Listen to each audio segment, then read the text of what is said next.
He is known as the Deadliest Mercenary, forged through the most brutal training as a child. He has carried out countless dangerous operations, rescuing hostages and eliminating villains, and his family believed he had died there after a plane crash. But now, after all that, he finally returns to his homeland to end up in high school, a place where rich brats bully anyone less fortunate. They surely will try their hand at our MC, but it's gonna be their problem.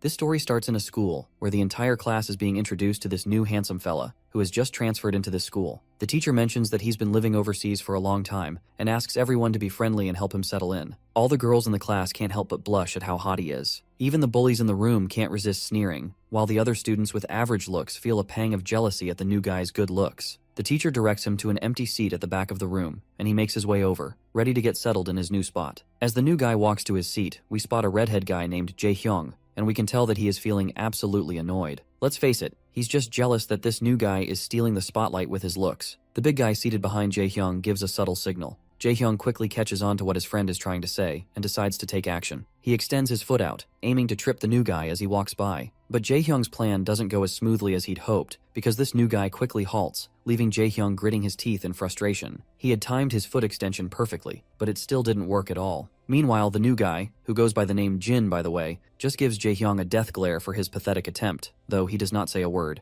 The scene then flashes back to Jin's past, where we see a blonde guy advising Jin to avoid getting into fights once he returns to Korea. Jin lets out a sigh and responds that he's already aware of this much. The senior perks up to hear this, and curiously asks about how Jin knows. Jin then explains that he wouldn't enter any combat situation without having enough intel about his surroundings. Well, it looks like Jin's response isn't exactly what the senior was expecting to hear, because it sounds way too hardcore. But Jin continues, sharing his wisdom from years of experience. He explains that making a rash decision could cost him his life, and such a mistake would be a rookie move. This makes the senior even more uncomfortable, and our boy goes on to remind his senior that he has survived plenty of battlefields over the past 10 years, because he knows his stuff. Suddenly, Major Kang, the senior, tells Jin to stop and clarifies that he wasn't referring to all this strategic nonsense, but rather, he does not want our boy to engage in fights because he wants to prevent the poor offender from getting beaten up badly. In the present moment, Major's advice lingers in our boy's mind, so he does not say anything to the bully in order to avoid fighting. The teacher then notices Jin standing there idly and asks if everything's okay. Jin simply flashes a pleasant smile, saying he is good, and continues past Jae-hyung, ignoring him. Jae-hyung snickers once again, thinking Jin is just a wimp afraid of getting picked on.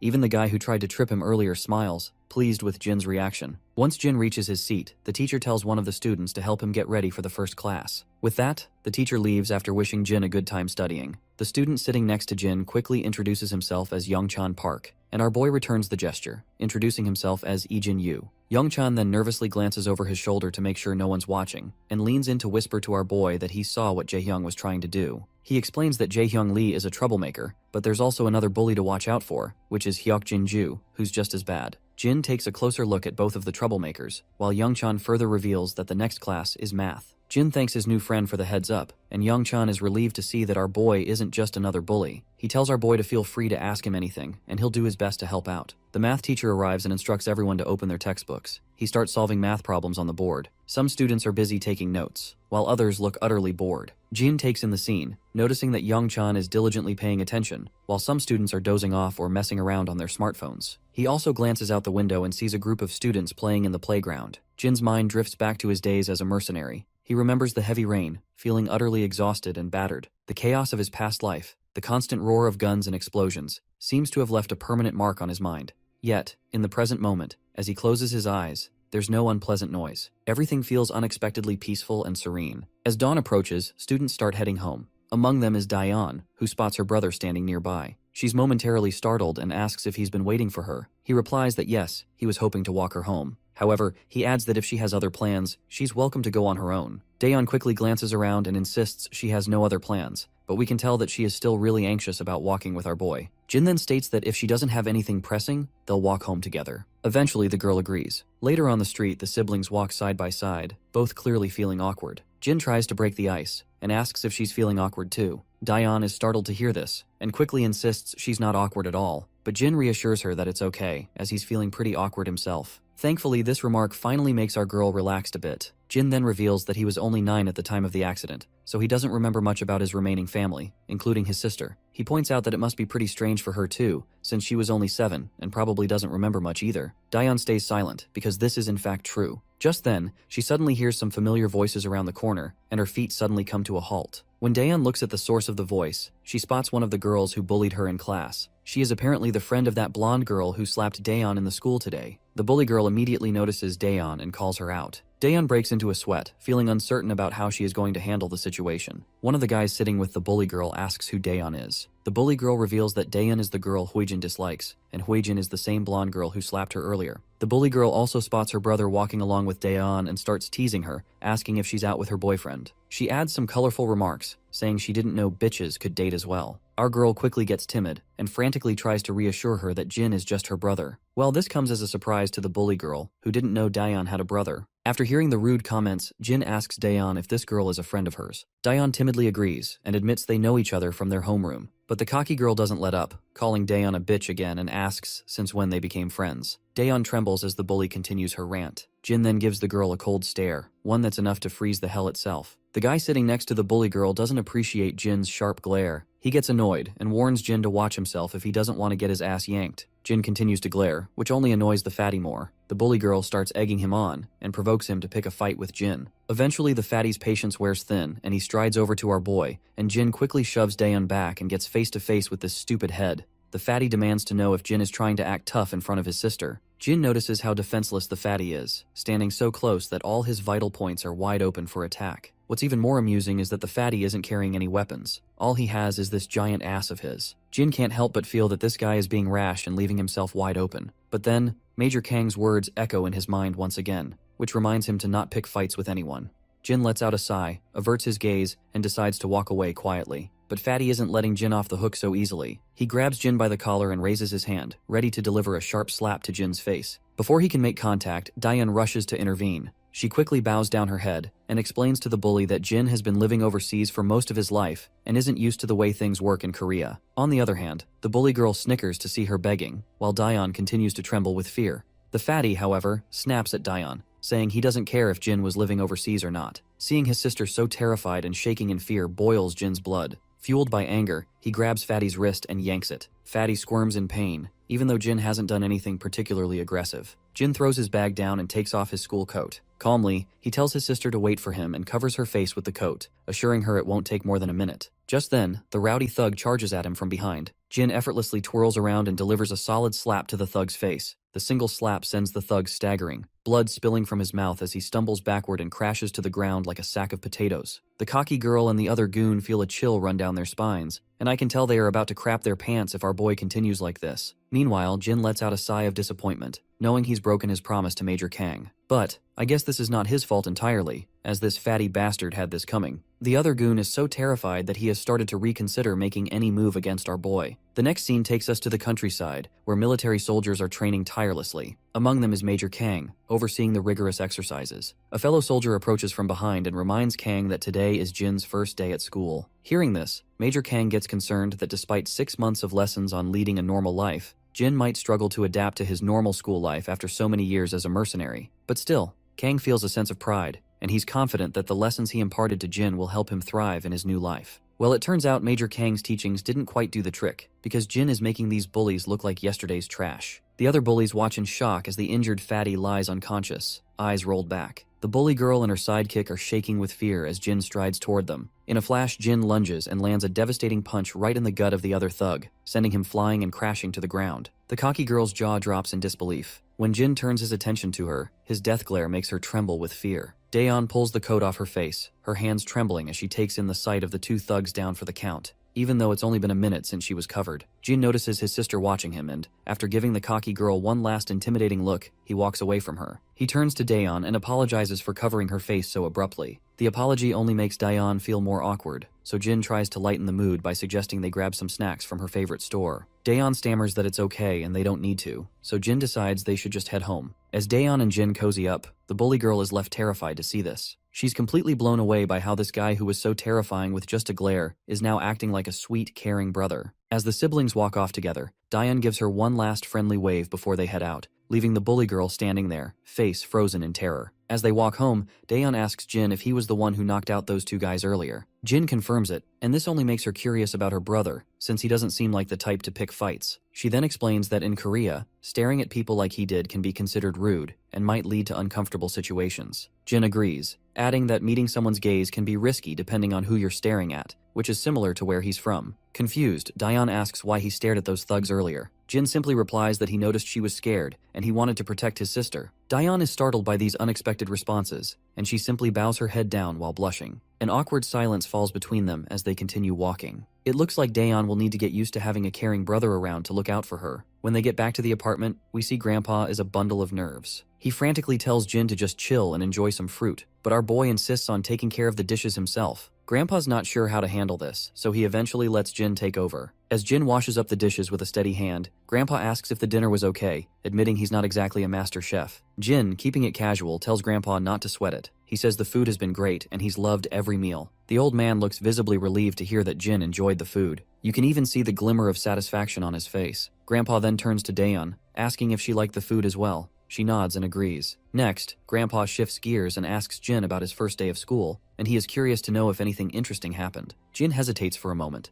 looking a bit anxious about answering. Daeon also feels a bit uneasy, reflecting on how eventful the day has been. But after a moment of pause, Jin admits that it was a good day. Grandpa's face lights up with genuine pleasure at hearing this, clearly relieved and happy. Once everyone hits the bed for the night, we find our guy still wide awake. His mind flashes back to when his grandpa first saw him, and he can almost feel how grateful his old man was to have him around. Jin's cold heart has slowly started to warm up after living with his grandpa and sister for a while. Then, his thoughts drift to the time he was stuck on that airplane before it crashed. Passengers were in a panic, and the emergency oxygen masks had popped out of the compartments. As everyone scrambled to put on their masks, Jin's parents focused on making sure their son could breathe safely. It was a terrifying day for him. Just as the plane began its downward plunge, Jin jolts awake in the present, leaping out of bed in shock and breathing heavily from this nightmare. His heart is racing, and he finally realizes it was just a dream. He glances at his clock and sees that morning has arrived. As he sits there alone, he hears rattling noises coming from the living room. He stands up and goes out, only to find his sister preparing breakfast for the day. He looks around and asks where Grandpa went. She tells him that Grandpa left for work at dawn. She explains that Grandpa took time off to be home when Jin arrived, but now his paid holidays are over, so he's back to work. She also puts on her uniform, and once she's done, she decides to leave for the day. She tells Jin that breakfast is laid out on the table and reminds him to make sure he eats. With that, she heads out, and Jin glances back at the spread of food left for him. Back at school, we see the same bully girl and the blonde girl, Huijin. It turns out Huijin has discovered that the transfer student from yesterday is Daeon's brother. The bully girl anxiously confirms this. Her mind flashes back to their previous encounter with Jin, and she feels devastated remembering how he knocked out two of her friends with just one punch. Huijin tries to ask why the bully girl is so scared, but the bully girl remains frozen in fear, unable to speak. I have grown tired of calling her a bully girl, so let's just give her an appropriate name, and let's call her Chicken Shake from this point onward. Huijin continues to press Chicken Shake about what happened. Finally, Chicken Shake swallows her fear and says they should stop picking on Daeon from now on. The glare Jin gave her is still burned into her mind and she can't shake it off. Despite her fear, she tries to reassure herself that everything will be fine because Huijin and her brother are basically the top dogs, and everyone at school bows down to them. After a while, we see Daeon again. As usual, she gets brutally smacked on the head. When she turns around, she sees Huijin and Chicken Shake together, once again there to bully her. Daeon quickly asks what they both want now, to which Huijin tells her to come with her for a second. Our girl asks where they are going. The cocky blonde is clearly ticked off and snaps at Daeon, telling her not to get too big for her boots and to follow orders if she doesn't want to get beaten down. She adds that having a brother isn't going to change a thing. A little while later, we find ourselves at the school's recycling station, where Daeon is getting absolutely pummeled by the cocky blonde. After a few solid kicks, the blonde tells Daeon to keep her head down. Daeon, trying to catch her breath, asks why she's getting beaten up in the first place. That's when Huijin reminds her about her brother. She tells Daeon that her brother doesn't have to act like a tough guy and warns her to explain to her brother to stop getting so full of himself. She further makes it clear that they won't be responsible for Daeon's brother anymore because he's in for one hell of a ride. Daeon, still clueless, asks if that means they're targeting her brother from now on. Huijin quickly confirms, reminding her that the two bullies our boy took down were friends of her brother. Since Daeon and her brother dared to mess with them, they're not going to get off easy. It's like poking a lion and expecting not to get mauled. Daeon's face goes absolutely pale upon hearing this. She yells at the two thugs, demanding to know what they're planning to do with her brother. but all she gets in response is a solid slap across the face for speaking out of turn. The slap leaves a bruise on her cheek, but the sting of the physical pain is nothing compared to the ache she feels knowing her brother is in serious trouble. Daeon clenches her jaw, steels herself, and bolts out of the recycling station, leaving the two thug women behind. The scene cuts back to third year class 2. The atmosphere is thick with anxiety. Even the two average bullies in the class are unusually quiet. Everyone's on edge because the school's biggest bully is strolling into the classroom with his entourage, and it looks like the drama with Jin is about to kick off big time. But Jin just sits there cool as a cucumber. The two bullies who got knocked down yesterday are also strolling down with their boss. Behind them, the biggest bully of all, the top dog, looms large. Right on cue, Daeon bursts into the room like a tornado. She's panting heavily, her face is bruised, and her uniform is smeared with dirt. Jin abruptly stands up from his seat, and his eyes widening in shock as he takes in the sight of his sister's battered face and filthy uniform. The bully boss starts up with some banter, teasing how Jin's sister is worried sick about her brother. He points out how his own sister, Hui Jin, all she does is whine and nag at him to do things for her. Hui Jin also strolls into the scene and reminds her brother that she will only feel sorry when her brother actually gets his ass handed to him by someone. Meanwhile, Jin is left visibly petrified seeing his sister so bruised up. But before we can see his reaction, the scene cuts back a little to the past, when students were just starting to gather in the classroom early in the morning. We see the terrified face of Youngchan taking hits to the head from two rowdy individuals who are using his face for target practice. Jae-hyung is feeling pretty cocky about his direct headshot and brags to his friend about it. Hyokjin then gets ticked off and demands this nearby student to hand over his eraser. Once the timid student offers his eraser, Hyokjin quickly takes it. He swings his hand with all his might and delivers a precise headshot to Youngchan. He breaks into a happy dance after landing the perfect hit, but Jae-hyung tries to downplay it, saying this was just a lucky shot. The two friends go back and forth, trying to outdo each other with their headshot skills. Jae-hyung decides to take another shot, swinging his hand violently and throwing the eraser down at the poor Youngchan. But surprisingly, Jin steps in, and the eraser hits him in the waist instead. The two bullies are annoyed by this sudden interruption, and the eraser falls to the ground. Jin then takes his seat right next to the terrified Youngchan. The redhead is visibly ticked off, feeling Jin is finally getting on his nerves. Hyokjin decides to talk some sense into Jin for stepping in, and the redhead quickly agrees. Meanwhile, our boy simply puts his bag on the desk and asks Youngchan if he's alright. The poor fella mutters that he is fine, but we can tell by his pale face he is not fine at all. Youngchan simply leans toward our boy for avoiding any eye contact with those bullies, and asks our boy if they should hang out after school. Jin reveals that he has to walk home with his sister, so he can't hang out. The timid boy perks up at this, and asks if his sister transferred here with him. Jin shakes his head, saying she was already studying here before he arrived. When Youngchan asks her name, Jin tells him it's Daeon. Youngchan is startled to hear this, and Jin notices his sudden reaction, so he asks his friend if he knows her. At first, Youngchan feels reluctant to say anything, but admits that Daeon isn't having the best time at school lately. He explains that she was quite popular back in middle school for being smart and pretty, which attracted a lot of attention from the guys. But then a blonde girl named Hui Jin, who was jealous, started bullying her. Jin asks if no one stopped them from bullying Daeon. Youngchan reveals that the girl who used to bully her, Hui Jin, has a brother named Gisu Kim, who's one of the worst troublemakers at their school. What's even worse is that Daeon is stuck in the same homeroom as Hui Jin, and she gets bullied to the point where every student is amazed that she still has the courage to come to school. Jin puts two and two together and realizes that Hui Jin started bullying his sister just because someone liked Daeon, and that's the only reason she's being targeted. But Youngchan somberly reveals that this is just an excuse, because Hui Jin simply wanted a reason to bully someone. Jin's mind flashes back to several days before, when his grandpa hoped that Jin would have an easier time adjusting to his new school after living overseas for so long. The grandpa then turns to his granddaughter and asks if she's doing well in school too. At that time, little Daeon charmingly assures her grandpa that she's doing absolutely fine and never shows a hint of the grievances she faces at school on a daily basis. Her grandpa praises her, noting that Daeon is always a brilliant student, and even her teachers speak highly of her. In the present moment, Jin realizes that his sister was just putting on a brave face and hiding her struggles to keep their grandfather from worrying. Then, one of the rowdy bullies kicks the door open, and the entire gang of school bullies saunters into the classroom. Hyokjin quickly asks these rowdy bunch what they're doing in their class. Gisu Kim, one of the top dogs of the entire school, just says he's there to handle some business.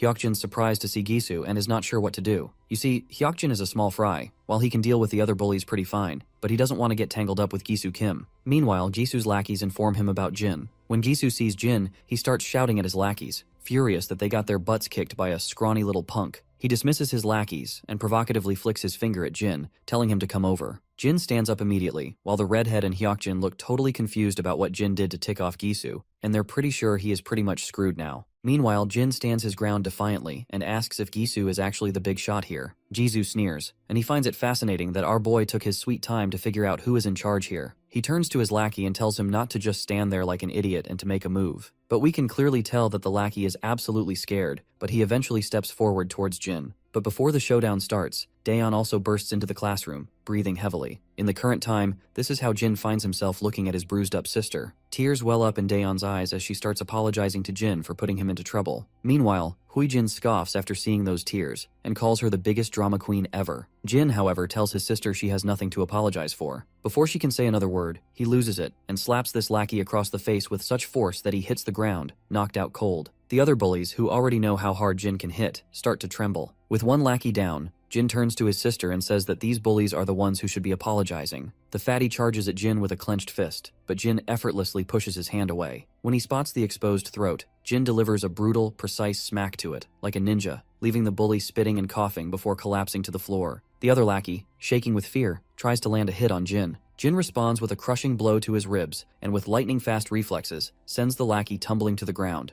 Meanwhile, Gisu's confidence has finally started to fade away as he sees our boy effortlessly taking down his bullies like they're nothing. The local lackeys of this class, who are still in their beta stage, stand there wide-eyed and expressionless. Even Huijin and Chicken Shake are freaking out, completely losing their composure. After taking down the last two bullies, Jin turns to Gisu and makes it clear that his sister has been suffering because of these thugs, and he's not about to stand for it. Gisu finally decides to speak, sneering as he admits that Jin is not a pushover after all. With a smirk, Gisu swings his leg with lightning speed toward Jin's face, but Jin effortlessly blocks the kick, leaving Gisu absolutely stunned, because he did not expect our boy to react so fast. Nonetheless, Gisu quickly swings his other leg, which is also blocked by Jin quite easily. Jin seizes Gisu's leg, pulls him closer, and delivers a brutal punch to his face. The punch sends blood spraying everywhere as Gisu crashes to the ground like a rag doll. His nose and mouth are bleeding, and he looks up in horror at Jin, who towers above him like a goddamn Death Reaper. Without hesitation, Jin swings his leg again, striking the bastard in the face with a powerful kick that sends more blood splattering. The guy, who was once cocky and full of himself, finally hits the ground, defeated and humiliated. The entire class falls silent, eyes wide in shock as they watch Jin take down one of the biggest bullies in one fell swoop. The two beta bullies are slack-jawed as well, unable to believe that our boy just took down a major player like Gisu so effortlessly. The girls are equally horrified, with the blonde especially stunned,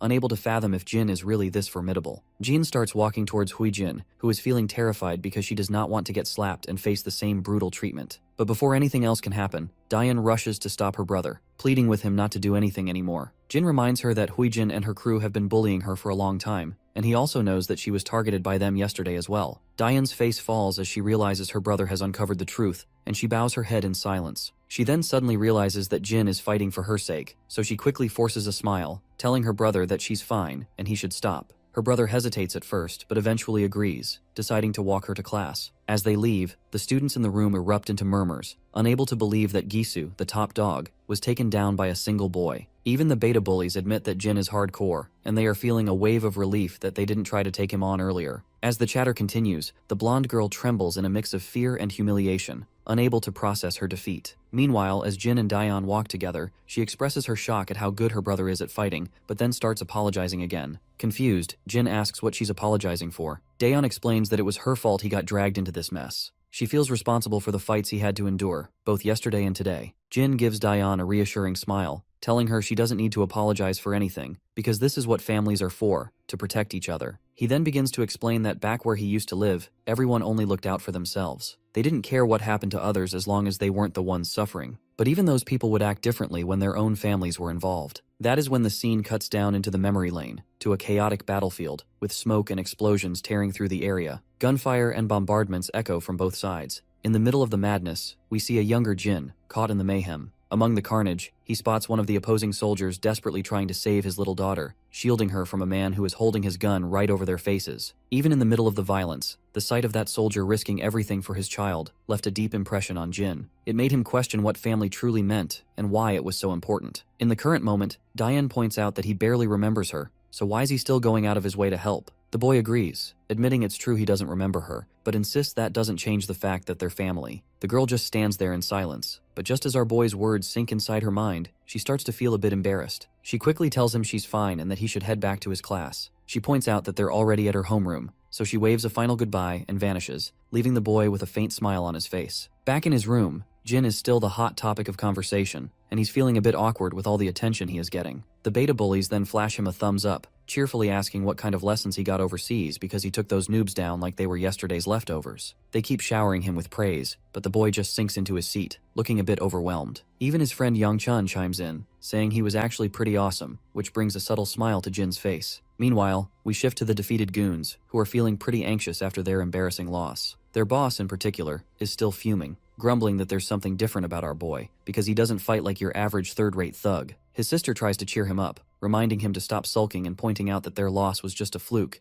and Jin just caught them off guard, so she suggests they should try to catch him later. But the bullies stay silent, because they've learned the hard way that our boy is a powerhouse not to be messed with. Still, the blondie reminds her that he's just one guy, and they shouldn't let some dude take us down like this. Her brother finally shuts her up, telling her if she's itching for a fight, she can go take on the boy herself if she thinks it's so easy. Of course, Huijin doesn't like the way her brother's talking to her, so she snaps back that he shouldn't take his frustration out on her just because he got his butt handed to him by some random guy. Her brother is absolutely furious, and it's clear Huijin's words hit him hard. He is seething in anger because we all know that she is speaking some uncomfortable truth. Huijin glares at him one last time, her eyes welling up with tears from the frustration of seeing her brother act like this. Quietly, she turns around and slams the door behind her as she leaves. As she stomps down the corridor, Chicken Shake catches up with her from behind. Meanwhile, Blondie is absolutely fuming. It's incredibly frustrating for her that all those bullies couldn't handle just one guy. She slams the door open as she storms into the classroom, and when she sees Daeon sitting in the classroom, she asks our girl that she must be feeling pretty lucky to have a brother now. She reminds her how she now can go to school without a care in the world, and can just run to her big brother if she gets into trouble. Daeon doesn't say a word in response, which only makes Huijin more annoyed. She thinks Daeon is giving her the cold shoulder just because she has her brother around. She grits her teeth in frustration and makes it clear that she won't let Daeon do whatever she wants just because she has a brother. As dusk starts to settle, students begin heading home, and among the crowd is our girl, looking pretty dejected. She's lost in thought, recalling the scene where her brother stood up for her and fought those thugs. She remembers him saying they're a family, and wonders if this means she can finally go to school without worrying about getting bullied. Her mind drifts back to her miserable days under Huijin's rule, where she was constantly bossed around and obeyed every command like a faithful dog. Whenever she tried to speak up for herself, she'd get slapped down. Suddenly, her brother appears behind her and asks if something's bothering her. She is startled by this sudden call, but our boy reminds her that he'd called her a few times already, but she did not respond. The sister quickly says sorry, explaining she didn't hear him,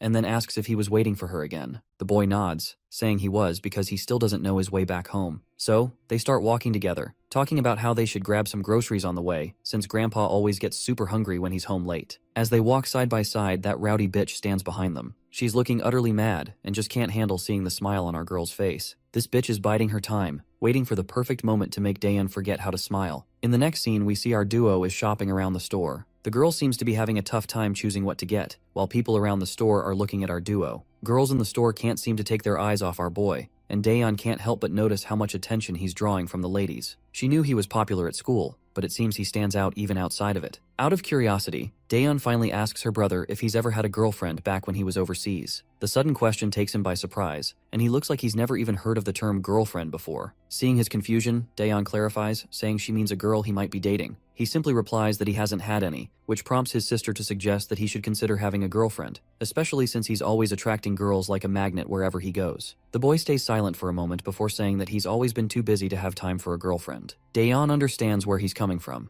especially since he's been busy adjusting to a new country. That's when the boy turns the question back on her, asking if she's ever had a boyfriend. The question catches her off guard, and she quickly replies that she hasn't had one either. When he asks why not, she just says she's been busy as well. When they finally get home, we see our boy has been gifted a Samsung Galaxy phone by his grandpa. He's a bit disappointed because he wanted an iPhone instead. Grandpa quickly educates his grandson that iPhones have lousy battery life, so it's better to use a Samsung instead, especially since all the kids nowadays have iPhones. It's kind of a funny jab, suggesting that having a Samsung might actually make him stand out. Daeon, on the other hand, is pretty excited because she wanted a Galaxy phone for herself, and she can tell it's the latest model. The boy starts playing around with the phone, while Grandpa reveals that he's already saved Daeon's and his own number in it. Daeon is surprised to find out that Grandpa saved the phone numbers himself since she usually helps with stuff like that. Grandpa quickly clears it up, saying he got some help from the salesperson. He adds with a grin that he's heard how the younger crowd loves to unbox new things themselves, so he hoped our boy wouldn't mind that he opened the box to save their numbers. In response, Jin quickly says he's totally fine with it.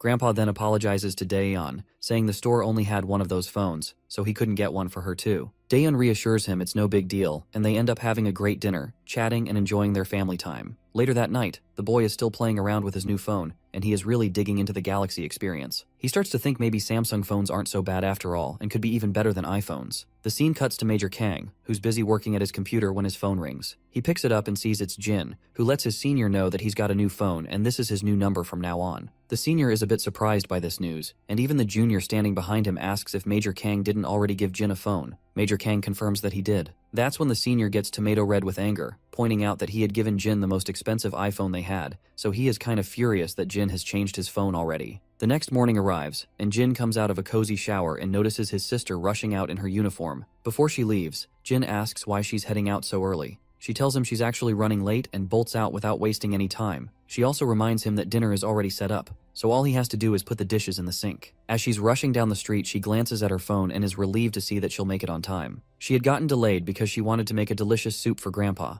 and seeing him smile after eating it made it all worth it. She's just happy to do something nice for him. Her moment of happiness is abruptly cut short when she gets a solid kick to her ribs and crashes to the ground. Standing over her are three girls, all decked out in hoodies and masks to hide their identities. The one at the front tells Daeyeon to watch where she's running and accuses her of nearly breaking her ankle. It's clear these girls are just looking for trouble and making excuses to pick a fight. They demand that Daeyeon apologize for her so-called blunder. The poor girl quickly nods and says she's really sorry. But the rowdy leader isn't satisfied and slaps Daeyeon across the face and insists she apologize like a whimpering dog. That's when one of the girls with a ponytail suggests they all head to a karaoke spot to blow off some steam. Another girl quickly agrees, saying that they definitely need to relax and have some fun. The ponytail girl crouches down to meet Daeyeon at eye level. With a smug grin, she invites our girl to join them in their karaoke session, and she is sure that they are going to have a blast there. The second Daeyeon hears that voice, she instantly recognizes that this is Huijin Kim, and she is definitely here to make our girl's life miserable. Before she knows it, they're all at a dingy karaoke place. The manager, catching sight of these shady-looking girls, can't help but feel uneasy. A while later, we see the manager again, who is pacing nervously toward the room where those girls had their karaoke session. He mutters to himself about how rowdy kids have gotten these days, and wonders what kind of mess those ladies might have left behind, because in their entire karaoke session, all he heard was loud screaming noises. The manager turns the lever and opens the door, only to find Daeyeon sprawled on the floor, clearly beaten up. Thankfully, she's conscious, and starts to slowly get up. She fumbles with her things, her hands shaking as she gathers her stuff. The manager is utterly confused to see this unexpected sight and decides to call an ambulance, but Daeyeon flatly refuses and stumbles out the door. Meanwhile, back in the classroom, the teacher is taking attendance and notices that Daeyeon is still missing. When the students confirm she's not there, everyone is confused since Daeyeon wouldn't just skip school without letting anyone know. In the background, Huijin Kim is smirking, clearly pleased with herself. Chicken Shake turns to her friend and asks if she thinks Daeyeon will be okay. In response, Huijin simply tells her friend not to panic. She reminds her that Daeyeon missing school has nothing to do with them. Chicken Shake nervously agrees, playing along and affirming that it's indeed true and has nothing to do with them. Finally, the school bell rings, signaling the end of the day. As usual, the boy waits outside for his sister, but he can't seem to spot her in the crowd of students. The crowd begins to thin out, and soon there's hardly anyone around, but his sister is still nowhere in sight. He waits for a bit, then pulls out his phone and tries calling her, wondering if she might have gone home already. Meanwhile, she's already back home, and her phone rings endlessly as her brother keeps calling, but she doesn't bother to answer and lets it ring. Eventually, the boy heads back home. His eyes immediately spot the sneakers she wears sitting over the doorstep. He pulls off his bag from over his shoulder and goes to her door, giving it a gentle knock and asking if she's inside. The girl quickly responds, and the brother feels a wave of relief knowing she's indeed there. Daeyeon quickly asks if Jin waited outside the school today too. Jin no Diaz and mentions that he even tried calling her, but she didn't answer. The girl apologizes heartily, saying she must have been asleep. Jin picks up on the odd tone in her voice and asks if he can come in for a second. Daeyeon quickly comes up with an excuse, saying she's in bed because she's not feeling well. Worried, Jin asks if it's something serious. She reassures him that it's just a slight fever and that she'll be fine after some rest. Jin tells her to call him if she needs anything and decides to head out, planning to grab some medicine for her. But Jin suddenly stops at the door and notices that her sneakers are stained with blood. It doesn't take him long to realize something serious must have happened, since blood on her shoes isn't something you see every day. Once he pieces it together, he grabs the first aid kit and heads into her room to tend to her injuries. She winces as he applies bandages to her bruised face. It seems Jin still doesn't know the full story, Diane tells him she fell down the stairs while trying to dodge a bicycle. However, Jin points out that her injuries seem quite severe for a simple accident and asks if she doesn't want to see a doctor. She hesitates for a moment before insisting she's totally fine. I guess her hesitation to visit the doctor is understandable, because if she goes to the hospital, they'll discover the bruises aren't from a fall down the stairs. The scene then cuts to Daeun's past, where we find ourselves in the principal's office. Daeun is telling the principal that she was beaten up by Huijin. However, Huijin flatly denies the accusations. The police are also involved in the case, and Daeun insists that Huijin was the one who beat her up. She explains that Huijin was wearing a mask and hat, but she recognized her voice and is certain it was her. Besides, Huijin has a history of bullying her at school. But then Huijin, with a sly smirk, asks how Daeun can accuse her when she didn't even see her face. The principal questions Daeun if she saw the face of the person who assaulted her. Daeun responds once again that the assailant's face was covered, but she's sure it was Huijin. At this point, Huijin's mother bursts with anger. She angrily accuses Daeun of calling the police and treating her daughter like a criminal over a ridiculous accusation. The principal tries to calm the furious mother down, but she refuses to listen and makes it clear that she won't calm down. Meanwhile, Huijin's confidence crumbles as she realizes that no one seems to believe her, despite her certainty that Huijin was the culprit. Even the police officers are skeptical. The mother demands that Daeun apologize to her daughter immediately for the accusation, but our girl stands her ground and tells the woman that it was indeed her daughter who assaulted her. The arrogant mother is infuriated by this and decides she will take the matter up with Daeun's parents. She demands our girl to bring her parents to the school right away. This just breaks Daeun's heart. She feels tears streaming down her face involuntarily, while the villain who assaulted her laughs and walks away unpunished. In the present, she feels trapped in the same situation she faced in the past. She believes that raising her voice without solid proof is futile and is determined not to offend her grandfather, who has always been a supportive figure for her. Suddenly, Jin notices her tense expression and puts his hand on her forehead, asking if she's really okay. The girl responds, albeit weakly, that she's fine. Jin points out that while her bones aren't broken, the bruises are pretty severe and will hurt for a few days. She nods and finds it surprising that he's actually quite good at this patching up stuff, because she can tell the bandages are perfectly placed. She then becomes somber, remembering their grandfather. She's worried he might get upset about all this, especially since he has a weak heart. This news comes as a surprise to Jin, and the girl further reveals that their grandfather takes pills to regulate his heart health. In response, Jin promises her that he'll make sure their grandfather won't catch whiff of this predicament, and tells her to just get some sleep. As he begins to walk away, she calls out to him from behind. With a pleasant smile, she thanks him for all his help, and Jin reciprocates with the same warm smile. But once he's gone, her smile fades. She wonders if she did the right thing by not telling him everything. She feels that there's nothing a couple of teenagers like her and her brother can really do about the situation. However, we all know that Jin isn't an ordinary teenager, and I wouldn't be surprised if he already knows who was behind her injuries. Later, we find ourselves in a club where the high-energy music is blasting and people are buzzing. In the middle of it all, we spot the boss bully, Gi-soo Kim. He's gritting his teeth as he drinks and laughs with his boys. They're all discussing Jin and wondering how a single brat could manage to mess things up for everyone. One thug speaks up, reminding everyone that their downfall was due to underestimating Jin. He insists that they can take him out easily if they plan ahead. Another goon agrees, emphasizing that they can't just let him get away with this. A third adds that Jin won't stand a chance against all of them. Despite their enthusiasm, their boss knows that taking Jin down won't be a walk in the park. He's still seething from the humiliating defeat, but doesn't want to let it slide. He puts his glass down in frustration and reluctantly agrees with his lackeys. He makes it clear that going one-on-one isn't their style, so they might think of a strategic plan to take our boy down with numbers. The lackeys grin like Cheshire cats, clearly excited about their plan. This rowdy bunch may think they've got it all figured out, but they're nothing more than a pack of hyenas destined to get their comeuppance from Jin sooner or later. Just as they're planning their next move, Gi-soo's phone rings. The caller ID shows it's from someone labeled Little Bitch. It turns out to be his little sister, and it seems like even Gi-soo agrees with us that she indeed is a bitch. Anyway, she starts yelling at him, asking why he's just sitting around at the club. Gi-soo tells her to either say what she wants or he's hanging up. The girl insists that he owes her big time. Gi-soo confusingly asks what she's talking about. She then reveals that he roughed up Daeun earlier today. She tells him they can't let the siblings get away with it, or they'll lose their authority in the whole school. Her brother, feeling a bit proud of his sister, tells her she did a good job. He reveals that they're also planning to get payback on Jin. Just then, someone walks into the club. As the bullies turn to see who it is, they realize it's Jin. He appears to be there to settle some business. Gi-soo gets absolutely furious at the sight of Jin casually walking into his turf, but Jin just walks toward their table with a calm demeanor. Gi-soo then feels somewhat relieved that they don't have to hunt Jin down anymore to get their revenge. However, Jin isn't there for a friendly chat either, and without wasting any time, he grabs one of the lackeys by the face and slams him down hard against the edge of the table. Another lackey charges at him, but Jin's hand moves so fast that his single punch shatters all the ribs of the attacker. The bully leader and his lackeys grit their teeth seeing their goons go down.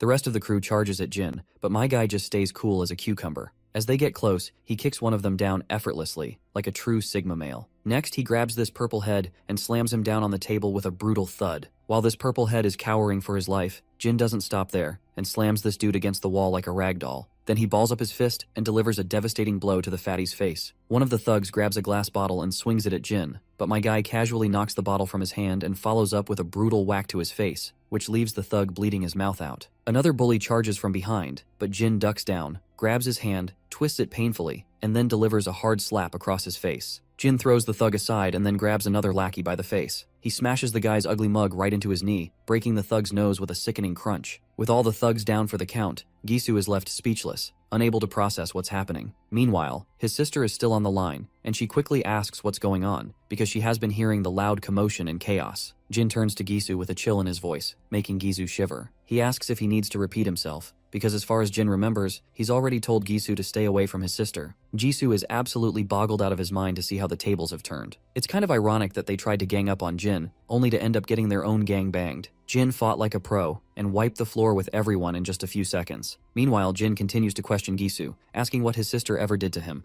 Gisu plays dumb, pretending he knows nothing, while secretly reaching for a glass on the table. He throws the glass at Jin with lightning speed, but Jin just steps back casually, letting the glass shatter against the wall. As he stands there nonchalantly, Gisu grabs a bottle and swings it at him. Our boy steps back once again, avoiding the hit, but when Gisu swings the bottle once more, Jin knocks it out of his hand and counters with a punch, sending the contents of the bottle splattering everywhere. Gisu tries to swing his fist this time, but my guy responds with another brutal smack to the bastard's face, leaving his nose bleeding like crazy. Gisu stumbles backward, gasping for air after the hit, while Jin remains cool and composed, not even breaking a sweat. Jin then asks this bastard what twisted pleasure he gets from harassing a helpless girl. In a desperate move, Gisu grabs a bottle, shatters it, and aims the sharp pieces at Jin's chest. But our boy shows no fear, and he quickly slaps Gisu's hand hard, making the bottle drop. Then he grabs Gisu by the throat and squeezes, causing him to struggle for breath. Gisu's feet trip over themselves as he struggles helplessly, and Jin forcefully drives him to the ground. The bastard writhes and squirms, desperately trying to break free from Jin's iron grip, but my guy doesn't let up. His hand pressed firmly on Gisu's throat, ensuring the once cocky bully knows exactly who's in control now. Jin then leans in and asks Gisu what he should do with him. Gisu, barely clinging to consciousness after the brutal beating, can't muster a response. Jin delivers his final warning, making it clear this is the last time he'll spare him. He warns him to stay away from his sister and to keep Huijin, who is Gisu's sister, in check as well. He emphasizes that if he hears even a rumor about Gisu or Huijin bothering his sister again, he'll be back to finish what he started. To drive his point home, Jin tightens his grip on the bastard's throat even further, pushing him to the brink of unconsciousness. The bully is now desperate and on the edge, starts squirming and apologizing profusely. After that, Jin finally releases his grip, leaving Gisu gasping for air and coughing violently as Jin walks away. As Jin walks out of the club, the staff inside exchange nervous glances, unsure of what just went down. Meanwhile, Huijin and her friend Chicken Shake are strolling down the street.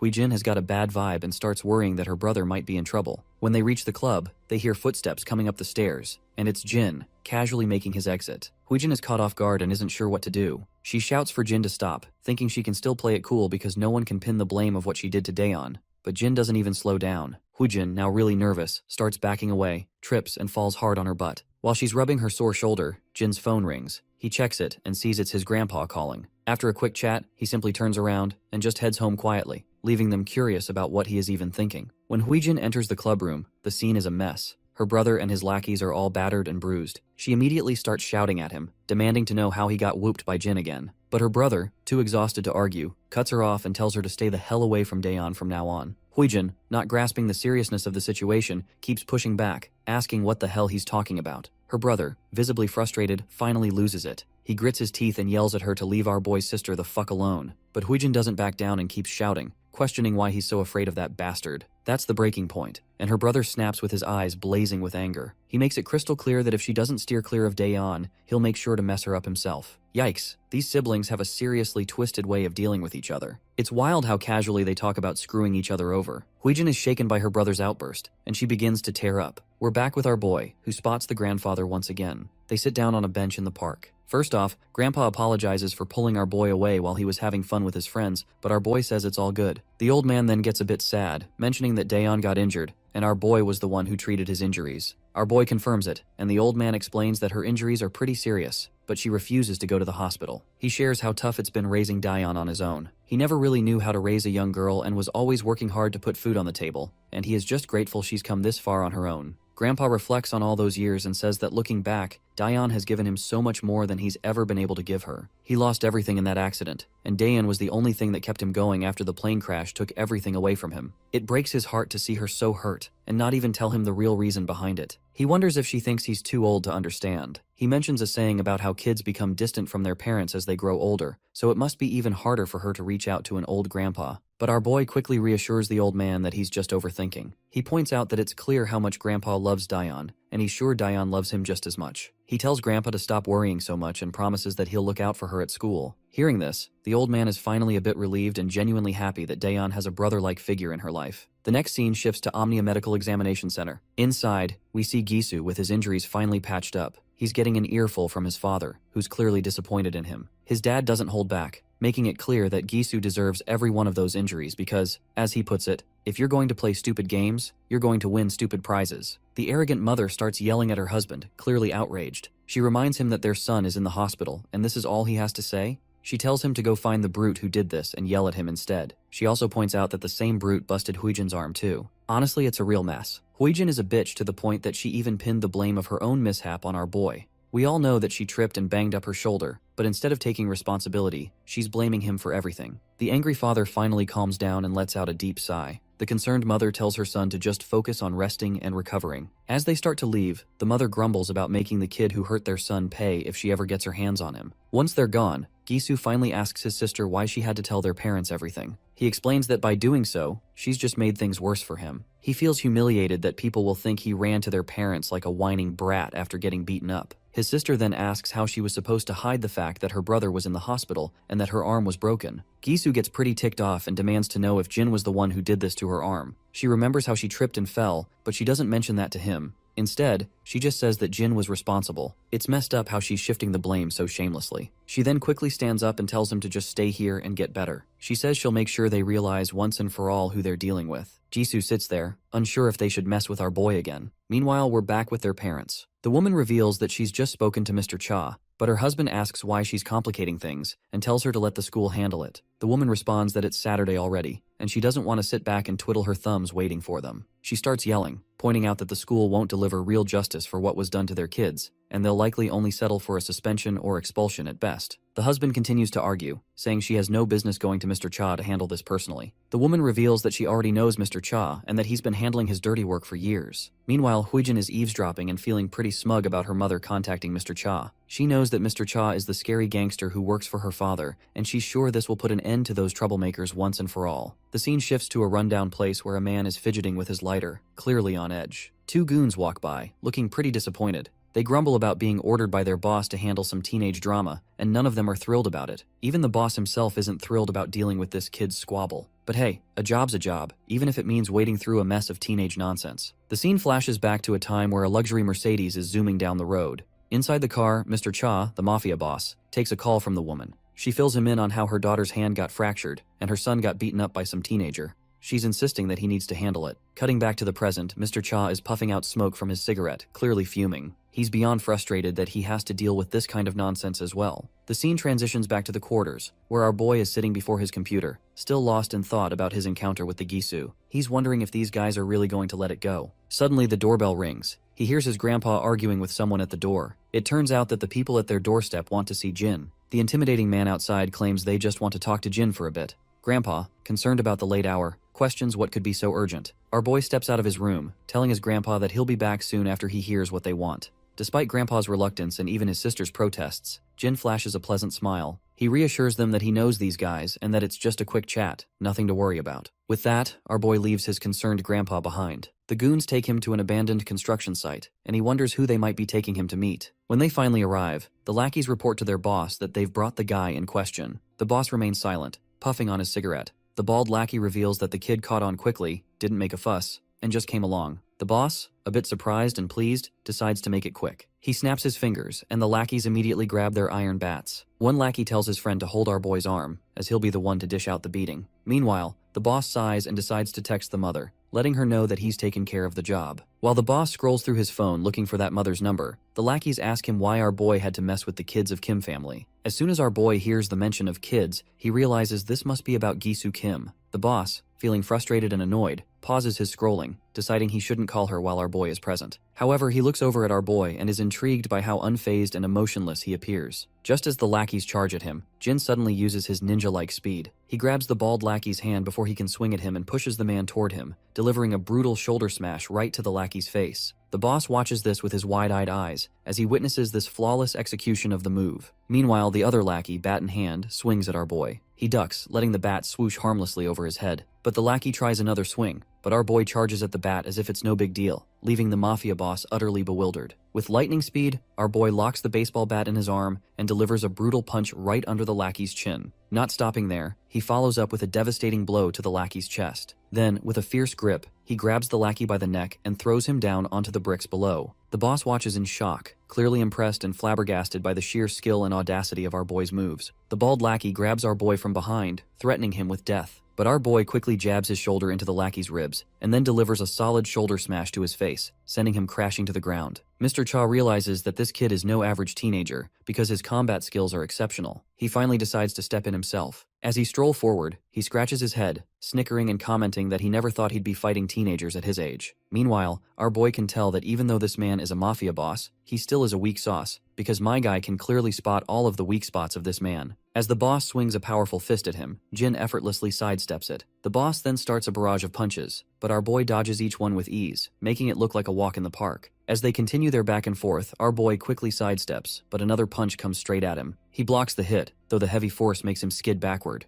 The mafia boss sneers, impressed that he managed to block that one as well. Meanwhile, Jin checks his wrist where he took the punch and his hand winces from the aching pain. He realizes that the mafia boss predicted his movements and delivered the punch with precision. On the other hand, the mafia boss's curiosity has finally peaked, and he asks Jin who he really is. Jin casually replies that he's just a high school student. The boss isn't buying it. In his mind, he figures this kid must have some serious skill and experience to fight like this. Jin takes his stance. With a grin, the boss says he's up for sparring further, and balls up his fist to deliver a blow to our boy. Our boy quickly deflects an incoming punch and tries to throw one of his own, but the mafia boss sidesteps it effortlessly. The boss then attempts to attack, but our boy grabs his hand and swings a punch towards his gut. The mafia boss reacts again, causing our boy to end up landing a hit right to his face instead. Mr. Cha is absolutely annoyed after taking that hit right over his face and tries to swing another punch at our boy. Once again, our boy deflects the attack and, locking eyes with his opponent, delivers a brutal blow to his face. He follows this up with a series of powerful punches, knocking Mr. Cha to the ground, leaving him feeling utterly humiliated by a teenager. It's surprising to see a mafia boss who relies more on his fists than on guns. Anyway, once Mr. Cha is defeated, he grins, noticing that our boy doesn't seem rattled at all by the fight. He doesn't know where this kid came from, but he's sure that the Kim family definitely messed with the wrong person.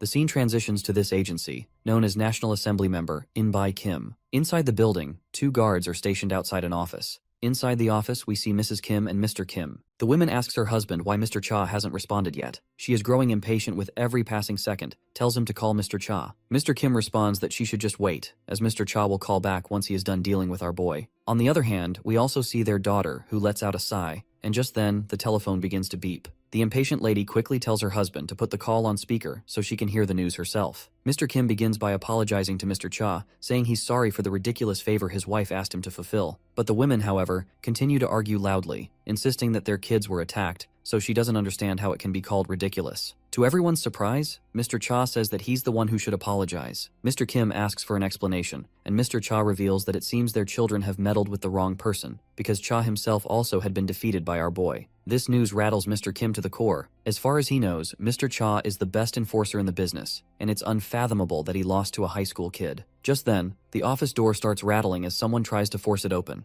Both Mr. and Mrs. Kim look anxiously at the door. When it finally creaks open, they see soldiers sprawled on the ground, leaving the husband and wife utterly anxious and alarmed. Even their bratty daughter jumps out of her seat when they see Jin strolling into the room. The door behind him slams shut, leaving their unconscious bodyguards on the other side. Mr. Cha, still on the phone, quickly realizes that Jin has made it into their place. He leans back, letting out a defeated sigh. He's still trying to wrap his head around the fact that he got beaten by a single high school kid. He's now anxious about how to deal with this mess. Inside the room, Huijin jumps up from her seat as Mrs. Kim starts yelling at Jin, demanding to know if he's the kid who beat up her children. On the other side, the man at the desk demands to know how Jin managed to get into his office. That is when this stupid woman begins to grit her teeth in frustration, because she is pissed that her husband is not overreacting like her. The husband remains calm and composed, and asks again, more insistently, how Jin got past the security. Jin just shrugs and casually replies that he simply passed the guards blocking the entrance. Mr. Kim is even more shocked and confused, not understanding how Jin managed to beat Mr. Cha and all the security guards. What bothers him even more is how Jin even found out that he's living here. That shithead woman starts yelling again, telling Jin to stop giving them attitude. She quickly begins dialing the emergency hotline to report Jin for assaulting her kids and breaking into the office. Meanwhile, Huijin feels a sense of pride in her mother's actions. She believes that involving the police is a good move, thinking that even if Jin has impressive fighting skills, the law will take care of him. The arrogant mother tries to intimidate Jin with her threats, claiming she'll call the police or even the district attorney because she thinks Jin has no idea who he's dealing with. Jin, however, remains calm and responds that he has a pretty good idea. He points out that her husband is a second-term assembly member currently running for office.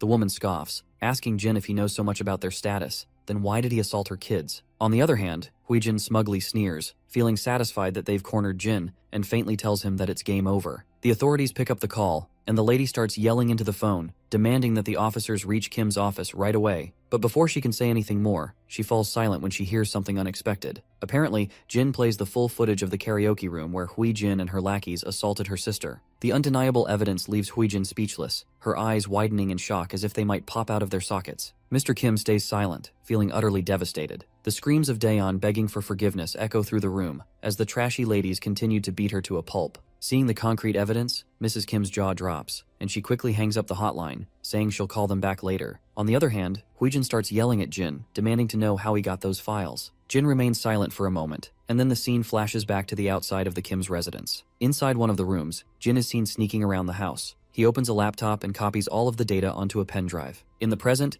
Mr. Kim grits his teeth in frustration, feeling that his kids are a total disappointment. But Huijin quickly tries to reassure her father, explaining that she had a good reason for everything. Mr. Kim, however, angrily tells her to shut up. Jin then reveals that he also has files involving Gisu Kim. He explains to the Kims that their children always save videos of their conquests. He states that he has dozens of clips showing their violent behavior, beating up kids at school, extorting money and valuables from their victims, and even the latest clip of his sister being assaulted by a group of girls at karaoke. Huijin is shaking like a leaf with all these truth bombs exploding around her, but her mother quickly jumps in to defend her daughter, claiming that our boy is just trying to threaten them and that he won't get away with it. But Jin reminds her that he didn't start this mess, and what he's doing now is hardly a threat compared to hiring a bunch of gangsters to attack him, and makes it clear that he has recorded all of it too. The father facepalms in utter disappointment and asks our boy if he did all this just because his kids assaulted his sister first. Jin responds that, as a parent, they have the right to take their children's side at all costs. So as a brother, he will do whatever it takes to protect his sister as well. The man understands where he's coming from and points out that they'll cover her treatment and offer a hefty settlement to make amends. But our boy makes it clear that this isn't necessary.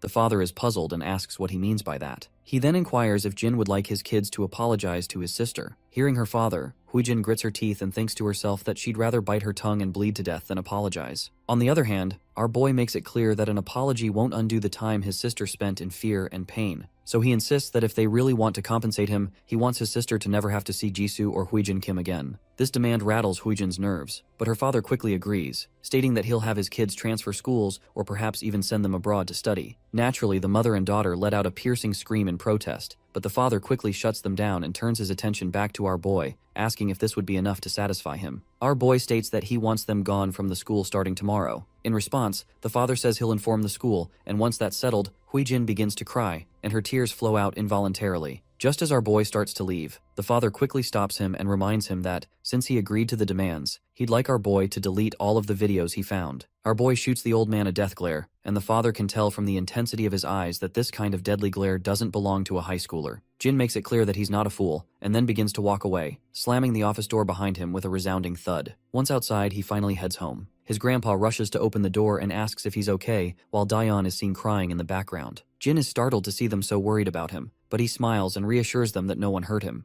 As he begins to enter the house, the old man points out that the people they encountered seemed dangerous. Jin replies that they just stopped by to talk, nothing more. The sister then mentions that something about those people didn't feel right, and that she and Grandpa were very worried. Jin quickly tells her not to worry about anything other than getting better. Jin then hints to his sister that, from now on, she'll never have to walk down the stairs again because he's taken care of it. Of course, this doesn't make much sense to her at the moment, but she'll likely figure out what he meant soon enough. The next morning, they head to the school. Once inside, they part ways to go to their respective classes. As Daeyeon enters her classroom, she tries to avoid making eye contact with Huijin. However, her steps falter when she hears students talking about how Huijin won't be coming to school anymore. The entire class buzzes with curiosity about what happened, and one of the girls explains that Huijin and her brother are both going to study abroad. This news hits Daeyeon like a thunderbolt out of blue, because her biggest obstacle is finally quitting school. The words Jin had said about taking care of the stairs she had fallen down replay in her mind. She quickly realizes that he must have known about Huijin's transfer all along. Daeyeon rushes out of the classroom in order to talk to him about this. When she finds him and calls out to him, he turns around, but as soon as she tries to speak, she's at a loss for words and remains silent.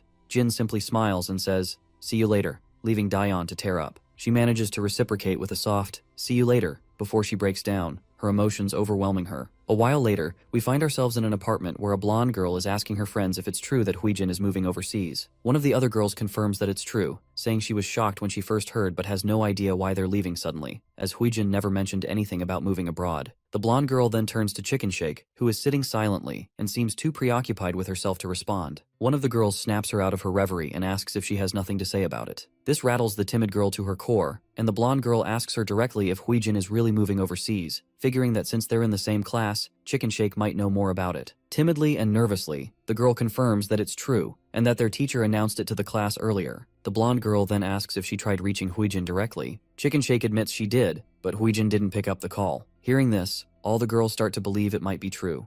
Meanwhile, Chicken Shake nervously checks her phone, biting her nails in anxiety. The last message she got from Huijin was that her mother was going to take care of our boy, and ever since, Chicken Shake has been freaking out, wondering if Huijin's sudden move has anything to do with him. Just then, Huijin herself arrives in the room, looking absolutely furious. The girls are shocked to see her, and Huijin just takes a seat on the sofa, grumbling about how she barely managed to sneak out of the house. The girls ask Huijin if she's really moving overseas. Frustrated, Huijin grabs her head and says it just happened, but she explains she'll be back after 1 semester. We then flash back into the past, where her dad told her to spend a semester abroad, promising he'd sort everything out by the time she gets back, because he doesn't want those videos going public either. She keeps this part to herself though, and the other girls just laugh and tease her, saying she's going to enjoy her vacation. The blonde sneers, clearly annoyed by their attitude. Another girl asks why the sudden move and if Gisu is going too. Huijin simply says it's a family matter, and she doesn't need to go into details. The redhead girl then asks about Daeyeon and her brother, curious about how things went and if Gisu managed to beat our boy or not.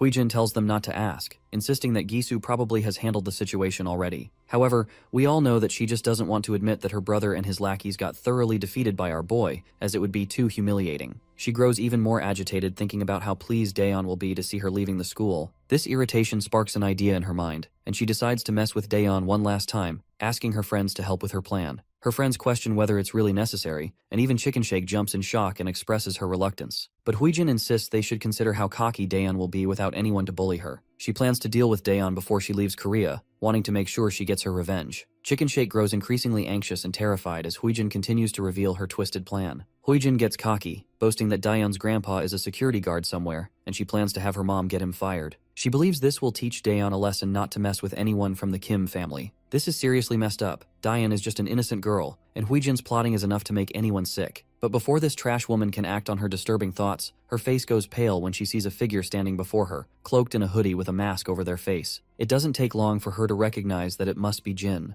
However, Jin pulls a classic Uno card move and asks her who Jin is, questioning how she can be so sure when he's wearing a mask and she can't see his face. He casually explains that he's just here to check if everyone's having a good time, and is quite pleased to see that everyone from the karaoke room video is present. One of the girls starts trembling and asks what he's talking about. That's when the boy reminds them he's referring to the place where they all filmed his sister getting beaten up. Huijin's face turns ashen as she realizes he might have been there waiting all along just to mess with her. Chicken Shake is visibly sweating and trembling, clearly aware of what might come next. The other two girls just sit there, utterly silent. The boy starts to shut the door, asking why no one's singing, since he thought everyone here loved to scream along to loud music. With that, he slams the door shut, leaving us with no clue about what he might do next. The scene takes us to the hospital, where the Kim family is gathered. The father, In-by Kim, is clearly annoyed, asking where Huijin went. Her brother explains that she stepped out to say goodbye to her friends. In-by's irritation grows as he asks why she left when she was supposed to stay put until they had everything sorted out. Just then, a guy bursts into the room, quickly turning on the TV and telling his master he needs to see what's going on. On the screen, it's clear that our boy has already made the videos of what Huijin did go viral. The footage is spreading fast, and the situation is quickly becoming a public spectacle. The entire Kim family falls silent as they watch the news. The reporter continues to drop bombshells, revealing that there are dozens of violent videos circulating, with many more incidents likely unrecorded. Civic groups and politicians are now proposing a special bill to bring the culprits to justice. Gisu starts to lose his composure, and the reporter adds that the nation is especially appalled by the revelation that the culprits are the children of candidate In-by Kim. It's clear that the father is in deep trouble, and it's all thanks to his outrageous wife who pushed everything to this point. Given Huijin's plan to make our grandpa jobless, it seems they're getting exactly what they deserve. We cut back to our boy being grilled by Mr. Cha, who demands to know why he went ahead with his plan when he had already come to terms with the Kim family. Our boy's mind flashes back to the past, where we find him learning all about the Kim family's deep political connections. He reveals that it was highly unlikely everything would have gone smoothly, so he did what he felt had to be done. In the present, he admits he did not honor the agreement they had. Mr. Cha questions whether he really thinks the Kim family would just let him walk away. Our boy confidently asserts that he's probably the last thing on their minds right now. It seems our boy might be right. The reporter continues to drop more bombshells, revealing recent evidence of In-by Kim's involvement in money laundering, bribery, and election fraud. The evidence is so damning that even his fellow party members are calling for a strict investigation, with everyone trying to cut ties to avoid any damage to their party. As soon as Mr. Kim hears this, he slumps down on the bed like a lifeless doll. Back with Mr. Cha, he seems to suspect that our boy has dug up some data about his past as well, and Cha does not want to get exposed to the law just like the Kim family. So he quickly asks who our MC really is. Our boy responds simply, saying he's just an average teenager. Mr. Cha smirks at this ridiculous remark, noting that nothing about Jin is average. The scene shifts to the classroom, where the girls are feeling anxious and blushing as they see Jin. They whisper among themselves, trying to muster the courage to approach him and ask him something, but everyone remains too shy to make a move. As Jin sits lost in thought, his phone rings. It's Daeun, letting him know that she can walk home by herself today and telling him to take a break and hang out with his friends. Jin is puzzled by the concept of hanging out and wonders how to go about it. Just then, one of his friends, Young-chan, pops up and greets him.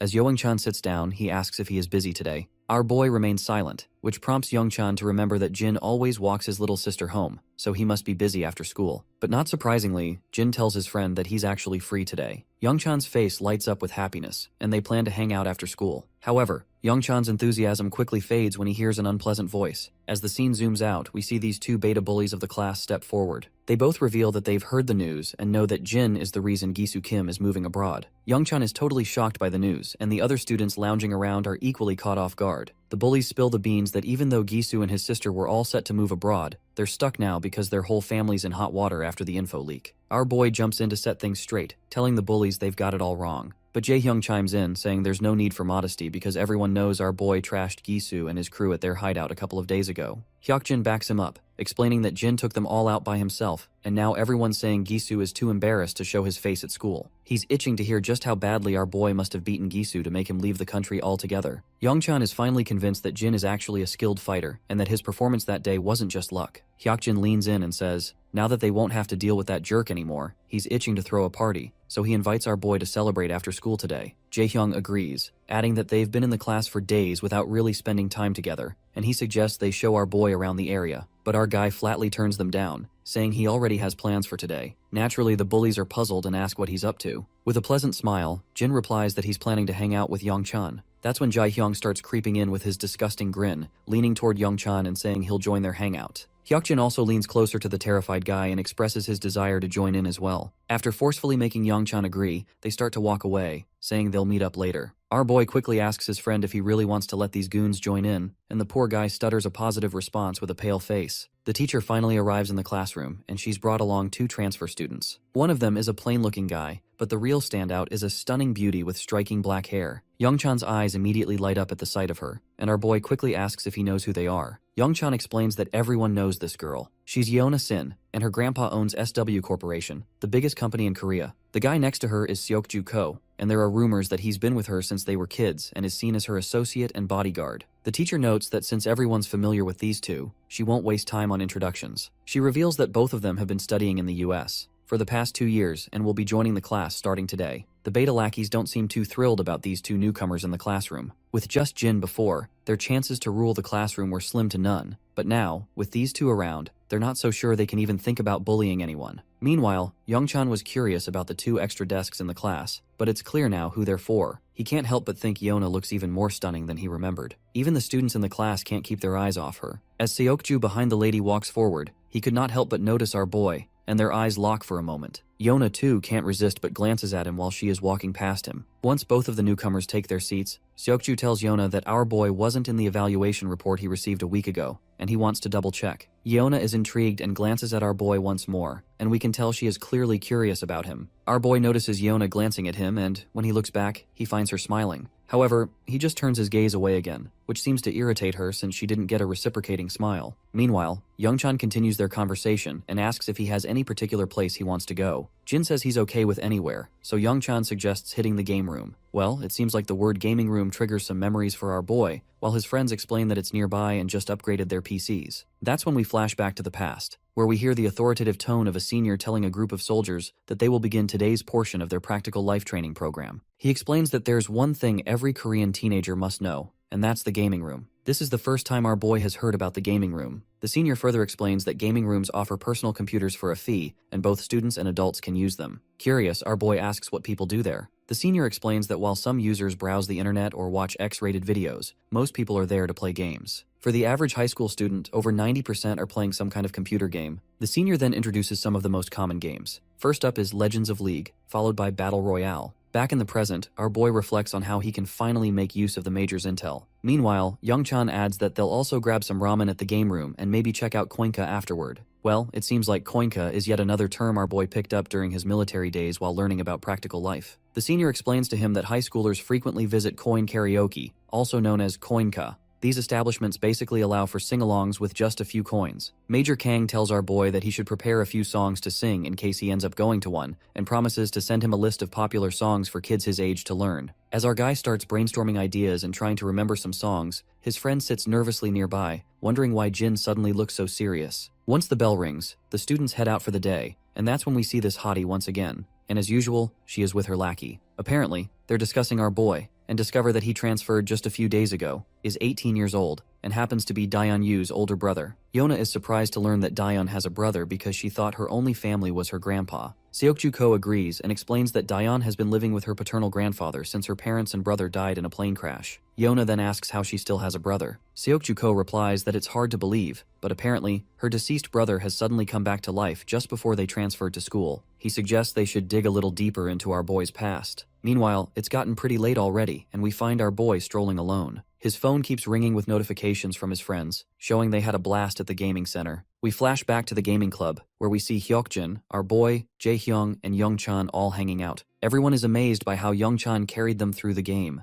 Jaehyung even asks about his rank, guessing it must be Diamond or Master. Their jaws drop when Youngchan timidly reveals that he's actually at Challenger rank. From that moment, their attitude toward Youngchan shifts completely. In the present moment, even our boy finds this sudden change odd as they keep chatting excitedly about Youngchan's impressive rank. As he's looking at his phone, his sister arrives. He quickly asks her what she's doing here. She explains that they ran out of garbage bags at home, so she went to get some, and she also picked up a few snacks. Our boy offers to carry the bags, but his sweet sister insists it's not necessary. She then asks if he was hanging out with his friends, and he confirms that he was. She feels a warm sense of relief, glad to see that he's made friends and that people aren't avoiding him because of the fight. When she asks where he went, he bluntly replies that he went to the game room. Well, it seems like this isn't exactly what she expected to hear, as she thought he might have developed different interests after living overseas for so long. Curious about her own experiences at school, he asks how things have been for her. She pauses for a moment before responding that school hasn't been this fun in years. She then asks if he also had something to eat. He nods, saying they had a blast at the game room, where every kind of snack was available. He then asks her about her plans, and she mentions that she's waiting for Grandpa to come home so they can eat together. Our boy then asks if he can join them, which confuses her since she thought he'd already eaten. He awkwardly admits that he's still a bit hungry. We already know that our boy just wants to have some quality family time. When they get home, there's a spread of delicious food laid out on the table, and they all seem to be having a great time eating together. It does seem odd that Grandpa only works a security job, yet they have such a variety of food every day. It's a bit of a mystery how they manage that. As they're having a good time eating together, our boy's thoughts drift back to his mercenary days. After a moment, he shakes off the nostalgia and is back to smiling. Just then his phone rings. It's Major Kang calling. The Major reminds him that he should just call him bro instead of using his rank. The Major asks how things are going, and our boy says he's doing well. But when the Major probes about his school life, there's an awkward silence on the line in response. Getting a bit anxious, the major quickly asks if our boy has killed someone. Jin quickly says no, but admits he did run into some trouble that was quickly sorted out. The senior lets out a sigh of relief, and our boy reassures him that everything is fine now, and there's nothing to worry about. Kang is relieved and reminds our boy that they're always there for him. In response, Jin promises he won't forget that. The next day at school, we see the trio in class, but our boy is noticeably missing, and Young-chan seems a bit awkward among the two bullies. Jae-hyung starts asking odd questions. Curiously, he asks who they think would win in a fight between Jin and Seokju-ko. Hyokjin points out that while Jin is good, he probably couldn't beat Seokju-ko, who's been training in combat since he was a kid. To him, our boy seems like an amateur in comparison. Jae-hyung agrees, adding that Seokju-ko is one tough motherfudger. Young-chan then asks if it's true that Seokju-ko fought against 20 dudes and won. Blonde quickly corrects him, saying it was actually 30 guys. The number leaves Young-chan momentarily stunned. He even forget to breathe for a second. Brownhead explains that when a group of street thugs was harassing Yona Sin, Seokju-ko took them all out. He says it started with 10 guys, but they kept coming. By the time 30 guys showed up, Seokju was still going strong. He walked off without a scratch while the 30 thugs were left unconscious on the street, like discarded toys. The timid boy then asks about the rumors he heard, about Seokju catching the kidnappers who took Yona. He's heard that the people behind it were all retired soldiers. The blonde quickly confirms that the story about Seokju-ko catching the kidnappers is probably true as well. He insists that Jin doesn't stand a chance against Seokju because he is on a whole other level. It's sometimes hilarious to think that teenagers in these Korean manhwa are taking down entire gangs single-handedly, making the government and all those intelligence and law enforcement departments look like they're just wasting taxpayer money. In the meantime, our boy suddenly stops in the corridor when he comes face to face with Seokju. Without wasting any time, Seokju asks him straightforwardly what he's doing here. Confused, our boy makes it clear that he doesn't understand what he is getting at. Seokju simplifies his approach and asks why he is lying about his identity. He mentions that he's heard our boy had a hand in Gisu and Huijin Kim moving away. Jin clarifies that he did have some beef with Gisu, but he had nothing to do with their departure. That is when Seokju points out that he checked with the school our boy supposedly attended overseas, and they've never heard of him. Things seem to be heating up, but before we get our boy's response to Seokju, the scene shifts to Daeyeon. She's approached by Yeona, the stunning girl from earlier. After a while, the two ladies are catching up, and Daeyeon mentions she didn't know Yeona was back in Korea. Yeona explains that she just started school the day before and is actually in her brother's homeroom class. Daeyeon perks up in surprise. Yeona then points out that she doesn't remember Daeyeon mentioning having a brother before. Daeyeon explains that everyone thought her brother had died in the crash with her parents 10 years ago, but he survived. They only found out about his survival about 6 months ago. The scene flashes back to the past again. Daeyeon has just returned home and finds her grandfather frozen in place while holding the telephone receiver. Tears are streaming down his face as he reveals the shocking news that Jin is alive. This revelation leaves Daeyeon stunned, and it's how she learns about her brother's survival. Back in the present, Yeona asks why no one didn't know about her brother all these years if he was alive but didn't reach out. Daeyeon explains that Jin lost his memory in the crash, and it was only recently that he started to regain some of it, and someone helped them locate and reconnect with him. Yeona, clearly skeptical, finds it hard to believe. Daeyeon confirms that Jin only has faint memories of having a grandfather and a younger sister. After the interrogation, Yeona flashes a pleasant smile and comments that their grandfather must have been overjoyed to get his grandson back. Yeona comments that their grandfather is indeed overjoyed, explaining that after receiving the call, he cried for hours and then took time off work to enroll in cooking classes. He wanted to improve his Korean cooking skills, thinking that Jin might not have had much of that growing up. Yeona comments that their grandpa must really love his grandkids, and Daeyeon smiles, agreeing that he definitely does. But then Yeona throws a serious question her way, asking, is she absolutely sure Jin is her brother? Daeyeon looks a bit surprised but quickly gives a positive response, saying Jin is definitely her brother, and they even took a DNA test to be sure. Our girl then asks why Yeona is so interested in her brother. This question clearly catches Yeona off guard. Since she is not sure what to say, she quickly asks, almost frantically, if her brother has a girlfriend. We then cut back to our boy, who asks Seokju what the hell he's talking about. Seokju repeats his question, asking what's so important about this school that our boy had to forge his records just to be here. Jin responds by asking if he's being accused of having fake records. Seokju confirms this, saying they must be fake because, according to his research, Jin never lived in that city, and the school he claims to have attended doesn't even have a record of him. Our boy then asks about the proof, and reminds Seokju that if he's claiming the records are fake, there must be some evidence to back up the claim. Seokju is momentarily at a loss for how to counter this question. He discovered the discrepancy by digging around and talking to people connected to the school overseas, but he has no tangible proof. He's amazed at how Jin handles the situation without flinching or showing any sign of being startled. Then, our boy finally asks why Seokju is running a background check on him. In response, the blackhead explains that he can't just sit around and watch a suspicious kid who might pose a threat to his mistress. A silence falls between them for a moment, but then our boy finally answers, saying he came back home. Seokju is baffled by this vague response, so our boy clarifies that he was asked what he came here for, and his answer is simply that he returned from overseas for his family. With that, our boy starts to leave. Seokju stares after him with skeptical eyes, thinking that since he already suspects our boy has forged his records, it won't be long before he figures out his true identity. Once the class begins, we see Jaehyung quietly immersed in playing video games, while the blondie scrolls through his phone idly. Our boy Jin notices that both Seokju and Yeona are absent from class. He's intrigued by how quickly these two, having just transferred yesterday, managed to gather so much information about him in less than a day. When the bell rings, the beta bullies approach Youngchan, inviting him to play games and push ranks. They also invite Jin, but he declines, mentioning it's his grandpa's birthday today. The bullies decide to hang out themselves, and Youngchan is on board with that plan. Meanwhile, we're back with the Black Beauty, where Seokju is filling her in on the situation. He's convinced that Jin has definitely forged all his records and even questions the authenticity of the DNA test. Seokju further mentions that his research dug up some pretty rough stuff about his sister, Daeyeon.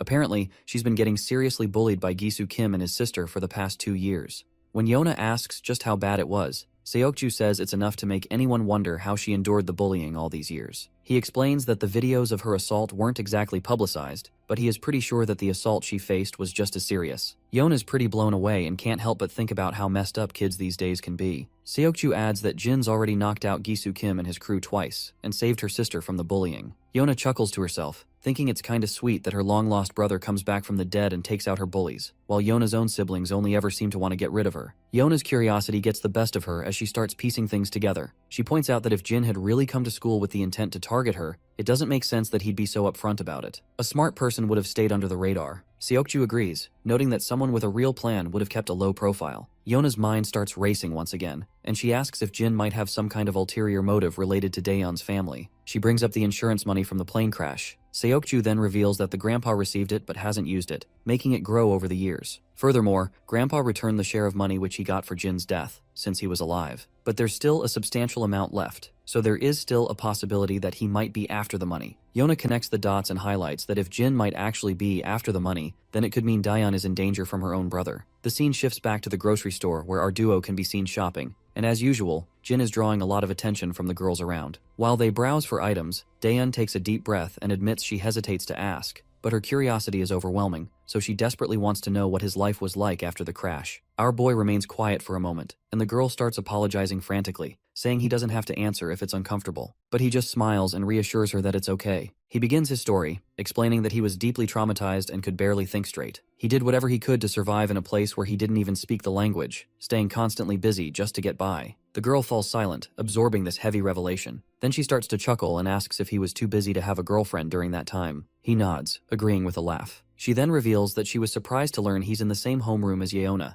something Yeona herself had mentioned to her. Jin is surprised to hear this, and quickly asks her if she knows her. Daeyeon explains that Yeona was really nice to her before she moved to the US, and she had missed her a lot. So, when she saw her again today, it was a happy reunion. Then, with a playful grin, Daeyeon reveals that Yeona even asked her if he has a girlfriend. And of course, our boy just gives a somewhat typical reaction upon hearing this. Later, back at home, the birthday celebrations are in full swing. The siblings present their grandpa with a gift. As he unwraps it, he discovers a high-quality wallet inside, and his face lights up with joy. He's genuinely touched and feels a bit guilty for the low pocket money they have, thinking they must have spent more than they could afford. But his granddaughter just smiles warmly and reassures him that they had more than enough to get him a gift, and besides, it wasn't too expensive. The old man's hands tremble with happiness as he holds the wallet. With his voice thick with emotion, he tells them that the biggest gift he could ever ask for was already given to him when Jin came back home safe and sound. Nothing could ever top that. Suddenly, the sound of a phone ringing grabs everyone's attention. Daeyeon rushes to her room to answer it. While she's chatting on the phone, Jin tries to eavesdrop quietly. That's when he hears the girl mention she's heading out to the convenience store for a bit. The old man questions why she's going out at this late hour, and it turns out she is heading out because Yeona stopped by for a quick chat. Well, we can tell that Jin definitely senses something is off. Later that night, Jin is digging into his computer, trying to uncover all he can about SW Corporation, which Yeona's family owns. He's curious why Yeona seems so interested in him, and why they're running a background check on a random transfer student like him. Jin reflects on his conversation with Seokju when suddenly he hears a call from his grandfather. When he steps into the living room, his grandpa mentions he's heading out for a bit too. Our boy asks if he's going after Daeyeon, and the old man kinda agrees. He adds that he just needs some fresh air. Jin smiles and tells his grandpa to stay put, and he'll go check on her instead. But the old man insists on going out by himself. Jin then reminds him about the early job he has in the morning, And finally, our boy decides to head out on his own. Later, we see both girls chatting away about their studies and other topics. Yeona shares her experiences studying abroad and suggests that Daeon consider studying outside as well. In response, Daeon admits she never really thought about it before. When Yeona asks why, Daeon explains that it costs a lot, and she'd need to be away for several years, which means she wouldn't get to be with her grandpa for a while. Yeona finds this a bit strange, so Daeon further elaborates, explaining that she doesn't want her grandpa to be alone, especially since he's not in the best of health these days. However, she's grateful that her brother is always around, as his presence really helps her feel better. Meanwhile, Yeona's having a hard time bringing up the real reason she came over, since Daeon seems to really trust her brother. She's not sure how to bring it up without causing problems. We then flash back a bit, where Seokju tells Yeona that someone from the supposed overseas school confirmed that Daeon's brother never attended there. They even looked at his photo and verified he was never a student. Plus, the current resident at his false address gave solid proof that he never lived there. Seokju's also checking out some other leads, so Yeona decides she needs to meet with Daeon to discuss what they've found. But Seokju reminds her that while they have proof the records were forged, they can't yet prove that he isn't Daeon's real brother. Yeona's concerned because the records from the decade he was missing are basically fake. Since she's now living with him, it's a big deal that can't be ignored. She thinks Daeon deserves to know the truth about the records and wants to at least fill her in on what they've found so far. In the present, Yeona is struggling to bring up the main topic she came here to discuss, even though it's her primary reason for visiting. Just as Daeon expresses how happy she is to be chatting like this after a long time, we also see our boy making his way toward the both of the girls. However, Seokju steps in front of him, but Jin simply tries to walk past him, but the newcomer quickly tells him to stay put. In Seokju's mind, he's sure Jin must be here because he's worried they're going to share everything with Daeon. So he quickly blocks our boy's path and tells him that the both girls are just catching up and asks him to give them some time alone. Suddenly, a high-speed Volkswagen comes barreling toward them. Before anyone can react, the car slams into both of the boys, knocking them down like bowling pins. They hit the ground, as the Volkswagen screeches to a halt right where the two girls are sitting. Jin tries to stand up, but it's clear he's severely injured, especially around his head. As he struggles to focus, his groggy eyes catch sight of some shady people from the van trying to abduct both of the girls. Without wasting a second, Jin starts sprinting like a madman, but his efforts are in vain. The kidnappers have already taken the girls, and there's no way he can outrun a car, so they're left behind, helpless. The both of them quickly look at each other and, in their anger, grab each other by the collars. But after exchanging a few heated words, they realize neither of them is behind the abduction, so they let go. The black-haired guy immediately pulls out his phone and calls the security team at SW Corporation, urgently reporting that Yeona has been kidnapped. He tells them to track her down using the security footage. Meanwhile, Jin starts walking off, and the black-haired guy quickly asks him where he's going and if he's actually not behind all this. Jin simply replies that he doesn't have time to argue with anyone.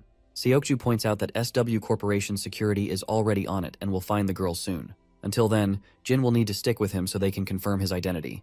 But our boy makes it clear that he's going to find his sister, and if Seokju wants to follow him, he can gladly do so. Seokju starts to get the sense that Jin might not be involved after all. But then our boy suddenly stops and humorously asks Seokju if he brought his car with him.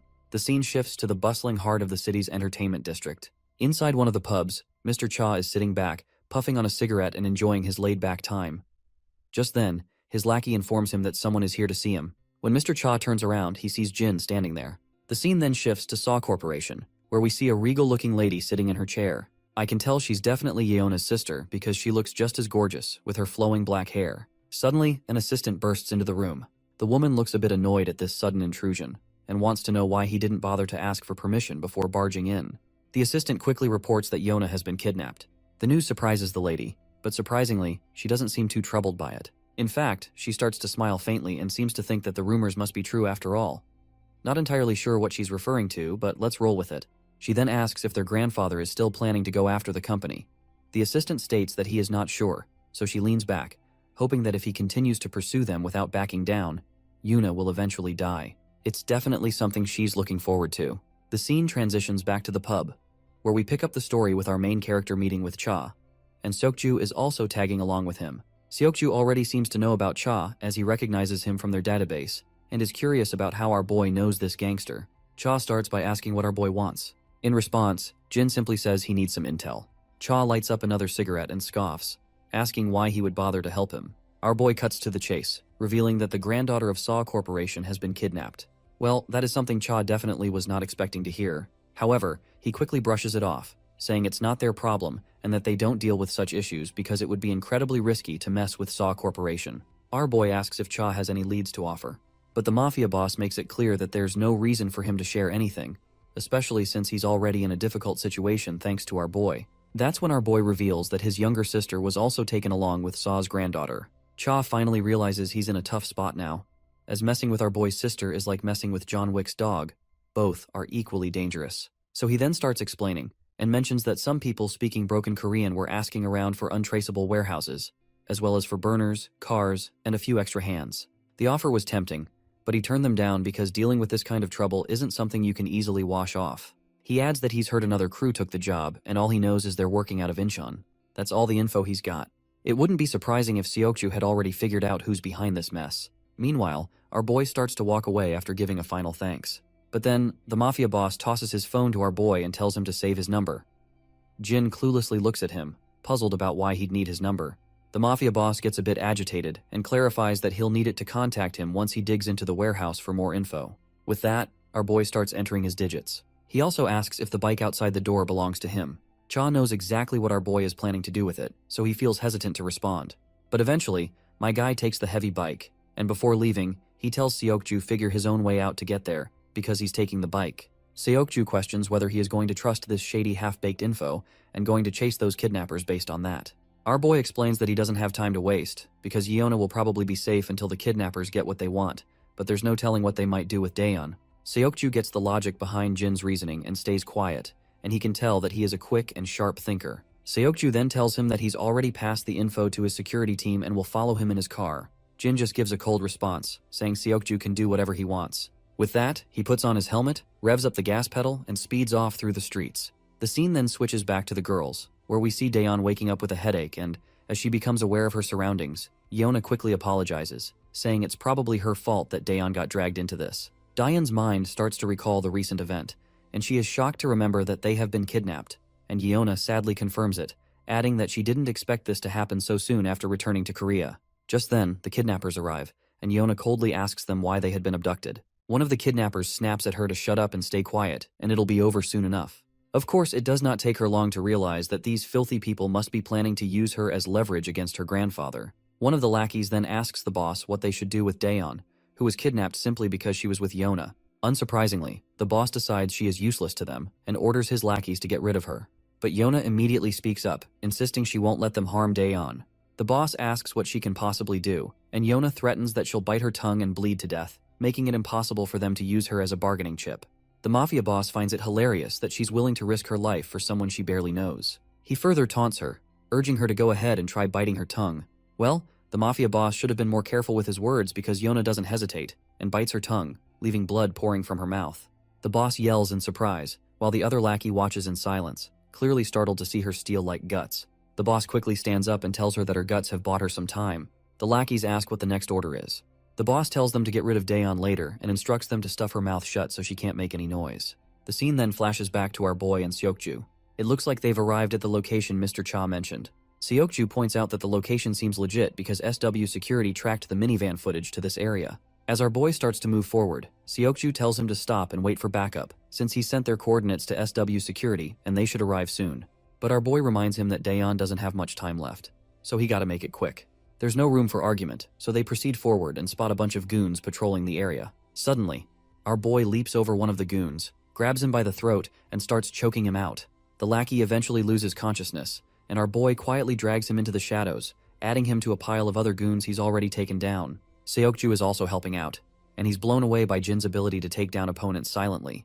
He's so impressed that he asks Jin who the heck he is. Jin just casually replies that he's an average student at the same school. The scene shifts to SW Corporation, where we finally meet the big boss, the grandpa of the company. He's getting a report from the black-suited guy about the kidnappers' demands. The guy explains that the kidnappers want SW Corp to cancel their recent contract. If SW Corp doesn't respond within an hour or refuses to comply, they'll kill Miss Yeona. The old man asks about the security details, and the black-suited guy says that SW security will reach the location where Yeona is being held within 50 minutes. Back at the shady location, we hear two lackeys chatting. They're curious about their client and why they're making them do this kidnapping. One of them says their boss has already made it clear that it's none of their business and they should just follow orders. Just then, one of the lackeys gets a smack right on the head and crumples to the ground. He turns around, wincing, to see Jin, who's already taken out the other guy. After they're done with the goons, Jin asks his fellow how many he's knocked out. Seokju says the guy he left behind makes it 5 in total. Jin then does a quick mental tally and realizes they've taken down 14 guys, meaning the enemy have got plenty of muscle and resources. Seokju is blown away that Jin managed to take down 9 guys while he struggled with just 5. Finally, Jin asks the black head who's pulling the strings. The guy lets out a heavy sigh and says they don't really know.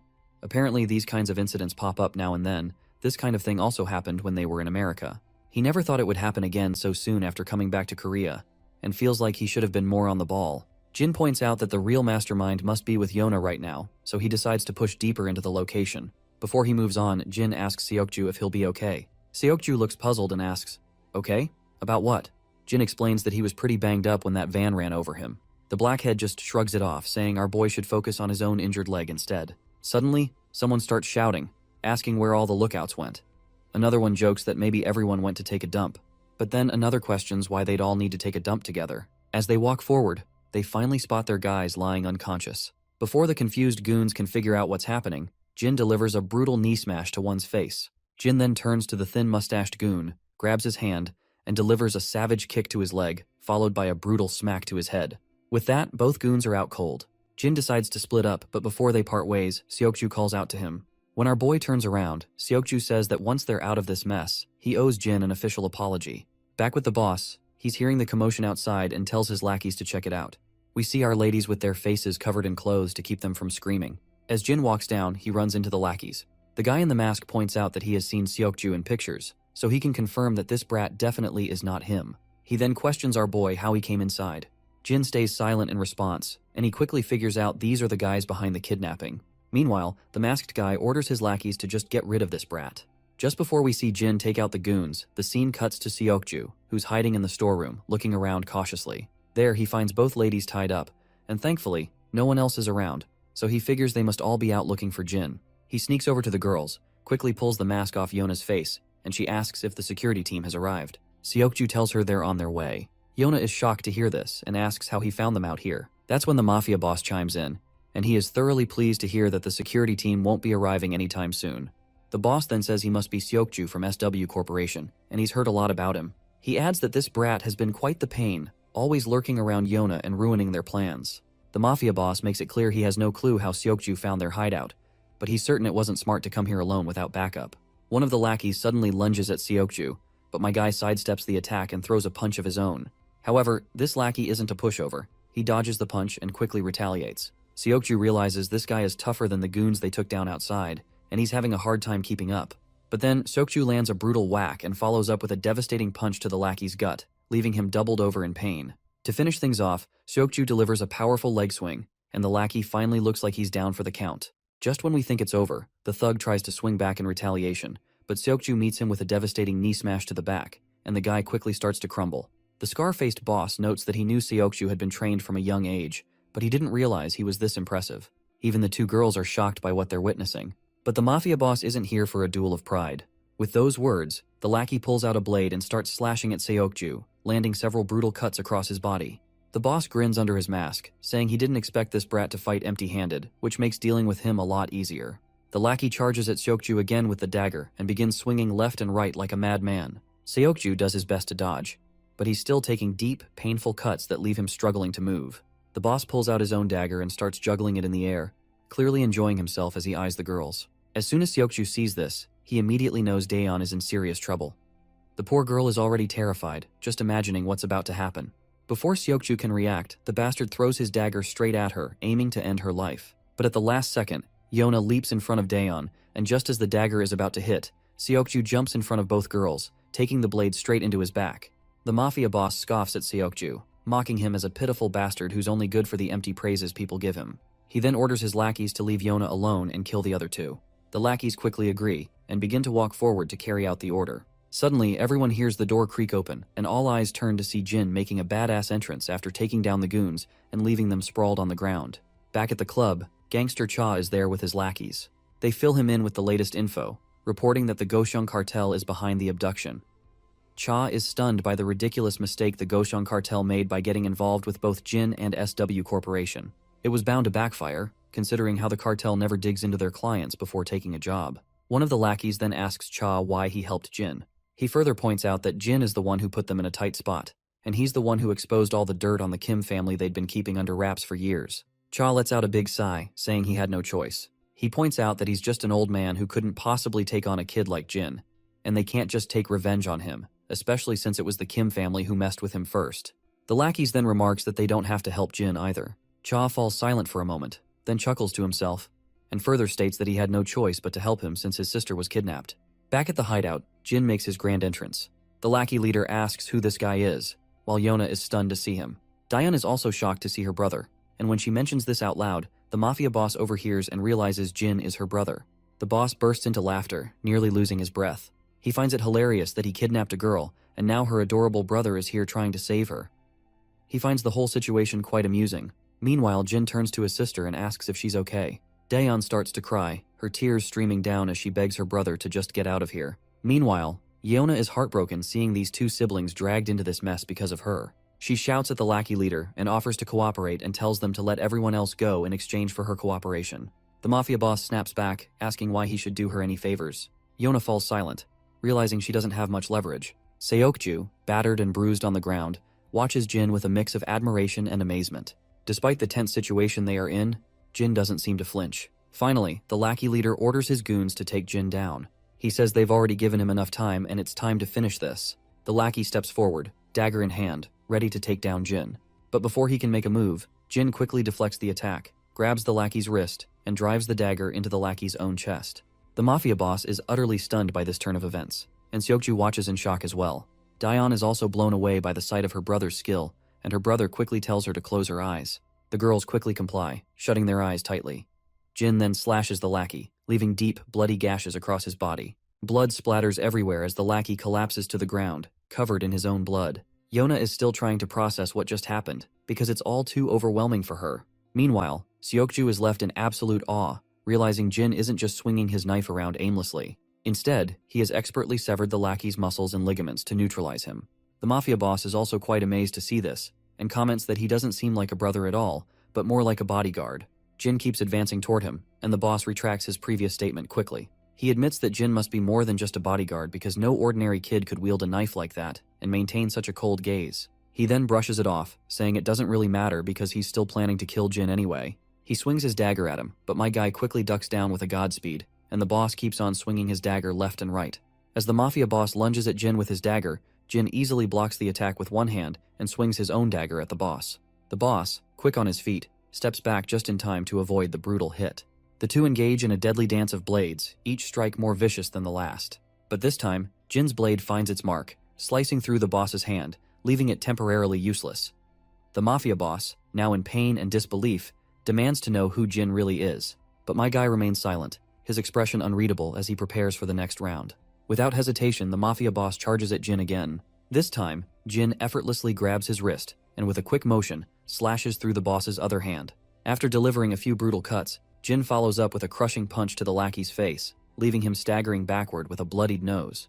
The mafia boss, now enraged and desperate, grabs a gun and aims it directly at Jin. But before he can pull the trigger, Jin throws his dagger with deadly accuracy. It embeds itself in the boss's shoulder, causing him to wince in pain. Seizing the moment, Jin launches himself at the boss with lightning speed. He delivers a devastating slap under the boss's chin, sending him crashing backward like a sack of potatoes. The mafia leader, now thoroughly beaten, collapses to the ground, his pride and power shattered. The others watch in stunned silence as Jin stands tall like a total badass, his presence alone making Yona and Seokju tremble slightly. Jin steps forward, gently telling his sister to open her eyes. When she does, she sees him standing right there, a reassuring smile on his battered face. Without missing a beat, he tells her he's here to take her home.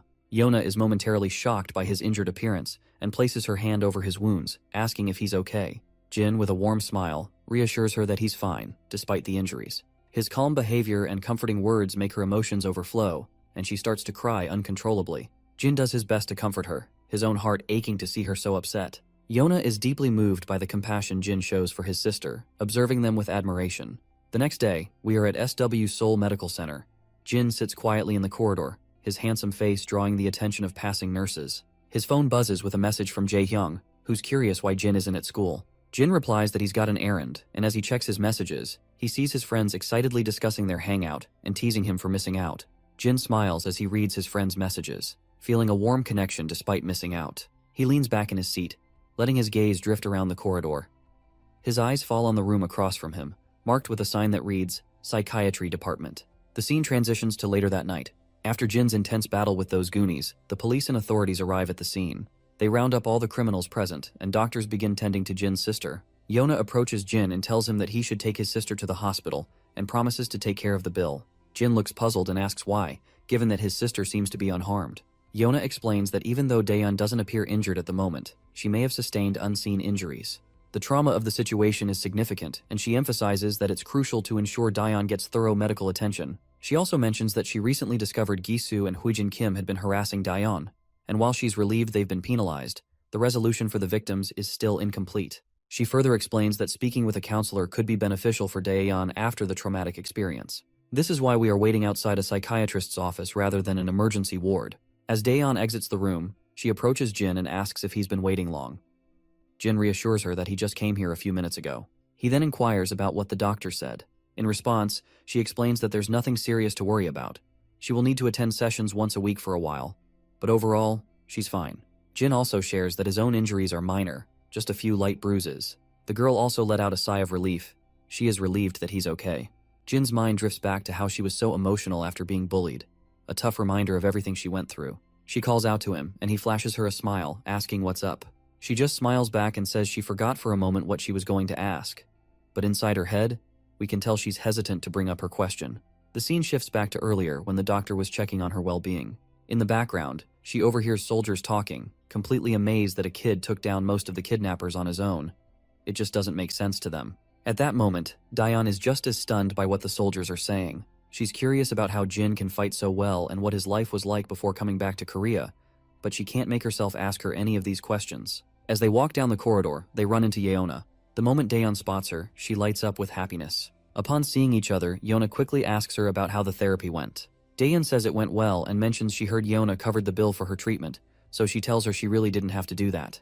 Yeona waves it off, saying it's no big deal, and reminds her friend that she's the one who got her into this mess. She then apologizes to her sincerely. Daeyeon laughs it off, saying she's already apologized plenty.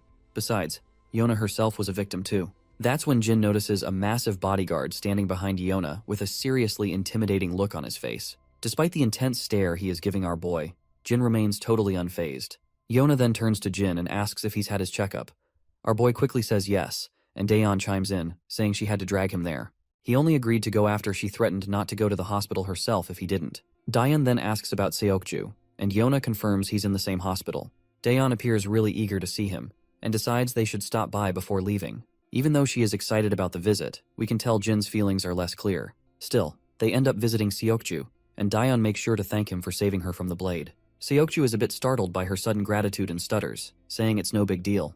She then asks Seokju if he's feeling better, and he replies that he's indeed feeling much better now. Meanwhile, Jin isn't too happy seeing his sister getting cozy with Seokju. He just stands there in silence, clearly uncomfortable. Even Yeona and her bodyguard notice that Jin seems to be troubled. Daeyeon then hopes Seokju recovers quickly. With that, they decide to leave. Yeona waves them goodbye, and they walk away through the main door. Once they're gone, the bodyguard is deep in thought, remarking how hard it is to believe that someone like this seemingly scrawny kid could take down a bunch of people at once. It's just unbelievable. Yeona chuckles and admits she's pretty amazed herself, but she isn't sure if it's something that would even surprise a pro like the bodyguard. The bodyguard shrugs and says it's not just about the kid beating up a group of guys, because there appears to be something way deeper about our boy. The bodyguard explains that our boy quickly and quietly neutralized over 10 guards, which is no easy feat. Even a trained pro would struggle to do that without some kind of backup. What's even more mind-blowing is that he didn't kill any of them. He just made them unfit for combat. And judging by the cuts on the 2 men found in the cargo container, his knife skills are insanely advanced, especially considering those guys were retired soldiers, not just a bunch of common thugs. He wraps it up by saying that, based on Seokju's report and the state of those thugs, it's pretty clear that Jin Yu is a highly trained pro with a ton of combat experience. Both Seokju and Daeyeon are completely blown away by this. A while later, we catch up with Daeyeon and Jin. Daeyeon quickly apologizes, feeling really ashamed that she always seems to need his help. Jin tells her she doesn't need to apologize at all, and that he should be the one thanking her. Daeyeon is startled to hear this, and Jin continues, saying he understands what it feels like to have a family now. You see, it is for the first time in his life he put someone else's safety above his own without any calculations, something he'd never experienced before coming to this country. So, he's starting to get what family really means. We then see the same woman with short black hair again, and I will say it once again, She's likely Yona's sister, and she looks utterly distraught that Yona was rescued safely. The reporter details that there is suspicious rumor going around. He elaborates that while Seokju played a key role in the rescue, the exploits of another student who accompanied him were even more extraordinary. She asks how that's possible, and the reporter responds that even the chairman has taken an interest in this student, and we already know that this student is our boy, of course. The woman is shocked and wonders if these rumors might actually be true. We see Jin once again doing some hardcore pull-ups. As he works out, his mind flashes with images of the people he fought that day. Just as he's lost in the intensity of the exercise, Daeon knocks on the door and mentions that she's brought some fruit. While Daeon munches on the delicious fruit, Jin arrives and quickly asks his sister how she's feeling. She responds that she's already answered that question 1,000 times, and she's fine. Once Jin sits down, he notices something on Daeon's mind, so he asks her what's up.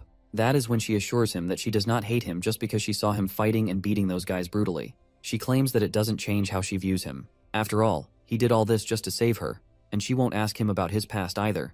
Daeon then gets somber, saying she was never able to tell Grandpa about any of the bad things that happened at school. She just wasn't ready to share it with him. But now, she feels more relaxed, as if she can open up about anything. Suddenly her phone rings.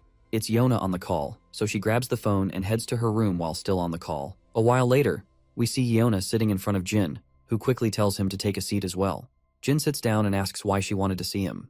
Yona explains that she wanted to apologize for putting Daeon in such a dangerous situation.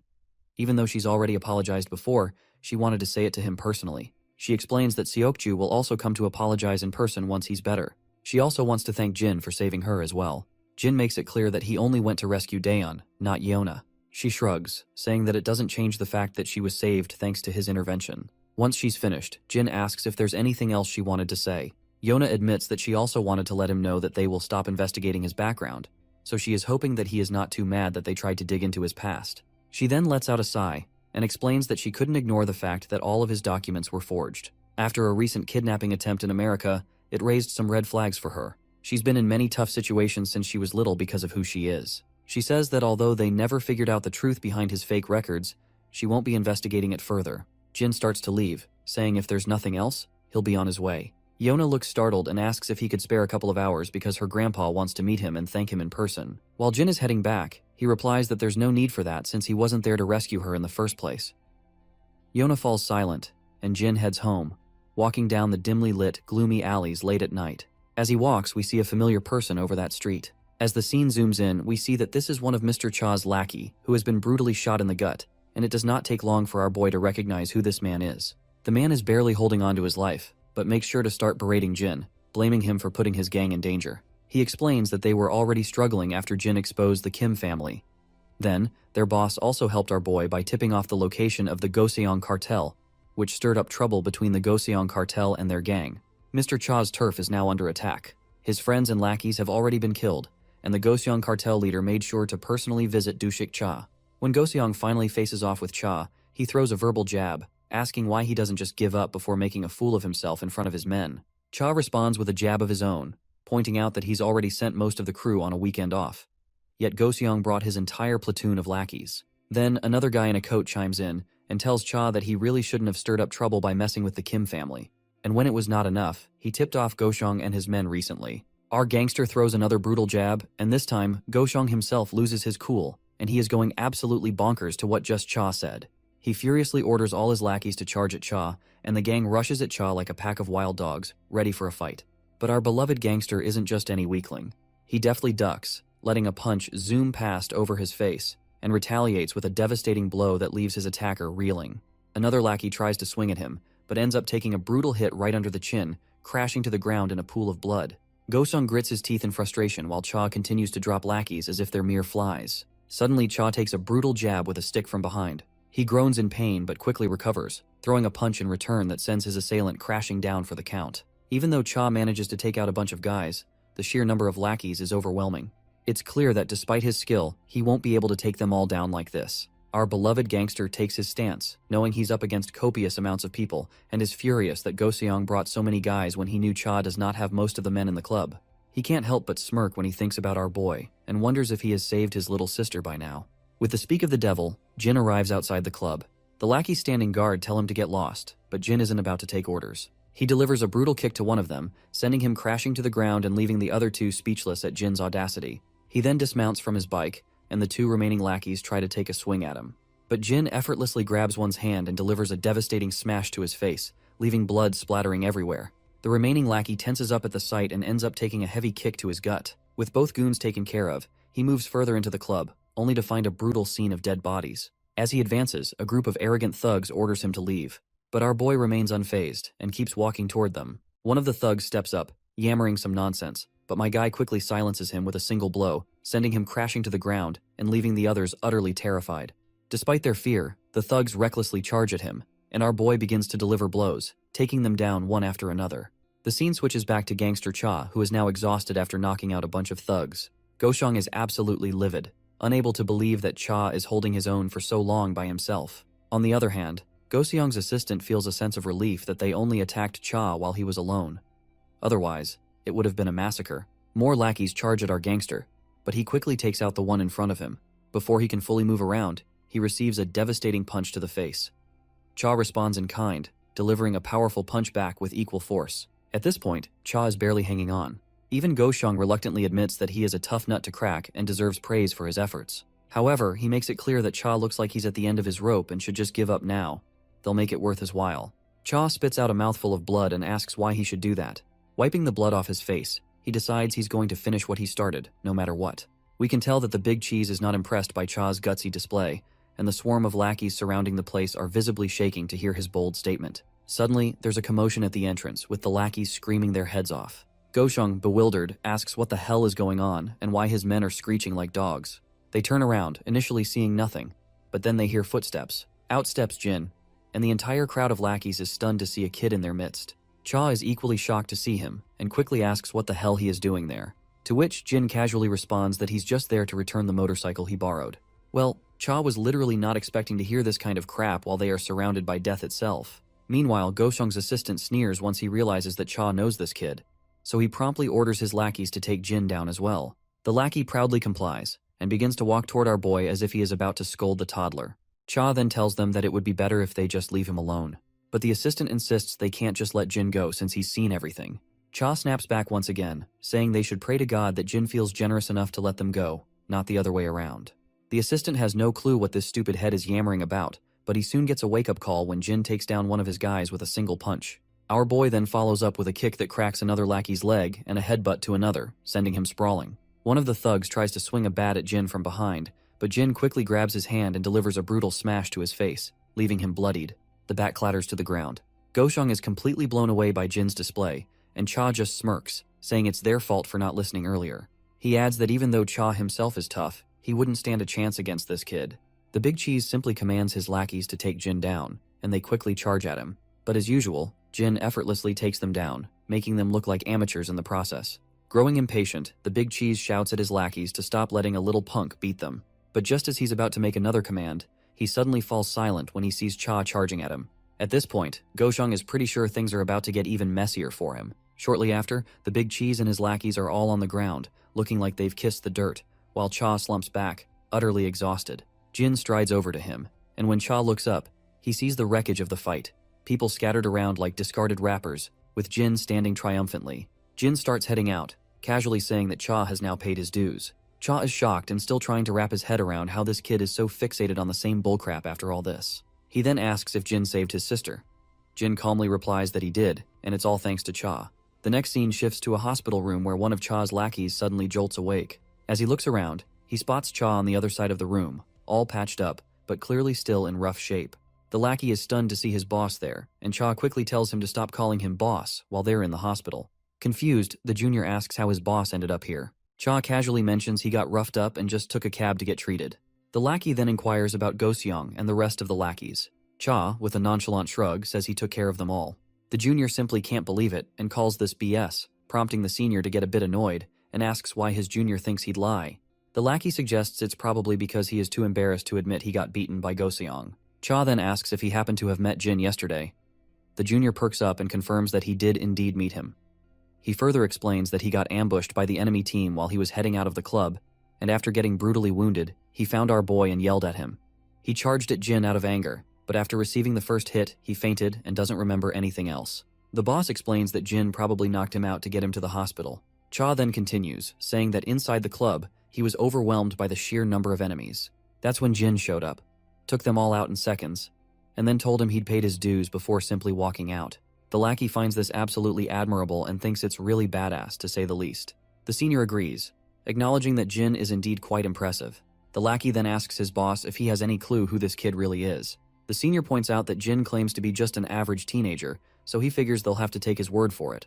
In the next scene, we see a football heading straight toward Jin, and he catches it effortlessly. The referee immediately announces it as a handball, leaving everyone on the playground absolutely shocked. His friend, visibly annoyed, reminds him that he's not supposed to grab the ball because he's not a goalkeeper. Jin is confused about why he's getting an earful, apologizes anyway. Suddenly the bell rings, and Jin's friends call out to him, asking if he has time to hang out since today is the only day Youngchan doesn't have lessons after school, and they're planning to do some gaming together. Jin tells them to go ahead, and that he'll meet them at the location later, because he needs to walk his sister home first. His friends are a bit bewildered and ask if he's started to babysit his sister again. Jin explains that she's not feeling well lately. Blondie decides to save a spot for Jin, and meanwhile, Daeon is preparing to leave her class. She's thinking about making kimchi stew for Jin because he loved it the last time. However, she's unsure if he can handle spicy food, so she's considering making a milder soybean paste stew instead. Suddenly, she hears a buzz of excitement from the other girls in her class. They're all gathered by the window, swooning over Jin. Some find him hot, while others are hoping he'll become their boyfriend. The girls even turn to Daeon and ask if her brother is dating anyone. Daeon is caught off guard by their dripping enthusiasm about her brother, so she hesitates, and then reluctantly says that he mentioned he's not dating anyone. As the ladies dash back over the window, Daeon smiles faintly, clearly pleased that her brother is well known among the girls. Walking outside the school, she wonders why Jin doesn't have a girlfriend, and if he might not be interested in girls at all. Suddenly, she hears some voices nearby and discovers that it's Jin with his friends. Startled, she quickly tries to greet them as politely as possible. One of the more bashful lackeys blushes at her cuteness and just waves in response to her greeting. The boys decide to head off to the game room, hoping Jin will meet them there. Once they're gone, Daeon asks if Jin is hanging out with his friends. He confirms that he is, but adds that he'll stop at home first. When she asks if it's because of her, Jin explains that he just left something at home, but she still insists that she can walk home on her own since it's still bright outside. However, Jin claims that he really needs to pick up something he left at home. She then points out that he doesn't need to go out of his way for her, just like she told Yona when she offered to have security escort her. All she wants is to lead a normal life. Jin stays quiet, but agrees to her request, saying he'll do as she says, though he suggests they still walk home together from time to time. Daeon pouts, saying he worries too much, but Jin explains he's not just worried, he actually enjoys their walks. In the end, she finally agrees to keep walking with him. As they're walking, Jin suddenly stops when he spots that same woman with black hair which we suspect to be Yona's sister. Anyway, she greets Jin, but he doesn't bother to respond to her greetings. Meanwhile, Daeon is just as clueless about the woman with the black hair. The woman then pretends to notice Daeon for the first time, puts on an exaggeratedly concerned look and says she must be the one who went through so much because of Yeona's abduction. Daeon is seriously confused by now and asks who she is. The woman introduces herself as Yeona's cousin and says she's here to thank Daeon for helping Yeona, and offers to treat her to dinner if she has some time. Jin flatly refuses, explaining that Yeona already thanked him personally, so there's no need for this stranger to go out of her way. The woman is bewildered by his bluntness but tries to continue the conversation, saying she also has a proposition that could benefit both of them. Once again, Jin firmly declines, saying he's not interested. He then just starts to walk away, leaving this arrogant woman absolutely fuming.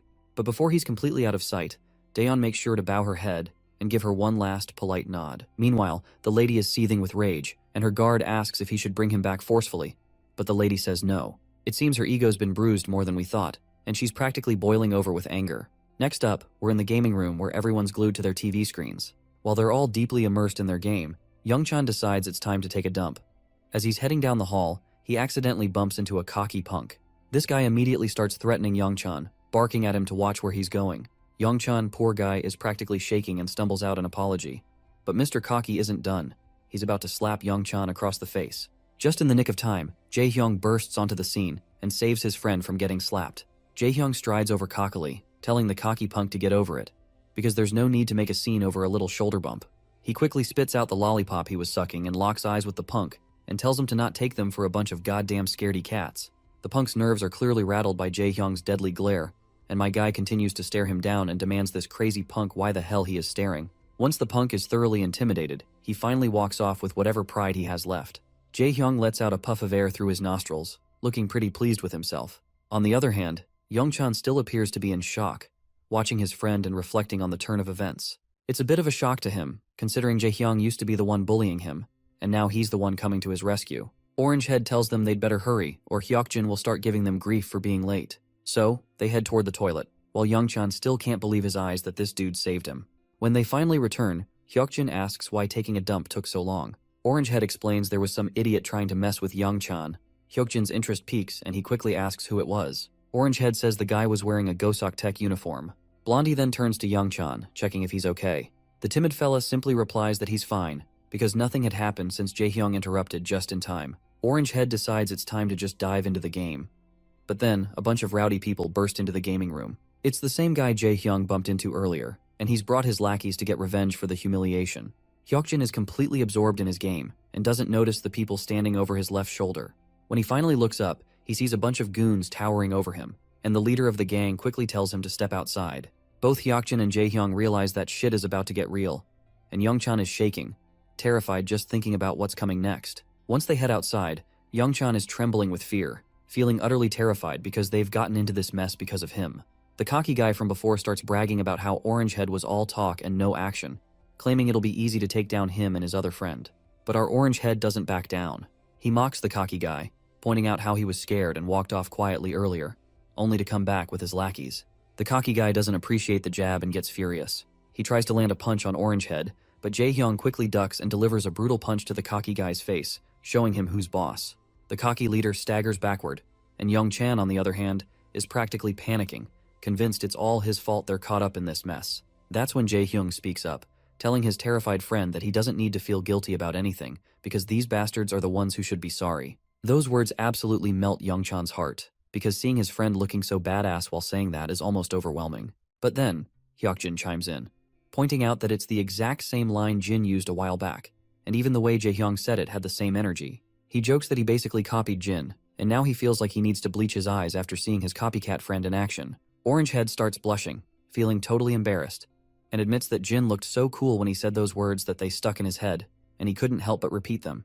While the trio is caught up in their own back and forth, they momentarily forget they're actually facing off against a gang, and they are too distracted to pay much attention to the goons. But soon enough, the lackeys charge at them, because they are not here just to be simply ignored in the middle of the fight. The Orange Head stands his ground. As soon as one of the thugs reaches him, he delivers a powerful kick to the guy's gut, sending him stumbling backward. Another goon tries to swing at him, but Orange Head responds with a brutal whack, taking him down. Youngchan, who's not exactly a fighter, is more or less panicking on the sidelines, unsure of what to do. Hyukjin, however, is in full battle mode, taking down goons left and right. He turns to Youngchan and tells him to stay back and just watch from behind. Orange Head agrees, pointing out that while Youngchan might be a pro gamer, he is out of his element in this fight, so they have got things under control. Youngchan is completely blown away by this. He can't believe they're fighting because of him, and yet they're telling him to stay back. The goons are squirming and quivering on the ground after taking a serious beating. Our boys, on the other hand, are starting to struggle a bit, exhausted from the fight and outnumbered. Eventually, Jaehyung takes a solid hit to the gut and feels the pain. He's sure that he is screwed because the cocky guy is about to land a punch right on his face, but before the punch can connect, Youngchan jumps onto the cocky guy, grabbing him tightly like he's found his brother from another mother. They both crash to the ground, and the cocky guy starts shoving Youngchan aside, but Youngchan holds on tightly despite the fear. That's when Orange Head takes his chance and swings his leg, delivering a devastating blow to the cocky guy's head. The impact leaves Youngchan a bit teary-eyed from the sheer brutality he's just witnessed, something he's never experienced before. Orange Head stands tall, looking like a boss after giving the cocky guy the final kick. He glances at the guy who's clearly down for the count. Hyukjin can't help but jab at Orange Head, noting how Youngchan had to step in to save the day. Orange Head quickly gets embarrassed and defensive, saying he was just about to take the guy down himself. They turn to Youngchan, who's on the verge of tears. Orange Head immediately asks if he's okay. The timid fella quickly reassures him that he's fine and apologizes for causing all this trouble. The scene shifts to our boy finally making it to the game room, only to find it empty. He tries calling his friends, but no one picks up. Just then, he hears someone calling his name. He turns around to see his friends, who eagerly tell him he missed all the action. The beta bullies start bragging about how they just whooped some Goseok Tech guys. They head inside, and as they climb the stairs, they point out to Jin that while he might not be familiar with the Goseok Tech guys, they're pretty tough, but not a match for them. As they head into the gaming room, they're shocked to find a bunch of people lying unconscious on the ground. The beta lackeys are blown away by the sight and quickly ask who took down all these Goseok Tech guys. Our boy casually points out that he came looking for everyone and was jumped by these guys when they saw his uniform. The three of them are absolutely stunned to realize that our boy took out all these men single-handedly. After their mindless fun at the arcade, the group heads out to grab some grub. The beta bullies have brought the same delicious food Young-chan usually eats. But Orangehead forgets to grab drinks and decides to go get some as soon as possible. Young-chan decides to go with him, but Orangehead opts to go himself. As they start eating, Hyukjin feels proud and laughs about how they took down the Gosuk Tech goons. Orangehead agrees, saying the goons came in trying to act tough but ended up getting beaten like dogs. Meanwhile, our boy looks at the tuna mayo food with no clue how to proceed. He watches as Jaehyung tears off the seal and pops the snack out of its wrapper. He mimics Jaehyung and starts to take a bite. While eating, he asks his friends who started the fight. Jaehyung explains that one of the goons was messing with Young-chan outside the game room, which triggered the whole scene. Our boy checks in on his timid friend, asking if he's alright. The friend says he's good, because Jaehyung showed up to rescue him just in time. Orangehead then shares some advice, telling Young-chan that in situations like this, he should never back down. Young-chan looks a bit confused to hear this, so Orangehead explains that you shouldn't flinch in front of a bully. You need to make it clear you're ready for anything, or they'll just take advantage if they think you're scared. Hyukjin agrees, saying you've got to show you won't take any crap, or they'll just walk all over you. Young-chan asks what if they end up hitting him. Orangehead just shrugs and says they're going to try to hit him even if he's scared, but Young-chan worries they might hit him harder. Orangehead agrees, but he points out that if you don't stand up for yourself, you'll just be seen as a pushover, and that's worse than getting beaten up. Hyukjin also adds his 2 cents, saying he's seen this trick work before because no one wants to deal with trouble. Bullies usually pick on the quiet ones who never speak up. Young-chan stays quiet, probably realizing that he's always been picked on because he didn't stand up for himself. As they chat, our boy keeps munching on his delicious food. The scene then drifts to his past, where instead of fancy food, he was stuck with some mediocre curry and a piece of dry bread. At that time, he had no choice but to eat it. What made it worse was that there were always strong guys around him, bullying the weak and taking their food. One day, a cocky guy demanded our boy hand over his food, but Jin wasn't having any of it, so he fought back and left a gruesome mess behind. His memory makes him reflect on how the same pattern of the strong preying on the weak seems to repeat itself, both in his past and present situations. That's when Young-chan finally musters up his courage and says out loud that he doesn't like either of the beta bullies. The two bullies choke on their food, their breath caught in their throats at hearing this. Young-chan continues, saying he hates them because they bullied kids in class, including him. Orangehead looks curious and asks when they even bullied anyone. He points out that they only joked around sometimes, nothing more. The blondie also agrees, saying that they never physically hurt anyone in class or made anyone do their dirty work. Compared to some of the other guys, like Gisu Kim, they're practically saints. But Young-chan stands firm, saying that even though they might just be joking or playing rough, it's still a form of violence to others. The beta bullies are stunned, because they are not sure what to think of it. Young-chan further continues, explaining that it's the same kind of violence no matter how big or small. He resents them for being so cruel without a shred of guilt. Once he is done speaking, he points out that since beta bullies told him to stand up for himself, he spilled everything he had in his mind to try it out. The beta bullies are completely thrown off by Young-chan's words. The blonde one is at a loss and says no one's ever told him anything like that before. He didn't realize people could see their actions that way and thought they were just joking around. The other bully also agrees, saying they figured it was okay since they weren't as bad as some of the others. Young-chan, still feeling nervous, explains that he was surprised by how nice the beta bullies seemed when he hung out with them. He guessed they didn't realize that what they were doing was a form of bullying. Feeling guilty, Orangehead quickly apologizes. The blonde also says sorry, admitting they're not sure how to fix things but at least want to offer an apology. On the other hand, our boy is still messing with his food. When he takes off the shell of his rice ball, it drops to the ground, and he's totally bummed out to see his meal ruined. His friends don't really know how to react, and they end up yelling at him when he tries to eat the rice ball after picking it up. In the bustling heart of the city, we find ourselves back at SW Corporation. There, we see that same woman who claimed to be Yona's cousin is sitting at her desk. Suddenly, Yona storms into the room, clearly fuming, and she yells this woman's name, Jie. The sassy lady looks up and smiles at Yona, but before she can say much, Yona cuts her off with a sharp tone, demanding to know if she met Jin recently. Jie tries to play it cool and reminds Yona that it was actually Yona who was tracking Jin's background because she was suspicious of him. Yona frustratingly admits that she did investigate Jin, but had promised him she wouldn't pursue it further. Now she is also telling Jie to stop nagging our boy as well. Jie raises an eyebrow and reminds her that she shouldn't forget the kind of world they live in, especially given the recent kidnapping event. So, she makes it clear that they are not taking any chances, and our boy's background is a major concern. Yona insists that Jin wasn't involved in any of the recent trouble, but Jie quickly interrupts, saying that just because Jin helped with a rescue doesn't make him trustworthy. Jie's manager also chimes in, pointing out that Jin's identity is a significant issue for the school. They emphasize that a school affiliated with SW Corporation shouldn't have accepted a student with fake records. and they make it clear that they won't overlook this matter. Yona frustratingly grits her teeth, while Jie just smiles with a hint of satisfaction. She explains that they might receive some good news soon. Curious, Yona asks what kind of news she is talking about. Jie's manager explains that Jin's records were restricted, so they had to consult higher-ups in their network to obtain more information. Jie looks at Yona with a challenging smile, asking if she's not curious about Jin's true identity. Yona firmly states that she doesn't care, emphasizing that Jin saved her, which is more than enough for her. Just then, the telephone rings, grabbing everyone's attention. Jie's smirk widens as she says it's time for them to hear the news together. She answers the call, and the caller announces that they have news to deliver. As Yona waits anxiously, Jie expresses hope that the caller will reveal information about Jin's identity.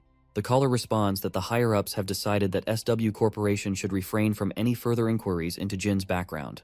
The announcement leaves Jie visibly pale, and the guard stunned as well. Her frustration boils over, and she starts yelling at the caller, demanding to know how they can simply let the matter slide. The caller makes it clear that, given the enduring relationship between SW Corporation and the government, they have decided to overlook the matter. The caller explains that Jin is estranged from his family due to an unfortunate plane crash and is essentially a young man who has found his way back home. They emphasize that it would be best to let him live his life without further scrutiny. The next day at school, Yona walks in with her escort, catching everyone's attention, including our boys who are curious to see them back after such a long time. Yona suddenly starts looking at them with a direct gaze, which makes Youngchan feel uneasy. She approaches him and simply asks if Jin isn't in school today.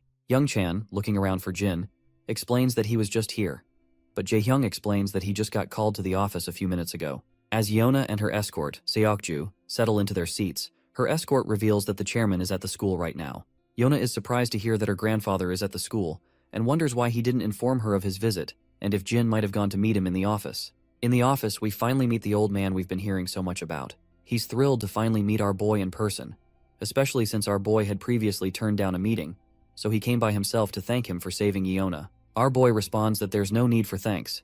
He was just trying to rescue his sister, and Yona happened to be there too. The old man acknowledges that he knows, but he still wanted to express his gratitude for saving his granddaughter and apologize for involving his sister. Our boy clears things up again, letting the old man know that he doesn't need to worry about that since Yona has already apologized. The old man stays silent after hearing this, and our boy starts to head into the classroom. That's when Grandpa finally asks if he will become Yona's bodyguard. Not surprisingly, he flatly refuses and makes it clear that this isn't something an average teenager like him can handle. The old man reminds our boy that an average teenager couldn't really handle a unit of kidnappers made up of former Special Forces soldiers either. Jin then points out that Yona already has an internal security team guarding her 24/7. The old man agrees, but says that a security team can't be with her at school, and besides, she wouldn't be able to live normally with a team trailing her all the time. He explains that Seokju was in charge of her security, but the recent incident made him realize he isn't the right person to protect her, so he's thinking of giving the job to our boy. Jin starts to walk away again, saying he can't help. The old man goes quiet for a moment, and then says he wasn't just here to thank him for saving Yona. He also wanted to thank him for what he did 3 years ago. As soon as our boy hears this, he freezes and quickly turns back toward the old man. The old man keeps going with his thanks, saying he's wanted to express his gratitude for a long time, because without our boy's efforts, he wouldn't have had the chance to see his son before he passed away. It's clear that Jin remembers what the old man is talking about, but he stays nonchalant, saying it was just another job. The old man insists it was a dangerous job that no one else would take on. Thanks to our boy's success in the mission, he was able to see his son again, and his son spoke about Jin often. The old man reveals that his son was worried, and asked him to find out why our boy had become a mercenary. So, the old man tried to track him down but couldn't find any leads. Now, as fate would have it, they're face to face, and he adds that Yona is his daughter. Jin's mind quickly flashes back to the past, recalling the man mentioning that he had a daughter around his age. Still, Jin makes it clear that he can't be Yona's bodyguard. However, he adds that he won't turn a blind eye if something happens to her. The old man is a bit taken aback but then smiles and says that would be more than enough. He then adds that there's one more thing he'd like to request. He points out that he would like to hear Jin's thoughts on the security team at SW. Jin asks what he means, and the old man explains that SW's security team is part of a long-standing and proud tradition, maybe too proud for their own good. They believe that Yona's recent kidnapping would have been contained even without Jin's help. However, as SW continues to expand, the threats are growing, and their security division is lacking in innovation. The old man wants Jin's honest assessment of their skills, and it will be a paid assignment, of course. Jin lets out a sigh, feeling like all of this is just a drag.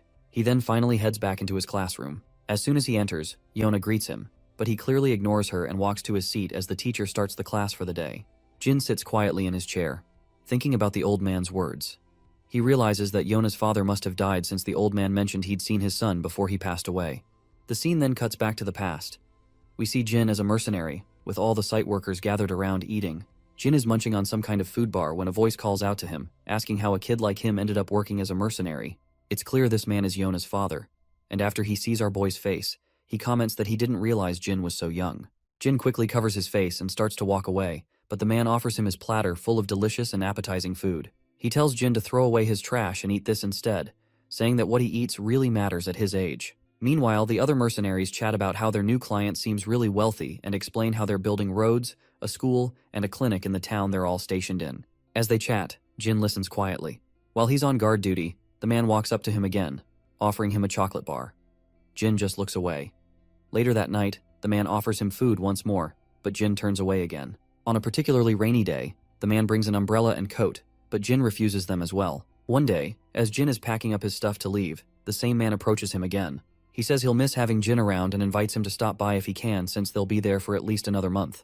The man then tosses a bag to Jin, explaining that he's packed some snacks and basic medical supplies inside. Finally, Jin speaks up and asks why he's giving him all this. The question catches the man off guard, and he's surprised to hear Jin speak Korean. He adds that he tried speaking in Jin's native language and in English before, but didn't get a response. The man explains that he's giving these things because he has a daughter around Jin's age, and he reminds him of her, so he can't help but worry. Later, we found ourselves in a rundown place where conflict is ongoing. We then see Jin with his fellow mercenary. His fellow informs him that the town where Jin was stationed as a guard has been taken over by a resistance group. He explains that they were waiting for the foreigners to finish their construction so they could take over the buildings, and most of the people at the site had been killed. Jin is jolted out of his flashback by the sudden ringing of the bell, and he notices Yona calling out to him, asking if he's free right now. A while later, they're in the lounging area, where Seokju is bowing his head in respect and offering a late apology in person. Jin tells him there's no need for that, as he understands the reason behind his actions. Yona then says she's pretty sure Jin will deny it, and explains that Grandpa asked her to invite him on his behalf. Jin agrees without hesitation, leaving Yona quite puzzled to see that he actually agrees without protest for the first time. The scene then shifts to Jie, who is gritting her teeth in frustration. She's fuming mad that the higher-ups aren't releasing Jin's true identity. Just then, her manager enters and mentions that the same student has arrived, which shocks Jie a little. In the SW Corporation's men's locker room, Jin is getting suited up in the company's dress code. Seokju asks how Jin ended up landing a job with SW Corporation. The scene transitions to the past, where Jin is reviewing the records of all the security personnel working for SW Corporation. The old man had told him to spend a few days with the team and share his thoughts since arrangements had been made to accommodate him. It should be fairly easy for Jin to get a sense of the program. Back in the present, Jin tells Seokju that he simply wanted to experience what being in the security team is like, so ended up here with a job. Seokju wonders if that means Jin wants to be a bodyguard. Jin then asks if Seokju isn't joining the training. In response, Seokju explains that today's session is for Team 2, and he is part of Team 3. He adds that Team 3 escorts Yona exclusively, while Team 2 escorts Ms. Jie and her parents. The scene transitions to a training hall where all the personnel are sitting on the ground. One of the instructors introduces Jin to everyone, explaining that Jin will be joining them for the next few days. He's in the same class as Seokju, and the chairman has allowed him to participate in their program to learn about their field. One of the men raises his hand and asks if Jin is the one who handled the kidnapping situation with Seokju. The senior confirms that he is indeed the same person. Jin introduces himself and thanks everyone for letting him participate. As the students begin their training, we see Yona standing above, observing our boy. Seokju reveals to her that our boy is here because he wanted to experience what it's like to be a bodyguard, or at least that is what Jin told him. Meanwhile, the guards are running down the halls, engaged in their training. As Yona watches our boy, she also notices someone else in the hall, and it's Jie along with her guard. Yona curiously wonders what she is doing there. Meanwhile, Jin is running across the hall with the other soldiers. The senior leading the pack takes a quick look back and sees that Jin is keeping up well, so he decides to pick up the pace, running even more intensely. After several rounds, all the soldiers are completely out of breath, and the senior looks utterly exhausted, as if he might faint any moment. Jin, however, looks as if nothing has happened, taking just a simple, casual breath. The senior reveals to us that they've run enough to make anyone faint, but Jin kept up the whole time and even looks like he could handle 20 more laps. They move on to other intense exercises, and Jin excels at those as well. From the sidelines, Yona is absolutely blown away by how Jin outperforms everyone, leaving them struggling to keep up. Meanwhile, Jie just sneers, saying it's just basic training, and still Team 2 is falling way behind this kid. As our boy stands there, the senior is wondering where in the hell they found this kid. He's questioning if he's been trained somewhere before because he's just too good. Then the senior notices Jie standing nearby, and his face goes pale as soon as he makes eye contact with her bodyguard. He realizes he's going to catch flack from Jie and her bodyguard later for falling behind compared to a high schooler. Suddenly, one of the juniors raises his hand and points out that he's heard this student played a critical role in Miss Yona's rescue, so he wants to test the kid's skills himself. The senior gets angry and asks if he really wants to spar with a high school kid, yelling at his junior for being out of his mind. But the senior finds himself completely blown away when the kid himself volunteers to fight and says he doesn't really mind. The senior, completely at a loss for words, scratches his head in frustration and reluctantly agrees. He tells his juniors to get the protective gear for our boy. Before long, our boy is decked out in his gear, and the other guy facing him gets suited up too. Yona wonders if this will be okay, and Seokju points out that it's hard to say, given how tough the other guys are. Even Jai thinks it would be pretty hilarious if this high school kid actually won. She mentions she's heard the kid has extraordinary fighting skills, but her bodyguard assures her that he's still no match for his men, because these guys have been highly trained in all sorts of combat, long before they started working at SW. The senior tells both of them to just take it easy, especially telling his junior to go a bit easy on the kid, and the junior agrees. The senior then tells them to get ready, so the junior takes his stance and reminds our boy that he's not against those chumps he has beaten before, so he better be careful. Our boy doesn't even flinch at the jab and simply takes his own stance. As soon as the senior signals the start of the fight, the junior lunges at our boy with an incredible burst of speed and swings a punch right at his face. But our boy quickly steps back. The junior swings again with full force, but Jin dodges effortlessly once more.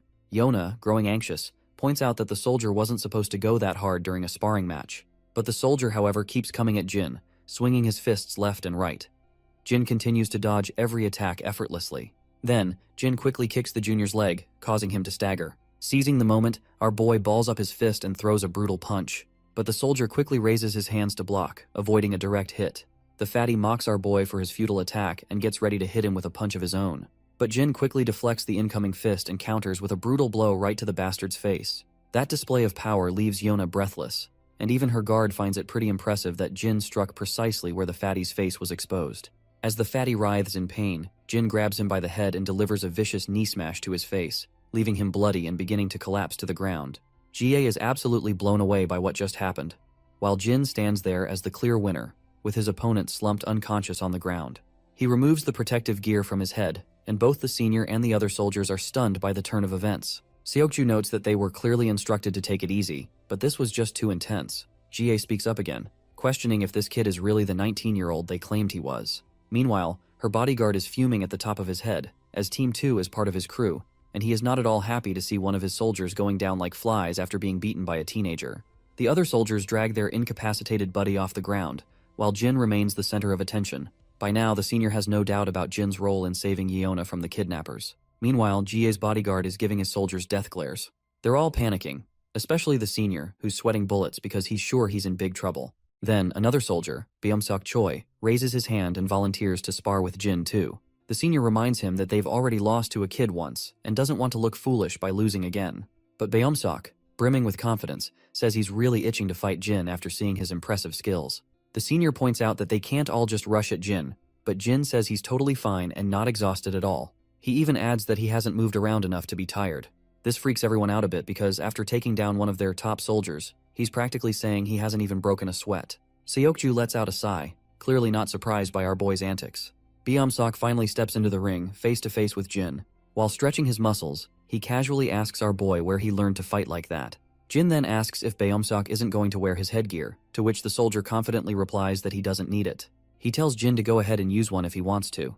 But Jin was only asking for the guy's sake. He doesn't care about headgear either, so he just tosses it aside, surprising Beomseok and even Yeona. That's when Beomseok starts getting cocky, calling Jin a punk and saying he likes his spirit. Jie then curiously asks her bodyguard what he thinks will happen this time. In response, he admits they made the mistake of underestimating Jin earlier, but he's confident they can take him down now.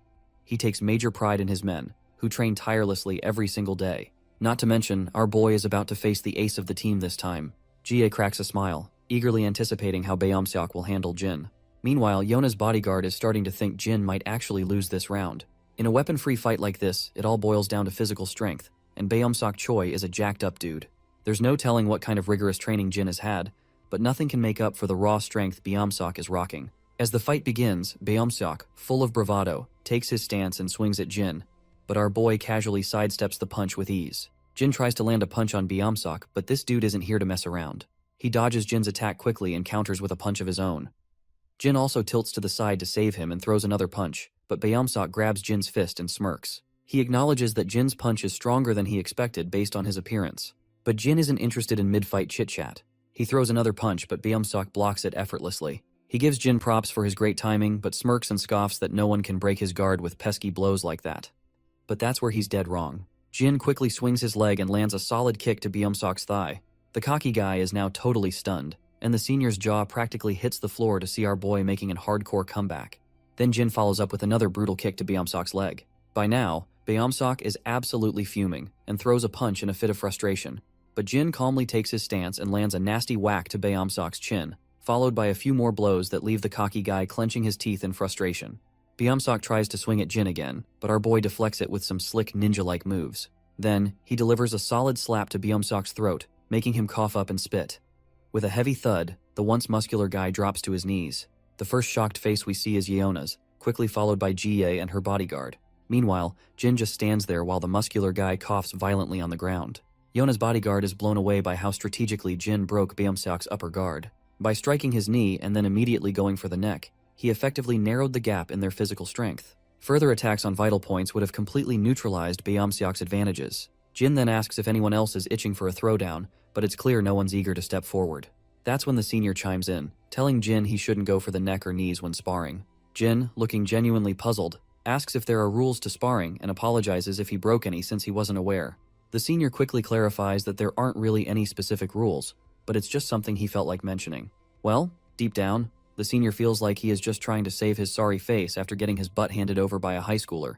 After witnessing the entire battle, Jie is absolutely certain that it wasn't just a stroke of luck that Jin was able to rescue Yeona, and she wants her bodyguard's take on the matter. The man, clearly pissed off after seeing his soldiers drop like flies, reluctantly admits that from basic training to serious combat, Jin excels in every aspect.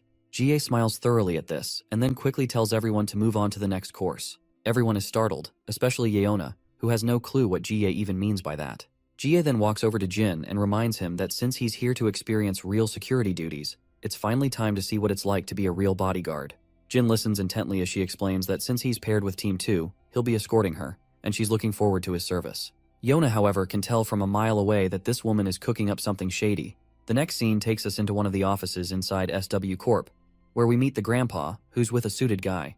This suited guy is amazed that Jin is in the same class as Yeona. He explains that he learned about Jin's background during their research, but it's still a shock to see that codename Jin is actually this young kid. The suited guy adds that Jin's name only came to light a few years ago, which means he was even younger when he first gained recognition. He just can't wrap his head around how this kid could be the same ruthless individual he's heard about. The scene then shifts back to the locker room, where Jin is finally suited up in a real bodyguard outfit, and he looks seriously badass. Evening has arrived, and we find Diane and her grandpa together.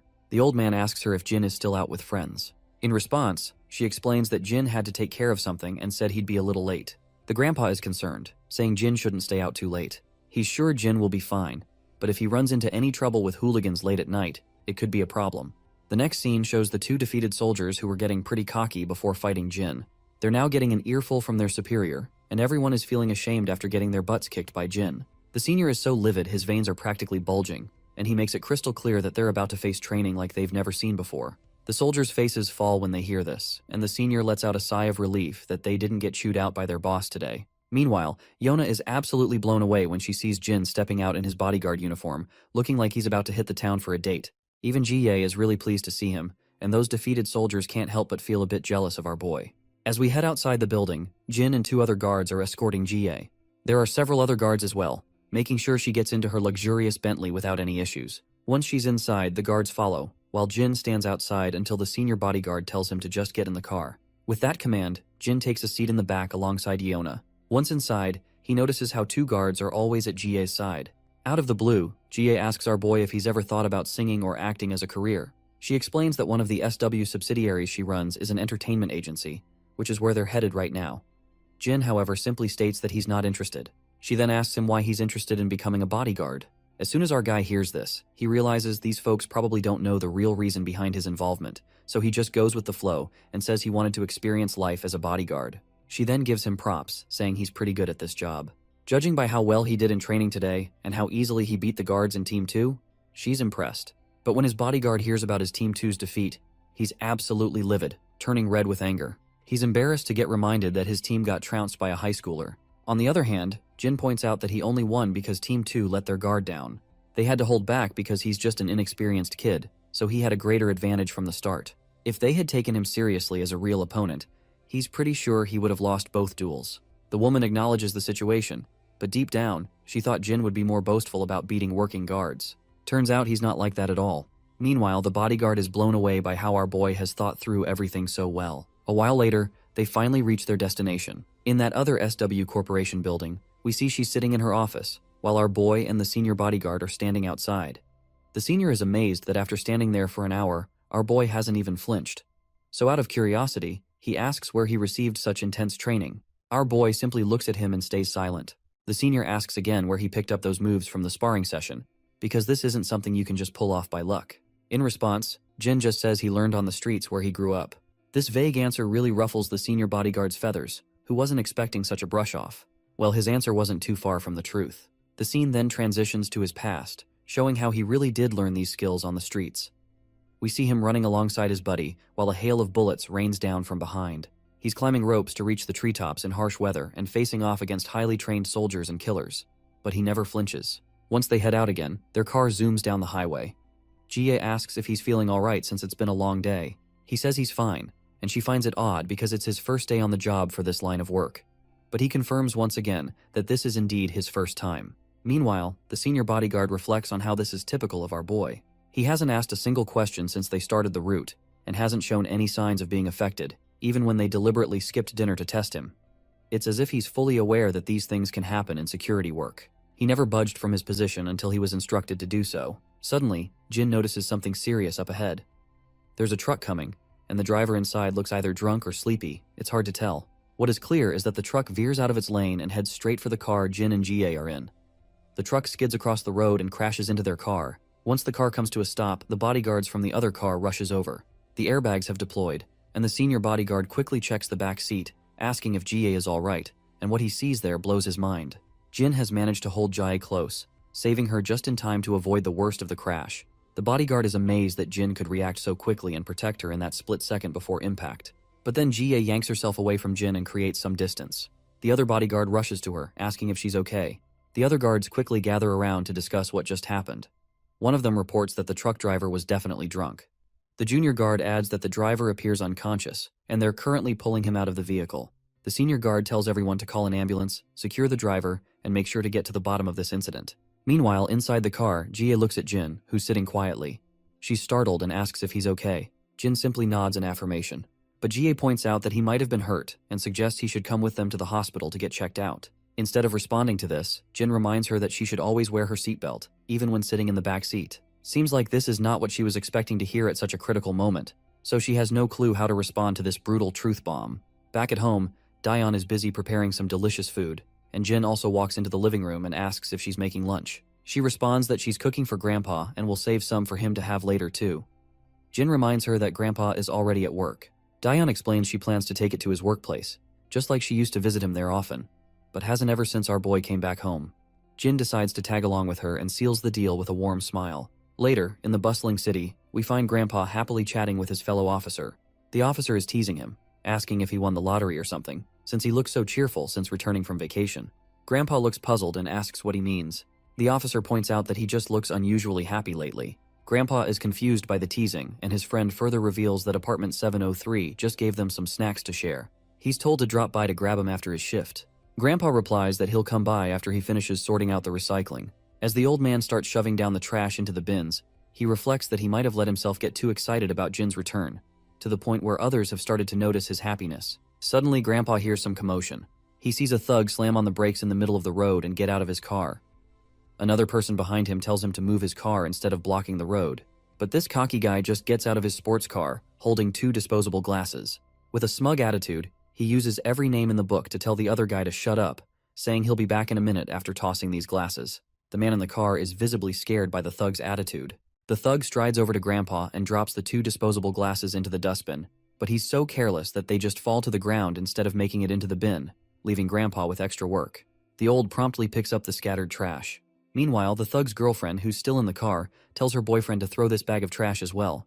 Reluctantly, he grabs the trash bag and throws it from a distance, not bothering to walk over to the bin. As expected, Grandpa ends up picking up the mess left behind by the inconsiderate duo. The thug zooms out of the place in his car, and just as Grandpa is busy putting the garbage to its rightful place, he hears a familiar voice and turns to find his children arriving to visit him. Although Grandpa is thrilled to see his children, he still asks what they're doing there. They reveal they brought lunch for him, but he insists they shouldn't have gone to the trouble. He can just buy something nearby. Daeon looks around and notices Grandpa is sorting out the recycling. He agrees, saying it's better to take care of it before it piles up and gets out of hand. The charming girl offers to help with the job, but Grandpa quickly tells her she doesn't need to get her clothes dirty. Daeon, however, has already made up her mind and brushes off his concern, saying she'll just wash them later. So they start sorting out the trash, with our hero quietly standing behind, beaming with happiness to be with the family. After a while, we see the girls blushing while looking in a certain direction. It wouldn't be surprising if they're admiring our boy's handsome face. In the background, we catch sight of Mr. Cha and his lackey, who have finally been discharged from the hospital and have been walking out from his apartment. Suddenly, Mr. Cha perks up when his eyes wanders at front and spots our boy sorting out some trash, and he has no clue what the hell he is doing there. Cha's lackey recognizes the old man and realizes he's the grandpa they saw when they went to get the kid. Hearing this, Cha quickly pieces it together and figures out that the girl must be our boy's sister. Seeing our boy smiling so warmly, Cha finds it fascinating that he knows how to smile after all, and he can finally see that he really does look like an average teenager. The lackey suggests they go over and say hello, but Cha decides against it, saying guys like them usually just end up ruining moments like that. Instead, he decides they should grab a bite to eat. We then see the sweet family having their lunch in the park. The three of them are enjoying themselves, eating and chatting away. Once they're done, Daeon waves goodbye, and they decide to head out. Once the evening strikes, the old grandpa is also done with his duty, and walks to his home while smiling pleasantly. Then, he notices that same Corvette he had seen in the noon when that thug came to throw that trash. The old man approaches the thug and reminds him that parking there isn't allowed because it blocks the entry and creates a hazard for children, so he suggests parking in the lot instead. The thug sneers and asks why he should listen to an old guy like him, making it clear he'll park his damn car wherever he wants. The old man tries to reason with him, but the blonde woman beside the thug threatens him, saying he's just a guard and wonders if he's trying to get fired. The old man keeps his smile and calmly explains that he knows he's paid by the residents, which is why he's asking them to park elsewhere to avoid causing trouble for others. The thug scoffs and says he won't park in the tiny parking lot because if another car scratches his, who's going to reimburse him for the damages? Grandpa is left without an answer, and the blonde woman sneers, doubting that Grandpa could cover the cost of the car. That's when Mr. Cha's lackey grabs the thug by the neck from behind. With a terrifying tone, he asks if this thug has no manners when speaking to his elders. The stupid head groans in pain and demands to know who's behind him. Cha's lackey leans in with a face that could scare ghosts and simply asks why he wants to know. The thug is absolutely terrified by the look Cha's lackey is giving him. The lackey yanks the thug away and tells him to shut up and move his car. He makes it clear that if he ever catches him giving this gentleman trouble again, he's going to make sure both of them get a serious beatdown. The disgusting couple quickly hops into their car and speeds away. Cha's lackey then smiles at the old man and asks if he's all right. Grandpa, unsure how to respond, simply says, "Thank you." The man then reminds Grandpa that Jin is his friend and that he saw Jin working with the old man earlier today. Grandpa's mind perks up and remembers that this man is the same guy who came to their home one day to meet Jin. The scene cuts to Mr. Cha's turf, where the lackey meets up with his boss. Cha's in good spirits despite his fractured hand, glad he can still enjoy a drink with his other hand.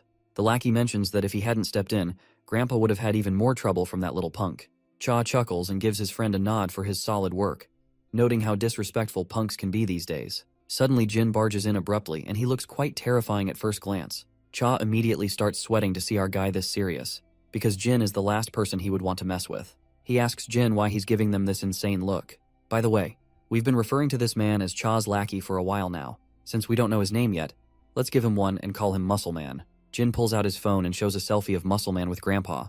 Grandpa also had told our boy that one of his friends lives in the apartment where he works. Muscle Man starts blushing, feeling pretty pleased as well as embarrassed with himself. Meanwhile, Jin looks absolutely furious and asks Muscle Man if this is some kind of threat. Cha and his lackey are terrified that Jin is taking this the wrong way, and they definitely don't want to get on the bad side of our MC. As our boy's anger boils over, Muscleman starts to stagger and quickly tries to explain that it's just a gesture of goodwill, begging Jin to listen before taking any action. The scene then shifts to SW Corporation, where Jie is asking her guard how the kid is doing. The guard remains silent for a moment, but then points out that the kid should be finishing up his training session with Team 3. Jie then asks if Jin was taken to the hospital to get checked out and what the doctor said. The bodyguard reports that Jin had a few bruises but nothing serious to worry about. Jie reflects on how Jin saved her just in time, and we can tell that she has a soft spot in her heart for him. She tells her bodyguard to check in on Jin just in case, as you never know what symptoms might develop after a car accident. She's concerned that if the media finds out the crash was staged and Jin gets hurt, it could create a real problem. Well, I already had a hunch from the start that the accident was staged because they just wanted to assess Jin's caliber. We then see Jin again, donning his school uniform back. Seokju asks him what's going on, noting that Jin seemed to be holding back compared to his last session. Jin points out that he does not want to get on the bad side of everyone. He then asks Seokju why he's still hanging out with the security team, since he initially thought Seokju had already finished his security training and moved on. Seokju sighs and explains that, contrary to what Jin might have heard, he was never an official guard. He only started because of his family and because he grew up with Yeona. Since he was good at being a bodyguard, he stuck with it. He admits that after seeing how Jin rescued Yeona from kidnappers, he realized he's not as skilled as he thought he was and felt he needed to improve. Seokju mentions that he got all his training from SW but is curious about where Jin learned his moves, because he seems like a trained professional. Jin simply responds that he learned it on the streets where he used to live. Seokju senses that Jin isn't telling the full truth, but decides not to press him further. After they finish preparing in the men's locker room and head out, they find Yeona standing outside, eavesdropping. Jin doesn't bother to engage with her and continues walking, but Yeona quickly speaks up, asking if he's not planning to try more field work today. Jin looks confused, and Yeona blushes as she explains that she thinks it would be a good opportunity to hang out, and it won't take too long. Jin remains silent, and both her guard and Seokju stay quiet as well after hearing her odd wish. Later, a bunch of guards are stationed outside while Yeona and Jin stop by a stall to grab some food. Yeona excitedly explains that she missed cup noodles and triangle kimbaps so much while she was in the US. As Jin looks at his triangle kimbaps, he has a flashback to an unpleasant memory where his food fell out of the wrapper and hit the ground. Seokju looks a bit bewildered by the rundown spot they've chosen for eating. Yeona notices and asks Jin if he's not going to eat anything. Our boy then replies that he doesn't think he should eat with her since he's supposed to be guarding her. Yeona is startled by this, and Seokju quickly explains that Team 3 is responsible for escorting Yeona right now, and their job is to blend in as her companions while guarding her from close by. Yeona charmingly agrees and tells everyone to just dig into the food. Meanwhile, Seokju reflects on how Yeona picked the convenience store near his home on purpose because she knew he would decline if she took him somewhere nicer. Yeona then brings up the accident that happened while Jin was escorting Jaye and asks if he's okay. Jin replies that he's fine, all while staring at his triangle kimbaps inside the packaging. Yeona then asks if Jie gave him a hard time, noting that Jie is known for being super demanding and harsh. In response, Jin simply says everything went smoothly. Yeona finds this hard to believe, as it doesn't sound like Jie at all. She comments that Jie only smiles when she's insulting others. As they chat, Jin looks at Yeona's pleasant personality and finds himself drifting back into his memories.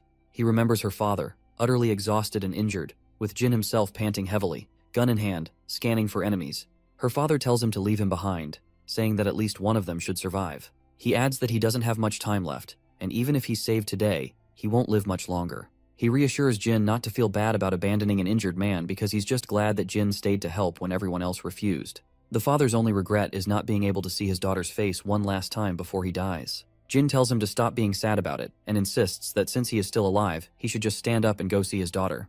The father's face lights up at Jin's words, feeling a glimmer of hope even in this despairing situation. And as the flashback fades, Jin turns to Yeona and asks if they can talk alone for a moment.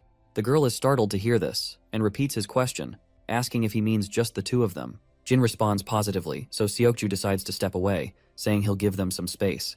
Once Seokju is out of earshot, Yeona asks what's going on and why Jin suddenly wants to talk privately. In response, Jin drops this name, Inguk Sin. Yeona quickly catches on that Inguk Sin is her father's name, and she is now even more confused why Jin is bringing this up out of the blue. Jin then asks Yeona what her father was like. Yeona looks puzzled because she is not quite sure where Jin is going with this. She eventually sighs and explains that her father was a busy man who spent a lot of time working overseas. They weren't very close because they barely saw each other. She goes on to tell him that her father fell ill, and the doctors told him he didn't have much time left. Despite the bad news, he kept working and ended up falling sick while abroad. She still doesn't understand why someone would choose to spend their last days working instead of being with loved ones. She was on her way to see him because he couldn't manage the flight back home, but he passed away before she arrived. She further continues, explaining that her father worked himself to death without ever having one last moment with his daughter. And if she's being honest, she admits that she still resents him for that. She is still not sure why Jin is asking about her father, but she claims that she would not have opened up if our boy had not saved her from the kidnappers back then. Once again, Jin's mind flashes back to a construction site. There, her father is talking to him again. He says he's doing all this because he wants to help.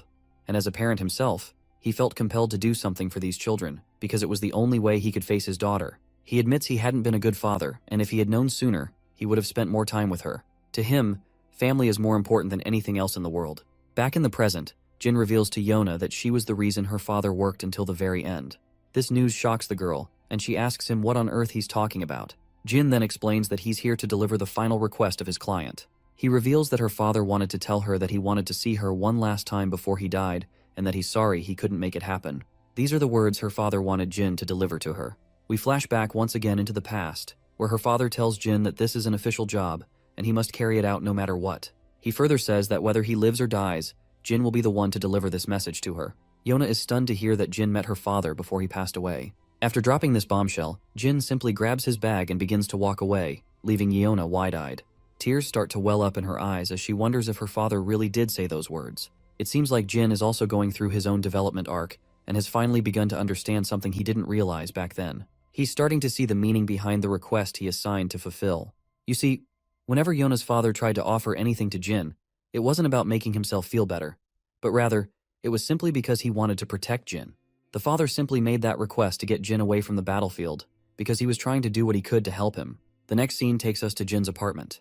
The doorbell rings, and Jin quickly opens the door, only to find his senior, Major Kang, standing there. Later, they sit down in the living room at the dining table, and Jin's grandpa is thrilled to finally meet Major Kang in person after only talking on the phone before. Major Kang apologizes for not coming sooner to say hello. He explains that he returned to Korea with Jin, but wanted to give him some time to reconnect with his family first. Grandpa finds it surprising that Major was here in Korea all along, and states that he was eager to thank him in person. He remarks on how shocked he was to learn about all the things Major Kang had done for Jin. Earlier, the old man had thought Kang was just an embassy employee, not the very person who brought Jin home. Major Kang happily explains that they wouldn't have survived without Jin's help either. Well, it's actually true, and Kang reflects on how Jin essentially brought them back from hell, and he couldn't be more grateful about it. On the other hand, Grandpa nods in respect and says that Jin might never have made it back home if it weren't for Major Kang. He admits it's a bit late, but he thanks Kang again for everything he's done.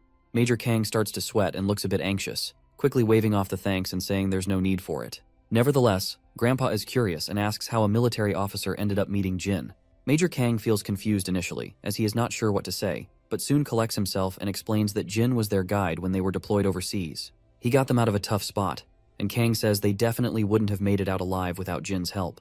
Grandpa then invites Major Kang to stay for lunch, noting that it's almost noon. Major Kang happily agrees, and as he munches on some fruit, he turns to the little girl and asks if she's Jin's sister. The girl gets a bit frantic but quickly confirms with a yes, and Kang gives her a warm smile and tells her that being Jin's younger sister makes her like a younger sister to him as well. So he jokingly adds that now she's got two stylish bros to hang out with. How cool is that? The little girl feels a bit awkward, but musters up a polite response. After all, she's just a 17-year-old trying her best to be courteous, while a 36-year-old man is trying a little too hard to be hip. As noon arrives, the table is loaded with food, all thanks to Grandpa's high-paying job as a security guard. Major Kang dives into the food with enthusiasm, eating so fast that Grandpa feels bewildered and tells him there's no need to rush. Major Kang apologizes and explains that he's just too excited because he can't remember the last time he had a nice home-cooked meal like this. Grandpa then asks if Kang's mother is no longer with him. Kang replies that she's alive but not very good at cooking. He and his father prefer to eat out instead, which spares them the awkwardness of pretending to enjoy her food.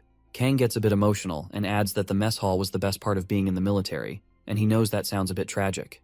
Both Grandpa and the girl give an awkward smile, while Jin quietly continues eating his food, being the good guy he is. In the next scene, Jin and Major Kang are hanging out outside. Kang expresses his happiness at seeing Jin and mentions that the other boys also fondly remember him. Jin's mind flashes back to all the pleasant memories of his fellow juniors being kind to him, and a genuine smile spreads across his face. He then asks his senior what brings him here all of a sudden. Kang explains that he was out on business and thought he'd stop by to see his junior since he had a few days off after finishing his assignment. He's really glad to see that Grandpa and Jin's little sister seem so nice. Jin smiles back to hear this, and Major Kang beams back at him with the same energy. As the senior stands up to leave, Jin asks if he's heading out already. Kang nods, saying it's already a bit late. Major Kang further states that he would love nothing more than to sit and catch up, but he has to go meet his fiancée. This news takes Jin by surprise, and he asks if his senior has gotten engaged already. Kang confirms this, and Jin is left staring, unsure how to respond. Seeing Jin's flat reaction, Kang gets a bit agitated and annoyingly asks if Jin is jealous of his senior finally finding someone. Jin quickly denies it, while Kang explains that it's a bit of an old-fashioned arrangement since their parents set them up. He admits he's kind of glad about it, especially since he's always too busy with assignments to date much. As Kang waves goodbye, he tells Jin to take care of himself. Just as he's about to leave, Kang suddenly stops and calls out to Jin. Our boy quickly responds to the senior's call, and Kang cryptically asks if he has found the answers he was looking for. To understand what Kang is referring to, the scene flashes back to a time when Jin asked his senior about what family is all about. At that moment, Kang found the question really hard to answer and remained silent. Back in the present, Jin confirms that he still doesn't fully understand what family is all about, but he's starting to get a sense of it. Kang is pleased to hear this and gives Jin a heartfelt goodbye. We then return to the SW Corp, where GA apologizes to her visitor for calling him at the last minute, explaining that she didn't have enough time to see him elsewhere. Well, to everyone's surprise, the visitor appears to be Major Kang himself, and he quickly reassures her that there's no problem at all. In fact, he's the one who called her out of the blue and is just glad she could spare some time for him. As she takes her seat, she comments that she's heard Major Kang has been dispatched overseas a lot lately, so it must be quite busy for him. The man scratches his head and modestly says he's sure he's not as busy as she is, as he's just scrambling around trying to be useful. She tells him not to be so modest, knowing well how tight his schedule is. Kang grins sheepishly in response, while she thinks to herself that she never imagined she'd end up with a military man, and they wouldn't have even met if their parents hadn't arranged it. She then wonders how many times they've seen each other, and Kang responds that it's exactly 14 times. She then points out that this much time is just far too little given the fact that they had been engaged for over a year. She then remembers another think, and she states that she has a favor to ask. The man quickly perks up and tells her to just say the words. That is when she slides across the profile of our boy, and when he looks at the document, she points out that it's about this boy in the picture, and she wants him to look into his records. Of course, Kang doesn't need to look into anything since he already knows everything about Jin, but he remains silent about it. She then mentions that this boy is Yona's class fellow, and that they've discovered Jin's records are fake. She's been trying to investigate it herself, but the authorities won't let her, so she thought it might be better to leave it in Kang's hands. Kang, however, apologizes and makes it clear that he won't beat around the bush, and he can't help her with this. GA's eyes widen in surprise, and she remains silent for a moment. Then, she turns her head away, a bit annoyed, and tells him that if he doesn't want to tell her anything, he doesn't need to get all dramatic about it.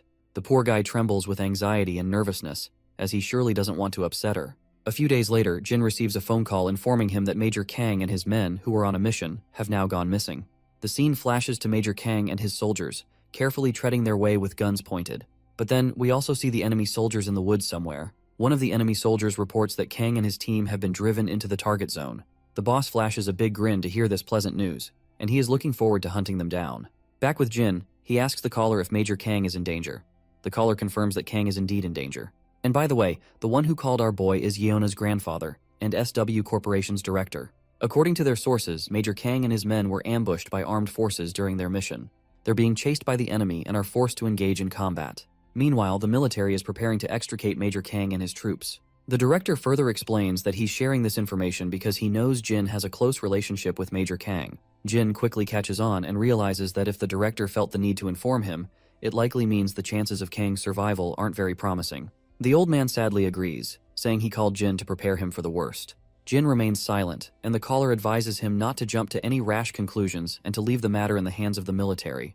He reminds Jin to keep in mind that he has a family to think about now. At the end, our boy agrees and ends the call. As he stands there, his mind flashes back to memories with Major Kang. In the infirmary, Kang, with a big grin, reminds his fellow soldiers that he had already told them that Jin was Korean, and indeed, he is. The other injured soldiers happily chime in, and they all find it really hard to believe, and they wonder if Jin has actually gotten his memories back. Once Jin was sitting alone, Major Kang approached him and told him to take his time and not force himself to remember anything. He then asked Jin if Ijin Yu was his real name, which Jin confirmed right away. In another memory, Jin and his colleagues are in the game room, struggling to win a single game. The atmosphere is lighthearted and filled with despair as they continue to lose one game after another. In one particularly vivid memory, Major Kang comes rushing in with excitement and hastily reveals to Jin that they have found his family. He explains that they discovered Jin has a grandfather and a younger sister. Our boy remains quiet and seemingly unshocked, but his other friends are overjoyed. They smile and congratulate him warmly, and they are happy for him that he will be now able to lead a normal life once again. In the present moment, Jin feels a pang of sadness from the news about Major Kang. He's lost in his thoughts when Daeon calls him for dinner, and Grandpa reminds him to hurry before the food gets cold. Jin finally exits his room and stands silently. The others are puzzled to see his unusual behavior and ask if he's not going to take his seat. Jin snaps out of his contemplation and eagerly sits down next to his sister. As they settle in, Grandpa shares that the other guards are envious that his grandkids come to eat with him. Daeun finds it odd that anyone would be jealous about that and assumes all kids visit their grandparents. But sadly, the old man shares that's not the case, and none of the other grandkids visit as often as she does. Daeun is pleasantly surprised and excitedly declares that she'll visit again soon with lunchboxes. Meanwhile, Jin isn't quite in sync with the current mood. He suddenly calls out to Grandpa, who asks what's on his mind. Jin asks how Grandpa feels about helping someone who once helped him. The old man thinks for a moment and replies that there's no simple answer. It depends on the nature of the help he received and how he can offer assistance in return. What is clear is that the person who helped you had a lot more to lose and didn't expect anything in return while helping. He further explains that the true value of a kind deed is not measurable, and eventually Jin will find that there will come a time when he needs to repay someone for their kindness. All in all, if you can't help someone entirely, you should at least try his best to return the favor. Grandpa starts feeling a bit embarrassed after his heartfelt words, and apologizes if he rambled too much, because he's not the best at putting perspectives into words. Jin simply responds that he understands everything very well, and is genuinely glad to have met someone like Grandpa.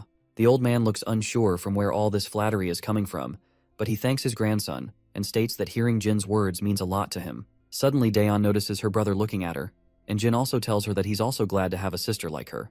Daeun goes silent for a moment, then blushes deeply, because she is not the type to handle this much flattery all at once. Later, once Jin gets into the room, he talks to his senior, and lets him know that he is going to help Major Kang, and he appeals to his senior to please make any arrangements if he can. Well, it seems like the director isn't too sure about sending our guy into the fight, but it looks like he doesn't really have a choice. The next scene cuts back to the woods, where we see Major Kang completely exhausted, taking deep breaths to catch his breath. He then instructs everyone to rest for a bit and tells one of the soldiers, Seokun, to scan the perimeter, while Ji-seok and Sucheol are sent to check how close the enemy is. One of the soldiers speaks up, mentioning that everyone is pretty wiped out, and Gwangsik has lost a lot of blood, but the senior responds that they've got to reach the next checkpoint to wait for rescue. The soldier asks if they can even make it since they're almost out of rations. The senior feels agitated and begins gritting his teeth. The scene then cuts to the enemy base, where one of their soldiers reports to the boss Kang's party is close to giving up. The boss says he's impressed they've lasted this long, and he admits that he would have suffered greater losses if Kang's party would not be burdened with protecting civilians. Plus, Major Kang in his time is also unfamiliar to this land as well, which gives this eye patch bastard an edge in this fight. Suddenly the man's eye begins to throb under his eye patch, and he can't help but feel agitated as the image of our boy flashes through his mind. Looks like our guy is the one who took this bastard's eye. Later, we see a plane zooming through the skies, and inside, our boy sits in his soldier uniform, gun in hand. It's clear he's familiar with the land he's headed to. You see, this region is known as Grian, one of the places where Jin had operated as a mercenary before. Before he boarded the plane, the director's assistant explained that Major Kang and his men were deployed to extricate a group of researchers gathering data on the region's minerals. The rescue mission was successfully underway, but then the troops were ambushed by an unidentified armed force. The assistant also mentioned that they've prepared the list of items our boy requested, and the military forces of both nations have agreed to assist in securing his passage to the region. Lastly, the director himself asks our boy one final question, inquiring if he's absolutely sure about his decision, and Jin quickly replies that he is. With that, we're back in the plane, and the sirens start blaring as they reach the checkpoint. It's finally time for our boy to jump into action. The scene cuts to the school where the lecture is going as usual. Our beta bullies are slacking off, and not surprisingly, Young Chan is busy taking notes. Yona, on the other hand, is puzzled and wondering why Jin isn't in class and hasn't responded to her messages. We're back in the woods again. As our guy moves cautiously, he spots bullet cartridges scattered around. Scanning the area, he realizes that Major Kang hasn't made it to the second foothold. But after seeing the remnant of the battles here, he figures that the Major might have moved on to the third foothold from the second foothold already. Meanwhile, in the dense woods, soldiers are exchanging heavy fire. Major Kang is reloading his magazine while the enemy keeps up a relentless barrage. One of the enemy soldiers is even armed with an RPG. Seeing this, Kang is momentarily shocked, but he does not waste any time and quickly takes aim at the soldier with the RPG and fires, hitting him right in the head. The RPG also detonates for some reason after the soldier is shot in the head, creating a massive explosion and sending debris flying everywhere. Many enemy soldiers are down, and Major Kang and his squad continue their relentless barrage of bullets. Once all the current soldiers are dealt with, those hiding behind hesitate to advance and eventually retreat. Kang quickly calls for a status report. The soldier reports that no one else has been injured, but their ammunition is running low. It's hard to say for sure, but they might not have enough for another skirmish. Kang then asks how far the next foothold is. The soldier replies it's about 8 kilometers southwest, with an estimated travel time of 3 hours and 20 minutes. Kang isn't thrilled to hear this, because covering that distance on foot with civilians and wounded men, especially in such a dense jungle, is far from easy. The soldier also notes that the enemy seems to be using a pattern of ambush and retreat instead of launching a full-on attack. Kang grits his teeth after realizing that the enemy is deliberately trying to wear him down from the start, and they are even ready to sacrifice as many men as it takes to achieve their objective. He reflects that these men aren't fighting like trained soldiers, but are being strategically deployed by someone skilled in tactics. The attack seemed random at first, but after a few skirmishes, Kang noticed a pattern. The enemy's pursuit forced him to retreat from the first foothold to the second, and now they're driving him back from the second foothold as well. Also, the enemy is chasing him down as if they are already familiar with the path. His best option now is to defend the third foothold and hope that the rescue party arrives in time. No matter what it takes, Kang is determined to get his men back home safely. Back at the enemy base camp, a soldier reports to his leader that the enemy is following the predicted course, and he has already positioned the troops to block their way. The man with the eye patch grins, not surprised by this development. After all, there aren't many routes the enemy could have taken. Suddenly, a mercenary bursts into the tent, asking how many more of his men will have to die needlessly. He questions why the eye patch guy won't just let them charge in full force instead of sacrificing themselves just to retreat. The eye patch then shoots this mercenary a deathly glare, causing him to tremble and fall silent immediately. The eye patch's aura becomes even more intimidating as he explains that they are up against a highly experienced special forces unit, and charging at them without a strategic maneuver would have already decimated all their troops, leaving them with no men to fight and no territory to call their own. But then, the eye patch man starts smiling again and returns to his normal behavior. He assures his mercenary friend that none of them will matter to him from this point onward. With those chilling words, someone shoots the poor man in the head, and he falls to the ground. I guess he really won't have to worry about anything from now on. The leader exits his tent, and we see that other members of the mercenary group have also been captured. He finally gives the green light to hunt down Major Kang and his party, but also orders his soldiers to dispose of these useless fools before they go. A while later, we see Kang's party, all looking exhausted. One of the soldiers comments that they've covered half the distance and will definitely reach the foothold on time if they keep this pace. Kang decides to stay on guard and slow their pace slightly. You see, the enemy knows this terrain well, but they don't, and they're aware of the exact path Kang's party is taking right now. Back with the eye patch man, he's practically brimming with joy. He's reveling in the hunt and eagerly anticipates the moment he'll capture his prey, just when they think they've escaped. He can barely contain his excitement, imagining how the fools will feel when they realize they've been screwed from the start. He's so thrilled that he orders his soldiers to inform the others that their prey will be arriving soon. Meanwhile, Kang and his party make their way through the terrain and come across the slaughtered bodies of the mercenaries scattered on the ground. Every one of them is dead, and Kang is left bewildered, with no clue about what's happening. It seems like our boy is the one who took all those soldiers down. Back at the enemy base, a soldier delivers some bad news to the leader. Apparently the Alpha unit was waiting for the ambush, but they've lost contact with them. The boss is jolted in shock, demanding to know how this could possibly be true. The soldier explains that they've tried multiple times to reach the Alpha unit but have been unsuccessful. The eye patch man grits his teeth in frustration and angrily asks about the Delta unit, demanding to know if they are right behind the Alpha unit. The soldier replies that the Delta unit is closing in on the target, with almost 2 kilometers left to go. The boss orders his men to get in touch with the Delta unit and ensure they catch the prey no matter what. But then, he decides to contact them himself. Once the transmission is set up, he tells the Delta unit to report back.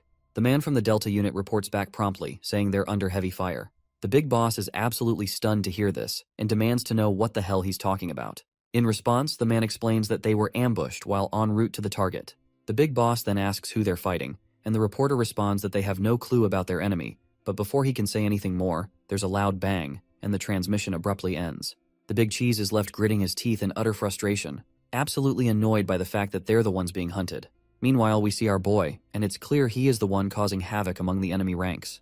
The soldiers from the enemy team are unleashing a barrage of bullets, but Jin is dodging them with such finesse that it's almost unbelievable. Jin knows it will take Major Kang about 30 minutes to reach the third foothold, so he plans to keep the enemy soldiers engaged until then, ensuring his friend and the rest of the team can escape safely. He then slides across the ground, swiftly aiming his gun at the enemy. He locks onto his target and takes the shot, dropping one of them instantly.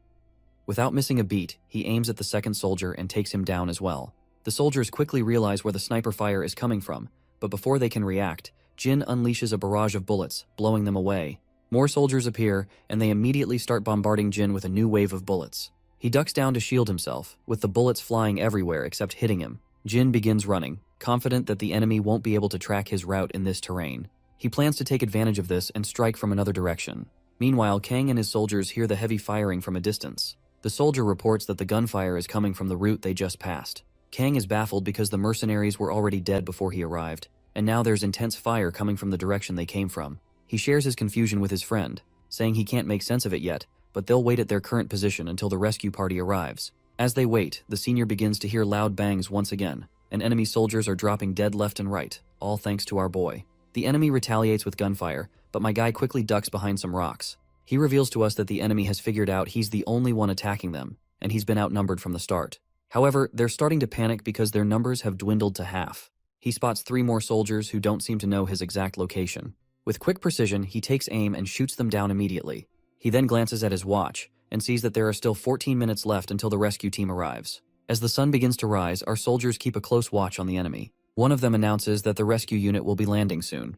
The civilians let out a sigh of relief at this news, but Kang quickly reminds his relieved soldiers to stay alert until they're safely out of this mess, especially given his bad feeling about how the gunfire suddenly stopped. Suddenly, their transmitter crackles to life. From the other side, they hear a man reporting that this is Jin, and he is only 3 minutes away.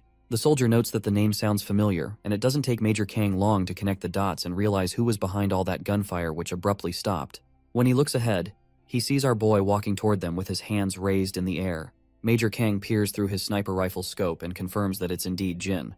The other soldiers can also confirm it's Jin, but they have no idea what he's doing here. Major Kang is still in utter disbelief, and he surely does not want to believe his eyes. Right on cue, the rescue helicopters arrive on the scene. Kang rushes over to Jin, grabbing him by his shirt, and sternly demands to know what the hell is doing here and why he came. Jin remains calm and simply says he knows this region better than anyone. Kang reminds him that he doesn't need to be here anymore since he's transitioned from a mercenary life. In response, Jin explains that this is exactly why he came, because he did not want to live a regretful life. You see, ever since our boy heard that Major Kang and his men were in danger, he knew that he would regret it for the rest of his life if he didn't come to their aid. Kang just gets even more furious, reminding Jin that he's just a kid. Despite his anger, he pulls Jin into a tight hug, tears streaming down his face once his emotions overflow his mind. Finally, the chopper lands, and the rescue team quickly spreads out to tend to the survivors and offer aid. Meanwhile, back with the eye patch guy, his lackey reports that the Alpha unit has been wiped out and 17 out of 20 Delta troops are dead. Although he's not completely certain, he's confident that Alpha was annihilated instantly and Delta was ambushed while on the move. The eye patch guy grits his teeth in utter frustration after hearing the report. I guess his anger is understandable, because everything was going according to his plan, and his prey was moving just as he expected, and there were no reinforcements nearby. All he had to do was wait for the moment to strike. But somehow, someone managed to destroy Alpha and nearly wipe out Delta as well. The only combat he's seen like this was from someone who messed up his eye. And as he remembers Jin, his eyes begin to throb once more, and it finally clicks into his mind that our boy must be behind all of this mess. His lackey quickly notices the eye patch guy's unusual behavior, and the eye patch points out that this is exactly the kind of combat that 001 was known for. The lackey reminds him that 01 was terminated years ago, but the boss tells him to check again. He orders his lackey to analyze the current situation, considering the possibility that 001 might still be alive. The scene then cuts to the SW Cooperation Training Area, where guards are diligently doing their daily routine exercise. Among them are Seokju and Jin, with Yona watching from the sidelines. The training involves some running and rope climbing. Seokju seems unable to take his eyes off Jin, likely because he struggles to keep up with him. After the rope climbing, the next exercise is desk jumping. Seokju and Jin stand shoulder to shoulder, ready for the challenge. As they start running at an incredible speed, Jin effortlessly outpaces his fellow, leaping over desks with such ease as if he was born for it. The spectators on the sidelines, including Yeona, watch in awe, marveling at how Jin seems to excel at everything he does. Once they finish the course, the group takes a moment to catch their breath. Seokju is panting heavily from exhaustion, but when he glances at Jin, he's shocked to see that Jin hasn't even broken a sweat. In the men's locker room, Seokju continues to observe Jin, and he is fascinated by his prowess. That's when he notices a spot of blood on Jin's arm and points it out. Jin also takes notice of the bloodstain but quickly brushes it off, saying it's nothing, and simply puts on his school coat. Seokju, however, is blown away, realizing that only a deep wound would bleed like that. Yet Jin managed to outperform everyone in training despite the injury. Seokju then speaks from the heart and points out that whenever he looks at Jin, he feels like he's been stuck in a small pond his whole life. He doesn't know much about our boy, but he's sure that Jin is not an ordinary Joe, and it's clear that he has been at this game for a long time, especially after witnessing how he rescued Yeona and how he nailed the entire training session. He further explains that since he was young, everyone told him he was a prodigy, but seeing Jin has pushed him to confront his own limits, which is pretty damn frustrating. He makes it clear, though, that he won't let our boy outshine him in training. Jin then asks him if that's why he was keeping such a close eye on him. Seokju feels a bit awkward after being called out, but Jin points out that it's pretty hard not to notice when Seokju has been trying to outdo him in every training session. Still, our boy admits he gets it and understands that Seokju can't help but compare themselves since they're the same age. Seokju stays silent after hearing this, which just confirms that he's definitely comparing himself to Jin. Anyway, our boy then asks Seokju if it's true that he's more than just Yona's bodyguard, and that he's been trained as her aide since he was young. Seokju points out that he's not sure who told this to our boy, but it's kind of true. His grandfather is the chief secretary to the chairman of SW Corp, and his dad works alongside him as an aide. It was decided early on that Seokju would join SW Corp one day, and since he and Yona grew up together, he was trained as her aide to assist her when the time came for her to take on a role at SW Corp. That's when our boy admits that he has no idea how to be an aide and wouldn't even know where to start. With that in mind, he states that they each have their own roles to play. Just as our boy is walking away, Seokju quickly catches up and says he's not going to let Jin beat him in training or sparring. Jin looks at his friend and just smiles. After all, a bit of healthy competition and rivalry never hurt anyone. Once they get out of the men's locker room, Yona is waiting outside as usual. She gives both of them props for a well-done training session and then turns to our boy, asking if he's been busy lately since they haven't seen him at school for a while. Jin simply says he had something to take care of. Yona stays silent for a moment, and then suddenly his phone rings, and the caller ID says, "It's Major Kang." Our boy answers the phone, and Major tells him that the doctors just reported that Gwangsik's operation went smoothly, and there's nothing to worry about. Jin is quite pleased to hear this, and Major further goes on to say that if they hadn't gotten back in time, Gwangsik might not have made it. So, he's alive thanks to our boy. Kang thanks him twice, saying that if Jin hadn't been there to save them, the whole unit would have been in danger, and the other guys in the group are just as grateful. The other guys in the background start showering our boy with gratitude. But then Major Kang gets serious and tells him that he doesn't want to see him out in the field again. He kinda admits that it's a funny thing to say after Jin just saved everyone's asses, but it doesn't sit right with him, and points out that Jin has a family now and a new life ahead of him. But our boy gently reminds the Major that it was because of him that he found that family in the first place, so he's pretty sure he made the right call by stepping onto the battlefield. Major Kang can't help but crack a smile, and he thanks Jin once again for making the right decision. Jin then hangs up after saying goodbye, and when we look ahead, we see Yona standing there with a clueless look on her face. She seems a bit startled, probably because she's never seen him smile like that before. Yona then frantically asks Jin if he needs to hurry back home, to which he replies that he doesn't, because his friends are waiting for him at the game room. Intrigued, Yona quickly says she wants to go there too, but it seems Seokju isn't sure if they should head over. Eventually, they make their way to the game room. When our boy steps inside, he's momentarily startled by the scene in front of him, and Seokju and Yona look just as confused. The game room is a complete mess.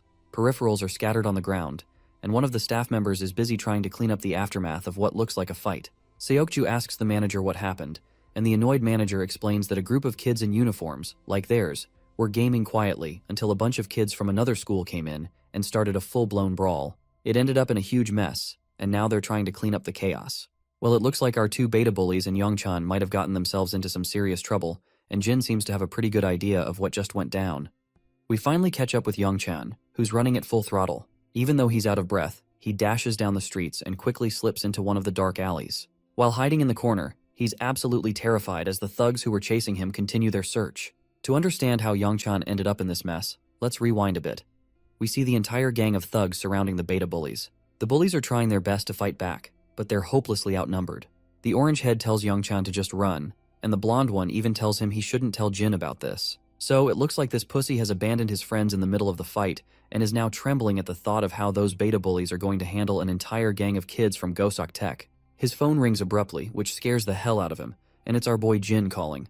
Back with the beta bullies, Jae-hyung knocks out a thug with a single punch but then gets hit by another guy. He quickly retaliates with a kick to the gut, sending the thug tumbling backward. Meanwhile, the blondie is also taking down thugs left and right. After taking down a lot of these guys, the duo looks completely exhausted. However, the number of thugs they're facing is overwhelming. One thug stands behind his lackeys and mocks our duo, saying their effort wasn't half bad, and that he finally sees some truth to the reports of his boys getting beaten. Apparently this man is infamous In-shin-gu, and he is the top dog of Gosok Tech, and even our beta bullies had never thought in their imaginations that they would have to go against the infamous In-shin-gu and his goons one day. Jae-hyung throws a jab of his own, telling In-shin-gu to stop yapping and face them. Incheon is clearly annoyed to hear this, and responds with a furious glare, while Orange Head continues to taunt him, asking if he's afraid of embarrassing himself in front of his boys. Incheon takes the bait and charges at them like a raging bull. As soon as he swings his fist with incredible speed, Orange Head sidesteps it effortlessly. He then balls up his own fist and delivers a devastating blow, but Incheon quickly blocks it. Orange Head then swings again, which only frustrates Inchan further. Inchan-gu swings back at Jaehyung, but he delivers a crushing whack to the thug's face. It looks like Jaehyung is too exhausted to land a solid hit anymore. Just then, he finds himself in shock as Inchan-gu grabs his leg mid-air, grinning ear to ear while taunting him that he's as good as dead now. With that, Inchan-gu delivers a brutal punch that leaves Jaehyung's face a bloody mess. But this bastard doesn't stop there. He follows up with a knee smash that sends Jaehyung sliding across the ground. Meanwhile, the blondie is also in trouble. He gets a skull-crushing blow from a thug behind him while he's distracted and worried about his friend. Once he's down, the thugs begin pounding on him relentlessly. Inchan-gu also continues to beat the hell out of Jaehyung, his shoes now covered in blood and grime. But he shows no mercy, crushing Orangehead's skull with vicious intent. Suddenly, another lackey arrives from behind and informs Inchan that Taisu wants these guys brought to him. The other lackey then asks what they should do about the one who got away. Inchan instructs him to tell everyone to gather at the club and start chasing that third guy. It seems like they're talking about Youngchan, and it looks like this scaredy cat has finally run into our boy. He fills everyone in on what happened, how the Goseok Tech guys came in and jumped them, and how they seemed pretty pissed off about what went down a few days ago. He further explains that they were caught off guard, but Jaehyung and Hyukjin quickly managed to fight back until Inchan-gu showed up. Jin has no clue who Inchan-gu is, so the scaredy cat explains that Taisuki rules Goseok Tech, and Inchan-gu is his right-hand man. They're notorious enough to have been recruited by the gangsters even before they graduated. He explains that there were 20 of them waiting to ambush them, and Jaehyung and Hyukjin told him to run away. 2 of them faced off against all 20 and made him promise not to tell anyone. The scaredy cat admits it's all his fault because Jaehyung helped him when the Goseok guys tried to mess with him. Jin finally asks where he last saw Jaehyung and Hyukjin. The scaredy cat quickly explains that he left them in an alley by the subway station, which is also the usual route to the game room. Jin begins to walk forward quietly without saying a word. Youngchan tries to ask where he's going to look for them, and this scaredy cat still looks afraid, convinced that even Jin couldn't handle 20 guys on his own. The Goseok guys are known for being tough, as most of them go straight into gangs. But then the scaredy cat's mind flashes back to all the pleasant times he spent with his friends. With those happy moments in mind, he steals his resolve, shakes off his worries, and confidently joins Jin in the cause. They both begin to walk away, while Yona is left unsure of what to do. Seokju, on the other hand, stands quietly. But then, the bodyguard asks him if he's not joining his friends. Seokju is startled to hear this, and the bodyguard repeats his question once more, asking if he's not going with them since they are his classmates. The bodyguard then flashes a grin and tells Seokju to snap out of it. He reminds Seokju that even though he might hang around suits like the guard himself, he's still a high school kid, just like those two. Seokju thinks for a moment, and then a smirk spreads across his face as he finally makes up his mind. He turns to Yeona and lets her know that he'll be back in a few minutes, and that it won't take him long. The girl is caught off guard by his unexpected behavior, and as he walks away, she thinks to herself that she has never seen a look like that on his face before. Suddenly, Yeona announces that she's tagging along too, but her guard quickly cuts her off, saying she can't get mixed up in any trouble, and he's sure those two will be able to handle it quite easily. Yeona is clearly annoyed by her guard's party-pooping attitude, and she quickly turns her gaze away to express her frustration, leaving the poor guard sweating profusely. Meanwhile, Youngchan is still worried because he knows Jin is a hardcore fighter, but he's not sure if he can handle 20 guys. His worries seem unwarranted when he sees Seokju joining them in their cause. Jin glances over his right shoulder, and Seokju simply states that he's joining as well since they are his classmates too. This makes Jin smile, and the trio struts down the path with full confidence. Once the trio finally arrives at the scene, they find nothing but broken sticks and blood splattered everywhere. Youngchan is freaking out, convinced they were just there. He wonders if maybe they managed to escape, but Seokju quickly spots 2 smartphones and picks them up, and explains that it's more likely the thugs took them away. Youngchan confirms that these phones belong to the beta bullies, and Seokju points out that the broken phones on the ground were left intentionally, and Jin is also pretty sure he knows whose blood is on the ground. Suddenly, some of the thugs stroll into the street. They spot our trio and quickly recognize that they are wearing a Sainon High uniform. They also see Youngchan, who had run away earlier. The thugs begin to approach them, calling Youngchan every name in the book and saying they've been chasing him everywhere just to find this little bastard. While Youngchan is completely rattled, Seokju feels relieved that they don't have to chase around for answers, since they can just ask these thugs where their friends were taken. Jin strides confidently toward one of the thugs, but that bastard doesn't like our boy's attitude, and tries to punch him. But Jin quickly deflects the punch and lands a solid hit to the thug's face. Another thug swings his fist, but Jin delivers a brutal whack to that one as well. He then grabs the thug by the head and smacks him with a knee to the face. Meanwhile, Seokju is not holding back either, and he is also taking down thugs with precision and skill. Before long, all the goons are down for the count, smeared in their own blood. Youngchan's face has now moved from scared to shocked as he watches Jin and Seokju take down the thugs in no time. One of the goons groans in pain, and Jin quickly approaches him, demanding to know where their friends were taken. The thug remains silent, looking both pissed and cocky even after his face is smashed up. He flashes Jin the middle finger, telling him to scram. To return the gesture, my guy slams the thug down to the ground with incredible speed, leaving him unconscious with his eyes rolled back. Youngchan looks absolutely anxious, unable to believe how Jin just bashed the thug's face into the concrete. Blackhead decides it's time for him to handle the questioning, figuring Jin is not the best person for interrogation.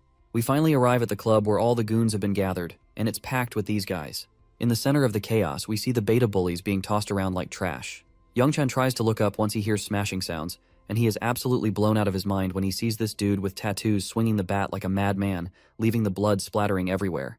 The guy going off with his bat is Taisugi, the big cheese of this joint. While he is busy pounding someone on the ground, his lackeys arrive saying they have brought both of the thugs back. The man finally stops after hearing this, and tosses his baseball bat and signals his lackey for a cigarette. The poor guy scrambles to get it for him while Taisu plops back down in his seat, and he is looking clearly pissed. He's angry because he had to deal with a lot of crap from his boss over the rumors that our beta bullies had beaten down 10 of his men. The scene flashes back to a tense meeting between Taisugi and his boss.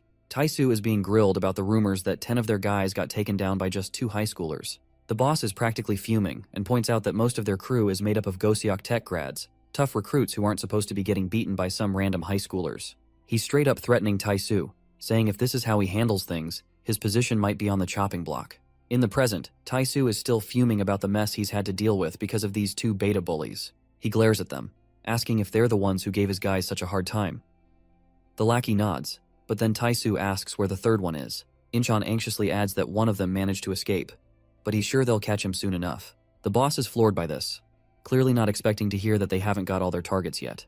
His reaction shows just how out of sync this situation is with what he had in mind. Inchan and his lackeys feel anxious, realizing that Taisu is in an unusually bad mood, likely because of what his boss said yesterday. So he decides to keep things smooth and just offers a hasty apology, hoping to defuse the situation. Taisu finally calms down and asks incredulously how he's supposed to believe that these flimsy little guys managed to take down 10 men. He demands to know where their other partners are.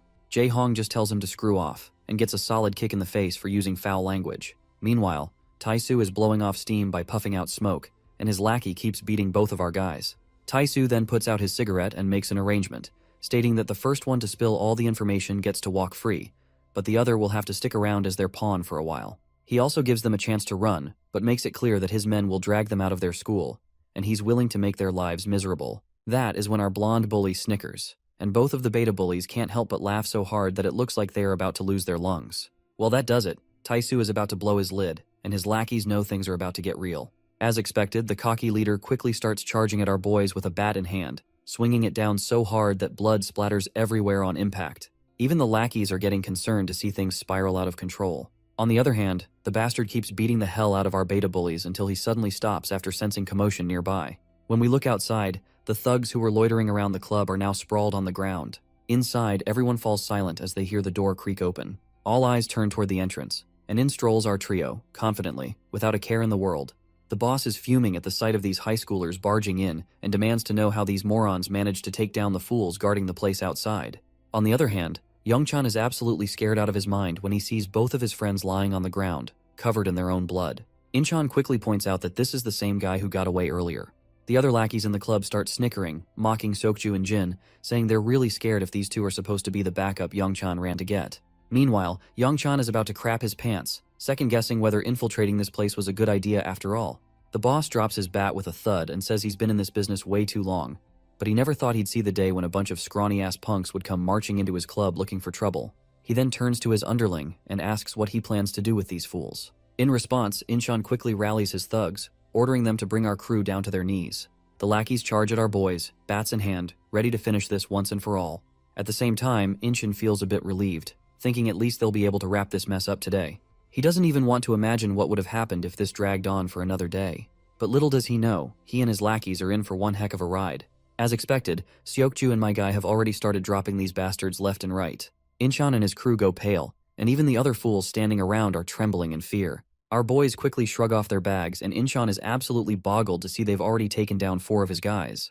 The rest of the lackeys rush toward them, but Seokju and Jin just take their stances, ready to rumble. They start smashing down these thugs like they're nothing more than trash in their way. My guy leaps into the air like a ninja and delivers a devastating blow right to one thug's face, Seokju isn't holding back either, taking down the filthy thugs with single punches, sending them flying. Yongchen can do nothing but watch in amazement as his friends absolutely wreck the place. They're both taking down these thugs like it's nobody's business. When the cocky leader sees his lackeys getting a thorough beating, his cigarette drops from his wide-open mouth in shock. The beatdown continues, and eventually all the thugs are down for the count.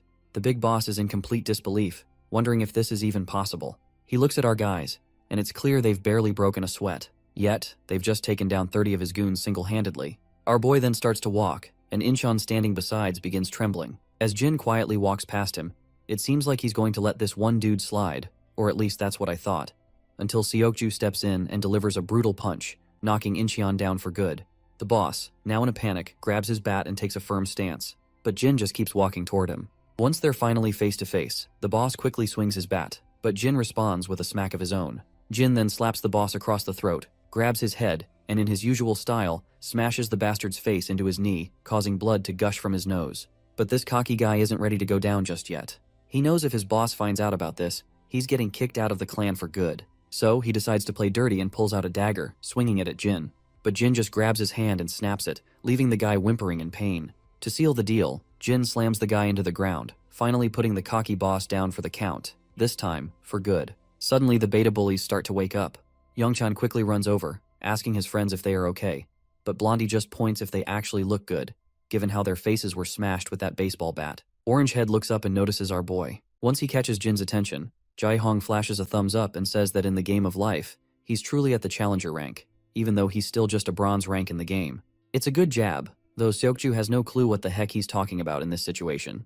In the next scene, we see both Taesu and his underling Incheon getting pummeled by the assistant of their boss, who's absolutely fuming. He reminds them that he told them to clean up their mess, but instead, they just made things worse. The two poor guys keep their heads down, and Taesu tries to slide out of it with a simple apology. Taesu takes a brutal smack to the face from the assistant, who continues to pummel him like a crazy bastard. He then reminds Taesu that there's no room for apologies, because they're supposed to be expanding the business while the Goshong and Seongsu boys are out of action, but instead, they're dealing with this mess Taesu dragged into their family. By the way, Goshong and Seongsu are the same guys whom our boy had defeated when they had attacked Mr. Cha's turf. The lackey watches in horror as his boss gets pummeled like a sack of potatoes. Just then, the big cheese arrives and tells his assistant to stop. Standing before Taesu, he reminds him that he made the mistake of thinking he actually had potential. Taesu clenches his teeth while lying on the ground. Meanwhile, the boss pulls out a cigarette while asking his assistant if he sent some men over. The assistant confirms that he has, and they've just set out, so it won't be long before they're back with those suckers who plummeted their men. The man makes it clear that they can't just sit around, especially not when these fools are already part of the family, and he can't stand someone messing with his family. So he tells his lackey to ensure that none of those bastards leave here in one piece. The assistant quickly assures his boss that he'll take care of it. Back on Cha's turf, we see Muscleman bursting into the club. He reports to Cha that he's figured out why the Hwakwan Kim boys have been stirring up trouble. Cha asks for more details, and Muscleman anxiously reveals that it seems one of their new members got into some trouble with that kid. Looks like Cha already knows who that kid is, and wonders to himself why they had to pick on that guy. By the way, I just figured out that this Muscleman's name is Yongsu, so we will be calling him that. Yongsu then reveals that the kid decimated them, and now the rest of the family is out for blood. They don't want word getting out that their men got beat by some high school kid. Cha lets out a puff of smoke and tells Yongsu to round up some men because things are about to get real. It wouldn't be surprising if he wants to step in and aid our boy. Yongsu quickly states that he's already on it, and with a big smile adds that some of the boys have dropped by to say hello. He mentions that since Cha has already dealt with the Kim family and Goshong, all the former lackeys are back in the game. Cha starts to stand up, chuckling to himself. He points out that these damn fools are back and just looking for an excuse to have fun and get drunk. He opens the door to find all the lackeys lined up, all glad to have their boss back. Cha stands tall, appreciating the crew and saying he's also glad to see everyone back. He acknowledges it's been a while since they had a blast together, but he suggests they tackle one quick job before catching up over some drinks. Later on the streets, Yona and Seokju find themselves suddenly surrounded by a group of thugs. The leader of the thugs smirks, clearly pleased that they didn't have to search far to find them. He mockingly apologizes for crashing their date, but warns that he's taking both of them with him. But before the thugs can make their move, a fleet of cars screeches to a halt around them. Out step a group of guards clad in sharp suits, quickly surrounding each and every thug. It's clear SW Corp has sent in reinforcements, and Yona's personal bodyguard looks absolutely furious at the sight of these lowlifes, and without a second thought, he grabs one of the thugs by the head. We all know that these thugs are as good as dead. Even Yona can't help but feel a bit sorry for these fools, and they have no idea what they've just walked into. Later, we see a bunch of Cha's lackeys with bats, demolishing everyone around in the area. We also see Cha strolling into the familiar club, the same place where our boy and Sioku had taken down those 30 men. The leader of this gang is clearly in shock to see Dushik Cha there. Even the 2 lackeys standing behind him are absolutely blown away and terrified, realizing they're facing the boss of the Dushik gang, who is the toughest gangster in this part of town. The boss struggles to believe it and asks Cha why he's here, reminding him that they never touched any of Cha's men, so there must be some kind of misunderstanding. Cha calmly reminds him that he should have just let the kids sort it out among themselves, because he finds it a bit childish for an adult to get involved in such matters. Of course, the boss of this area is shocked to hear this and asks what the hell that even means. But then, it quickly clicks in this mind, and he asks if Cha is here because of our boy. Cha smirks and replies that since the boss of this turf has gotten involved with that kid, it makes sense for him to step in as well. Later, we find Daeon enjoying some delicious noodles and drinking down all the savory soup. She feels really refreshed and happy. Jin watches her with a big smile, glad to see his sister so happy. Daeon feels a bit awkward after showing too much excitement and quickly responds that she hadn't had cup noodles in ages, so she was just a bit excited. But Jin reminds her that he hadn't said anything about it. Just then, his phone rings, and it's Mr. Cha calling. Jin picks up, and Cha immediately asks what he's up to. Jin explains that he's having some ramen outside a convenience store. Cha then highlights that ramen isn't exactly a grown-up meal and offers to treat him to dinner sometime, suggesting they go for some real nice barbecue. Jin replies that he doesn't think that's necessary. Cha teases him, asking if he's hesitant to have dinner with a gangster like him. Jin responds that he prefers ramen at a convenience store, especially since he doesn't like being treated to anything too expensive. I guess Cha has no room for any argument anymore, so he gives up and decides it's ramen then. Once he ends the call, we see that all of the Goseok tech has been dominated by Cha alone. The next day, as the school bell rings, the beta bullies quickly stand up from their seats and turn to Young-chan, eager to play some games. By the way, did you notice how the beta bullies always wear casual clothes, while the rest of the kids in the class follow a specific dress code? Is this a Korean thing, or did the writer just want them to stand out? Anyway, Young-chan glances at Jae-hyung's fractured hand and asks if he's even in any condition to play games. Orangehead quickly raises his hand and starts flicking his fingers around, saying he's damn sure he can still play because all his fingers are okay, so he can use a mouse just fine. Young-chan is baffled by how Orangehead is trying to flex his broken arm, while our boy finds it a bit admirable. Blondie then warns Orangehead not to use his injury as an excuse during the game, because he already knows that he is going to blame his arm after he plays poorly. They then turn to Seokju, asking if he wants to join them. For a moment, Seokju looks startled, but Jae-hyung promises that snacks will be on him today as a gesture of thanks for all the help. Seokju is quiet for a moment but then agrees to go. In the end, Yeona also expresses her desire to join them. Blondie checks if she's sure about going to the game room, and she confirms it, wondering if it's a problem for her to tag along. Seokju then turns to our boy and asks if he's still at bronze rank. Our boy confirms that he achieved bronze a while ago. Seokju beams with pride, leaving everyone a bit puzzled by his reaction. Without further ado, he starts walking forward, ready to head to the game room. Jin can't shake the feeling that there's something off about Seokju. Despite this, they all enjoy themselves in the game room, with Yeona observing quietly behind them. Jae-hyung, in particular, is getting a lot of flack from his friends for being terrible at the game, and he is almost worse than Jin himself. After some intense gaming, they grab snacks from the game room's canteen, continuing their fun while munching on chips and other goodies. Yeona keeps glancing at Jin, her attention clearly focused on him. It's evident that something about him is capturing her interest. Eventually, they decide to head out. As Jin walks down the path, his phone rings. It's Daein calling, and once he picks up the call, the girl quickly asks him if he is going to have dinner outside.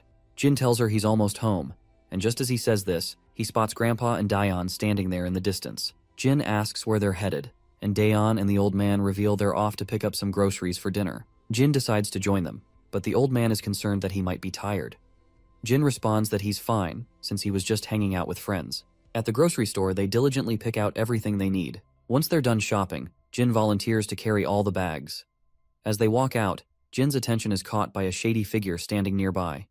The person is wearing a hoodie and exudes a serious, intimidating aura. Jin quickly realizes who this man is, and the figure greets Jin and calls him 001, making Jin's heart skip a beat. The scene flashes back to the past, showing a younger Jin and the same man with long hair, who appears to be a fellow mercenary. In the present, Jin's reaction to seeing this man is immediate, and he starts walking toward him, leaving Grandpa and Daeon puzzled by his behavior. Grandpa then curiously asks if this man is someone Jin knows. In response, Jin explains that they were teammates from back when he used to live elsewhere. The old man then tries to make a good impression by introducing himself as Jin's grandpa. The man responds with a pleasant smile, though Daeon looks a bit startled and begins to step back. While the two exchange deadly glares to each other, Grandpa points out that the newcomer must be tired from traveling, so he invites him to join them for dinner. However, the man politely declines, saying he was just in the neighborhood and thought he'd drop by to see Jin. Grandpa then decides to give Jin and his friend some space, so they begin walking off to let them catch up. Once they are left alone, the man smirks and points out that Jin seems to be doing well for someone who was supposed to be dead. Jin then finally speaks up and addresses this man as 006, asking how he managed to track him down. That is when the long hair reveals that their camp has found out that Jin is still alive, and they are now searching for him. He reassures Jin that there's no immediate danger since they haven't discovered where he lives. He further explains that he was in the area on a mission and decided to drop by when he heard about how camp was already looking for him. However, he warns Jin that it won't be long before they catch up. It seems like the camp is preparing to send someone to deal with our boy once they have found out his location, and it's only a matter of time before they put 006 on the job. Jin gets alert to hear the threat, but 006 just smirks and brushes off the tension, telling Jin there's no need to get defensive since he's only here to catch up with an old friend. Jin stays quiet, with a mix of wariness and curiosity flickering across his face. 006, meanwhile, suggests taking a bite to eat, because he was so caught up in tracking Jin down that he nearly forgot to eat. After a while, we see the long-haired dude chowing down that bowl of ramen like it's no big deal, which even leaves our boy Jin a bit uncomfortable watching this guy eat like he hasn't seen food in days. After that hearty meal, the long hair lets out a satisfying burp and can't help but comment on how good it was. Jin agrees, saying not only is it delicious, but it's also convenient and high in calories. The long hair then points out how Jin still seems to pay so much attention to efficiency even after quitting as a mercenary. Nevertheless, Jin gets serious and asks his friend how he found him if the camp hasn't tracked him down yet. To which, long hair replies that he already knew Jin was alive because he knows him like the back of his hand. He then asks Jin if he's gotten his memories back, and our boy quickly says yes. 006 then mentions that even 032 probably knows Jin is alive too, though he can't predict how he would react since the news of our boy's death hit him pretty hard. Our boy then asks him why he has not informed 032 about this. The blondie replies that the fewer people who know the better, even if it's someone close. Jin then points out that he figured he would eventually realize he was alive, but didn't expect him to keep it secret from the camp. The blonde just snickers and says he didn't expect this much from himself as well. That's when the scene flashes back to the past, where everything is on fire and soldiers are advancing. The explosions are massive, and we see Jin lying low on the ground with his gun in hand. The blonde guy walks over to him, crouches down, and rubs the ground, noticing blood on the grass, which is a clear sign that someone just cleared through the area. But, eventually, he just goes back, leaving our boy there in the hiding, and crawling down over the grass. In the present, the blonde admits he has no clue why he did not take our boy back to the camp when he found him back then, but he's kind of proud of his decision. He explains that they were trained like dogs, forced to obey the camp's commands, but he felt a strong camaraderie with Jin. But then the blonde gets pretty annoyed, crushing the can he's holding, and demands to know why Jin didn't stay hidden for good. Jin responds that he had no choice. The blonde then wonders if getting his memory back has changed him, or maybe living in a place like this did. He just can't quite decide if it's for better or worse. Suddenly, Blondie's phone rings, and he promptly pulls his phone out of his pocket. After picking up the call, he doesn't say a word, and after listening to the caller, he simply puts the phone back. The smile on his face makes it seem like the camp might have already tipped him off to take Jin out. As expected, he grabs that chopstick from that empty bowl, and after snapping one and sharpening it, he swings it down at Jin. But Jin quickly grabs his hand, stopping the sharp piece of wood just an inch away from his eye. The bastard then tries to swing his other hand, but my guy quickly stops that too, and the second piece of wood halts right before it hits his neck. While they're locked in this deadlock, the blonde apologizes, saying he had only come to say hello today, but the camp found out sooner than expected and just gave him orders to wipe him out. Jin kind of agrees, saying it can't be helped since orders are orders. Suddenly, a girl walks out of the grocery store, and when she looks over, she spots these two guys who are, surprisingly, tidying up the place. She can't help but blush, noticing how handsome they both look. After they put the trash into the baskets, the blonde comments that this is probably not the best place to carry out the task on such short notice. The blonde then starts walking away, and before leaving, he points out that he likes this version of Jin better, saying he's sure it's an improvement. He quietly walks off, and the scene cuts to the SW Corporation. Inside the training hall, we see Seokju engaged in some hardcore exercise. Suddenly his phone rings, and when he checks, he sees it's Jin calling. Seokju quickly picks up and asks what's going on since it's rare for Jin to call him. That's when Jin says he needs a favor, and states that he needs access to some surveillance footage in the area because there's someone he wants to track in real time. Seokju is startled by this unexpected request, and explains that he'll need clearance from his superiors, which will take some time, and tracking someone's location is difficult. Seokju then asks when he needs this, and Jin replies that he needs it right now. The reason behind this urgency is that if 006 is in charge of this mission, he might go after Grandpa and Daeon first. But he does not say this to Seokju. Seokju is utterly bewildered, because he has no clue how he's supposed to pull this off. The scene then transitions back to Cha's club, where the first thing we see is Cha's face. His lackey Yongsoo reveals that Jin came by asking to borrow the motorcycle, so he let him take it. Cha's face turns to annoyance when he realizes his only bike had been taken by our boy. His lackey then asks if he shouldn't have let Jin borrow it, to which Cha replies that it's absolutely fine. Besides, he never even rides it anyway. Yongsoo then anxiously admits that he was scared shitless when Jin showed up so late at night. And after encountering Jin so many times, all the kids in school uniforms make him jittery these days. We then see Jin zooming down the road on the heavy bike. That is when Seokju reports back, saying he's just sent the location to Jin and that the target hasn't moved for a while, so it should be accurate. Seokju looks absolutely exhausted after scrambling to prepare all the info on such short notice, and he could not help but point out that he is noticing something sketchy about the guy Jin mentioned. He seemed too aware of the surveillance cameras and kept changing directions, which can only mean one thing: he's trying to cover his tracks. He then further asks Jin who this man is and why they're tracking him down. Jin replies that it's something personal. Well, Seokju isn't surprised by this response, because he had already figured as much. Once he hangs up, he thinks to himself that Jin is definitely up to something and needs to be on the move quickly to save time, as Jin asked for the halfway point of the man's route. Seokju also reveals that he tried to gather more info on this newcomer, but couldn't find anything more about the foreigner on his own. Once Jin reaches the location, he stops and looks around, thinking that 006 must have arrived just recently, because if he had more time, he would have already attacked his family. And just as he thinks about this, the images of Daeon and his grandfather flash through his mind, and he's determined not to drag this out since he has people he needs to protect. Meanwhile, we finally see 006 preparing his guns and loading his magazine. Suddenly, his phone rings with an unknown caller.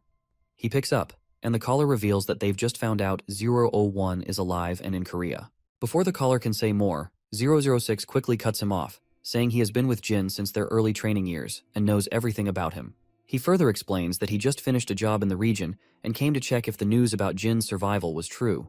He makes it clear that he can't sit back knowing a traitor is alive and doing well. The caller then tells him he'll have to do whatever it takes to take Jin out, pointing out that there's no one better for the job than him.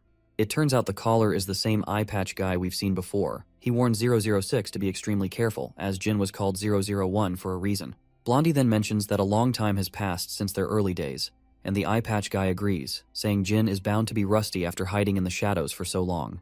With that, he ends the call, saying he'll wait for good news. As soon as the call ends, Blondie glances at his phone screen, and his eyes widen as he notices Jin approaching him from behind. He scrambles to pick up his gun, but before he can do anything, Jin grabs him by the waist and slams him to the ground, leaving the gun out of reach. Both quickly get back on their feet. 006 feels clearly annoyed, and mutters that he made sure no one was following him, and wonders if it was those damn cameras that gave him away. As they face off, Blondie admits he knew Jin would come looking for him, but wants to know why he didn't waste any time, considering it hasn't been that long since they last said their goodbyes. Jin remains silent, and 06 assumes that the new version of 01 doesn't talk much either. Both then quickly dash at each other, exchanging blows with such speed that it's barely possible to see them landing. Jin finally deflects an incoming punch and throws one of his own, but Blondie sidesteps it effortlessly. However, Jin follows up with a powerful shoulder smash that sends Blondie staggering backward. Just as Jin attempts to kick him, Blondie grabs Jin's leg and slashes it down with a dagger, which is a pretty scummy move, not gonna lie. Blondie grins ear to ear, commenting that Jin's skills have actually improved even more since their last training. As Jin tends to his injured leg, Blondie lunges at him again. Jin quickly steps back, narrowly avoiding the dagger as it zooms past his throat. They engage in an intense dance of hack and slash, with Blondie doing his best to tag Jin with the blade. Eventually, Jin manages to take the dagger right into his shoulder. But before Blondie can attack again, Jin ducks down, grabs Blondie's hand, and gives it a satisfying twist, sending the dagger flying into the air. Blondie then kicks Jin in the chest, causing him to stumble. He then quickly reaches for the gun, and once he has it in hand, he tries to take aim. However, he soon gets stabbed by his own blade, which jabs into his shoulder. Blondie continues to fire a barrage of bullets, even as Jin dodges and runs around. The pistol eventually runs dry, and Blondie grits his teeth in frustration. He quickly throws the empty gun away, grabs his suitcase, and starts running. Jin is wide-eyed to see this bastard running, because if this man escapes, his family will be in danger, so he pushes through despite his injured leg and chases after him. As he dashes out of the shelter, he sees Blondie trying to flee on Jin's own bike. Jin feels hopeless when he sees his enemy getting away on his Hayabusa. His mind then flashes to the image of his beloved sister and grandpa, who are smeared in blood. However, it looks like his worries are just unwarranted, because just as Blondie seems to be getting away, someone slams the bike with their car, sending Blondie rolling over the car's roof and crashing onto the asphalt road. The car quickly comes to a stop, and Seokju steps out, asking if he should have not intervened. Jin, however, replies that he did a fantastic job. Seokju gets back into his car, and as he drives away, he can't shake the feeling that something big is going on. We then flash back to the moment Seokju crashed into the bike. Once he steps out of the car, he checks on Jin, asking if he's alright.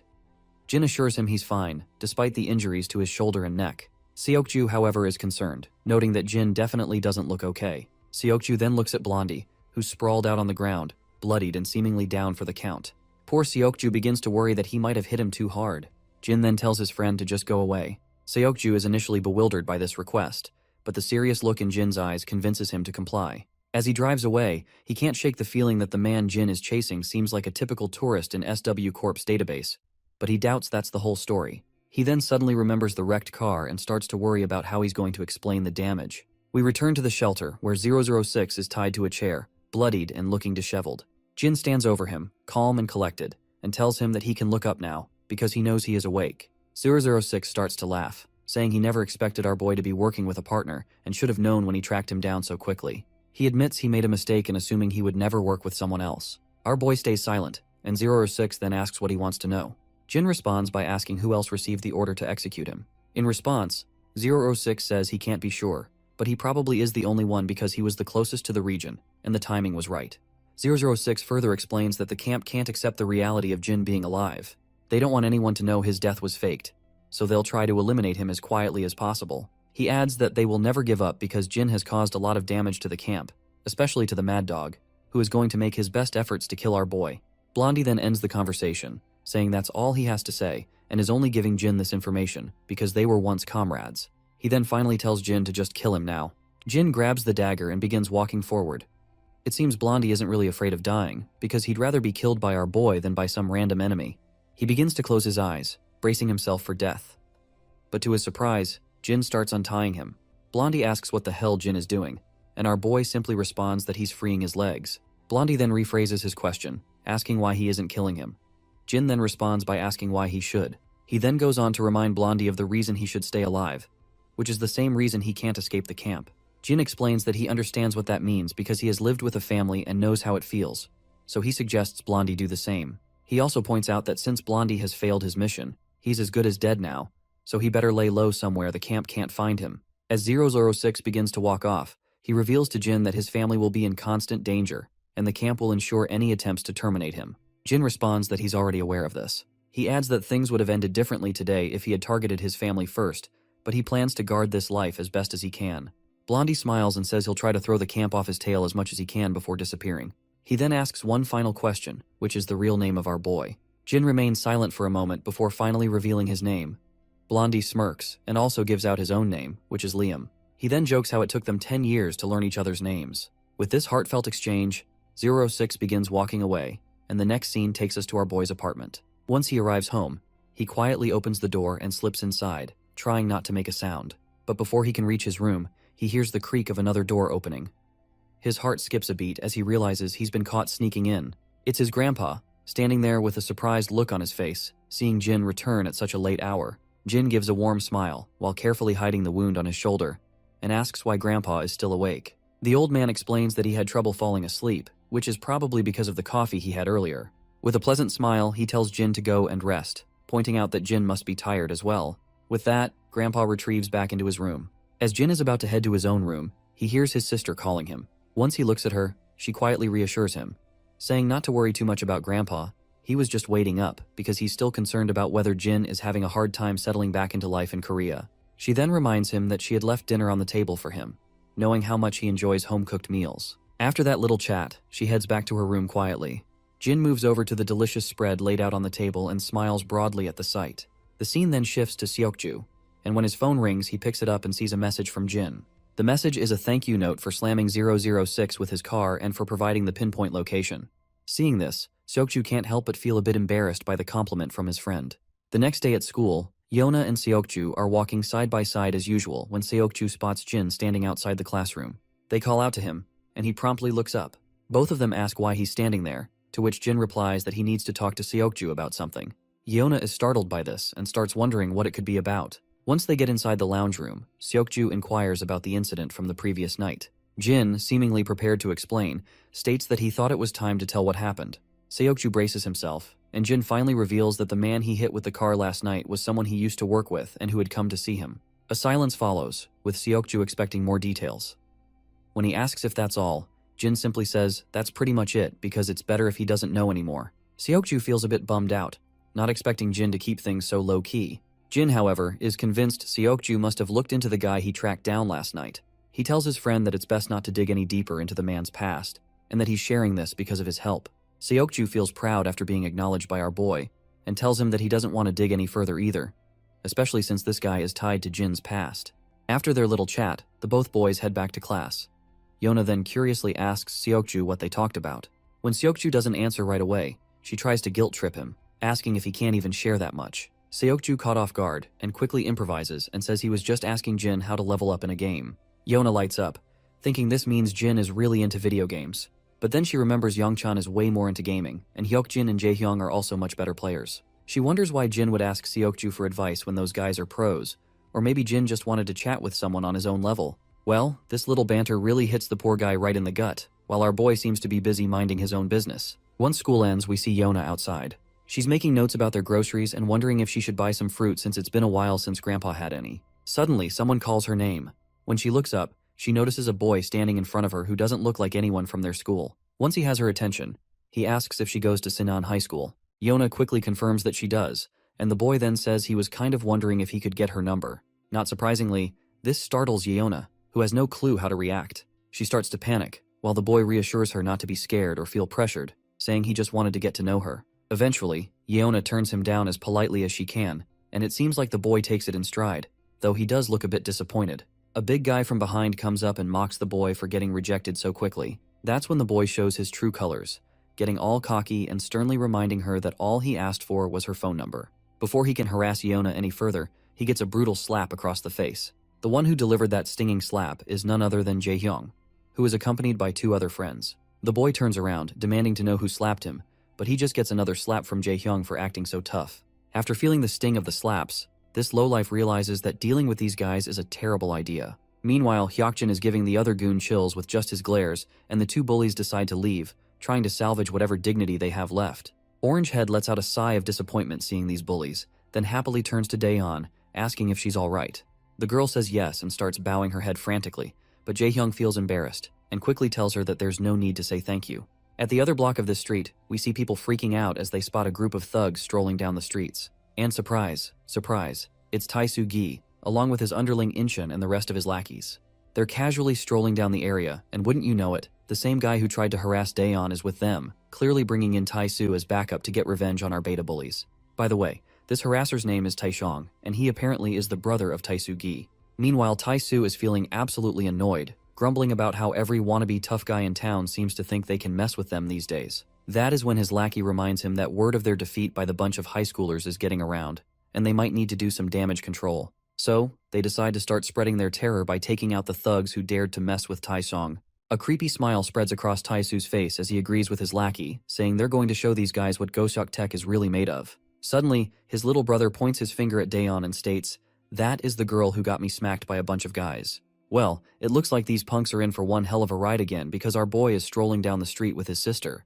The harasser quickly points out that the guy walking beside her isn't the one who slapped him earlier. Tae-soo, on the other hand, feels like he's seen this person before. When he takes a closer look at our boy, he's absolutely devastated to recognize who it is. His lackeys also start trembling as they remember that this is the same guy who beat them up after infiltrating their turf. While Tae-soo is trembling in fear, his little brother asks, "What's the matter?"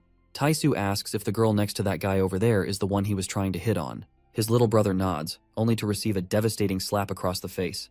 Tae-soo angrily asks his brother if he's trying to get them all killed. The poor kid is in absolute tears, clueless about why his brother is coming down so hard on him, but he ends up getting even more of a beating. Later, we find ourselves back at the apartment, and Daeon is really amazed at how good Jin is at peeling fruits. The brother smiles and asks if she thinks so. She nods, saying she could never get them this smooth and round, no matter how hard she tries. Suddenly the phone rings, and the sound echoes through the living room. The voice seems to be coming from Jin's room, so he heads over and finds his phone on the table. When he checks it, he notices it's an unknown caller, but he answers anyway, and it turns out to be 06 on the line. 006 reveals that he has left a trail for the camp to follow, as far away from Jin as possible, and that's where he'll be for the next few days. Once he's out of the country, he plans to leave more traces in other countries to throw them off, which should be quite helpful in confusing them. Jin agrees and adds that he'll set up a separate trail as well. Blondie then strikes a banter, pointing out how Jin was supposed to be a dead man and now they are trading places, so he doubt that they will ever be able to cross paths. So he wishes him best future before ending the call, and our boy wishes him as well, and with that sweet note their call ends. The next day at school, Jin hears about his sister getting harassed after school yesterday, but his friends quickly reassure him that Jaehyung handled it, with Orange Head confirming that he knocked the guy in the head a couple of times and sent him on his way. Suddenly, Seokju pops into the scene and quickly asks what the harasser looked like. Youngchan explains that he was in a Gosok Tech uniform. As soon as they hear this, Seokju perks up, and Jin points out that it's the same school they had trouble with a while back. My guy then gets absolutely furious, realizing that someone harassing his sister from Gosok seems way too coincidental. Seokju agrees, saying they can't just overlook this. Meanwhile, the beta bullies, who are usually eager to pick fights, are feeling unusually anxious about the situation. Even they think that jumping to conclusions might be premature. Right on cue, Yeona jumps into the scene and breaks up the tension. She asks what they're talking about and reminds them that every guy just wants to hit on Daeon because she's always been popular with guys since she's undeniably pretty. Her brother does not understand any of this, while Youngchan agrees, saying Daeon has already been asked out a bunch of times before. It seems like Jin is still having a hard time stomaching the fact, but Youngchan adds that she's indeed popular. You see, no one was able to approach her when Gisu Kim and his sister started picking on her, and she looked unhappy for a while. Jaehyung also confirms that his sister is indeed pretty, and even Blondie chimes in, saying he knows a bunch of guys who had a crush on her. Jin still has no clue how to react to this, and looks more thoughtful. Meanwhile, the beta bullies are left wondering if this is such a hard concept for Jin to understand. But then Seokju speaks up again, saying they should still get to the bottom of this. Jin responds positively, and Seokju decides they can go right after school since there's no training. Meanwhile, the others standing around are utterly clueless about what these two are up to, and Yona even asks if they were paying any attention to what they had just said. The scene then cuts to Goshok's turf, where Taisu is sitting in a chair, looking pretty annoyed. His lackey is filling him in on how everyone is treating them like trash. Recently, Seongsuk High even gave them a beating, and all the nearby schools are treating them badly these days. Taisu reflects on how just a few days ago, he was yelled at by his seniors, and everything seems to have fallen apart since he messed with our boy. His lackey quickly gathers all the boys and tells his boss that they need to do some damage control before things get out of hand. The boss stays quiet, letting his cigarette fall and squashing it under his foot. He decides to go along with the plan, and his lackeys crack smiles, seeing their boss in better spirits. That's when Jin bursts into the room with Seokju. The boss's face turns terrified at the sight of these familiar faces, and even the lackeys who were smiling a moment ago now look scared. Everyone steps aside as Jin heads straight for the boss. He suddenly stops and asks Taisu why he harassed his little sister. Taisu's mind flashes back to when he saw the siblings walking down together, and quickly explains that he had no clue she was Jin's sister. Of course, Taisu's response only boils Jin's blood, and even Seokju starts exuding a deadly aura. The boss quickly begins to scream, saying that the encounter with his sister was purely coincidental. He further explains that his little brother just tried to talk to her because he saw her on the street and didn't know she was Jin's sister until now. Our boy is intrigued to hear this, and the man further explains that his brother didn't mean anything by it. Now that they know who she is, he'll make sure his brother doesn't go near her again. Jin remains quiet, while the gangster still looks terrified. After exchanging final glances, Jin and Seokju begin to walk away. Once they're outside, they slam the door behind them, and the boss quickly tells his lackeys that they'll think about damage control another day, and he is confident his lackeys will understand. Once outside, Jin meets up with his friends.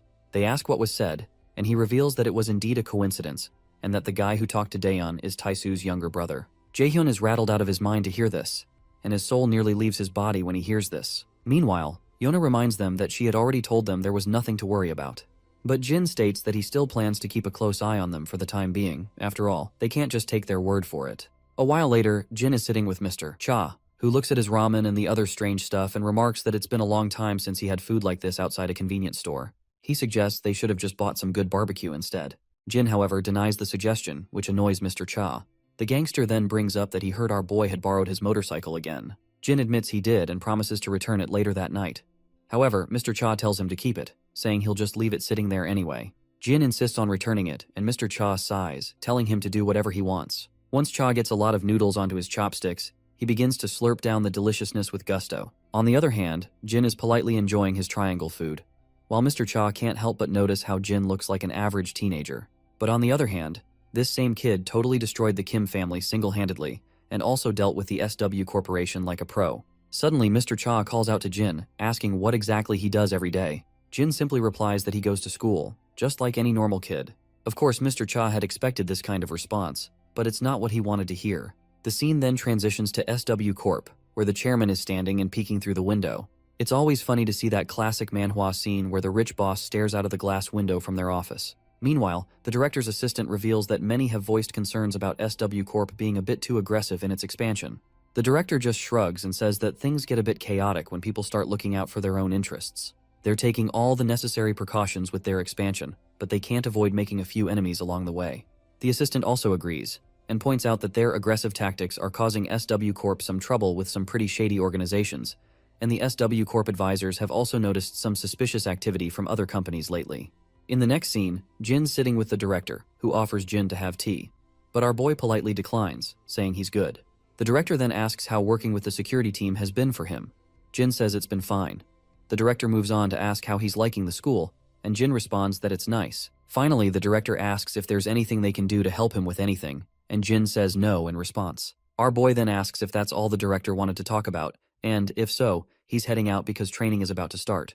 The old man happily tells him he can go, so Jin gets up from his seat, bows his head respectfully, and the director returns the gesture, leaving his assistant a bit bewildered, because he finds it weird that the director is paying respects to a kid. Nevertheless, Jin starts to walk out. Later, we see all the guards diligently training in the hall. Amid their exercises, we catch up with Jie and her bodyguard after a long time.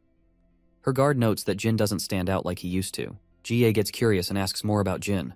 The bodyguard responds that while Jin doesn't stand out as much as he used to, he's definitely quicker and more athletic than their men. He's certain that Jin is quite experienced because his skill level can only be achieved through rigorous training in combat, so there's no doubt that he's received a lot of professional training. After hearing this, Jie's interest in Jin is piqued. She explains that although he's young, he's quietly endured harsh training, and the men have all warmed up to him as well. The scene then flashes back to the past, where we see Major Kang meeting with Jie once again. As they're chatting, she advises him to try not to overwork himself and get hurt, and Kang responds that he won't. Then he asks her if she's still looking into that student she asked about. At first, she has no idea what he's talking about, but then a bell rings in her mind. She pretends to be uninterested and asks if he means that kid named Jin. But in her thoughts, she is blown away to see how Kang still remembers Jin's name from that day, and she also can't shake off how he looks so anxious after asking about Jin. Eventually, Jie smiles and says she's no longer interested in Jin, which visibly brightens Major Kang's mood. Jie notices this shift in his mood, and she can definitely see there's more to the story. In the present moment, when she looks at our boy, she wonders if Jin might actually know her fiancé. After a while, we see her car zooming down the road, and Jin is also sitting beside her. She casually brings up the idea of Jin joining their talent agency, and suggests that he could benefit from their top-notch training programs in acting or singing. Jin, however, promptly declines, saying he's simply not interested. Jie can't help but be intrigued by his immediate and firm response. She wonders if he could at least pretend to consider it, finding his lack of hesitation a bit puzzling. She then finally asks him if he happens to know Major Kang, and then further reveals that he's her fiancé. Of course, this news surprises Jin, and his mind flashes back to the past when Kang mentioned he had to meet his fiancé. Jin has absolutely no doubts that she definitely knows Major Kang. When she looks at him, she finds herself bewildered, as Jin just sits there, looking clearly untroubled by this unexpected bombshell. Well, my guy just looks way too untroubled to the point that he looks weird, because this is definitely not his style. Even she senses something different about him, and she can't quite put her finger on it. A while later, once they reach their destination, Jie heads into the corporate building. On the other hand, Jin and his senior get inside the staff-only room to freshen themselves up. Meanwhile, Jin's mind is still stuck on the fact that Jie is Major Kang's fiancé. He can't quite believe it. While the guards wait outside the ladies' restroom, we see Jie inside, doing some makeover to her face. We then noticed someone else also entering the restroom, and not gonna lie, this woman who just entered looks kinda shady at first glance. The woman then also begins using one of the sinks, located over Jie's right shoulder. Just as Jie is standing quietly there, that shady woman quickly puts a chloroform rag right over Jie's face. After Jie finally slumps down after losing her consciousness, we see that the guards outside have also been taken down. The woman with black hair then quickly instructs her lackeys to hurry and transport the goods. Suddenly, the senior bodyguard gets a shocking report. Mr. Sin has vanished, and Jinsu and Kaeyoungwoo, who were supposed to be escorting him, have been found unconscious on the ground. Wasting no time, the senior orders his soldiers to seal all exits and secure the surveillance footage immediately. Our guy bursts out of the restroom the moment he hears the news and races through the corridor, thinking that the intruders have disarmed security and secured their target, so it's only a matter of time before they make their getaway via car. After rushing down the stairs, he finally reaches the parking lot. He spots a man getting into a car and quickly moves to block its path, only to realize it's just some clueless guy inside. Meanwhile, the real criminals are speeding off in their getaway car from the other side.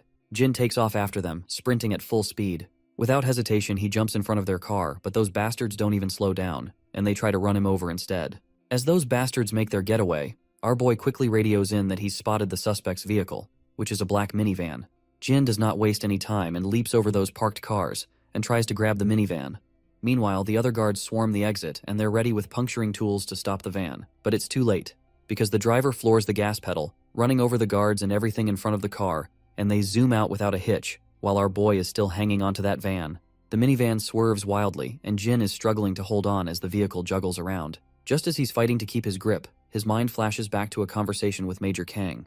In the memory, Jin is sitting with Kang, who's explaining what family means. Kang says that while family is different for everyone, it's something truly precious. Jin's still not quite getting it, so Kang gives him an example. His dedication to serving his country might be so strong because it's also where his family lives. Innocently, Jin asks if someone would give their lives for their family as well. Kang is caught off guard and doesn't know how to respond at first.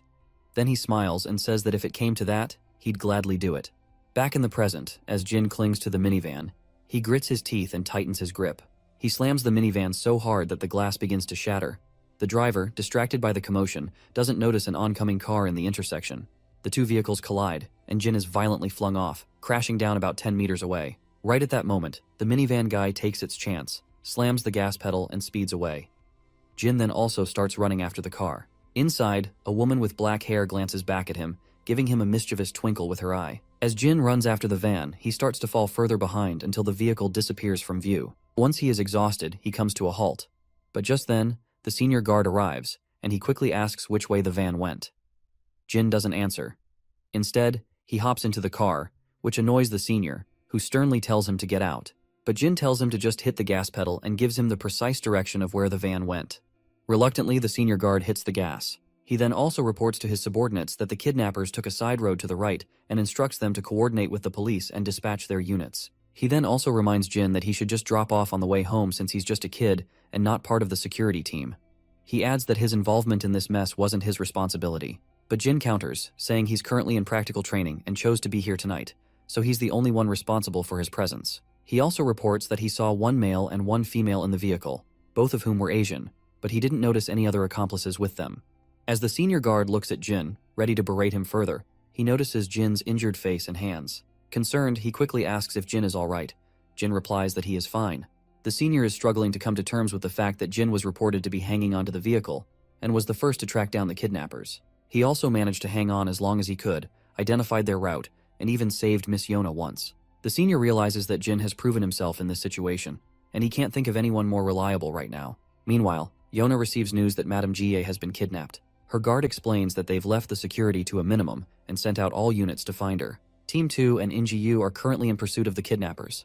Yona perks up at the mention of Jin, and the bodyguard further explains that Jin had been on duty with them when the incident happened. A while later, Jin and his senior guard make their way to a rundown factory, because this is the last place kidnappers have been spotted. Right on cue, they also spot the same minivan, and the kidnappers are carrying Miss Jai in the wheelchair with them. Senior knows that they don't have time to wait for reinforcements, so he tells Jin to stay put. As he steps out of the car, he's shocked to see a group of scruffy individuals emerging from the minivan, each armed with a sharp knife. Jin also gets out of the car and insists that they can't wait for others to arrive. The senior then reminds him that this isn't like training since it's real combat. Jin responds quickly, saying he doesn't mind. This response triggers a flashback for the senior, who recalls the shock he felt when the team leader of Team 3 revealed that our boy is a professional fighter. The gorilla even confirms it once again, saying that based on everything he's seen, this is at least his conclusion.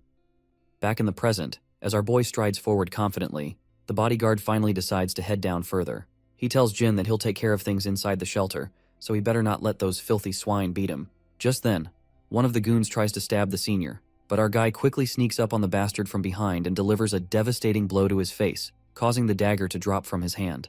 But before he can catch a break, another sucker swings his dagger at our boy. But once again, my guy throws this sucker down this sucker backwards, and Jin himself quickly grabs that fallen dagger from the ground and stands back to face off these stupid heads. The thug who lost his dagger scrambles back to his feet, only for his boss to start berating him, because he is not thrilled to see his grown men getting beaten down by a punky punk like this. He then berates Jin, questioning if they even let kids carry knives in their security detail. The other goons start to walk off, telling their buddy to handle Jin while they go after the senior. But it looks like they've seriously underestimated him. Their jaws drop when my guy grabs another thug and snaps his hand with a satisfying crunch. One guy tries to stab Jin, but he quickly flips the script, grabbing the thug and slicing his belly open before driving the dagger into his shoulder. As the thug drops to the ground, the others start to feel a little scared. When Jin gives them a deadly glare, they finally get the message that this kid is a bodyguard for real. Jin charges at the remaining goons, slicing through them left and right. One by one, he takes them down until only one thug is left. The last goon quickly blocks Jin's attack. As he swings back at Jin, my guy grabs his hand, slashes his belly with the other hand, kicks his leg out from under him, and holds the knife to the thug's throat. But instead of slitting his throat, he uses the back of the dagger to knock the thug out cold. Meanwhile, the kidnappers inside the shelter are still hauling Miss Jai along. The lady is frustrated that security is catching up faster than they expected. Her accomplice reports that they've alerted the client that they've secured the target. She explains that it's a bit early, but they'll have to move to the next location soon since the security team will be closing in. With the speak of the devil, the leader of Team 2 bursts in. The male kidnapper quickly tells his associate that he's the head of the security detail for their target. While the senior grits his teeth, glaring at the kidnappers, someone tries to sneak up on him from behind. But the senior quickly sidesteps the attack, and as the bulky thug charges at him again, the senior grabs his hand and delivers a solid punch to his face. Another goon rushes at him with a dagger, but the senior quickly takes him down as well. Just when it seems like the senior has the upper hand, the situation takes a sharp turn. Despite his skill, even the most seasoned fighter is no match for a gun. One of the kidnappers pulls out a gun, its barrel gleaming under the dim light, and points it directly at Jai's head. They coldly warn the senior that they won't hesitate to pull the trigger if they have to.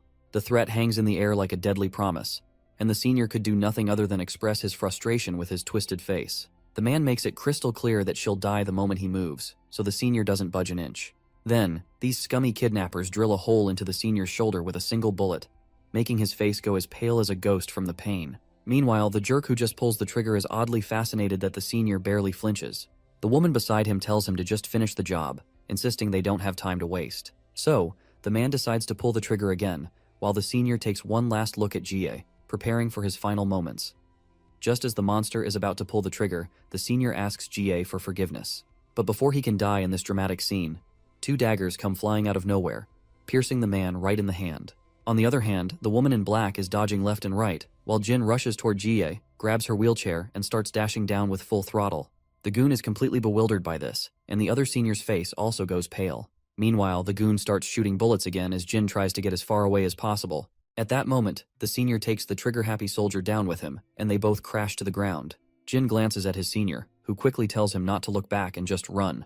Without wasting any time, Jin speeds up with the wheelchair and keeps moving forward. A while later, Jie begins to groggily open her eyes.